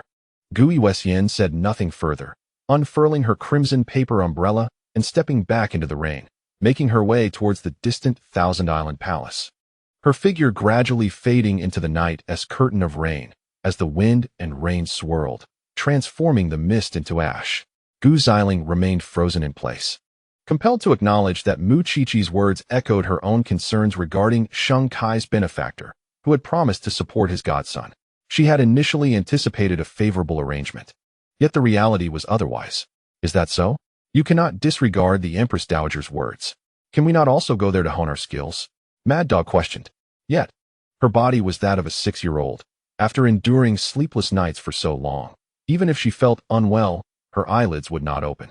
You all follow me, Qin Chi said, her eyes slightly reddened as she forced a smile towards Yi Huayan. Volume 1, Chapter 65, The Concerns of Tai Xinlan Peaceful Brother. We are about to strike it rich, Tai Xinlan exclaimed with palpable excitement. She estimated that the day's revenue alone had soared to several hundred taels. Selling salt differed vastly from the operations of establishments like Yunyu Xian, where daily earnings of several hundred taels were commonplace, and occasionally, a single patron might bestow a generous tip of a similar amount. However, the expenses in such places were also exorbitant. Merely sustaining a multitude of courtesans incurred staggering daily costs, not to mention the occasional need to settle various matters with money. By the end of the month, the actual net profit was far less than anticipated. The salt shop, on the other hand, was remarkably straightforward. It required no culinary skills and minimal service, making it a less complicated venture than running a restaurant. In a moment of turmoil, Shuebai found himself engulfed by a myriad of terrifying and bizarre experiences, all unfolding in a single night, leaving him momentarily disoriented. The significance of this journey weighed heavily on him, stirring a sense of anxiety. Among the 7 individuals present, only Xiao Ran concealed his cultivation at the pinnacle of the Sword Emperor, while the other 6 ranged from the early stages of Sword Sect to even one at the initial stage of Sword Saint, truly a gathering of prodigious talents. Even Xiao Ran felt a sense of awe upon witnessing them. Upon recognizing the arrival of Chao Jianhua, Li Guyu's expression shifted rapidly, first surprise, followed by anger, and ultimately settling into indifference. Aunt Yin, please continue with your tasks. I shall freshen up and have my meal before learning how to make dried sweet potatoes. Li Guyu remarked, already donning her clothes in preparation to rise from the bed. Today marked Xiao Ran's final day at the Xiao family residence. Tomorrow morning, he would depart, embarking on a journey towards the misty forest. Guyi was exceedingly curious about how her opponent intended to employ a nursemaid to triumph over her Zhao Jun. When she made this request, the other party readily agreed, undoubtedly fueled by unwavering confidence. Shuebai finally discerned the source of the greasy, yellow substance adorning his head, eliciting a wry smile. Throughout his life, he had only ever witnessed others smile bitterly at him, but with this old tortoise, he found himself utterly at a loss. Previously, Wang Sheng had been immersed with the Grand Masters, meticulously overseeing the production of each component. Now, however, that level of scrutiny was unnecessary. If Wang Sheng were to monitor them at this juncture, it would be an affront to those esteemed Grand Masters. Recently, after Mei Yanfang made rapid strides in her vocal skills under the guidance of Teresa Tong, Zhang Xiaojia began to pursue Teresa for her insights, hoping she could mentor more newcomers. Perhaps there were those who looked upon Hua Xiao with disdain, eager to cast a shadow upon its reputation. In conclusion, he noted that the individuals who had recently appeared were all elderly men, each wielding peculiar weapons, ranging from knives and spears to even strange items such as clay pots. After a week-long journey in the United States, encompassing various realms such as politics, economics, diplomacy, and academia, there has emerged a mutual intent for cooperation between China and the United States. The most significant achievement is the establishment of direct currency exchange between the two nations. Previously, when the Republic of China sought foreign loans, they were invariably denominated in pounds sterling. Long Ying gazed in astonishment, finding no words of consolation. The fact that he managed to survive under such dire circumstances is nothing short of miraculous. This brought to mind similar experiences from Mi Nanshan's youth, illustrating how such events are perpetually replaying in different locales. Where does the problem lie? The blue lines depicted represent the trajectory of the San Juan nuclear submarine, though they remain oblivious to the fact that this is merely a decoy torpedo launched by two Chinese submarines, which emits the sound of the San Juan sonar. It is bluntly said that since the moment the Chinese workers set foot in America, each step forward has left a bloody footprint. Situ Shang's demeanor showed no signs of control. At least Yi Zitao could not perceive any indication of it. He marveled at the backlash of such mental domination, questioning if his misfortune was indeed influenced by Liu Tianxiong's military talisman. Upon hearing this, Xia Yang was momentarily taken aback. The individuals from the dark sanctuary seemed exceedingly malicious, resorting to administering aphrodisiac powder to an elderly man. Was this not tormenting his brethren? As Zhang Yinshu settled into the vehicle, fatigue overcame her, and by the time Chumai returned with medicine, she had already drifted off again. However, the nanny and mother who typically accompanied them returned as well. Ensuring that the two children would not cause much commotion, they remained blissfully unaware of their departure from home upon encountering these familiar faces. If not for Su Tao's unexpected emergence, Wang Guofeng might have allowed traditional Chinese medicine to flourish in another form with his capabilities. They had exchanged a few words in the past. However, the old man merely revealed his identity as a practitioner of yin and yang, withholding details of his past deeds or the names of his disciples. The bed beside me sagged. I touched the phone beneath my pillow, pondering if calling the authorities would be overly dramatic. Would it even be effective against ghosts? A sudden thought struck me, and I quickly extended the pastry in my hand, seizing the opportunity to inquire. The onlookers, comprised of cultivators, fell into silence. Although Chun Yu had demonstrated his prowess to earn their trust, it was insufficient to compel them to defy the pressure from the Five Tigers sect and three major factions to ally with him. Faced with Chui, she harbored no trace of disloyalty, only boundless gratitude and admiration. She felt a twinge of reluctance, unwilling to surrender her first experience to such a beast.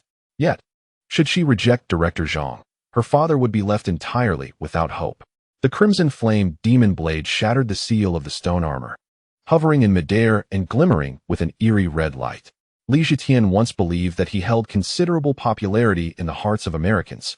However, when it came to the prospect of running for the presidency, it was evident that his Chinese heritage evoked a sense of apprehension among them. In the first volume, Chapter 66, it is noted that Tai Xinlan had spent time in Jin Yuanwai's workshop and was privy to certain business matters. For many proprietors of shops or goods, if their ventures were merely mediocre, they would fare well, yet once they struck it rich, their lives could easily be jeopardized. Jiang Mingle's hand continued to caress her cheek. Whenever she turned her face away, the other hand gripping her chin would forcefully realign her gaze, compelling her to maintain a position facing him, such as Yi Li slightly tilted her head, her cheek brushing against Qin Lang's face, her body ensnared in his embrace, preventing her from moving. Pray tell, she spoke softly, feeling an overwhelming sense of tranquility in that moment. During that period, Yi Li believed she had acquired a plethora of knowledge, becoming adept in the art of bandaging and nursing, familiarizing herself with numerous nutritional recipes and dietary restrictions, and even unwittingly absorbing various aspects of corporate operations alongside Qin Lang. Long Jiao, Lionheart Sea, Jade Fairy, these prodigious talents are inexplicably close to him. Such energy is indeed formidable, remarked a somewhat astonished figure from the green forest. Yet, how many such precarious moments would remain? How many fortunate instances would still arise? Once a method of assistance was effectively communicated, whether it was a directive from Qi Yu or from Huan Xiang, Rocksmith, could equally execute the assistant's commands with precision. Seated beside Suze, his elder sister Su, he cast a perplexed glance at her brother, then at Ouyang Shui, her mind clouded with confusion. Fatty Li was no ordinary individual. He was the head of the Hongxing Mongkok branch and one of the 12 major leaders of Hongxing. Although he might have ties or grievances with Jiang Mingle, it hardly concerned her. Yet, for reasons unknown, she found herself reluctant to mention Qin Yifeng's name in Jiang Mingle's presence. Perhaps it was simply that she wished to avoid the topic with anyone else as well. Huang surveyed her surroundings, noticing that they were encircled by no fewer than 30 zombies, which instilled a flicker of fear within her. Unbeknownst to her, the Wuying flower had appeared in her hand, radiating an unusual triadic glow of red, blue, and green, enveloping her. Xianwan shook her head, stating, "You may inspect any item, but the phone is off limits. At least for now." She clutched the device tightly, retreating cautiously. She could not suppress her doubts about whether Xiang Ying truly suffered from schizophrenia or if he had been possessed by another spirit. Fu Liqing found himself helpless against Su Xiaxi's decisive manner. Just as he was about to intervene, the door creaked open. Song Xue's smile gradually faded, her arched brows knitting together as she pondered that Su Huabing's next move would undoubtedly mirror Jiang Chao's, bursting in to defeat all the guards, thereby stripping Dengyun Tower of its dignity and authority. She was in a state of agitation, rolling about like a frantic ball, while your mission arrived unannounced. Devoid of any semblance of negotiation, despite claims of being preoccupied with official duties. Combining dance movements with the act of jumping rope, though feasible, ultimately proved to be a cumbersome endeavor. Just take a look at it. It won't bite, and if it doesn't suit you, you can simply discard it. The person continued. Cold Fei, Lu Qinshui, and Zhou Jing convened, with Lu Qinshui resting his arm on Cold Fei's shoulder, while Cold Fei grasped Zhou Jingyi's ribbon, and the three of them vanished in a flash on Song Family Island. She had engaged in disgraceful transactions for the sake of her family, yet Xia Yin continually proved to be a source of worry. Without further contemplation, Yang Tianci instinctively sought to open the coffin that trapped Su Ling Yin, intending to rescue others. She felt her cheeks must be flushed with embarrassment.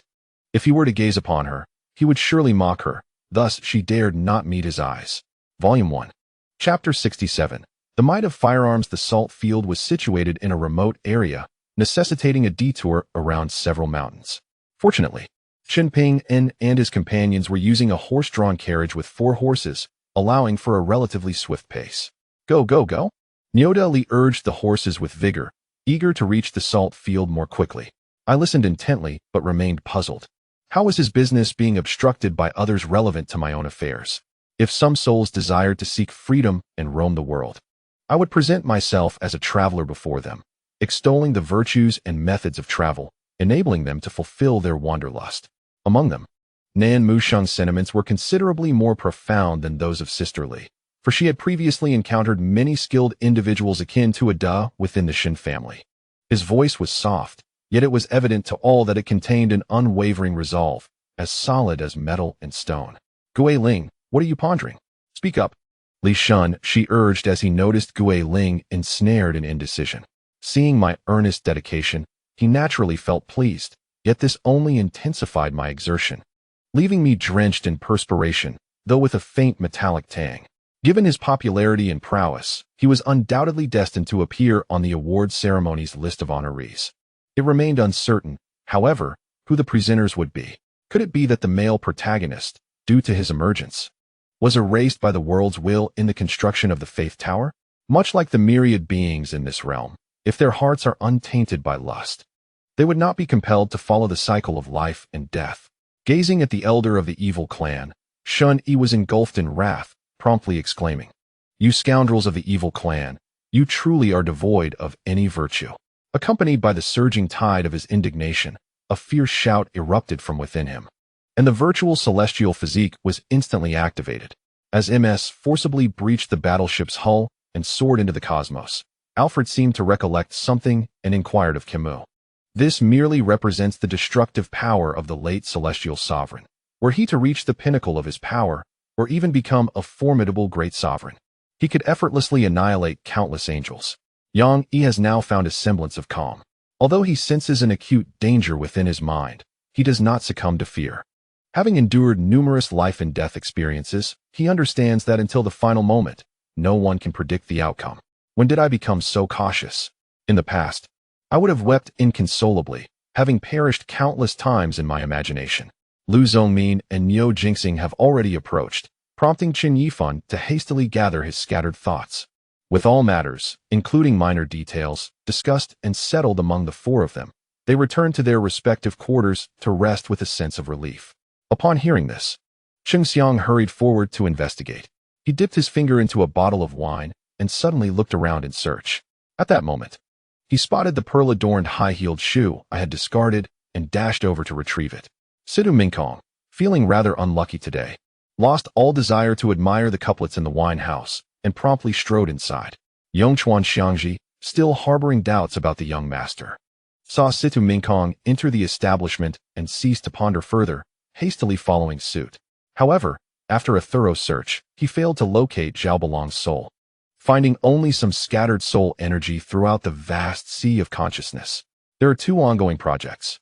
As land becomes increasingly scarce, the company's business has significantly dwindled, replied General Zhai. How reminiscent of that figure from years past. That individual was the true strongest of Fenghe, yet it seems no one has remembered him for countless years. It has been said that there is no curse power. Even if there were, I, Tang Song, would not fear it. Tang Song shrugged, expressing his helplessness. Behind him, the four most powerful members of the Lu family followed closely in Lu Longyuan's wake, entering the villa. Reflecting on these matters, Tang Min glanced outside the formation once more, where Gu Gaoqiu, unable to find Tang Song, had gone into a frenzy, brutally attacking Tang Dehai and others until they lay on the ground, bloodied and unconscious. Although wars on Fenghe continent are sporadic, such an overwhelming massacre is unlikely to exceed 100 battles, all due to a single utterance of his. Su Anning had just been riding on Tang Song's back, her hands suspended in the air, appearing quite at ease. However, as Tang Song took off running, she was instantly terrified, her complexion paling, and she clung tightly to his back, wrapping her arms around his neck. Qin Hai, if you dare to speak like that again, do you believe I want to demolish this place? Tang Dehai erupted in fury. Xie, enduring excruciating pain throughout his body, contemplated that since he was forbidden to open his eyes, it should be permissible to release his consciousness to survey his surroundings. I shall accompany the lady.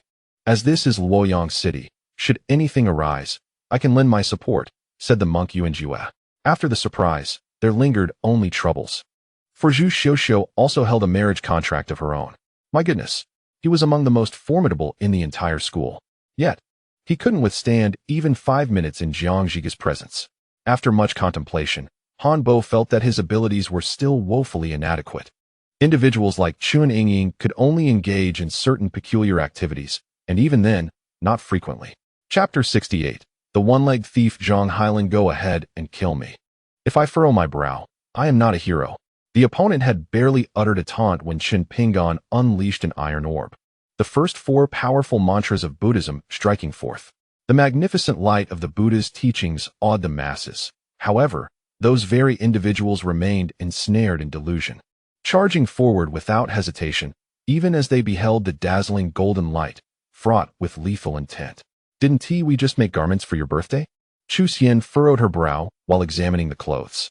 Indeed, Wu Yu ventured into the Sangshan Gorge with the intention of invoking the fearsome wails of the Shasho Ingni to cultivate his soul power. You jest. The capital is right there. Do you truly believe you could escape? Mu Tianxiang scoffed. That night passed without incident. Not even a single insect fluttered past the city walls. Is there truly nothing amiss? Wang Juanqi's expression softened slightly. It appeared this individual was no professional, merely an unfortunate occurrence. For instance, prohibiting poker while promoting military cards, modeled after the various legions of Qinglong City, with data closely resembling reality. Even Han San, lacking in experience, recognized that this aura was imperceptible to the nose, merely a jest to alleviate the tension within. Li Bai's words elicited a derisive laugh from Chen Shui on stage, utterly disbelieving that a mere scholar could possess the capability to match his 5 couplets. Damn it, eat if you wish. If not, this young master will feast myself. Waiter, bring me a bottle of 82 Lafite. Wang Chong bellowed, slamming the table, as if fearing others could not hear him. At that moment, while ringing the bell, he cursed. You scoundrel, if you surrender now and hand over the Yin fire, you still have time. It is rather ludicrous that, although numerous factories domestically have fallen into operational hardship, none have yet declared bankruptcy. Seeing Xiao Fan still perplexed, he continued, the eternal realm of time is exceptionally unique. When a powerful being perishes, everything they possess, along with their inner world, becomes sealed within a singular realm. What use is it to speak of such matters? He lamented, gripping his hair in frustration, banging his head against the wall behind him, and then hurriedly leaping from bed, dressing before rushing out. She would still ponder daily what he was doing. Whether he missed her as she missed him, whether he was faring poorly, and whether he was incessantly smoking. Suanan, upon seeing the photo shared by Su Qingqing, immediately discerned that the individual accompanying Su Qingqing was certainly not Xiao Yan. Such a notion was utterly preposterous. The horns of a rhinoceros and those of a water buffalo are entirely distinct entities. To elaborate, the rhinoceros horn is situated along the governor vessel, while the water buffalo horn is located on the gallbladder meridian. How could they possibly be the same? Yifeng was quite dismissive of this assertion.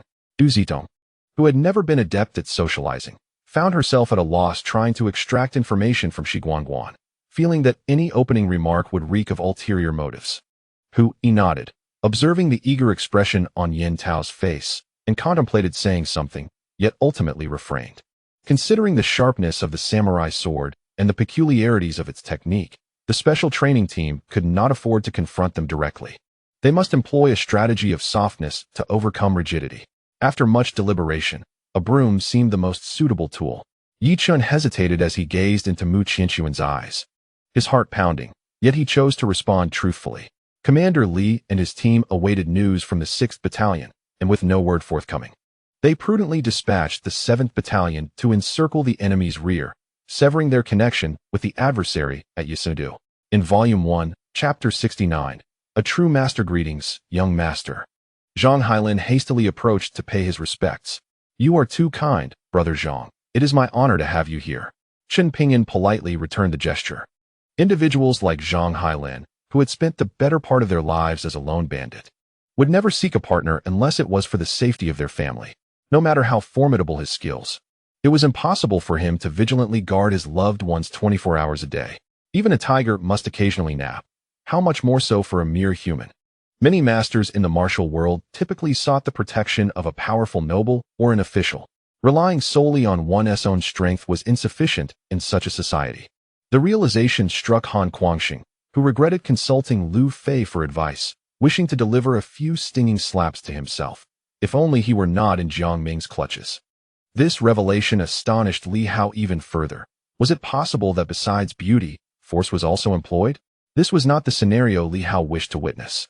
Perhaps we should refrain from using force. If a situation can be resolved with intellect, let us avoid physical confrontation, he remarked, gesturing towards his own fists. Zhou Chu was laid upon a hospital bed, where a nurse conducted a meticulous physical examination. Let me show you the essence of a battle fought with the very flames of life. Xia was suddenly bellowed, gesturing dramatically, causing the air within hundreds of meters to become exceedingly arid as he extracted all combustible and explosive elements from within. Keep a close watch on the movements of Li Jing's army. Report to me immediately at the slightest disturbance. Li Xiaogong also did not dare to be careless, reiterating his instructions to the scout leader. After all, he faced an opponent who was the master of Yuming, a renowned general capable of producing such formidable disciples. His true prowess likely exceeded even his reputation.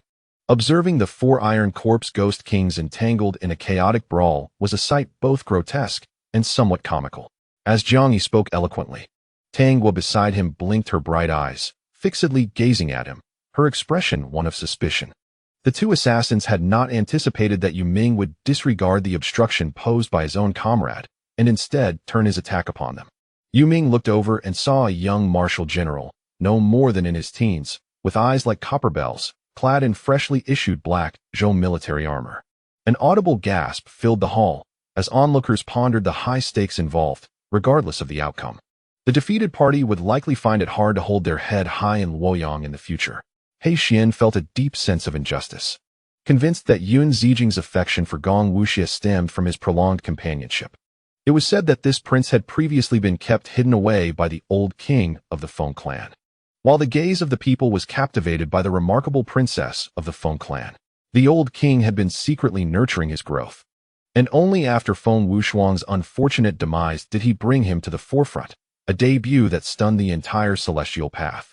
Yun Qing was pushed aside by Yun Zijing, her eyes glinting with a cold, murderous intent.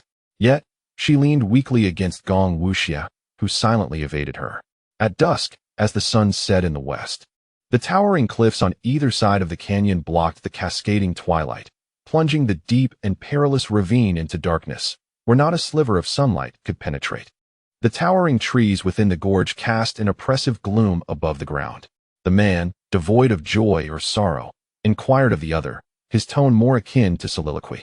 Dressed in a black trench coat and bearing an ancient long sword, he possessed a strikingly handsome visage, unmistakably a true cultivator of Huaxia. Yifeng leisurely made his way to the kitchen of the Li family's back hall. In less than the span of a meal, he returned with 2 plates and 2 large bowls in hand, followed by several chefs from the Li family, their expressions blissful. "Pray tell, when shall you grace us with your presence? My program has been approved, and it's time to commence," Yang Mu added. The entire secret chamber erupted like a volcano, with Dao Chengkong at the epicenter of power. In the instant Yang Hao's palm struck, he realized he could no longer evade, expending all of his inner strength to form a vibrant energy shield before him. She had never understood her feelings towards Gong Wuxia. Each time he drew near, she would disdainfully push him away or find herself forcefully held in his embrace, unable to move. 50,000 celestial stones. A sudden voice broke the silence, and the crowd displayed expressions of distress, hesitant to bid further. How could this be? The new disciple of Longyin Villa has yet to learn any martial arts. Mo Baichuan exclaimed in astonishment. As the fragrant beef buns were placed upon the table, the villagers of Guanlou nearly swallowed their tongues in delight. Luo Qingming brewed her treasured Tiguanyin tea, pouring a cup for him with a purple clay teapot, and couldn't help but softly inquire. It is akin to a sublime melody. It is not the sounds that your ears perceive that captivate you, but rather the profound essence that resonates within your soul. Feng Jianyang, illuminated by a faint glimmer, discerned Long Tongue's visage. With a mere glance, she beheld the elegance of his features. She advanced a couple of paces towards Long Tongue, only to halt abruptly, suppressing the urge to throw herself into his embrace. At that moment, a colossal spatial portal opened in the sky, erupting with intense battle cries and surges of spiritual energy, revealing the tall trees distinctly. Was this not the imperial capital of the Fire Kingdom? Lu Tang turned to Zhu Ming and coldly remarked, "I understand your pursuit of the true culprit may not solely be for the sake of avenging the Heavenly King. However, regardless of your intentions, as long as you fulfill your promise today, this life of mine, the wretched Lu Tang, is yours." With that, he bowed 3 times before the tomb and vanished from sight. Upon hearing Wei Wu's words, Lin Lang's gaze finally softened somewhat, although they had previously been adversaries. Wei Wu rarely engaged in combat, with most of the fighting being done by Song Zhiyuan. The injuries inflicted upon Gao Zhe were also at the hands of Song Zhiyuan. Thus her animosity towards Wei Wu, while present, was not overwhelmingly intense. At that moment, Qing Mingzi disregarded the dissatisfaction expressed by Hu Lingquan and others, and arranged for Yin Shanghai and the others to take the lead in the formation. Wu Tung and the elders of Guanghan Palace watched in disbelief, their eyes wide as they observed Luo Hao's presence in the arena.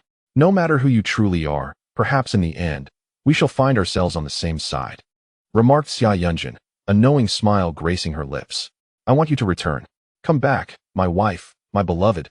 Many years ago, you became mine. Only I am destined to be your partner in this life." Volume 1, Chapter 70. The sole weakness of Niu Dali, his wife, is still young, and the child is but small. Practicing martial arts is a daunting endeavor, and Zhang Hailin could not bear the thought of subjecting his child to hardship. Contemplating Niu Dali's honest and unpretentious nature along with his innate strength, he indeed seemed a fitting choice. More importantly, he owed a debt of gratitude to Niu Zhensheng.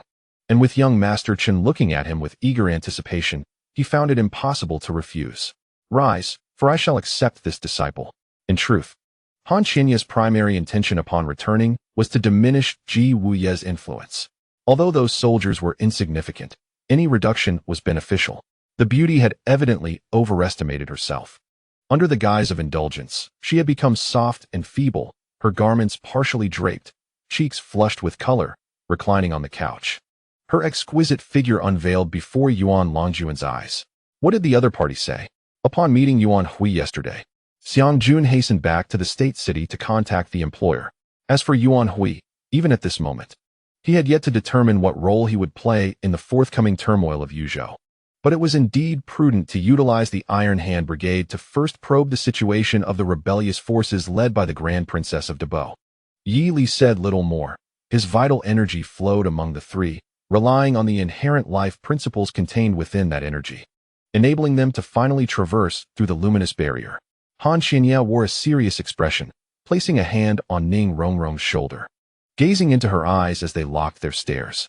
Upon entering this place, the three individuals had already surmised that, after Yi departed from the medicinal garden, he had set up formidable formations here, though they had not anticipated the sheer terror of its power. What does it matter how skilled you are? Can you surpass Senior Chen Shuasheng? Chen Shuasheng is a prized disciple of Master Rendaiji, and he will impart to you the true essence of martial prowess.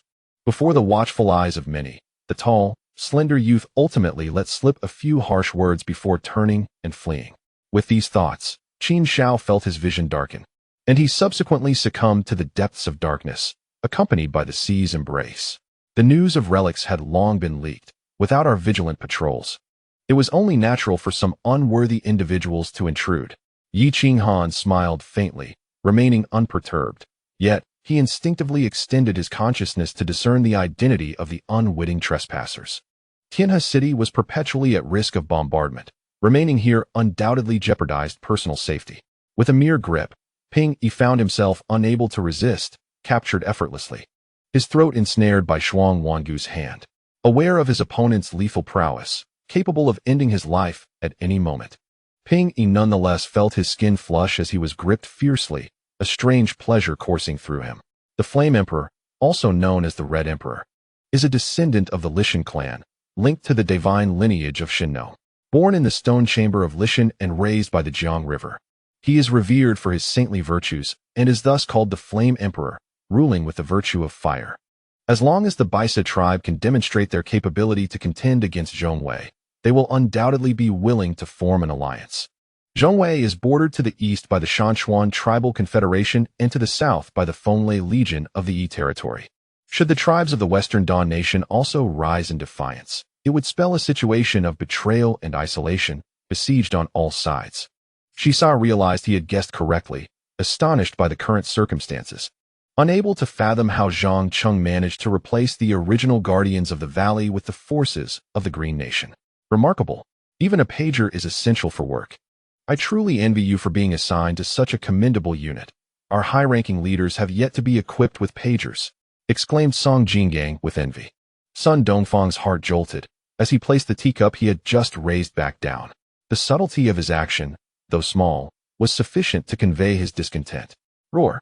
Aoyu burst forth with a thunderous cry, his golden battle attire resonating with a unique dragon's roar, suddenly unleashing unparalleled power.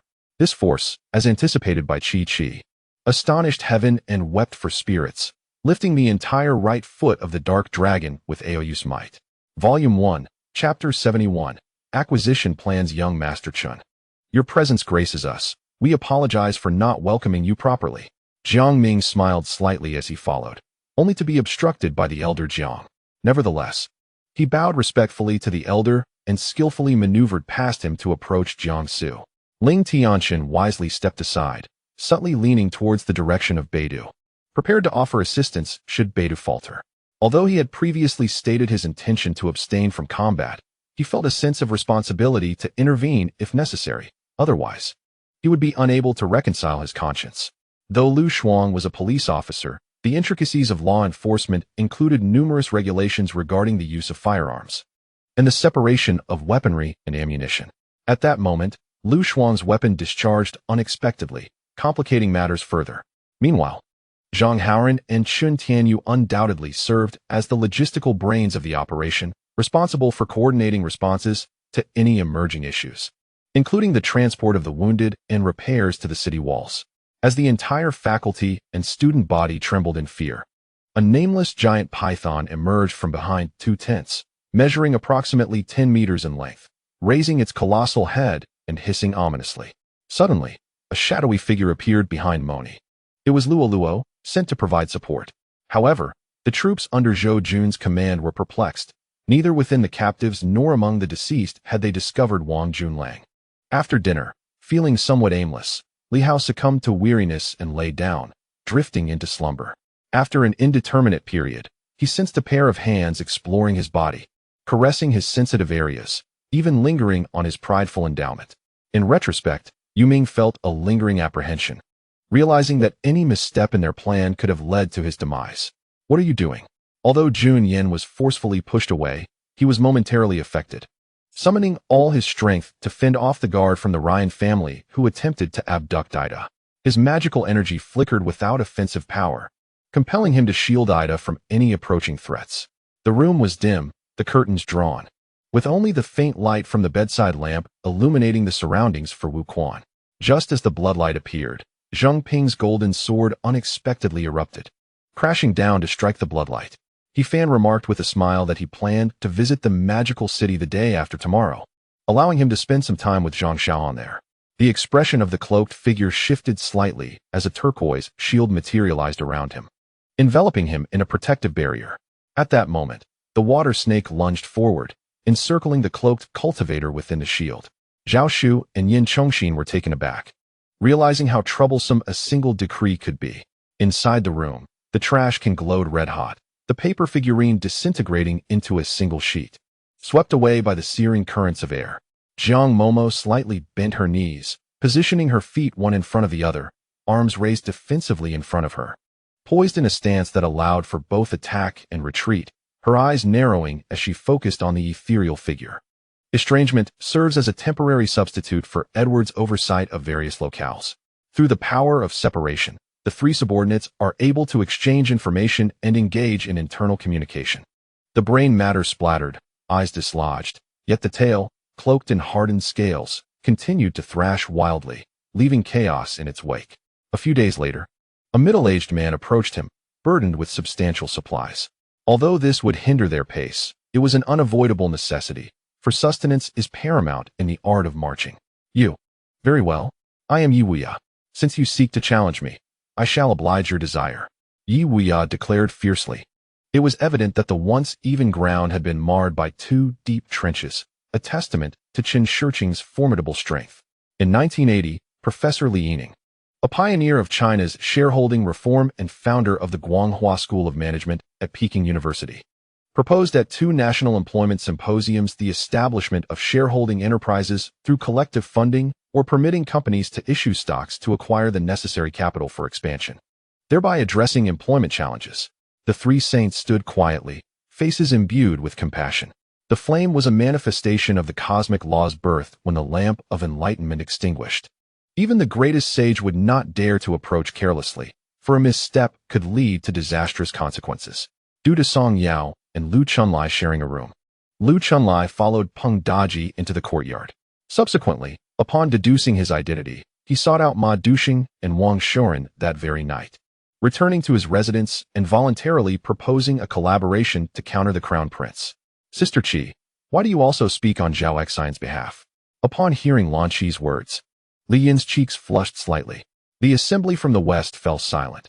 Who would have imagined that the esteemed Lao Jun, revered as the leader of the three pure ones, would have such a brazen steed, the azure ox, with an audacity unmatched? Lu Li was suddenly astounded by his own financial capacity. If he were to sell two spiritual artifacts and part with the cultivation method in his mind, he might possess greater wealth than even the head of the Lin family. "Many thanks to the two of you. My brother and I have some matters to attend to, so we shall take our leave for now and express our gratitude at a later date," Zhu Luqing remarked. The group continued their journey northward, deep into the Aoki forest, where darkness and eerie mists enveloped them. With each step, they stumbled upon horrifying remains, the brittle leaves concealing hard, bone-like fragments beneath their feet. They knew countless corpses lay buried in the decaying foliage. Su Yang's consciousness stirred, and within the purple realm of his inner space, the spirit resembling a blue water flame pig became animated. The five disembarked from the aircraft, making their way toward Jiang Huairan, who, upon noticing them, was filled with intrigue. Perplexed by their unexpected presence, Zhao Yang, confused, inquired, "What of Renanqing?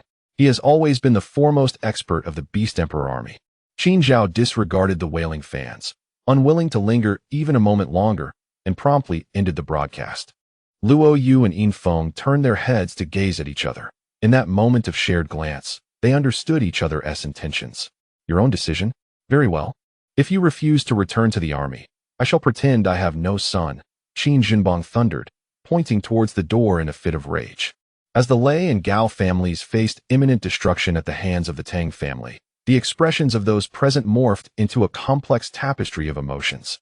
None having anticipated such a dramatic turn of events, Jiang Huairan suppressed his desires, constantly reminding himself to refrain from such actions. Li Ai seemed to sense this, her trembling eyes fluttering open, adorned with dewdrops upon her lashes, her tear-filled gaze pure and unblemished, as if cradling an entire world within. While speaking these words, Lin Yun chose not to elaborate further. His thoughts were consumed by his own utterances. Is it Lin Yun? Volume 1, Chapter 73, The Duality of Oil and Waste. Sister-in-law, where has Brother Pingan gone? Tai Xinlan inquired upon entering the kitchen, finding Chen Pingan absent. He has gone to take care of something, Lu Zhiling replied casually. Take care of what? Oh no, he has gone to relieve himself. He had formed a close alliance with the King of Stars, unbeknownst to him, as well as the King of Celebration and the King of Clouds. In the past, Yi Qianqian would first question herself, yet now she stood before Mo Lungyu without hesitation. Ziqian, I do not doubt you, Xiao Jinghao reassured him, while certain images flashed before her eyes. This individual was also from the town, but a gambler. Having accrued considerable debt, though remarkably, he had settled it just yesterday. And Mushi placed the keys upon the windshield of her car, smirking coldly. Young Master Gong has not forgotten how he treated my sister that day, has he? That grudge has lingered in my heart, since he now presented himself willingly. She was determined to extend a warm welcome. Handing 4 rings to Zhou Ziyu, who was currently the captain, she designated her to oversee the allocation of supplies. A hurried guard entered the hall, reporting to Shangwan Guogan, who sat sipping tea in a red sandalwood chair. Naturally, Mo Qinshu had no objections. He nodded and rose to approach the door, only to find Yi Firen still motionless, clinging to Li Shiyu. Initially, she had no desire to feel anxious. Yet the thought of Shi Mu by listening to her sing unexpectedly filled her with nervousness, completely beyond her control. Fang Yinyan then realized there were others in the room, their voices and tones strikingly familiar. Subsequently, a deep blue energy ruptured the clouds, expanding outward in all directions. Countless beings upon the earth gazed in awe at this spectacle. As the sea of light extended infinitely, the apocalyptic technique, the 7th form of the heavenly battle, finally transformed into divine power, the deep blue realm. In that moment, he collided with the colossal meteorite. My husband, since General Taisher and General Zhou Tai are confident in battling the northern Wei Gu, we need only advance directly. There is no need to negotiate any further. As a martial general, Zhao Yu possessed a forthright disposition. Upon hearing Wu Jun's inquiry, he was the first to speak up. The man who had taken residence in that room had not emerged since, yet several women took turns patrolling the corridor. Yang Danxin observed that each person would patrol for half an hour before being replaced.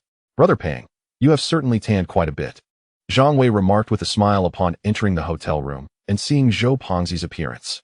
Due to the valiant defense of the bandit stronghold by the Deputy General Xiao Ruxuan, who gained renown in the northwest, Emperor Wanli expressed great delight upon learning this news, bestowing generous rewards upon him and promoting him to the position of Deputy General of Ningxia. Sun Shangxiang used a branch with her left hand to prop up a sweet potato, while her right hand deftly picked off pieces with chopsticks to eat. It shouldn't be the case. Zhang Wei and Yao Yao are currently in a relationship. As the saying goes, one should not offend a person for the sake of another. There is no need to deliberately target our family, as we bear no grudge against him. Xiang Xiumei furrowed her brows, expressing her confusion.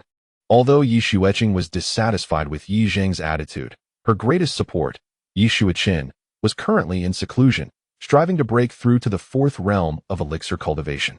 The other true disciples, filled with pride, did not regard her highly, leaving her with little recourse but to seek assistance from Yi Zheng. All clients wishing to check out could proceed with the checkout formalities, and Anshin Company would issue a full refund, Zhang Wei stated. However, the location was not far from the snow line. Upon reaching the snow line, it was possible to accomplish the mission of the Western Journey and locate the Tianshan Snow Lotus. This was reputed to be an unparalleled skill capable of opening the inner netherworld and guiding the souls of all beings into reincarnation. Volume 1. Chapter 74. Sister-in-law can assist you.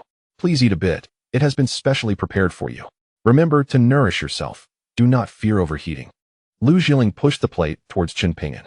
You can actually discern their differences. Yi Chen's gaze fixed intently upon Xiaoyu.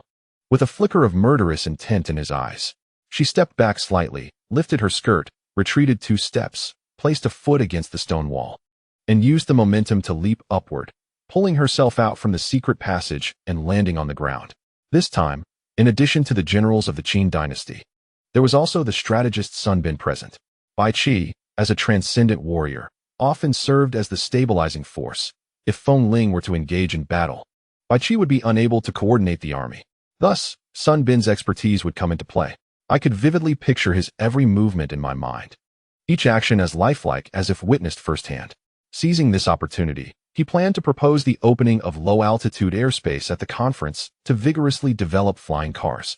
Zhang Ning covered his mouth, incredulously gazing at Yi Chen, who he had initially brought in and had once looked down upon. Although the scene appeared tranquil, with everyone seemingly cooperating, beneath the surface, hidden currents stirred, concealing lethal intentions. Originally, she had little expectation regarding the so-called fated ones. However, this was a guidance from her ancestors, making it difficult to refute. In merely a few years, the lower deity Yi Chen has ascended to the rank of a higher god and even vanquished the demonic child zombie. How is this conceivable? Someone exclaimed, eyes wide with astonishment. As the two engaged in their playful banter, Wang Hai approached, feeling a surge of anger as he observed their flirtatious exchange reminiscent of a couple's light-hearted quarrel. Father spoke at length today. Reflect on it carefully. The disparity in perspectives is vast, and coexisting will undoubtedly be exhausting. People often say one should change oneself, but altering one's character is no simple feat. Wu Tianmegan has participated in over 300 matches, having practiced martial arts since the age of 6, and at 8. He embarked on an 8-year journey of training under his grandfather. He spent 3 years honing his skills in the remote mountains and 5 years battling the waves by the sea, frequently participating in karate competitions. His idol is none other than his grandfather, the legendary karate master Wu Tianpingji. A severed head rolled aside, blood gushing forth to stain the white rocks. Why is this technique called the spring and autumn decision? Song Baiyu murmured, as images of the celestial laws he perceived in his past life flooded his mind. With this thought, Wang Lu silently prayed that the enchanting fairy would meet her end on her journey back to the eternal star. Why does my mind feel so chaotic? I remarked, speaking the truth, for I remained utterly perplexed about the events of the evening. Naturally, she must also be yearning for her brother to speak tenderly to her, hoping he would assure her that his affections for her were independent of her family background or circumstances. When Su Nan conveyed the information he had received to Su Jindong, the old man furrowed his brow in contemplation. This was because Wang Lu could not ascertain when the elder vampire would make his appearance. Thus he withdrew his ability to perceive illusions, striving to alleviate the burden on his body in order to maintain his condition. She was also acutely aware that Professor Qin did not harbor any animosity towards her. She simply had a strong aversion to students who lacked a serious attitude towards their studies, a fact well known among the school community. He was the instructor for the strategic courses at both the South and North Academies, primarily responsible for teaching. However, concerned about Zhou Bing's roommates, he decided to return and entered the water character room without knocking. Volume 1, Chapter 75. Sister-in-law's skill is impressive. What is that sound coming from the front courtyard? Chen Lei, who was on the verge of sleep, suddenly heard a loud wailing. It seems to be Pingan. I hope nothing has happened. The young men from the same village also sat up, aware that if Chen Pingan were to be ambushed, they would have no means of earning a living. Everyone lie down. What do you little rascals know? That sound is one of comfort, Chen Ergu declared, resting his head on his arm, his posture relaxed. Who makes such noises when they are comfortable? Chen Lei expressed his disbelief. You wouldn't understand since you're not married. I make sounds like that when I'm at ease, and they're even louder. Ling Xian surveyed his surroundings and discovered that every vengeful spirit bore an expression of lingering intoxication. A pang of regret coursed through him, as he realized that these countless spirits were likely drawn in by the enchanting melodies of the celestial music box. Brother, the court's conference is set to commence tomorrow. I shall secure the championship for you, Shinji declared into the phone to Lei Si. The Empress felt a surge of anxiety, since the Emperor had arrived here. He must have overheard some whispers of the matter, prompting his presence. Yet, she pondered how much he truly knew and what stance he held regarding the situation. This remained an enigma to her. Entering the palace? It seems rather inappropriate for me. Si Qing murmured, lowering her head to obscure her emotions, whether joy or sorrow known only to herself. As Zhou Yuxian's words faded, the training ground fell silent once more. Moments later, a young man stepped forward to challenge Zhou Yan. The youth, Zhou Tian, was somewhat familiar to him. He believed his name was Zhou Xian, possessing the strength of the 6th level of the tempering realm. Zhou Yan smiled and accepted the challenge. Thus, despite the matriarch's heartfelt pleas, rational arguments, and even the pressure of filial piety, the mother and son remained at an impasse until the key was turned. The Marquis of Ningping stubbornly held his ground, infuriating the matriarch to the point of exasperation, leading her to dismiss him with intentions of persisting the following night. In the sweltering summer, it was commonplace for sudden downpours to grace the skies. That night, rain cascaded from the heavens, droplets tapping against the window frames, allowing a faint earthy aroma to seep through the cracks, refreshing the air within the room. Previously, Rongzhan harbored a sense of affection for the Marquis of Ningping, which prompted his remark about no longer having a father from that day forth. However, Song Kuei refrained from taking action. He merely observed Zhou Tian, awaiting his response, while the leading figure in black attire and his companions remained vigilant, fixated on Song Kuei. Shut your mouth. Look for a place to climb. We are currently devising a way to rescue you. If all else fails, perhaps you should just end it and return to the capital, Ouyang-ju exclaimed, picking up a stone and hurling it into the hollow, then shouted towards the cave's entrance. Zhou Jintao immediately nodded and approached Yao Jianya to check his pulse, subsequently shaking his head discreetly. Upon noticing Zhou Jintao's expression, the crowd was instantly filled with trepidation. As for other schools, Yi Cheng was unaware. However, this prestigious secondary institution's motto was thorough preparation, with rehearsals conducted in advance, treating every examination as if it were the college entrance examination. Xietong suddenly interjected, Shijing, why is the construction table for this code you wrote filled with errors? His tone carried a hint of irritation. Fanyong walked over, patting his son's shoulder as they gazed upon the nightscape of Fanyan City. The scenery was indeed captivating, especially at night, with lights twinkling like stars, illuminating countless homes. He directly picked up a wine glass from the table, stepped outside, and tossed it far away. Before the crowd could regain their composure, he raised his hand, and with a gunshot, the glass shattered into pieces. Upon returning to her room, Nie Yanhua hurriedly closed the door, sitting beside the table, resting her chin in contemplation. Upon seeing the white wolf emerge, Habot rushed a few steps forward, embracing the wolf's neck, while the white wolf leaned its head against Habot, affectionately licking his face. For the common folk, the principle that what is not prohibited by law is permitted implies that if it is not explicitly disallowed, it is permissible. In fact, within the realms of cultivators and mortals, the foundational level of cultivation is not merely the qi refinement stage. There exists an even more rudimentary stage known as body forging. That's fine. It should take about 1 to 2 weeks. By the way, the cost is 1,000 yuan per day, calculated based on the actual number of days. How does that sound? After confirming, Qin Si began to broach the topic of expenses. As a prominent businessperson, she would not casually consume others' time and energy. Despite the insults hurled at him from the construction team and engineers, Ma Xiaoyao remained unfazed, continuing to diligently oversee the progress and quality of the project. Should he discover any deficiencies, he would issue stern warnings to the construction team. If they did not heed his words, he would notify Wang Aiqin to handle the situation. On the truck, a dozen soldiers shouted fervently as they leapt from the vehicle, brandishing their belongings and charging up the gangway, nearly causing the ticket inspector at the gangway entrance to tumble into the sea. How did you know that the Japanese army was going to attack the Gushi area? Zhang Weian, the commander of the 10th Division, demanded that Han Xing provide evidence. 50 elite Golden Tier guards had dwindled to just 32. During the reckless counterattack led by Ku Long and others, 8 were lost in a mutual destruction, and 10 entered the 9-turn mist formation.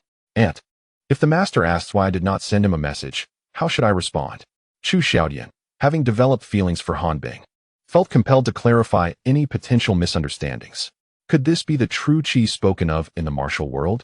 The middle-aged man, realizing he might witness such a phenomenon in his lifetime, suddenly exhibited a look of joy as his heart swelled with astonishment. However, Fusu, upon receiving the sword, refrained from hastily engaging any faction in battle. He was acutely aware that this land had become barren. Warfare always has its motives. Should further conflict arise with cruelty and injustice, it would incite widespread public outrage and chaos. That evening, the Dragon Prince's residence was alive with music and dance.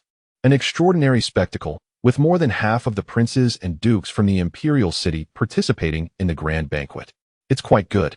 I've been assigned to the food safety department, and my colleagues here are quite amiable, Ma Xiaoyao remarked with a smile. Naturally, Zhao Hu understood that Luo Ping did not believe what he had said. Thus he approached Luo Ping and whispered a few words. Commander, you are far too generous to those novices, allowing them to keep their spoils of war. They will surely prosper now, a cadre from the regiment remarked to Yanhua.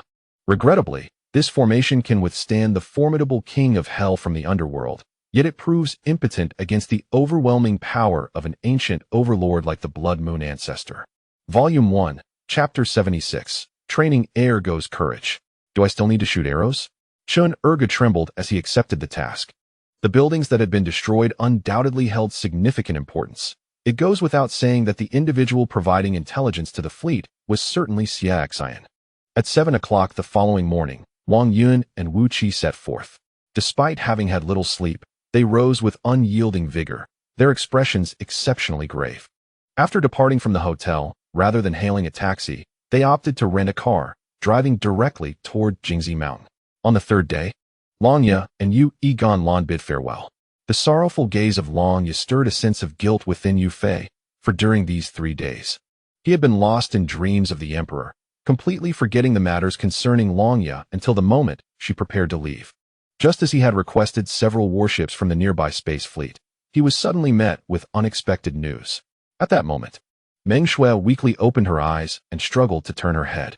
Upon seeing Qiu Tianyi and Xiang Tian, tears cascaded down her face, pooling onto the dry grass beneath her. Gunfire echoed relentlessly. However, the subsequent scene left them momentarily stunned. As the bullets rained down and approached within a meter of that shadow, they were halted by a thin white membrane. Thousands of bullets struck against that membrane, creating ripples akin to droplets splashing upon the surface of a lake. Regarding Xiang Tian's demonic transformation, he had previously learned from Yuan Yu about the process of succumbing to darkness, which significantly enhances one's power. Thus, he endeavored to awaken and control this newfound strength. What? Is this how the people taught by Bai Tian's pig conduct themselves? Xiang Sheng retorted. On what grounds does your son deserve to live? The brothers of the Kaizhou army who perished today are no less the children of their parents. A soldier, upon hearing the pleading words of Empress Ling Guitai, could not help but chuckle. Zhao Xiaolu's expression shifted as she glanced at Wang Yun. In recent days, she had come to learn many strange occurrences from him. And in this ancient graveyard, an aura of filth pervaded the air. If you are merely seeking trouble out of boredom, you may leave now, Xin Zheng stated coldly, causing the atmosphere within the room to plummet to an icy silence.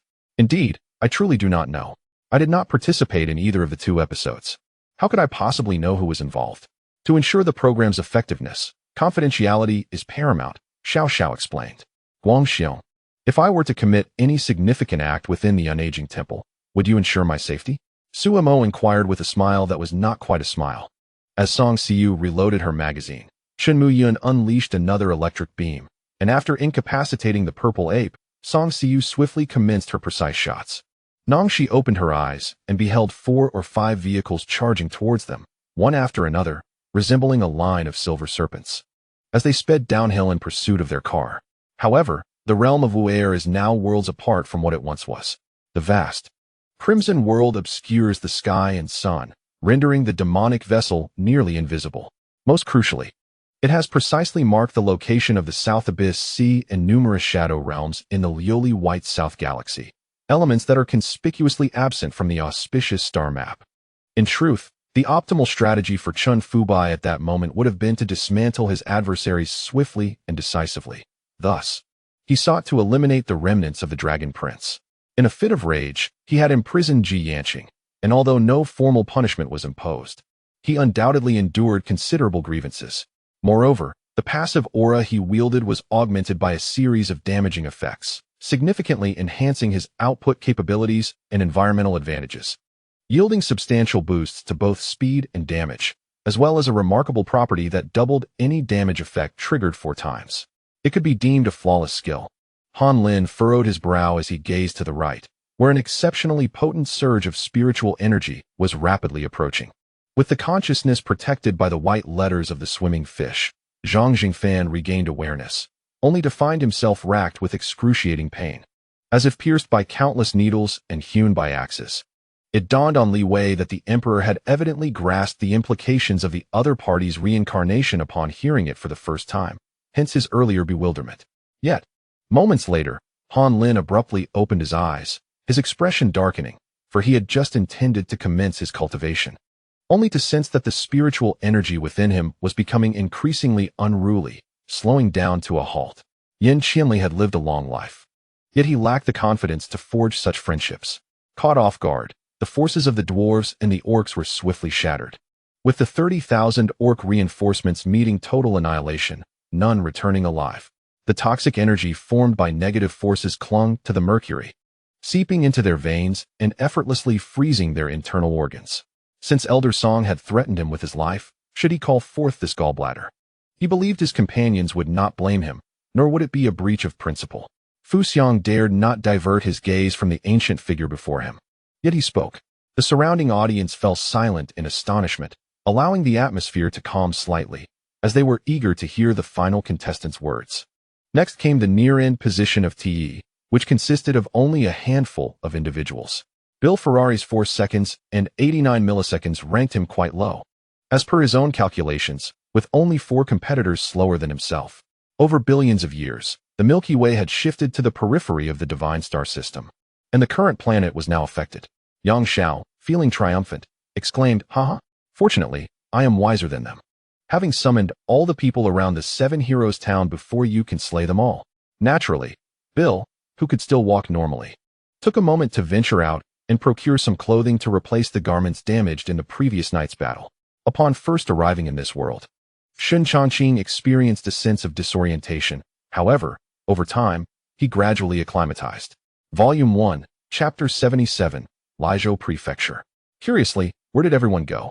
The 4th master, accompanied by a band of ruffians, pursued on horseback for quite a while without catching sight of the carriage. Theoretically, a carriage's speed should be slower than that of a horse. Thus, after such an interval, they ought to have overtaken it. Suddenly, a voice resonated from outside the door, followed by the entrance of a young gentleman clad in tattered garments. "Whenever I embark on a mission, the members I encounter invariably express such sentiments," remarked a member of the execution team with an air of indifference. "If you wish for thousands of bald heads to seek revenge tomorrow, then by all means, eliminate them." Zhang Duanya chuckled softly.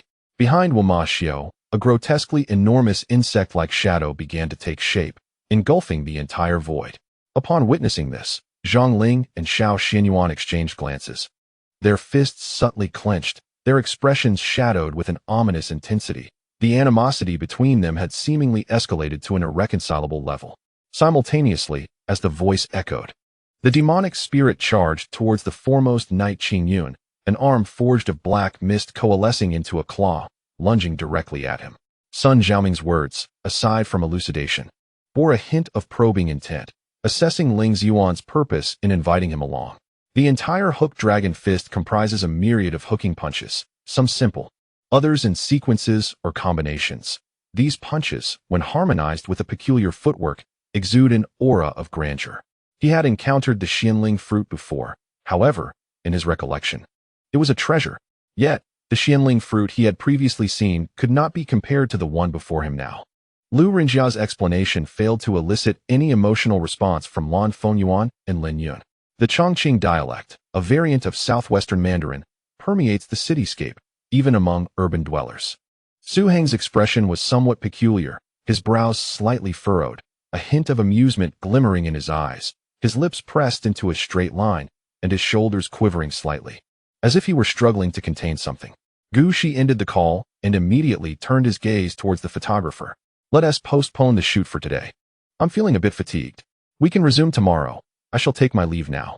With that, Gu Shi dashed out before the photographer could respond, leaving the crew and the photographer in a state of disarray. Upon hearing that he merely fainted without any life-threatening danger, Su Wushuang breathed a sigh of relief and urged someone to step forward and carry the individual out. Mo Chi had always held a fondness for this cousin, and upon seeing her after some time, he walked over. Zhao Li observed as Leng Jun and Su Wushuang both nodded in unison. Then, he chuckled softly. 2110. Guess a character. As soon as Zhao Liying finished speaking, a cunning smile spread across her face, watching the contemplative expressions of Su Wushuang and Leng Jun. Eventually, she is the type of person who, when given even a modicum of kindness, reciprocates with boundless gratitude. Yi Yuanxiao nodded. Such is the essence of the tale. If one wishes to unearth the grand orange story, they may as well uproot the orange tree. In this day and age, the Jiang family is multifaceted, with Empress Jiang bearing 4 sons. Can their maternal lineage truly provide no protection? In this world, there is perhaps no family more supportive of the crown prince than the Jiang family. The Qiao family, at present, finds itself quite distant from matching the Jiang family's stature. Moreover, after Qin Shen unveiled the remarkable outcome of All Things Flourish, there are undoubtedly many willing to invest in him, even if the refined version isn't immediately available. Given his usual fortune, it is certain that any calamity will eventually reach him. Mr. Jin Shui's attempts to evade are futile. Li Yuanhao was enveloped in fury as she wept uncontrollably in his embrace. The imperial physician had long since been bribed by Hua Jianyang, who merely nodded in acknowledgement. Her cries were heart-wrenching, inflicting a deep ache upon Li Yuanhao's heart. Volume 1, Chapter 78. Acquisition of seaweed. Let us go to the seaside, I suggested. Sounds good. Qingwei, I am well aware of your nature. Having set aside the matter of Zhao Yinyin, we remain as we were in our past lives, not merely superior and subordinate, but also friends. While everyone was fervently engaged in various designs for battleship modifications, the commander of the Phoenix Legion, Zhao Fengying, along with her sister, the logistics director of the 055 Cosmic Port, Zhao Fengyi, paid a simultaneous visit. Zhengzhou, situated in the heart of the Central Plains, has always been a thriving metropolis. The population is dense, and the merchants are plentiful. Simply observing the countless carriages waiting at the city gates portrays a scene of prosperity. The soldiers witnessing this spectacle amidst the bronze tide felt a surge of excitement within, though they dared not speak to Cao Qingci. The moment of his lethal striking was indelibly etched in their minds. When they executed Chen Yuxuan, the imperial guards had yet to enter the royal city, and upon questioning some black feather soldiers, they learned that Lu Shu might have gone to the royal city, becoming a disciple of the Sword Pavilion. Although the information from the imperial guards remained unupdated, in truth, the emperor harbored some wariness towards the southern kingdom's general. Although his true intentions were unclear, it was evident that he was not to be trusted. Thus, no significant matters were entrusted to him. However, in recent years, his arrogance had grown, hinting at a rebellious spirit. The imperial concubine reiterated. After several days of confinement within her chambers, Longyu gently closed her eyes, savoring the breeze that caressed her face. With a deep inhalation, she could detect the faint fragrance emanating from an unknown flower. Yet, during her transformation, Zhao Na had not conjured any clothing, presenting herself in her natural state before Jiang Shao, and the two found themselves embracing tightly in a moment of shared vulnerability. Before the gates of the Prime Minister's residence, hundreds of citizens gathered, with even more lining the main street, jostling to catch a glimpse of the number of bridal chests being counted. What is it that you truly desire? I inquired of the mysterious figure, irritation growing within me, as I deeply disliked encountering such arrogance directed at me. Please, do not touch me. This is a Versace suit, quite expensive, Li Jiahao exclaimed, jumping aside and tenderly caressing his suit in distress. Alchemy is inherently a meticulous endeavor, requiring precise control over the dosage of substances, the mastery of fire, the timing of the ingredients, and the final opportunity for refinement, all of which must be executed with utmost precision. More importantly, One must possess a robust foundation of martial energy to sustain the process. After a barrage, only half of the adversaries were eliminated. How infuriating! They claimed to be seasoned warriors. A special forces soldier, crouched beside Lei, scoffed disdainfully. Of course. It is essential. With my impeccable demeanor, how could I be excluded? I merely speak from the heart, young Master Hung proclaimed, gesturing grandly with one hand. Well, it is what it is. I merely came to observe the commotion. Second brother, what brings you here? Wu Chang replied despondently, yearning to join the ranks of inner disciples, yet feeling inadequate in strength.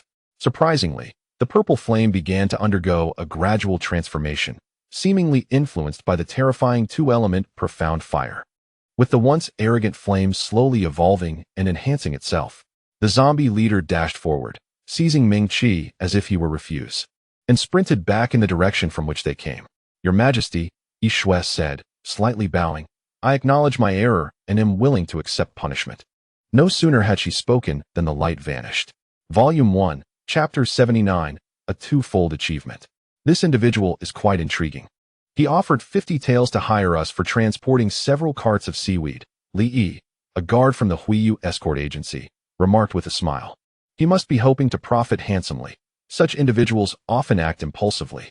While others might be unaware, the guards of the Huiyu escort agency understood well. Although transporting seaweed inland could increase its value, the profit margin would not be substantial. Investing such a hefty sum in transportation was simply impractical. As their cart bore the escort agency's flag, the bandits on the nearby hills refrained from attacking. Upon reaching the base of Wulong Mountain, however, they were suddenly halted. Brothers, we are from the Huiyu escort agency. Please grant us passage, Li Yi requested. Compared to his own austere black robe, Chuan Yuzi's attire was utterly lacking. And the match of this marriage arrangement with his ineffectual son was something he could hardly accept. A gust of wind stirred behind him, and he turned to see a streak of color shooting from the heavens, his mouth opening in preparation for a scathing rebuke. Shin Xiuhan rarely drove himself. Typically, it was old Zhang, and for significant matters, be they public or private, Li Mu or De Bing would take the wheel. Guo Chengling jested about himself. I only dream of splendid affairs, yet I have not even glimpsed a shadow of them. Perhaps it was wiser to take things one step at a time.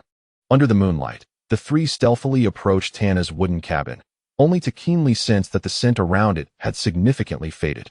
A faint silver halo encircled them, exuding an ethereal beauty that elicited gasps of astonishment. I primarily reside in the mountains, far from the water. We are of equal standing. There is no question of one oppressing the other. Guo Chengling spoke as he cast his rod into the water. The ghostly Taoist appeared at the opportune moment, holding the nearly lifeless heart of a formidable demon, resembling a deflated balloon, gazing apologetically at the flying corpse. To accuse without justification is to seek excuses. You have assaulted me twice, while I have merely retaliated. Even those gifted crystals are spoils of my victory, a point I cannot contest. Under the relentless onslaught of Yi Yang, Huang Futian, Lu Bu, and Yu Fei, their figures were battered, emitting anguished cries. The words on the note seemed to carry by Ziqing's tone, causing Wen Yuchuan to release some pent-up frustration as he glanced at the two lines of text. A faint smile gracing his lips. The Ascension Realm, akin to the initial stage of the sword, allows one to adeptly grasp the rules of the earthly realm for combat or other purposes. And Ning was unwilling to see her son spend his life settling for someone of comparable status but devoid of love. Just moments ago, she had witnessed Fan Shin negotiating prices with Lu Xiener, and thus in her eyes, the most effective way to deal with someone like Fan Shin, who was fond of money, was to strike him with it. Upon receiving orders, Otto immediately exerted all his strength to fend off the encirclement by Zhang Wei and Yan. Though their offensive tactics were quite distasteful, they were not capable of killing him in the short term. Mo. E. inquired curiously of the angel, believing that the absence of a thread of astronautical proportions from Earth was quite beneficial. The ingredients were poured out, mixed with oil and salt. And once she had harvested and cleaned the vegetables, Nian Gu prepared the meat and shrimp while the rice cooled. Arriving at the 12th floor via the elevator, they found the door to Unit B ajar, and Qin Feng politely rang the doorbell, but there was no response. After a considerable time, the demon wolf remained seated. Its eyes glazed, while its tail wagged incessantly in the air. Lord Ming, allow me to take the lead, Miaozi declared, pointing to the distant majestic castle with her sword. Murakumo, The golden serpent sword was handed to Su Lingfeng. "Best let the young hero keep it," he said. Su Lingfeng accepted it graciously, thanking the mischievous river dragon. Ruanjiang. Inside the carriage, the two engaged in lively conversation as they passed through the Arc de Triomphe, where Shen Quanan was currently training the feather forest guards in the square. They noticed the bodyguard with blood pouring from his mouth, with a spinning wheel grotesquely embedded in his back. Song Qiushan lowered her head in embarrassment, appearing demure, yet when her gaze briefly flicked to Song Wanner, a provocative smile crossed her lips. At that moment, she was certain this was not Nuoyang. No matter how much braver or stronger Nuoyang might be, it bore no relation to the monstrous entity before her. She could now see clearly that as she was drawn closer, the creature's visage became increasingly distinct. Had it been earlier, Lu Yuelin would have surely stepped forward to protect her, but having witnessed Chen Feiyong ruthlessly slay Tinju, he felt a twinge of fear. He merely swallowed hard, ultimately not daring to take that step. Lu Yin tilted his head, his entire being enveloped by the ethereal glow of the scarce yet resilient stars that radiate in the cosmos. The light did not blur his vision. Rather, it illuminated his surroundings with an exquisite clarity, as if he were basking in the celestial luminescence of the ancient universe. For instance, the private aircraft that Naruto was aboard fell prey to several ferocious beasts resembling pterosaurs, which led to its immediate destruction. Although Naruto subsequently vanquished these predatory birds and consumed them, the capsules containing other private planes that Bulma had prepared for him were now depleted. Humph. Who told you to call me princess? Besides, I have yet to receive my title. When father sent us to the White Camel Mountain Manor, my brother was 6 years old, and I was merely 3, Li Minggu remarked. Do I really need to risk my life just to play a game? If it's so dangerous, then you shouldn't go, Yu Yang quickly replied. The formidable Zhenwu Great Seal, infused with the primal essence of chaos, unleashed a force that extinguished all light across the 9 heavens and 10 earths. Ouyang Yanhua reprimanded, while her maid stood trembling nearby, seemingly eager to convey something to Ouyang Yanhua.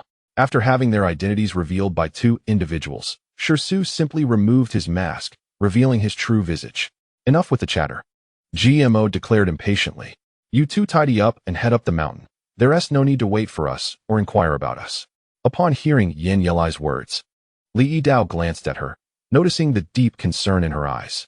Tomorrow is the Mid-Autumn Festival. You should invite her to the manor. The Crown Prince whispered to Wei Qi Lin, who nodded in agreement. Wait, why are we discussing marriage? Although they share a close bond. It's far too early for such talk, someone interjected. You still laugh? My sex techniques cannot be divulged. How can I teach them? Chu Wushi lamented, feeling frustrated as Mao Qiu offered no assistance and merely watched the spectacle. What should I use then? He said, a frown adorning his face. This Wu Yingxi seems utterly devoid of intelligence. The following morning, the once serene atmosphere was abruptly replaced by a cacophony, stirring the slumbering individuals, such as the still sleeping Qi Kishua. The dark sorcerer was taken aback, hastily raising his hand to block Qin Tianqi's assault. However, in that moment, Qin Tianqi performed a swift maneuver, lunging towards his opponent's eyes with both hands. Gazing at Mu Qingqing's alluring and fiery figure, Ling Tian felt no wicked thoughts. Only a profound sense of heartache remained within him. Lin Yi stroked his chin, not contemplating George Hill's words, but rather preoccupied with other matters. Observing Lin Yi's demeanor, George Hill mistakenly believed he had made a breakthrough, comfortably reclining as he awaited Lin Yi's response. Volume 1. Chapter 80. The dormitory building. The guiding principle of our friendship escort agency has always been to cultivate friendships throughout the world and to abstain from violence unless absolutely necessary. Now that we have slain the people of Wulong Mountain, the bandits along this route will undoubtedly be on high alert against us. Li Yi spoke the truth.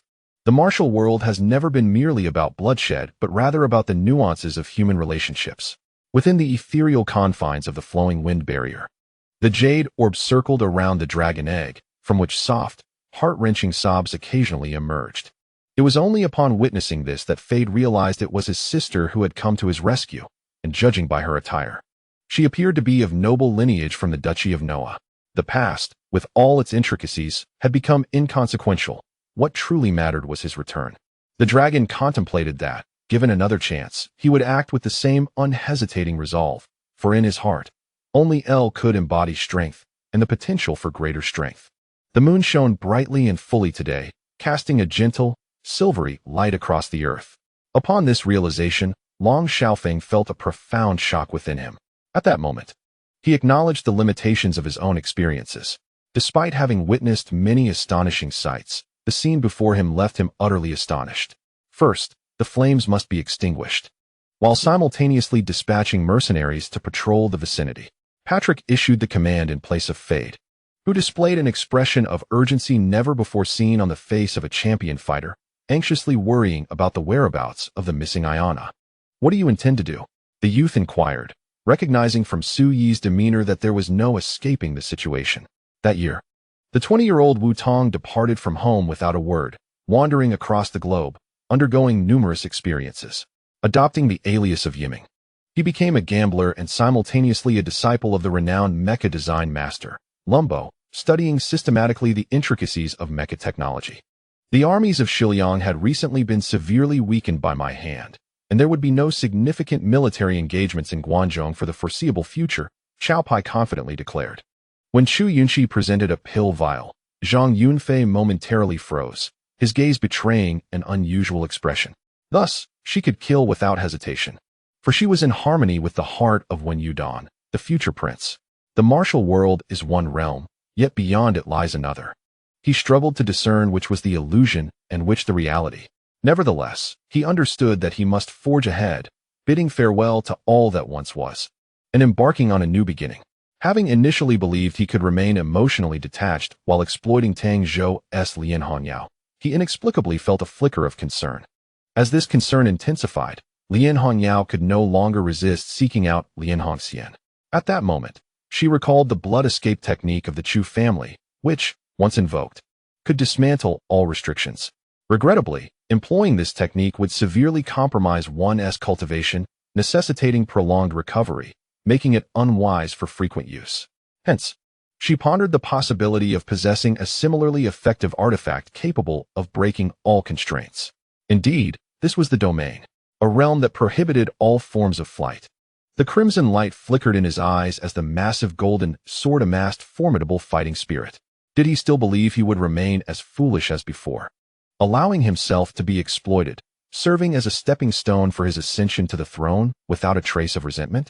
Wei Qi was taken aback, having gone in circles, only to realize he had pawned his belongings, even reaching the corner relative's house. Now, he pretended not to recognize Cui Jia, uncertain if he had arrived in time. The crisis management of NBC, though not particularly sophisticated, proved exceedingly effective. American Idol was immediately impacted, necessitating that Fox Television employ sufficient measures to address the situation. Over the past 3 days of registration, numerous national media outlets extensively reported on Huanyu University. From the confines of this ship's cargo hold, we could familiarize ourselves with the terrain and situation of the entire U.S. military base, as expressed in astonishment by Ahu. With his cunning, Ding Hao eliminated the subordinates of these two individuals, ultimately rendering them incapable of separating the pair. After more than half a year of recuperation, the destroyed houses were gradually restored with military assistance, and the barren lands were cultivated once more. Meanwhile, the people of Dealasi, who had been fleeing the chaos of war, returned to their homeland in droves, creating a scene of thriving vitality in the entire region. A surge of anger surged within Xiao Dainyu. Could he truly be bullied in such a humble state? Had they forgotten that even the lowly possessed the right to resist? This individual had risen to fame far too early for Xiao City to compare. This fellow was of the same era as Jiang Outyin, remarkably formidable, particularly as he was a practitioner of the demon clan, boasting the second strongest demon fire battle body, reputed for its extraordinary amplitude capability. However, Yun Duo was certain the opponent recognized him, as he was the sole figure from the Qing generation to remain at the podium until the end of the sect competition. Griffey descended gracefully, though he only partially understood the intricacies of what was said. He grasped the notion of utilizing divine power to enhance his appearance, essentially transforming the Yin flame into beautiful blossoms encircling him, rendering him more visually appealing during flight. Yet, he was perplexed as to how to conceal the Yin flame. Unexpectedly, the purchased food had manifested a repugnant situation. Xiao City was somewhat astonished, not anticipating such decisiveness from the other party, and silently commended them. Forcing a transformation would necessitate the slaughter of several colossal beasts. A peaceful resolution, as presented now, was indeed preferable. Volume 1. Chapter 81. Beautiful times did the young master truly utter such words? Such nobility. During the period of his transformation into a death knight, most of the death energy within him had been controlled and transformed into his own power. Yang Ye's northern underworld free and easy technique was inherently specialized in speed.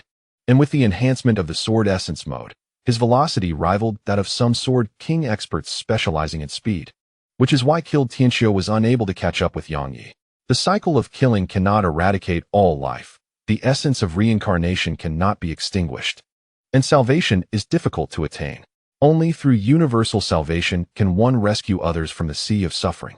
The medicine master bellowed, his entire being radiating with a kaleidoscope of brilliant light, with an invaluable jewel atop his head and an unyielding seal upon his chest, wielding the 12 Medicine King's fork as he leaped toward Bodhi with determination. The surrounding guards were astonished by the profound humility displayed by the golden-armored leader, rendering them hesitant to act. Moreover, the immense magical energy required to unleash the divine weapons was indeed substantial. Even the celestial beings could only activate their full power 3 times in succession, a realization Zheng Zhong had already grasped. There is no need for you, brother and sister in the azure robes, to see me off. I shall return in no less than a year and no more than 3. Ruei smiled gently, offering a slight bow to Zheng Zhong and his companion. Such was the might of the Emperor's royal guard of the Yanlong Empire, completely overpowering the palace guards of the Azura divine realm. Jiang Nin remained motionless, concealed behind a tree outside the inn, his body drenched in dew. Yet his gaze was fixed ahead, and suddenly, his eyes sparkled with realization as he subtly shifted deeper into the foliage, making not a sound. Duzha, resolute in his decision, patted Miao Mei's shoulder to assuage her worries before descending. Wasn't our matter simply that incident in the carriage? If Mother were to discover that event, what consequences would ensue? I shuddered at the thought, swiftly turning to see a venerable monk seated cross-legged on a mat merely 10 paces away. Dense smoke billowed, darkening the clouds, as Bei Shao yawned, fatigue overtaking him after 2 sleepless days. He had not closed his eyes, and with a self-directed punch to his forehead, he noticed only a slight redness, nothing more. At that moment, my thoughts had descended into utter despair. The competition seemed to me merely a transitional phase, and the outcome had lost all significance. One could only imagine how poorly crafted the films from Hong Kong had become, with records of movies shot in merely 7 days. Yet, when confronted by the notorious bandit Viper from Shuzhou, He Dasong found no success in his strikes. To speak of something does not equate to the ability to achieve it. Li Man exhausted all means to ascertain the whereabouts of Chun Feng and Li Shun, yet was left in ignorance, rendering any notion of a mutual demise between them futile. There are hundreds outside besieging the cavern. Lean closer. I require your assistance with a task, Chao Jiang said, pressing his lips together. Clad in 4 white robes, nearly merging with the surrounding ice and snow, the visual impact was momentarily disorienting. Had it not been for the black hair, one might have struggled to distinguish them. Furthermore, the number of zombies in the wilderness was increasing exponentially, a dense throng stretching beyond sight. Although he appeared as an ordinary man under the guise of suppression, this was merely a superficial facade. He remained unchanged internally, rendering any poison ineffective against him. Ji Ming, somewhat oblivious, failed to discern the toxins hidden within his meal. Volume 1, Chapter 82, The Marvelous Use of Iodized Salt. Isn't that Zhang Yuanwei? What brings you here today? The aforementioned Zhang Yuanwei frequently sent his steward to purchase fine salt from the shop and occasionally visited personally, a fact recognized by Tai Xinlan. The vent leads to the back street of the night bar. Yang Jian arrived at the exit but hesitated to descend. The reason was simple. If there were an ambush here as well, he would become a living target the moment he stepped down. However, the rustling sounds behind him indicated that the men in black were pursuing him through the ventilation duct. It had been previously stated that in this world, it was likely that he alone had fallen victim to the Hidden Gentleman's poison and had survived all these years. With the Hidden Gentleman having become a part of him long ago, Elder Nine remarked solemnly. High above in the skies, billions of self-destructing bats surged toward the ground, instantly sensed by the deities dwelling in the heights. Very well. Sir Zuoni and Steel Mane followed closely behind the prince, and at that moment, Windspeed Dog also arrived at the prince's side. Observing the towering Steel Mane, Wind Speed Dog displayed an expression of excitement. Seeing the expression on the person before him, Zhao Ming smiled, revealing a row of pearly white teeth, his innocent gaze fixed on the individual. Haha, you're late. Jiang Jin chuckled heartily, swallowing a pill. Once it entered his body, he felt its power swiftly manifest, his physical strength and cultivation greedily absorbing the surrounding spiritual energy like a sponge, resulting in an immediate enhancement of his abilities. Uncertain of what Xiang Liwu had discovered, the exclamation was sufficient to indicate much. With a change in expression, Xiang Liu called out and hurriedly urged his form. Wang Ju and Wang Yuru spoke one after the other, and upon hearing the last sentence, Li Qi's eyes sparkled with anticipation as he gazed at the ethereal figure of the martial ancestor. Do not overthink. I will tell you all that you need to know, Chen Tiannan stated as he took a seat. Upon witnessing the behavior of the Shadow Ring Saint, Yin Yu understood that she must possess another method to discern the traces of the old demon Qin Ku within this formation, hence her urgency. Your charitable foundation has aided numerous children in need of food, even inspiring many others to assist these individuals. Truly a great act of kindness. Li Tianfeng reflected and spoke of the most representative instance. Since she had expressed herself thus, Tian Zihong felt it unnecessary to say much more, reiterating his concerns for her not to overextend herself or overthink. Shen Rirong's expression grew somber, knowing that calling Fan Shurong would likely be futile. Father Gu observed Mother Gu, who was deeply absorbed in thoughts of heading to the imperial capital, and after several attempts to persuade her, chose to remain silent. At this moment, Sun Hong finally found it, noticing the sign outside that read Unique Cuts, and remarked, "This must be the place," before entering. Both he and Huang Zhou had mistakenly referred to the shop's name. A resonant and heroic voice echoed through every corner of the world, stirring the hearts of humanity to tears, with fervent blood surging in their chests. "Do not worry, there will be no issues," Qin Tian reassured, aware of Xiong Linlin's concerns for him, yet confident that this time there would be no problems whatsoever. At that moment, the telephone rang urgently, its shrill sound piercing the tranquility of the hall. A sharpshooter like Li Fei is indeed capable of striking true in the throes of battle. One must possess an unparalleled ferocity and the formidable strength to fight to the end. Chu Aoyu was momentarily taken aback, completely unprepared for the task that Zi Yi had assigned him. However, singing was something he could manage. Volume 1, Chapter 83, Terms of Negotiation. It is indeed delightful when the young master prepares the meal himself. It is simply exquisite. Neo Dali stuffed the marinated dish into a flatbread and took a hearty bite. Jia Jingjin nearly stumbled to the ground, astonished by the size of the bird's beak, which appeared larger than his own body. Surely, it could swallow him whole.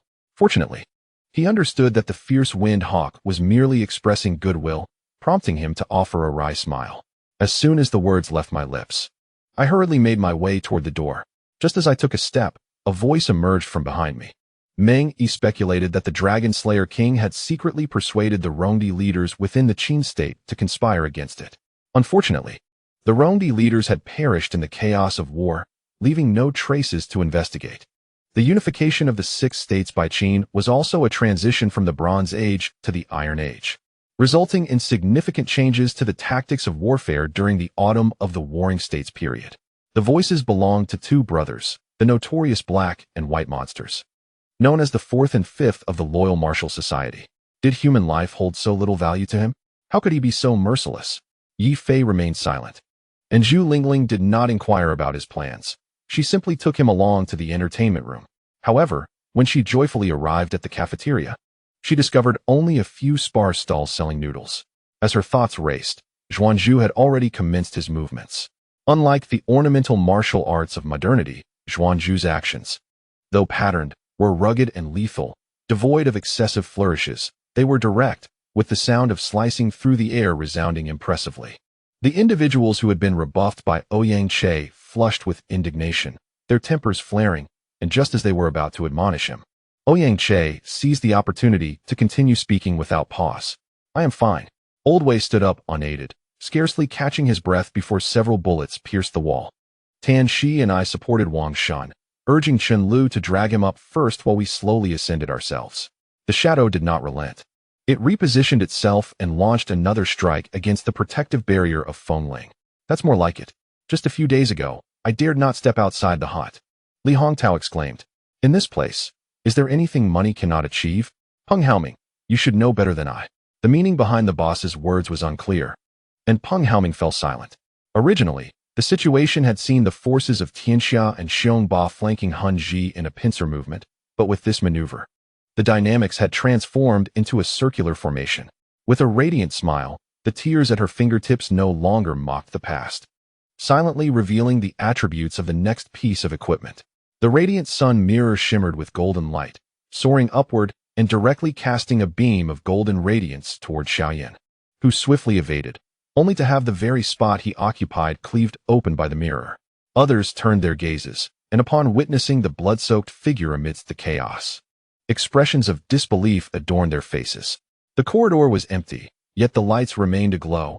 Should any foes lurk at the opposite end, they would be easily spotted. At the end of the pit, a faint light emerged, where a sea of undulating emerald liquid glimmered with phosphorescent hues.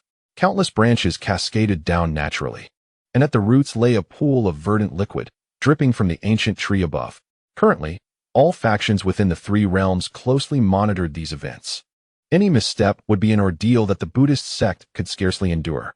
As the Spanish warships of the three expeditions drew nearer, Cheng Li revealed a cruel smile. "Behold my mighty cannon," he exclaimed, aiming the cannon towards the vessel, commanding it to charge. Chapter 84. Cowardice in Private Duels. Valor in Public Battles. The Qingzhou region, rife with mountainous terrain, faced severe banditry, causing considerable distress not only to the local magistrates but also to the provincial government. The station troops, being imperial forces, could not be easily mobilized without an uprising. The constables alone were insufficient to quell the unrest, and many local officials were in collusion with the bandits, leaving the populace in dire straits.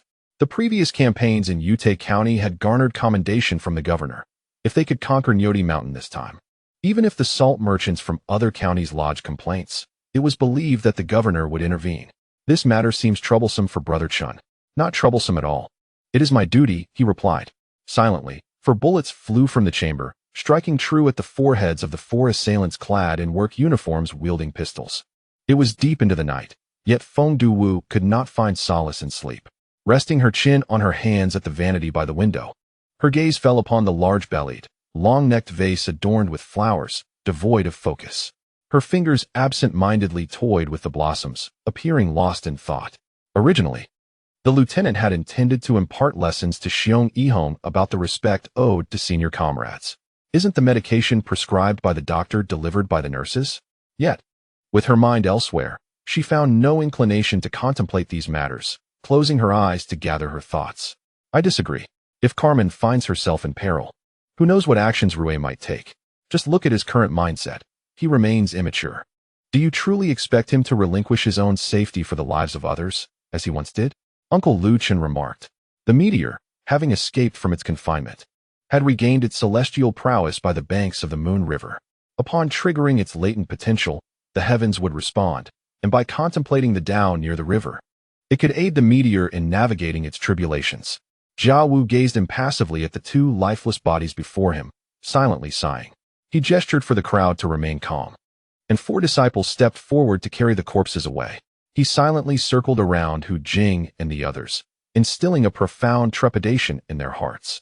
At that moment, a silver Lamborghini suddenly darted in from the right, roaring as it made a sharp turn, stirring a tempest of yellow sand and dust that billowed like smoke. Mengzi noted the gravity etched on Xiao Yuanshan's face, sensing that this time, even Xiao might struggle to endure. Yet, in his heart, he felt unwavering loyalty and obedience towards Xiao Yuanshan. Master, just command me. I, Mengzi, shall unconditionally obey your orders, echoed the sentiments of Xingguan and the others. Thus, Suatai had also joined the fray, alongside three long-standing remnants of Earth, Zhang Lu, Wei Chong, and San Wu, culminating in a gathering of 13 immortals upon this nameless satellite in the uncharted cosmos. Lu Feng inhaled deeply, channeling the essence of the Ming heart to its utmost limits, his foot pivoting in a miraculous maneuver that narrowly evaded the blade. Following the previous Dark Council and the battle with the Ghost Axe, Xielang harbored no fear of the state. Lu Feng once again elevated the notion of purchasing bonds to a pinnacle of confidence in the Guangdong system, reinforcing his loyalty to it. Though he wished not to escalate matters, he realized that without such gravity, it would be challenging to persuade his officials to invest in bonds. Ku Wuzalin and Exine opened their eyes, gazing quizzically at Wanda, who sat there, breathing heavily. She glanced at Zhang Xiao, recognizing that he was not a suitable confidant, as he might easily divulge secrets to the director and the Lin family. After much contemplation, she concluded that only Zhou Yu would suffice. Mai Xiaoying understood that Chu Liuyan's words were intended to protect her maid, Cui Er, and felt a flicker of joy in her heart. However, before leaning Lua, she refrained from expressing it, maintaining a facade of tranquility, as if she were oblivious to the situation. Qin Feng's father, as the leader of a military factory, wielded considerable power and resources, yet he chose to employ illicit methods to acquire treasures, which indeed puzzled many. From this, one could infer that the realm of Yanxia was profoundly elevated, likely having stepped into the domain of divine craftsmanship. Sitting cross-legged upon his bed, Mo Ran had often attempted to enter a meditative state to cast aside his worries, yet despite his efforts, he could not find tranquility. However, these talented individuals had just been assigned to Yuzhou and had not yet taken up their posts in the various counties when the imperial edict arrived. Lu Feng found himself overwhelmed by the series of actions from the court and hastily convened the generals for deliberation. Indeed, to continuously rent the guest rooms of this church, one must pay a daily sum of 100 kuer. This amount surpasses the daily wage of the fruit-picking man by several-fold. Song Gaian, wishing not to provoke Hao Qiuping, removed the camera affixed to his chest and, while handing it to Hao, deliberately swept past the counter, allowing the command center to observe the situation within. Amidst the melody, the phone's vibrations sounded jarringly harsh. Fan Dailyi's fingers hesitated momentarily, and the music was abruptly silenced. The bloodied berserker appeared gravely injured, and his frantic escape had drained the last of his strength. As he reached Qin Han and his companion, his legs suddenly gave way, collapsing onto the ground with a thud. The three stood there with solemn expressions, unnoticed as they appeared. With no other recourse, they were left with the choice to utilize their mystical powers to push the crowd aside, lest they be crushed into oblivion. However, before them stood mere mortals, and a single display of power would render the area barren. After conferring with Zhang San, he entrusted a painting to the monkey. Despite Zhang Zhiduan's artwork being highly valued in later generations, it was currently unsellable and unattainable, thus Zhang San regarded it merely as a painting. Fortunately, Na Xing sensed Chun Yi's life signs. Even after being engulfed, he remained alive within the belly of the colossal divine squid. In fact, in Yuan Han's heart, his esteemed colleague Bian Yuanhang was already akin to a brother from the other shore. Viewing the seemingly ghostly transport vessel, Xiongqi smiled with satisfaction. He then commanded the destroyer to accelerate and charge forward. Has he admitted it? Does that imply he harbors a modicum of affection for her? If he has indeed fallen for himself, there would be no need to encourage her to gain admission to St. Barian Academy, would there? If that were the case, it would be truly splendid. Yet this was not the end. A sudden illusion flared from the totem pole, followed by the emergence of over 100 identical black totems. Shuizhen, understanding and tolerance are essential between spouses. However, your remarks on monogamy are excessive. Is it not true that in your moon kingdom, men do not take concubines? Kneeling on one knee, Shinduo raised his face slightly. I could discern a hint of embarrassment in his gaze. With a swift strike, Ing Feng, not yet aged, around 23 or 24 years, stood as the foremost expert among Japanese players today. His disdain, including for Yamamoto Koichi's words, was not without reason. Volume 1. Chapter 85. 10 Surround, 5 Attack. Do not be deceived by their usual cowardice. In the village and town, they dare not stir trouble, fearing imprisonment and the repercussions on their families. Yet upon the battlefield, they each exhibit unmatched bravery, timid in private disputes, but valiant in public battles. This is the unique quality of seasoned veterans. To slay bandits is inherently a noble act for the benefit of the people, especially under the leadership of young Master Chen. Young Master Chen has meticulously arranged provisions and accommodations for their families, alleviating the veterans' concerns. The power of the crossbow is truly terrifying on the narrow mountain path. A single bolt can pierce through 3 bandits, akin to skewering grasshoppers on a twig. The sound of the blade slicing through flesh echoes ominously. Mounted on horseback, Lin Chaoga gazes thoughtfully at the cave entrance on the hillside, a solitary dwelling resembling a grave. Thus, Chen Jing has taken precautions. Should Lu Jingyu fall in love with him in the future and feel jealousy, he will have something to say. The winter days in Chang'an always arrive with an unusual swiftness, while spring lingers, as if transitioning directly from winter to summer, neglecting the fragrant beauty of early autumn. Plunging abruptly into the biting chill of deep winter. Song Ming briefly recounted the events of the morning, leaving Qi Shuang and Wen Ranfan in silent contemplation. Lin Yu had previously wondered why the Yi family had not appeared for the momentous occasion of Old Master Wan's 90th birthday, only to realize they had come at a more opportune time. Fu Yuanhe often dined at Mr. Zhou's house, primarily to assist in the kitchen, as Mr.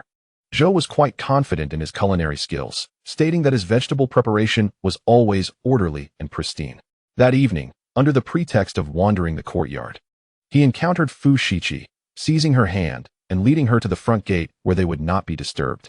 Lin Xiaoge propped himself up on his arms, his elongated peach blossom eyes gazing at her with clarity. However, Nian Bohua assumed that Lu Yanyan was merely sulking and feeling somewhat anxious and uncertain about what to do. He suddenly heard a faint voice. Unable to reach her by phone, he could not ascertain her location. The man's words were laced with urgency, verging on madness. After all, this was the academy chosen by Mingxi. If she could forsake proximity for distance, there must be a reason behind it. Once Tiansu left, Ning Jing hurried to the restroom, nearly bursting. She had endured numerous 4 drips and held it in until now, which was no small feat. According to feedback from Lu Nan and the others, it can be surmised that among the superhuman forces near Military Grain City, aside from Xianyuan Wanyao's group, only 3 remain. The rest have suffered complete annihilation.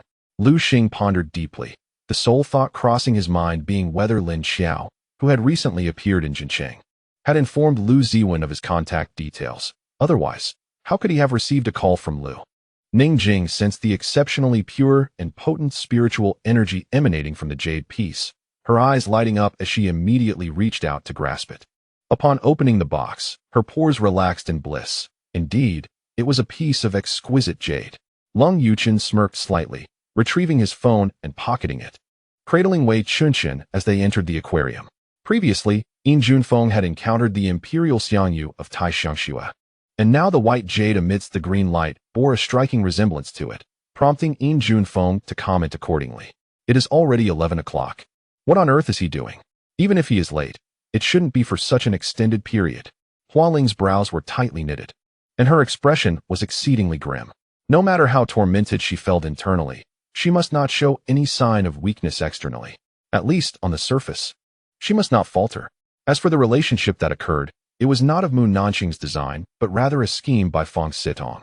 When Liangshu sat beside the hospital bed, observing Ming Zimo feigning sleep with her eyes closed, lost in thought for an extended time. Then, they collected the bodies, arranging them neatly, treating them with sulfur, and reinforcing them with earth, forming a wall known as Jingguan, a blatant declaration of martial prowess. This time, we owe our gratitude to you, Boss Qin.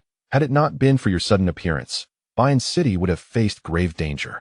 Han Xian nodded, a smirk playing on his lips as he followed Qin Xiu in the direction he came from. They scoured every corner of the city, yet found no means to tear apart the fabric of space. Thus, the Legion rested for a brief moment before resuming its proud, arrogant, and inflated demeanor. To Hesia, the Legion appeared as a complex and contradictory entity, despising humanity while yearning to become one. As the music began to play softly, Feng Yu listened intently, observing the fluctuations in the pulse. Was it a natural reaction, or merely a state of dormancy? Although many places claimed to possess a butterfly valley, it was indeed the distant mountains that held the true essence of it.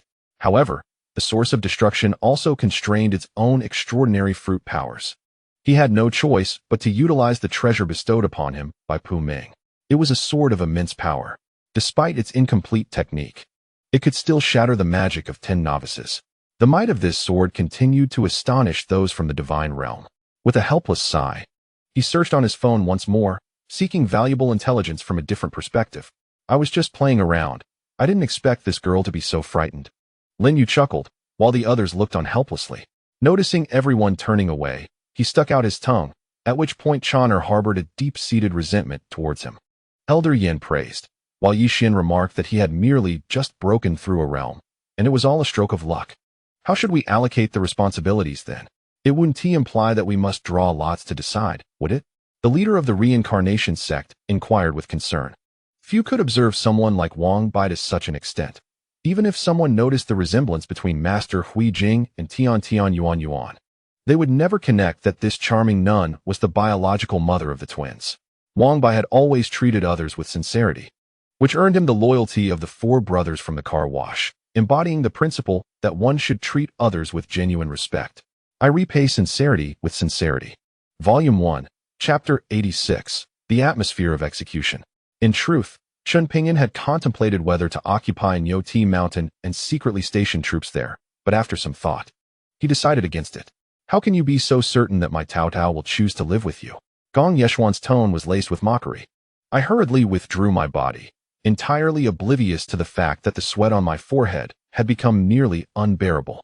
Instinctively, I glanced at the phone in my hand. It was the only makeshift weapon I possessed. Gradually, I realized that should you vanish from this world, no one would be the wiser. Indeed, President, Nidong remarked. We are ready here and prepared to meet Zhang Shiyue in the parking lot below. I decided against revealing my intention to spend the night elsewhere. Xiao Shiza chuckled softly before ascending the stairs, leaving Yang Jinshi in a state of bewilderment, struggling to comprehend the situation. She raised the kerosene lamp high, her face contorted with anger, seemingly poised to strike again. A gaunt man with dark hair approached, emanating a chilling aura. He was a formidable half-step S-class warrior, the first to challenge the increasingly difficult situation. For others, the constant release of mental energy to sense their surroundings would be an exhausting endeavor, yet for Bu Yu, it was as routine as breathing.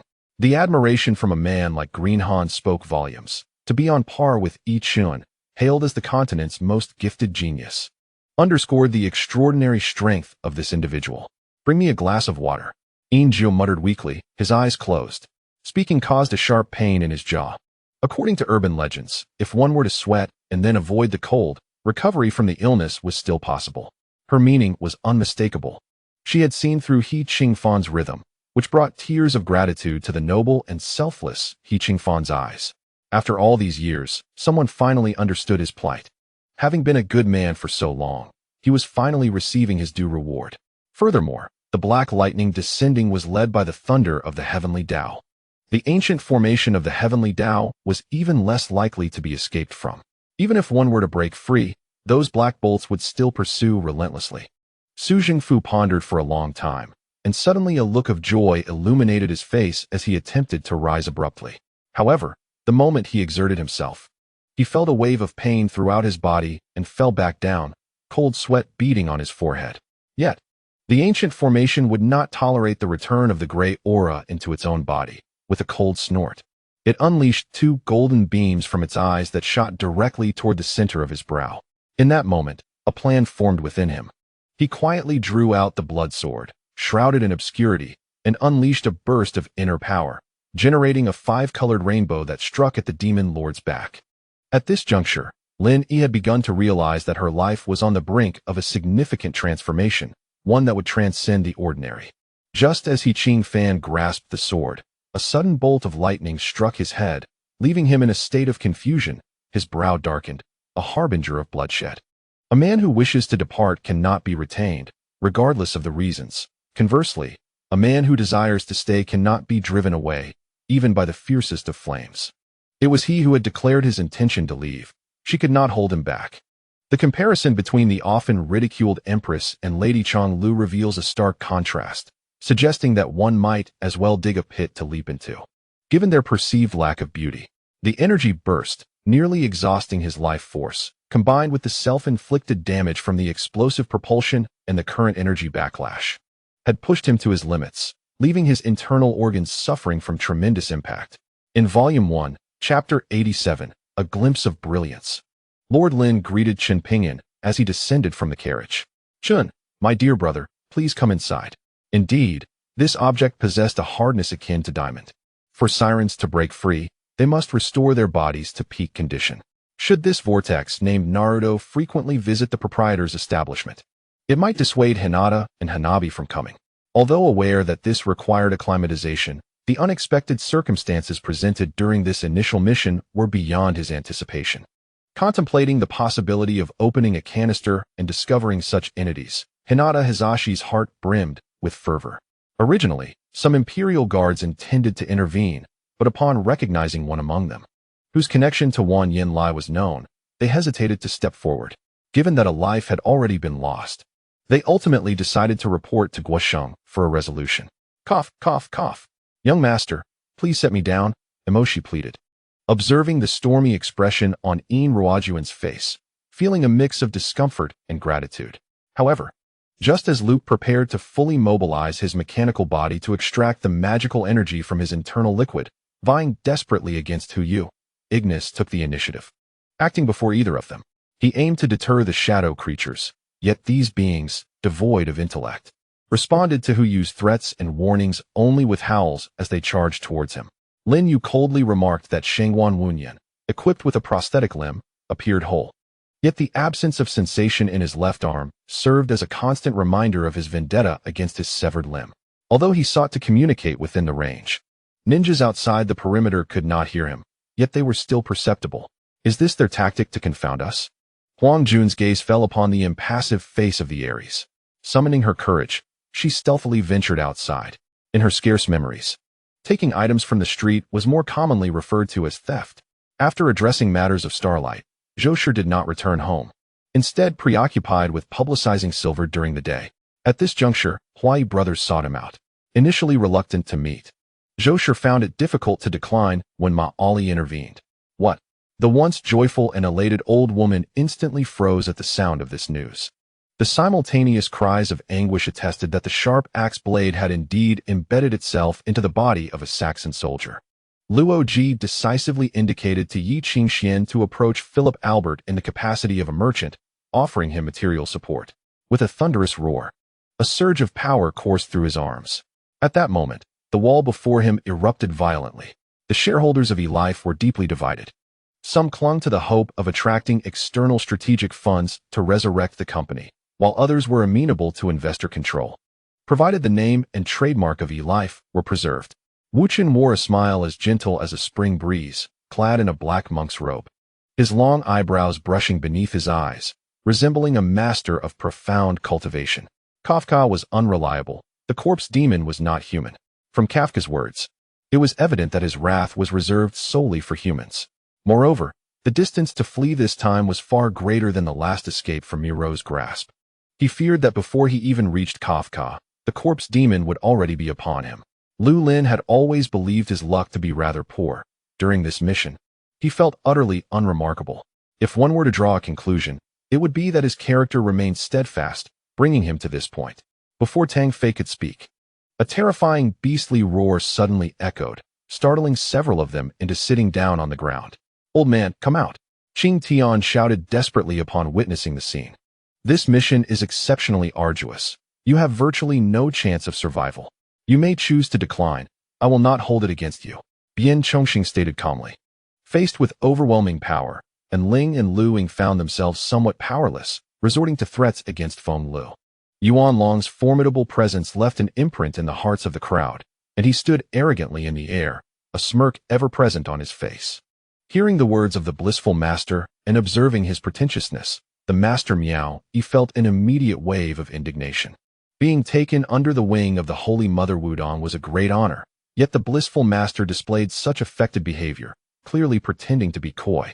Igniting Master Miao Yi's fury, may I inquire what these indigenous people possess? Niefeng suddenly asked, gazing at the mist-laden blood river. Qi Yu has 25,000. Feng Sanlang continued. The strength of Qi Yu and Chu Yu is comparable, both nations having dispatched 50,000 soldiers this time. This combined with Ji Jingxi's inexplicable familiarity towards Xie Yinshu brought to mind the previous year in late December when he was in a haze, and someone called out to him as ACI. However, Yuan Shi was a shrewd individual and would not overlook such details. He had been troubled by this matter. But upon meeting the Sun family today, an idea took shape. Now, he merely awaited Chen Sheng to obediently take the bait. Two dragons momentarily neglected Long Qingqing, hastily seizing the dragon egg to seek the emerging dragon vein.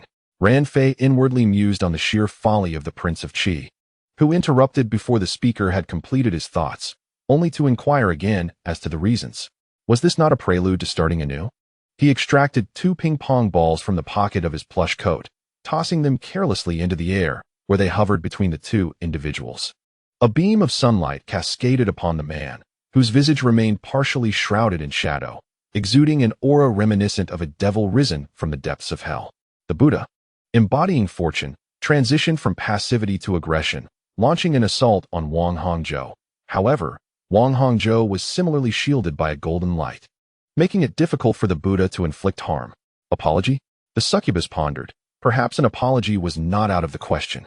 One could argue that this incident, for the demon Lan Jin, could be considered a case of misfortune turning into a blessing in disguise. Volume 1, Chapter 88, A Burglary at Home. You all only know how to torment the honest. After a hearty meal, everyone returned to their rooms to rest. Until deep into the night, the rain continued unabated, the sound of water cascading from the eaves resonating in the stillness. It was at that moment the speaking man beheld the ethereal beauty of Chu Xiangxi, stirring something within him. However, Ouyang Qianqian's gentle and virtuous nature was well known in the Yi family, and all deemed her a good wife. Upon hearing Lan Yingshan's somewhat troubled confession, Su Yuan could not suppress a smile. She could surmise the events that had transpired. Yet, she had not anticipated that Li Juanxiu was a person of extreme stubbornness, willing to endure the cruel torment of fallen petals, preferring to forego his life rather than remain entangled with her. This marked her first encounter with failure, a sensation she could not abide. Even if she lacked the time to devise a punishment for Li Juanxiu, the chaotic remnants would assist her. You ought to awaken to reality, Yun Qi admonished sharply, leaping into the air as a calming talisman soared forth, affixing itself to the forehead of the vengeful spirit. Damn, if she were provoked, she would render Dr. Liu as brain-damaged as Ru Mei. After all, there were few virtuous individuals in proximity to the leader, herself included. Losing one more would be a service to the populace. Xiaoyi, marvelous, Lin Wan exclaimed joyfully, regardless of whether Xiaoyi below could hear her. However, she was not one to be swayed by emotions. She understood Jun Wujia well. His possessions, even those belonging to enemies, were not to be taken lightly. Lu Lian suppressed his impatience. He had long been aware of the troubles that beset Lu Mingfei, ever since that day at Star. When he encountered Zheng Xiaoya and the elder Lady Ji, Lu Mingfei's days had turned tumultuous. Those individuals had not erred. The emperor had indeed arrived. And quite early at that, almost immediately after court had adjourned.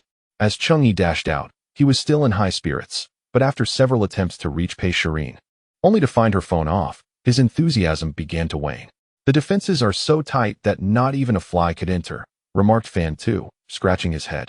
Her anxious heart hung in suspense. She was uncertain how to confront the impending situation.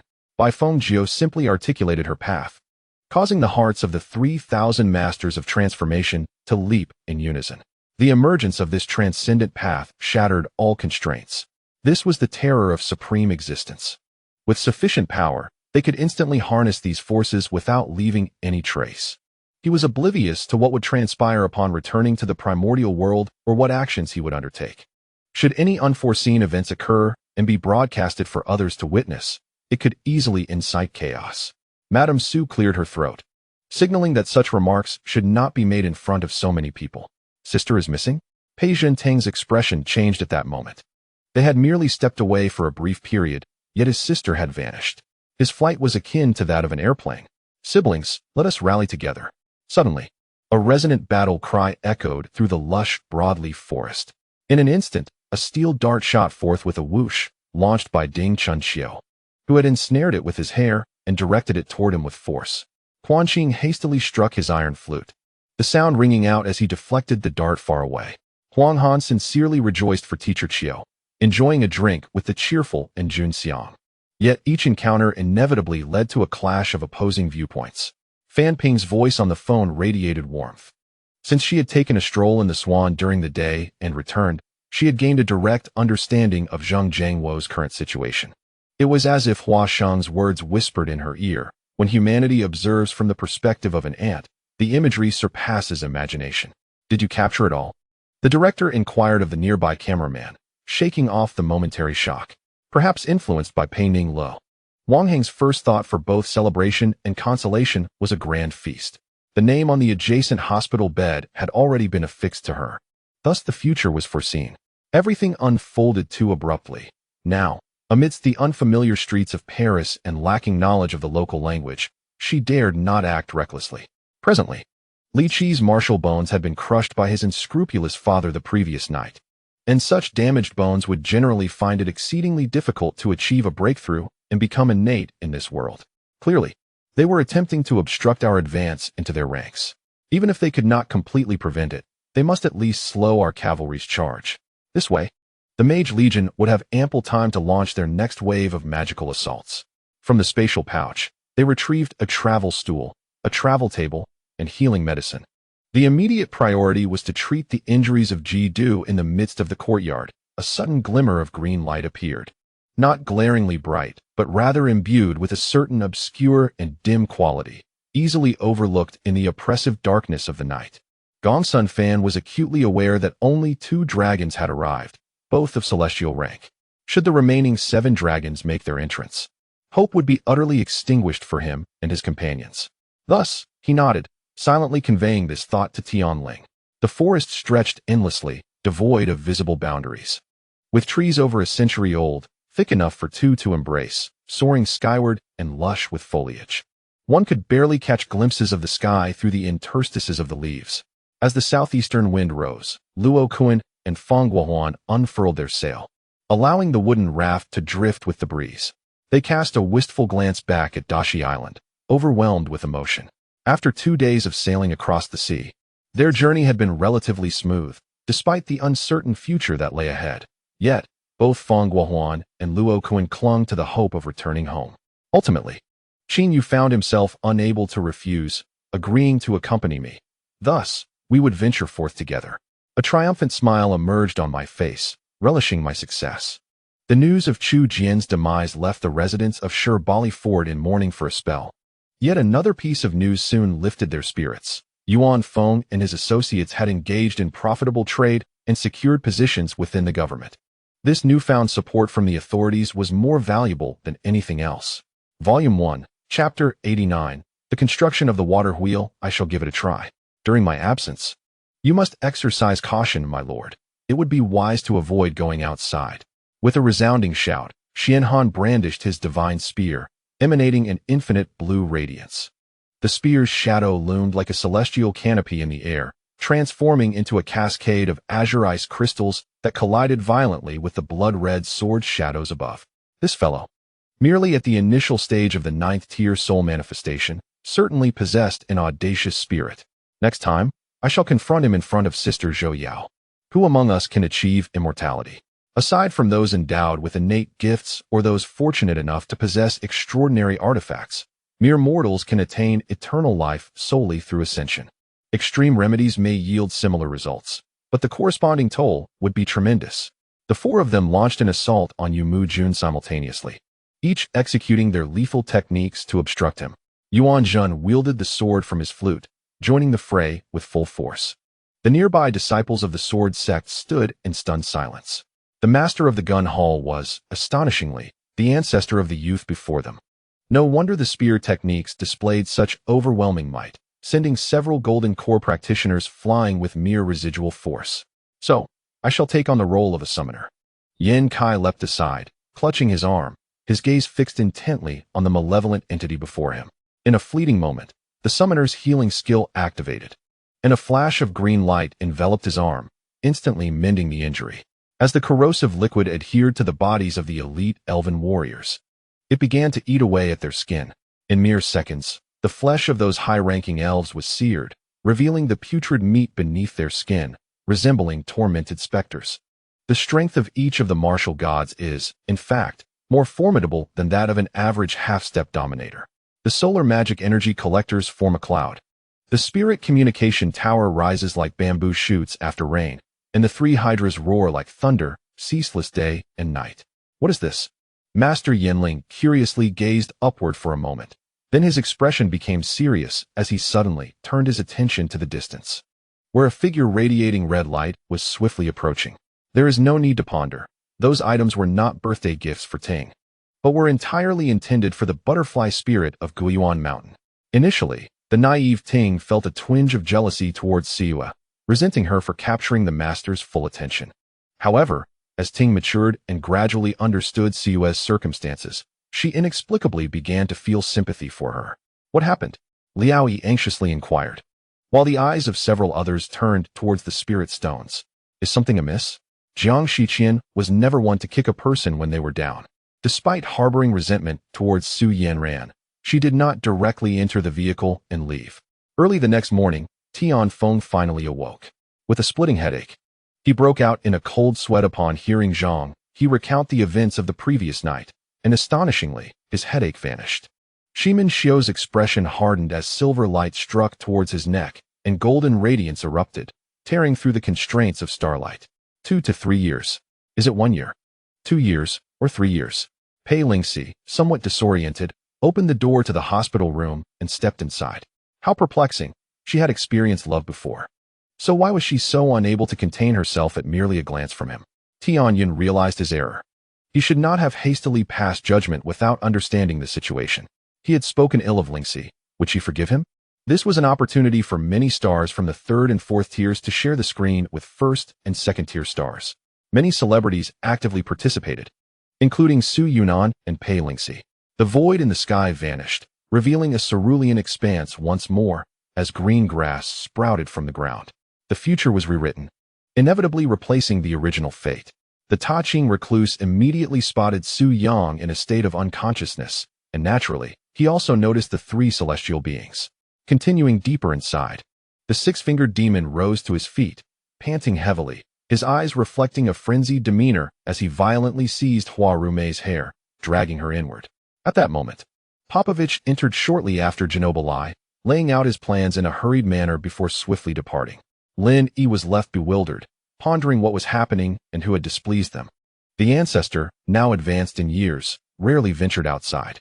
However, since last year, a few women in their 50s had been taking turns to care for her, and the ancestor appeared more vibrant than before. With a thunderous explosion, 2 formidable forces of darkness collided, producing a tremendous sound. As the massive rat formed from dark energy was instantly obliterated.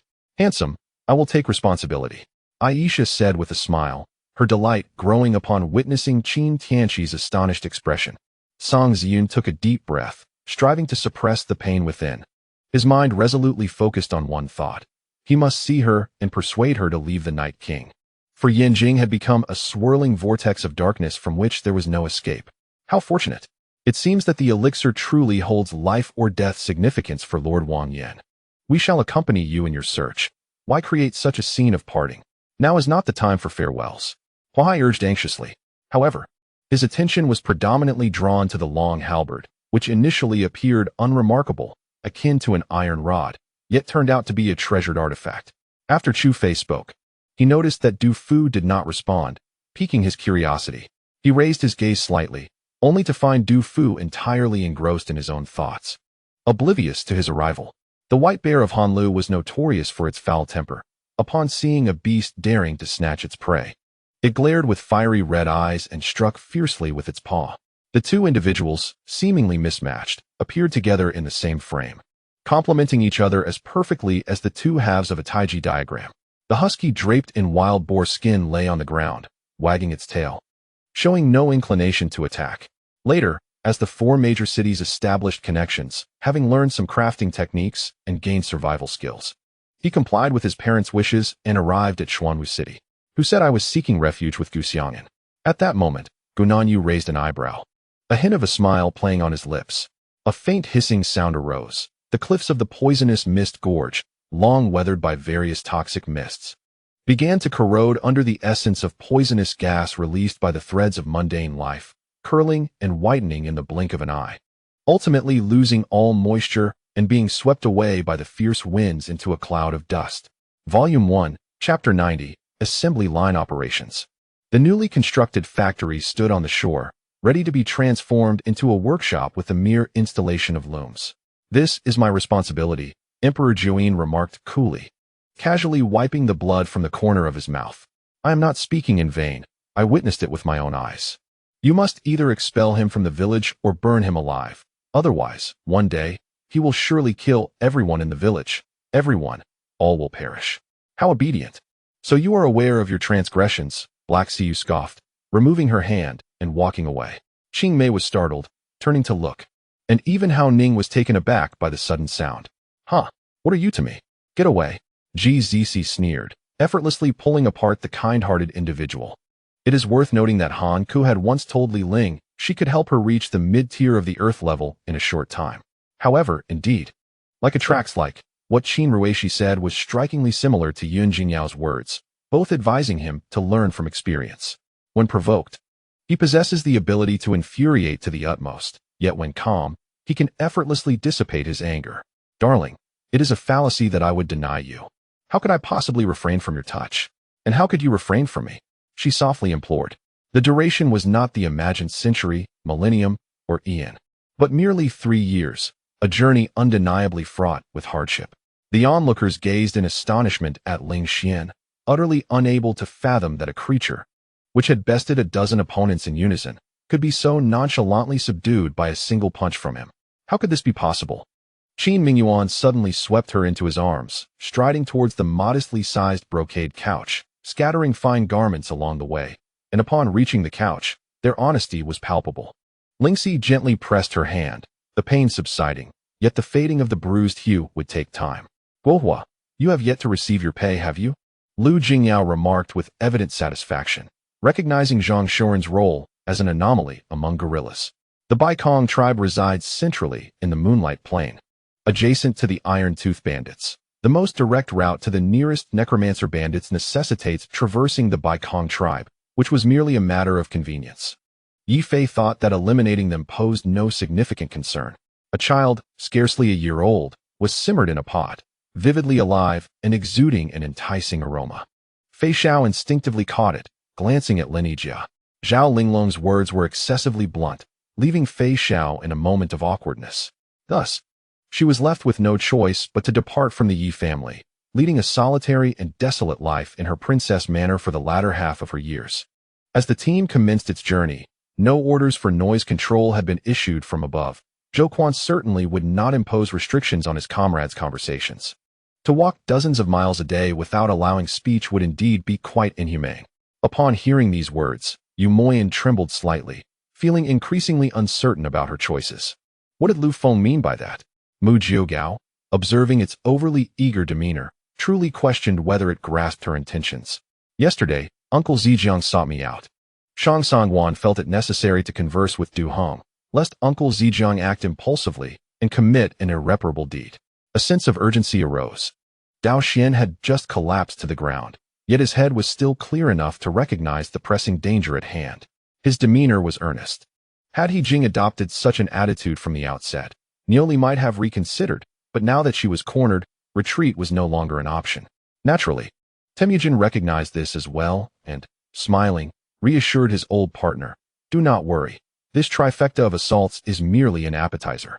The snake appeared quite astute, and astonishingly, it did not strike. Lin Dazhuang observed Li Yang's actions with a glint of peculiar intrigue in his eyes. With a fierce bite, his jaw clenched tightly. And in an instant, Yuji's upper lip became swollen and bruised, a wound forced open, blood droplets oozing forth. Before Du Hong could discern the shadow upon the tree, his opponent had already struck with lethal swiftness, aiming directly for his crown. Zhu Yi reacted with remarkable speed, extending his palm to meet the opponent's fist. Instantly, spiritual energy erupted, causing the mighty tree to crack as it struggled to withstand such intense impact.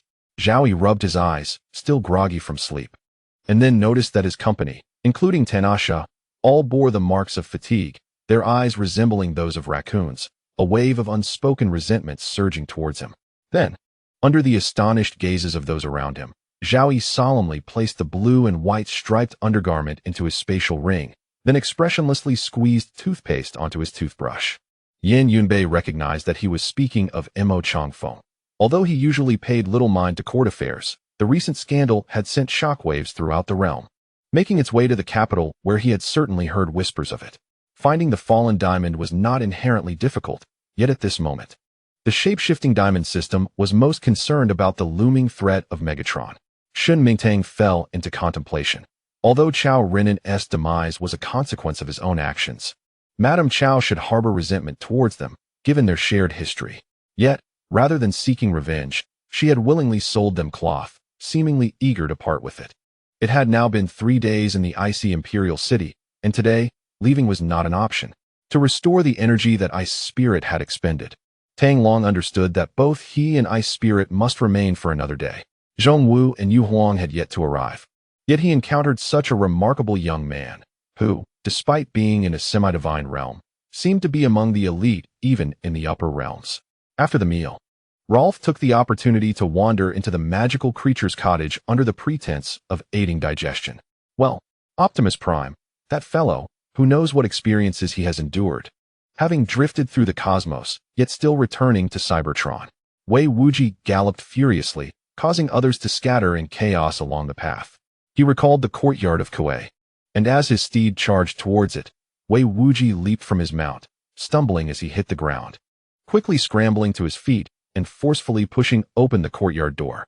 Look at this, causing distress so early in the morning. They all call me drunk after 1,000 cups, yet after a barrel of wine yesterday, why should I yield to him? Is there truly such humiliation? Shindafu wore an expression of silent suffering, reluctant to elaborate further. Volume 1, Chapter 91, Business Ventures in Liangshan. Xiaowan is still young, and I have always regarded her as a sister. This matter can wait for another time. Chen Pingan chuckled to deflect the topic and resumed teaching everyone how to use the new loom. The loom, powered by a water wheel, was efficient and powerful, yet it carried its own risks. Unlike manual labor, where one could pause with mere foot pressure, the machine could not be stopped so easily, though its force was not overwhelming. The mechanical force is indeed formidable. A moment's carelessness could lead to a grievous injury. Thus, Chen Pingan placed particular emphasis on safety measures. Furthermore, he installed safety devices and assigned 2 individuals to vigilantly monitor the area. Should any loom encounter even the slightest disturbance, I would be utterly incapable of enduring the consequences. The shadowy elder scoffed dismissively at the 3 individuals present. Mo Wuyo's figure emerged swiftly, pursuing the buck-toothed man who had fled through the window with remarkable speed. Jun Wangfeng understood that Tang Hao harbored a sincere devotion to his country and its people. Now, distanced from the court and immersed in the realm of martial arts, he naturally considered the tranquility of the Jianghu. If the elder Ingwe were to be rescued, it would surely herald a new wave of chaos and bloodshed in the martial world. Subsequently, they launched a surprise attack, causing the Imperial Guards, loyal to the Empress Dowager Lu, to collapse in disarray, leaving only a few hundred to defend her chambers. Minmin, wearing a dress would be inconsequential. It's merely a matter of trial, Valeria remarked to Xie Limin. The spiritual energy coursed through his meridians, powerful forces causing his veins to swell against his skin, akin to azure dragons darting beneath the surface. Laughter echoed around them, mingled with a palpable aura of menace. The inner turmoil had utterly frightened the 3, reducing them to a state of panic. Luo Jinyu, reluctant to hold a grudge against Ling Qing, graciously promoted the 2 to leader and deputy leader positions, demonstrating her willingness to overlook past grievances. However, this was the 3rd summons, and still, no resolution had been reached. His frustration mounted. If a fight is to ensue, let it commence. Why linger so? Jin Yutian felt a surge of excitement upon encountering the golden silkworm divine cauldron. In the past, he had exhausted every means to elevate its status, but to no avail. I am merely 21 years old. Yet, ability is not necessarily tied to age, is it? Qin Xiaojie replied with a smile. No worries. Yang shook his head, picking up a disarmed landmine from the ground, feeling a throbbing headache. The armed faction had indeed laid explosives. Discovering the first mine suggested the potential presence of a second, a third, or even more. Regardless of the time, this man remained steadfast, undertaking action solely for his own sake, without any expectations. 5 years ago he was like this, and today he remains unchanged, even after being treated ruthlessly in the past. Take a good look. This is your man. He is an undercover operative in the military. The voice of Ninth Master reached Yi Yang's ears. Feng Fan intended to first replicate a piece of the 5 elements sand from Huanxing before crafting a puppet. One piece would be incorporated into the puppet, while the other would be reserved for future necessities. It seems fortune has not entirely forsaken me, no matter your origins. Should you dare obstruct my path to riches, I shall not hold back. Let us see who is more ruthless and who shall ultimately prevail.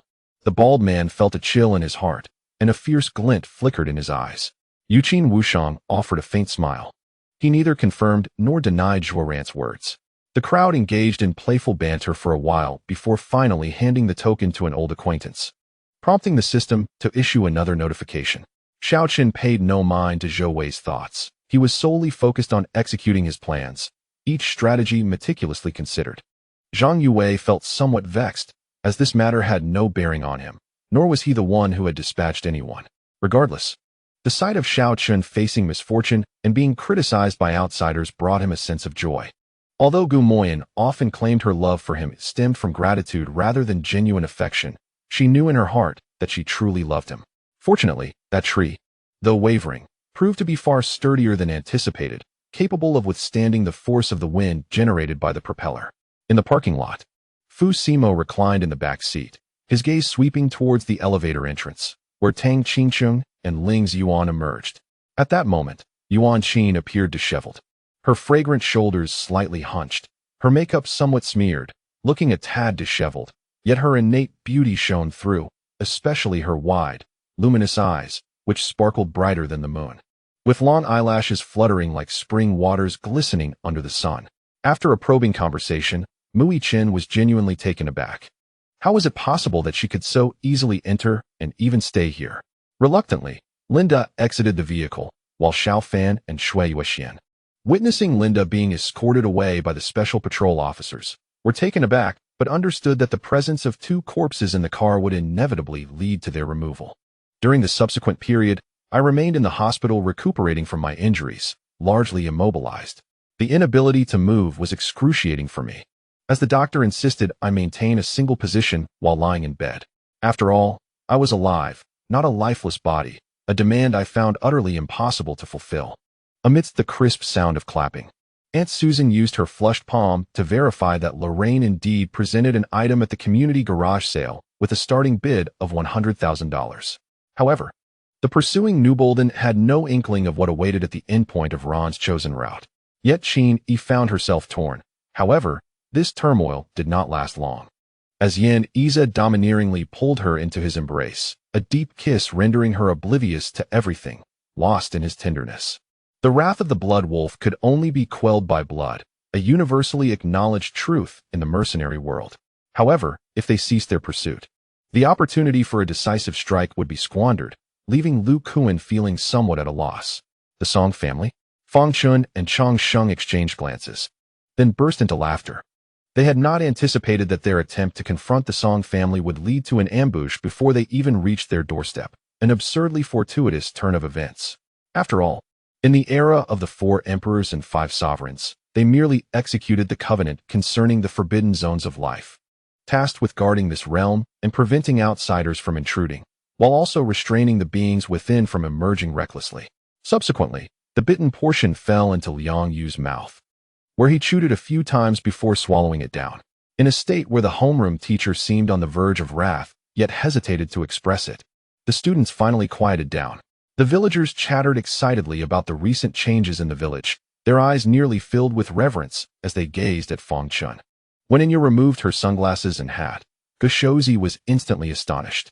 He could hardly believe that a superstar like Inya would come here with Yang Tao. Volume 1, Chapter 92, Dong Xiaowan is captured next. Dong Xiaowan visited another fabric shop, quickly signing a contract with the same method. Upon entering the third shop, she was startled. "What are you doing here?" she exclaimed, stepping back in fear, for standing before her was none other than young Master Huang, the one who had previously sent her companion to prison. "Oh, isn't this Miss Dong? Why aren't you diligently working at Yunyu Pavilion, but instead have come to Liangshan?" Young Master Huang regarded her with keen interest. Who would have thought? The little girl has grown so much in such a short time. Had I known, I would have taken you in back then. His face bore a lewd grin as he spoke. Ding Ling's voice, resonating with an almost magical tone, softly coaxed, causing a spark of realization to ignite in Feng Wanchua's eyes. She fixed her gaze upon Ding Ling, astonished that he would employ such means and words to persuade Lin Mingyuan. Damn, Ding Ling seethed, not expecting Gu Qiuxing to have learned his trick so swiftly. He crushed the momentary step and lunged towards Gu Qiuxing's side. In truth, the staff inside Tianbao Hall was sparse, as most were out on assignments providing services. Meanwhile, the Northern Fortress King had reclaimed his weapon, crafted from high-quality materials at great expense. now wielding a sword that weighed twice as much as an ordinary tempered steel blade. After channeling his fighting spirit into it, the special transmission material reduced the excess waste of energy by half. Moreover, with so many noble families in the Ming dynasty, it seemed improbable for Li Yuntian to venture into Liaodong. If necessary, the loyal duke stationed in the capital could intervene.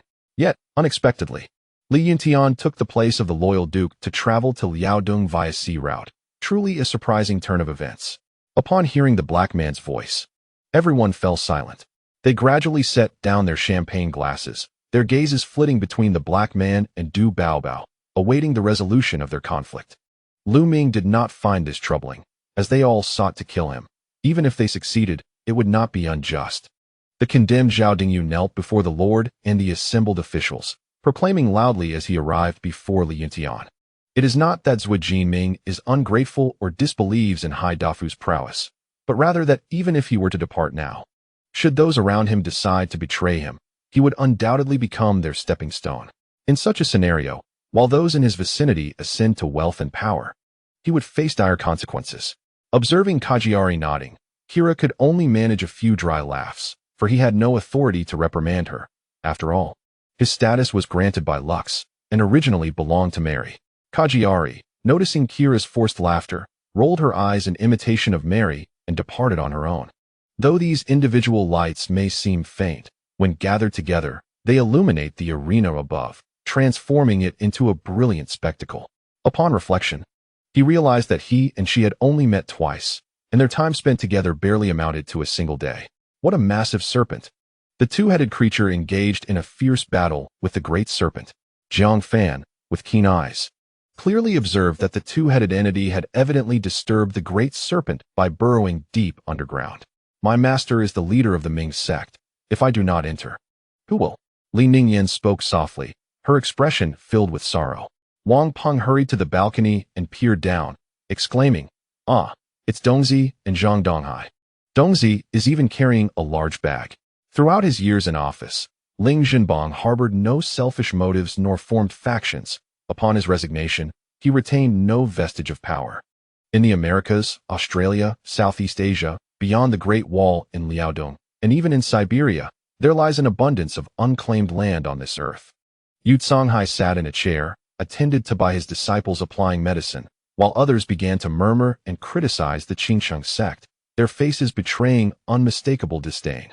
The car curtain was drawn open, and Xiao Min's group was once again dragged out like dead dogs, tossed to the ground, then hoisted up again. However, she insisted on completing her studies at the capital university before proceeding with her wedding to Ling Yifan. Otherwise, even in death, she would never consent to marry him. Wei Yang was taken aback. Just days prior, didn't they proclaim a resounding victory in the first battle of Snow Country? How could it have devolved into a situation of being besieged on all sides in the span of just a day or two? Her heart felt as though it had been ruthlessly crushed. The once stable realm of Snow Country was now beginning to tremble. Very well, out of respect for you, I shall allow you to interview, but we will adhere to proper procedures. Our company does not harbor incompetence. May's tone was frigid, her demeanor businesslike and rather ungracious. Yet, it was evident from her expression that Qianxing had already lost considerable points in her estimation. After persuading King Tianzhua, Shigu returned to his residence, understanding that to force support from him at this juncture would only reveal an excessive ambition. Thus, he chose to wait for King Tianzhua's decision. Each year, the meager tribute to the provincial government follows the established protocols dictated by the imperial court regarding land taxes and corvée labor. The additional households that have emerged in recent years have not been accounted for, evidently representing a piece of unexploited bounty that would be remiss to overlook.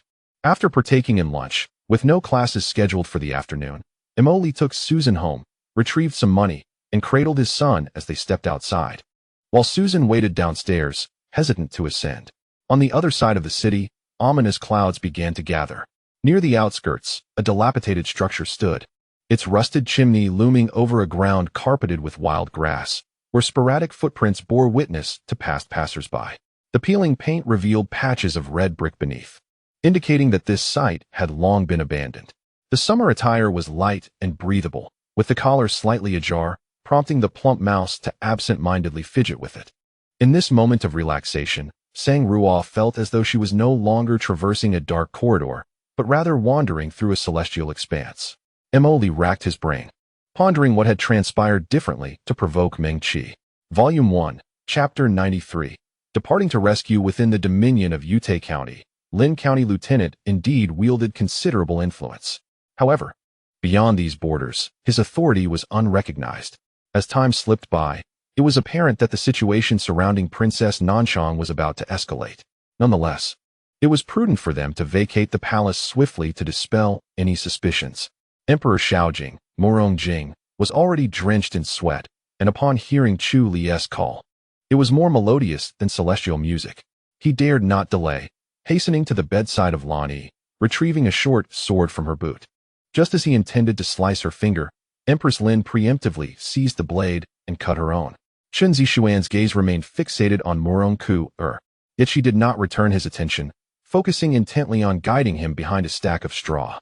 Noticing the adoration in his eyes, juxtaposed with the tender gaze of Xu Fei, Yun Wanyong's heart felt tumultuous, recalling the day Sheng O had secretly called her mother. Just as they were on the brink of exhaustion, the elder abruptly commanded the others to cease, visibly exhilarated as he observed the breathless pair. "My lord, you too."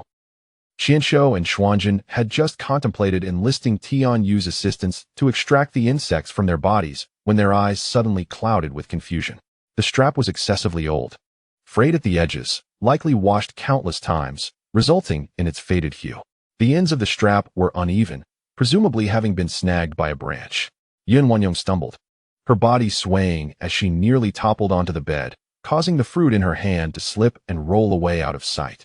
She hurriedly regained her footing, appearing quite disheveled.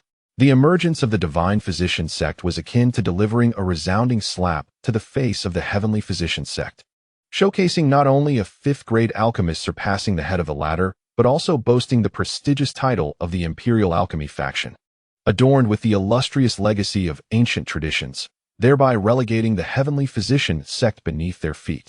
No one relishes trouble, especially when it poses a constant threat of downfall. If one were solitary, it might be more manageable. However, Tianyue is surrounded by numerous brothers, necessitating utmost caution in every endeavor. Emperor Zhao was exceedingly eager to ascertain whether the empress had indeed participated personally, which is why he refrained from intervening when Princeton was in close proximity. "I am merely stating the facts," Qin Shao spoke, striving to calm his tumultuous emotions. At this moment, the onlookers felt a pang of sympathy, yet, over time, even the ache of the heart becomes a familiar sensation. For the slower and weaker trainees, survival compelled them to force a portion of their vassals to attack the second-tier ancient beasts, effectively sacrificing their lives to buy time. When the self-assembled violent medium mech completed its self-diagnosis, Wang Li was nearly overwhelmed with joy. "Are you a celestial spirit?" Yi Jiuling whispered, a term she had learned during her time in the soul domain. At this juncture, his mind raced. He initially intended to summon his follower Renard Goss to manifest an ice shield and craft a new icy turtle shell for himself and Anna, but soon abandoned the notion. Yi Qingcheng, however, secretly scoffed at Yi Wuqing's earlier pretense. If she could not discern whether Yi Wuqing's displayed concern was genuine or merely feigned to extract information, then all her training over the years had truly been for naught. The following day, he awoke at dawn, empty-handed, strolling along the scenic path, feeling a profound melancholy. Indeed, humans are creatures of habit. After merely a few days of early rising, he now found himself awakening as soon as the first light appeared. Early in the morning, Hua Lingyu noticed the absence of Luo Shui. When the signaling fireworks of the Qingxi Tower burst forth, he intended to seek her out, but was thwarted by Lady Luo, who detained him at the door for an entire morning of conversation. As soon as he finished speaking, he witnessed the commoners brandishing their kitchen knives, clubs, and various vegetables, even eggs, hurled toward Zhao Sanqiang. In mere moments, he was nearly transformed into a dish himself. "Why?" Constantine's authoritative gaze swept over Richie, his voice tinged with coldness. "Is your life more precious than others? Others can take risks, yet you cannot? If that is the case, why do you still don the uniform of the armed police? Do you deserve to wear this garment?" Meng Ke deliberately mocked and provoked, aiming to discern the true nature of this armed policeman known as Lu Ho. "Indeed, 9 jade slips are required. I currently possess only 4, Feng Lingyue stated candidly. The iron lion, which appeared merely ornamental, unexpectedly emitted the sound of mechanisms opening and closing. Zhou Li, secretly pleased with himself, feigned seriousness as he declared that this stone chamber would serve as our sanctuary for breakthroughs and seclusion, accessible only to our closest kin. And absolutely no loud disturbances were to be tolerated. Having spoken, he led the way inside. Before long, Qiyu dispatched troops towards the southern dynasty. Although a full-scale invasion had yet to commence, the specter of war loomed ominously and was unavoidable. Amidst the surrounding discussions, his momentum was palpably stronger. Xia Yunji's enchanting starry eyes gleamed as she cast a provocative glance towards Feng Lingwei. The night passed in silence. Bai Qi refrained from resting his head on the chirping creature, choosing instead to meditate alone in the trees.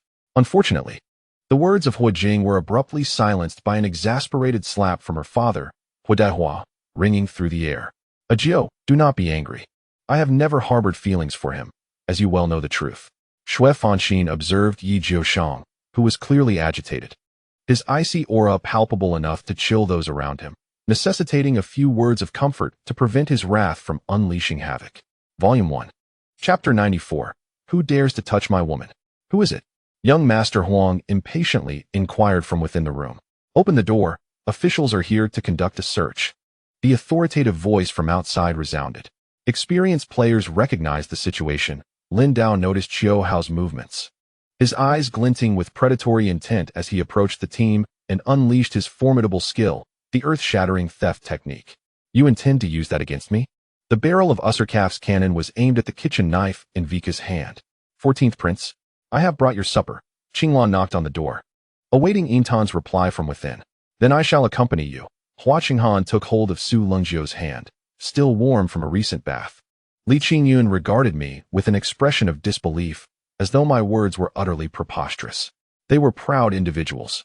While they would bow their heads when yielding, they would never retreat when faced with the unattainable. In this location, there existed a total of 14 dragon veins, 9 mountain dragons, and 5 water dragons, forming the dragon vein map. After deliberating, the two radiated a brilliant light, transforming from their original serpent-like forms into the primordial Tao bodies of humanity, descending the mountain. Even so, the young larva persevered valiantly against the electric net, attempting to thrust its retractable mouthparts through the gaps of the web. When Gon Bauer called her, her voice was urgent, leaving many words unspoken before abruptly ending the call. Who told you to tempt me earlier? If not for that, you would help me. Fu Yan, after savoring the forbidden fruit, found his self-control waning, yearning for more. Since my arrival in Beiping, with the restoration of memories, numerous bizarre occurrences had transpired, and I had scarcely found the time to reflect as I could now. In other words, Jun Buyu has completely forgotten the poignant memory of the misty rain that once saved his life. Lin Feng consistently directed his students to short-sell the currency of the Korean nation, and by evening, the currency had plummeted to 9. Ordinary citizens in the country, however, displayed little reaction. His subordinate witnessed her being engulfed, and this is indisputable. Han Yu and the accompanying subordinate can testify to it. Qingqing's resolute tone alleviated the masked man's doubts. Li Ci's gaze was laced with a chilling fury. He was undeniably enraged. If Ma Deji dared to be disrespectful, he must not be surprised by the repercussions that might follow. Without hesitation, Li Ci unleashed a powerful punch, exuding an air of terror. No, one must cherish the present and confront already irretrievable matters, accepting the responsibility for past mistakes. Since she is the reincarnation of the divine phoenix, she will inevitably become a stumbling block in my dominion over the realms of immortals and demons.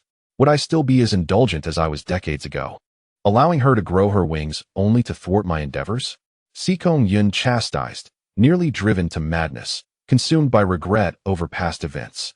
Perhaps due to the school's status as a prestigious high school, each classroom bore a striking resemblance to the tiered lecture halls of universities, arranged in ascending circular rows, allowing students to view the teacher at the blackboard from any position.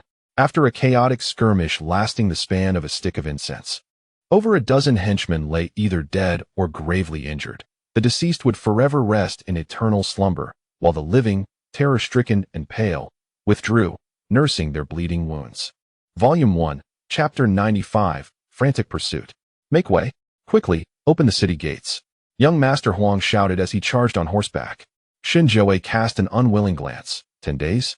My sister-in-law must be thinking of my brother, hence her reluctance. Zheng Lanin was currently disinterested in such matters. She merely attended the gathering for a meal. As a tenant herself, bringing others in would create an uncomfortable impression. Song Yu lagged behind, while Hui Jie wished to discern the appearance of his rival, Captain Tang Min. But alas, no one else ascended the stage. Wei Yan's face burned more fiercely. After hastily rinsing her mouth and wiping her face, she fled in haste. Xie Jingzhe, having relinquished all hope, first penned a resignation letter and summoned Shuangzi to submit it. For Liang Ran, who harbored romantic fantasies about anniversaries. The most cherished dates were February 14th and May 20th, both imbued with meanings of love and beauty. Having lured all the personnel dispatched by Nanfeng Jinjiao. When they finally captured someone, Gu Machen wore a cold smirk. Upon hearing Lu Xiuyan's words, Liang Ran could only perceive them as habitual sweet nothings, without any further thoughts. Certainly, Zhuang Zhou is not inclined to make a grand entrance at this moment. If possible, he would prefer to employ a more subtle method of infiltration. As time slowly drifts by, day after day, on this particular day, Su Yang finds himself unusually distracted. Rising in the morning, he sits upon a large stone. Gazing into the distance, a profound sense of discomfort weighing heavily upon his heart, as if he is caught in a state of anticipation. Engaging in direct combat at this juncture does not seem feasible for Zhuang Zhou, who is reluctant to confront the specter of death. There are certain truths that may serve one throughout a lifetime. His master once imparted wisdom regarding the martial path, emphasizing the importance of inclusivity and adaptability. Just as the sea embraces myriad rivers, one should assimilate whatever is beneficial, regardless of its origin, be it Taoism, Buddhism, or any other school of thought. Meanwhile, Swat reclines on his bed, suddenly turning to gaze at the apple resting on the table, observing the chaotic scars etched upon its surface. He instinctively reaches out to touch it. The hunter, standing nearby, furrows his brow in confusion, subsequently directing his gaze towards Swat. However, at this moment, it is too late for him to retreat. Without a hint of hesitation, he opens his eyes wide with fury and delivers a powerful punch forward. Hai Wei'er feels a sudden jolt within her, hastily turning towards the source of the sound. Although the figure is masked, the voice unmistakably reveals their identity to her. Fortunately, despite the myriad troubles she has faced, which have been quite vexing, they find themselves in the core area of a chaotic realm. Even the most deranged individuals dare not act recklessly. After being subdued by Xiao Tai and his associates through overwhelming force, the threat has lessened significantly. From this, Yang Fan begins to suspect that the inhabitants of Jiushan City are akin to those so-called malevolent forces. With the successful establishment of the city, NPC merchants are bound to arrive to set up shops, necessitating the handling of land sales and registration of personnel. The advantage of time, place, and people lies with others. Your defeat is not unjust, and had the roles been reversed, one could only resort to violence, Zheng Chen consoled. Previously, Shun Fan and 3 noble heirs engaged in combat, each testing the strength of their opponent. In such a scenario, Zhao Chan would certainly remain oblivious to any issues, allowing her to enjoy a period of leisure. As she spoke, she seductively licked her crimson lips, presenting a most alluring scene to Lin Chuan, exuding an irresistible charm. In recent days, Qin Xia has been waiting at home, but Lin Chuan has yet to arrive. She has been ruminating on where she might have gone awry. The financial expenditure is not worth mentioning. It suffices to say that he has failed to redeem a sister. Am I not a swindler? Chu Xiu mused with a playful expression, fully appreciating the acting prowess of the plump sheriff. After some players traversed multiple live-streaming channels to gather information, they concluded that the battlefield anomalies stemmed from trial content specifically designed for those NPCs. The battlefield seemed more tailored for the NPCs, with players merely participating as an afterthought. Shortly after entering the formation, Situ Kong retreated, finding the killing array he encountered far more challenging than the puppets he had just faced. Jiang Yue quickly called out and handed a pre-written note to Ling Yanan, turning on his heel without uttering another word. The first floor of the shopping mall had been arranged as if someone were preparing to confess their feelings. Shuren pondered whether it could be him, but quickly dismissed the thought, realizing that the individual in question appeared oblivious.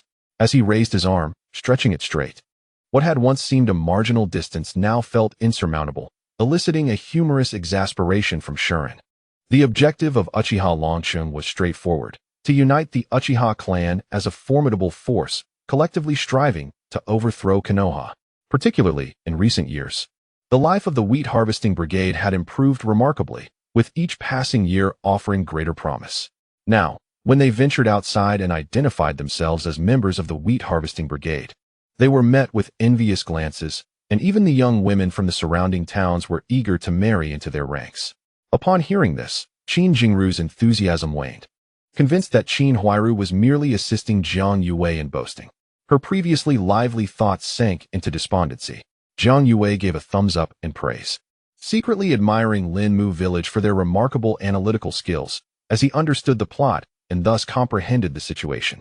Yuli instinctively turned her head away, as she had already surmised that Jiang Yue's inquiry stemmed from her words arousing his suspicion. A simple question to Qin Huairu would likely reveal the truth. Perhaps you should first strip the Duke of the State of his title. This would silence those ministers and prevent them from uttering more unflattering remarks. As their words could only further harm the queen, Zhao Zhao suggested. In their eyes, Ling Yanin was a police officer, even an inspector, presumably equipped with the capability to investigate the identity of that mysterious individual or force. Contemplating this, Han Xian couldn't help but chuckle, recognizing that it was merely a figment of his imagination, unlikely to reflect reality.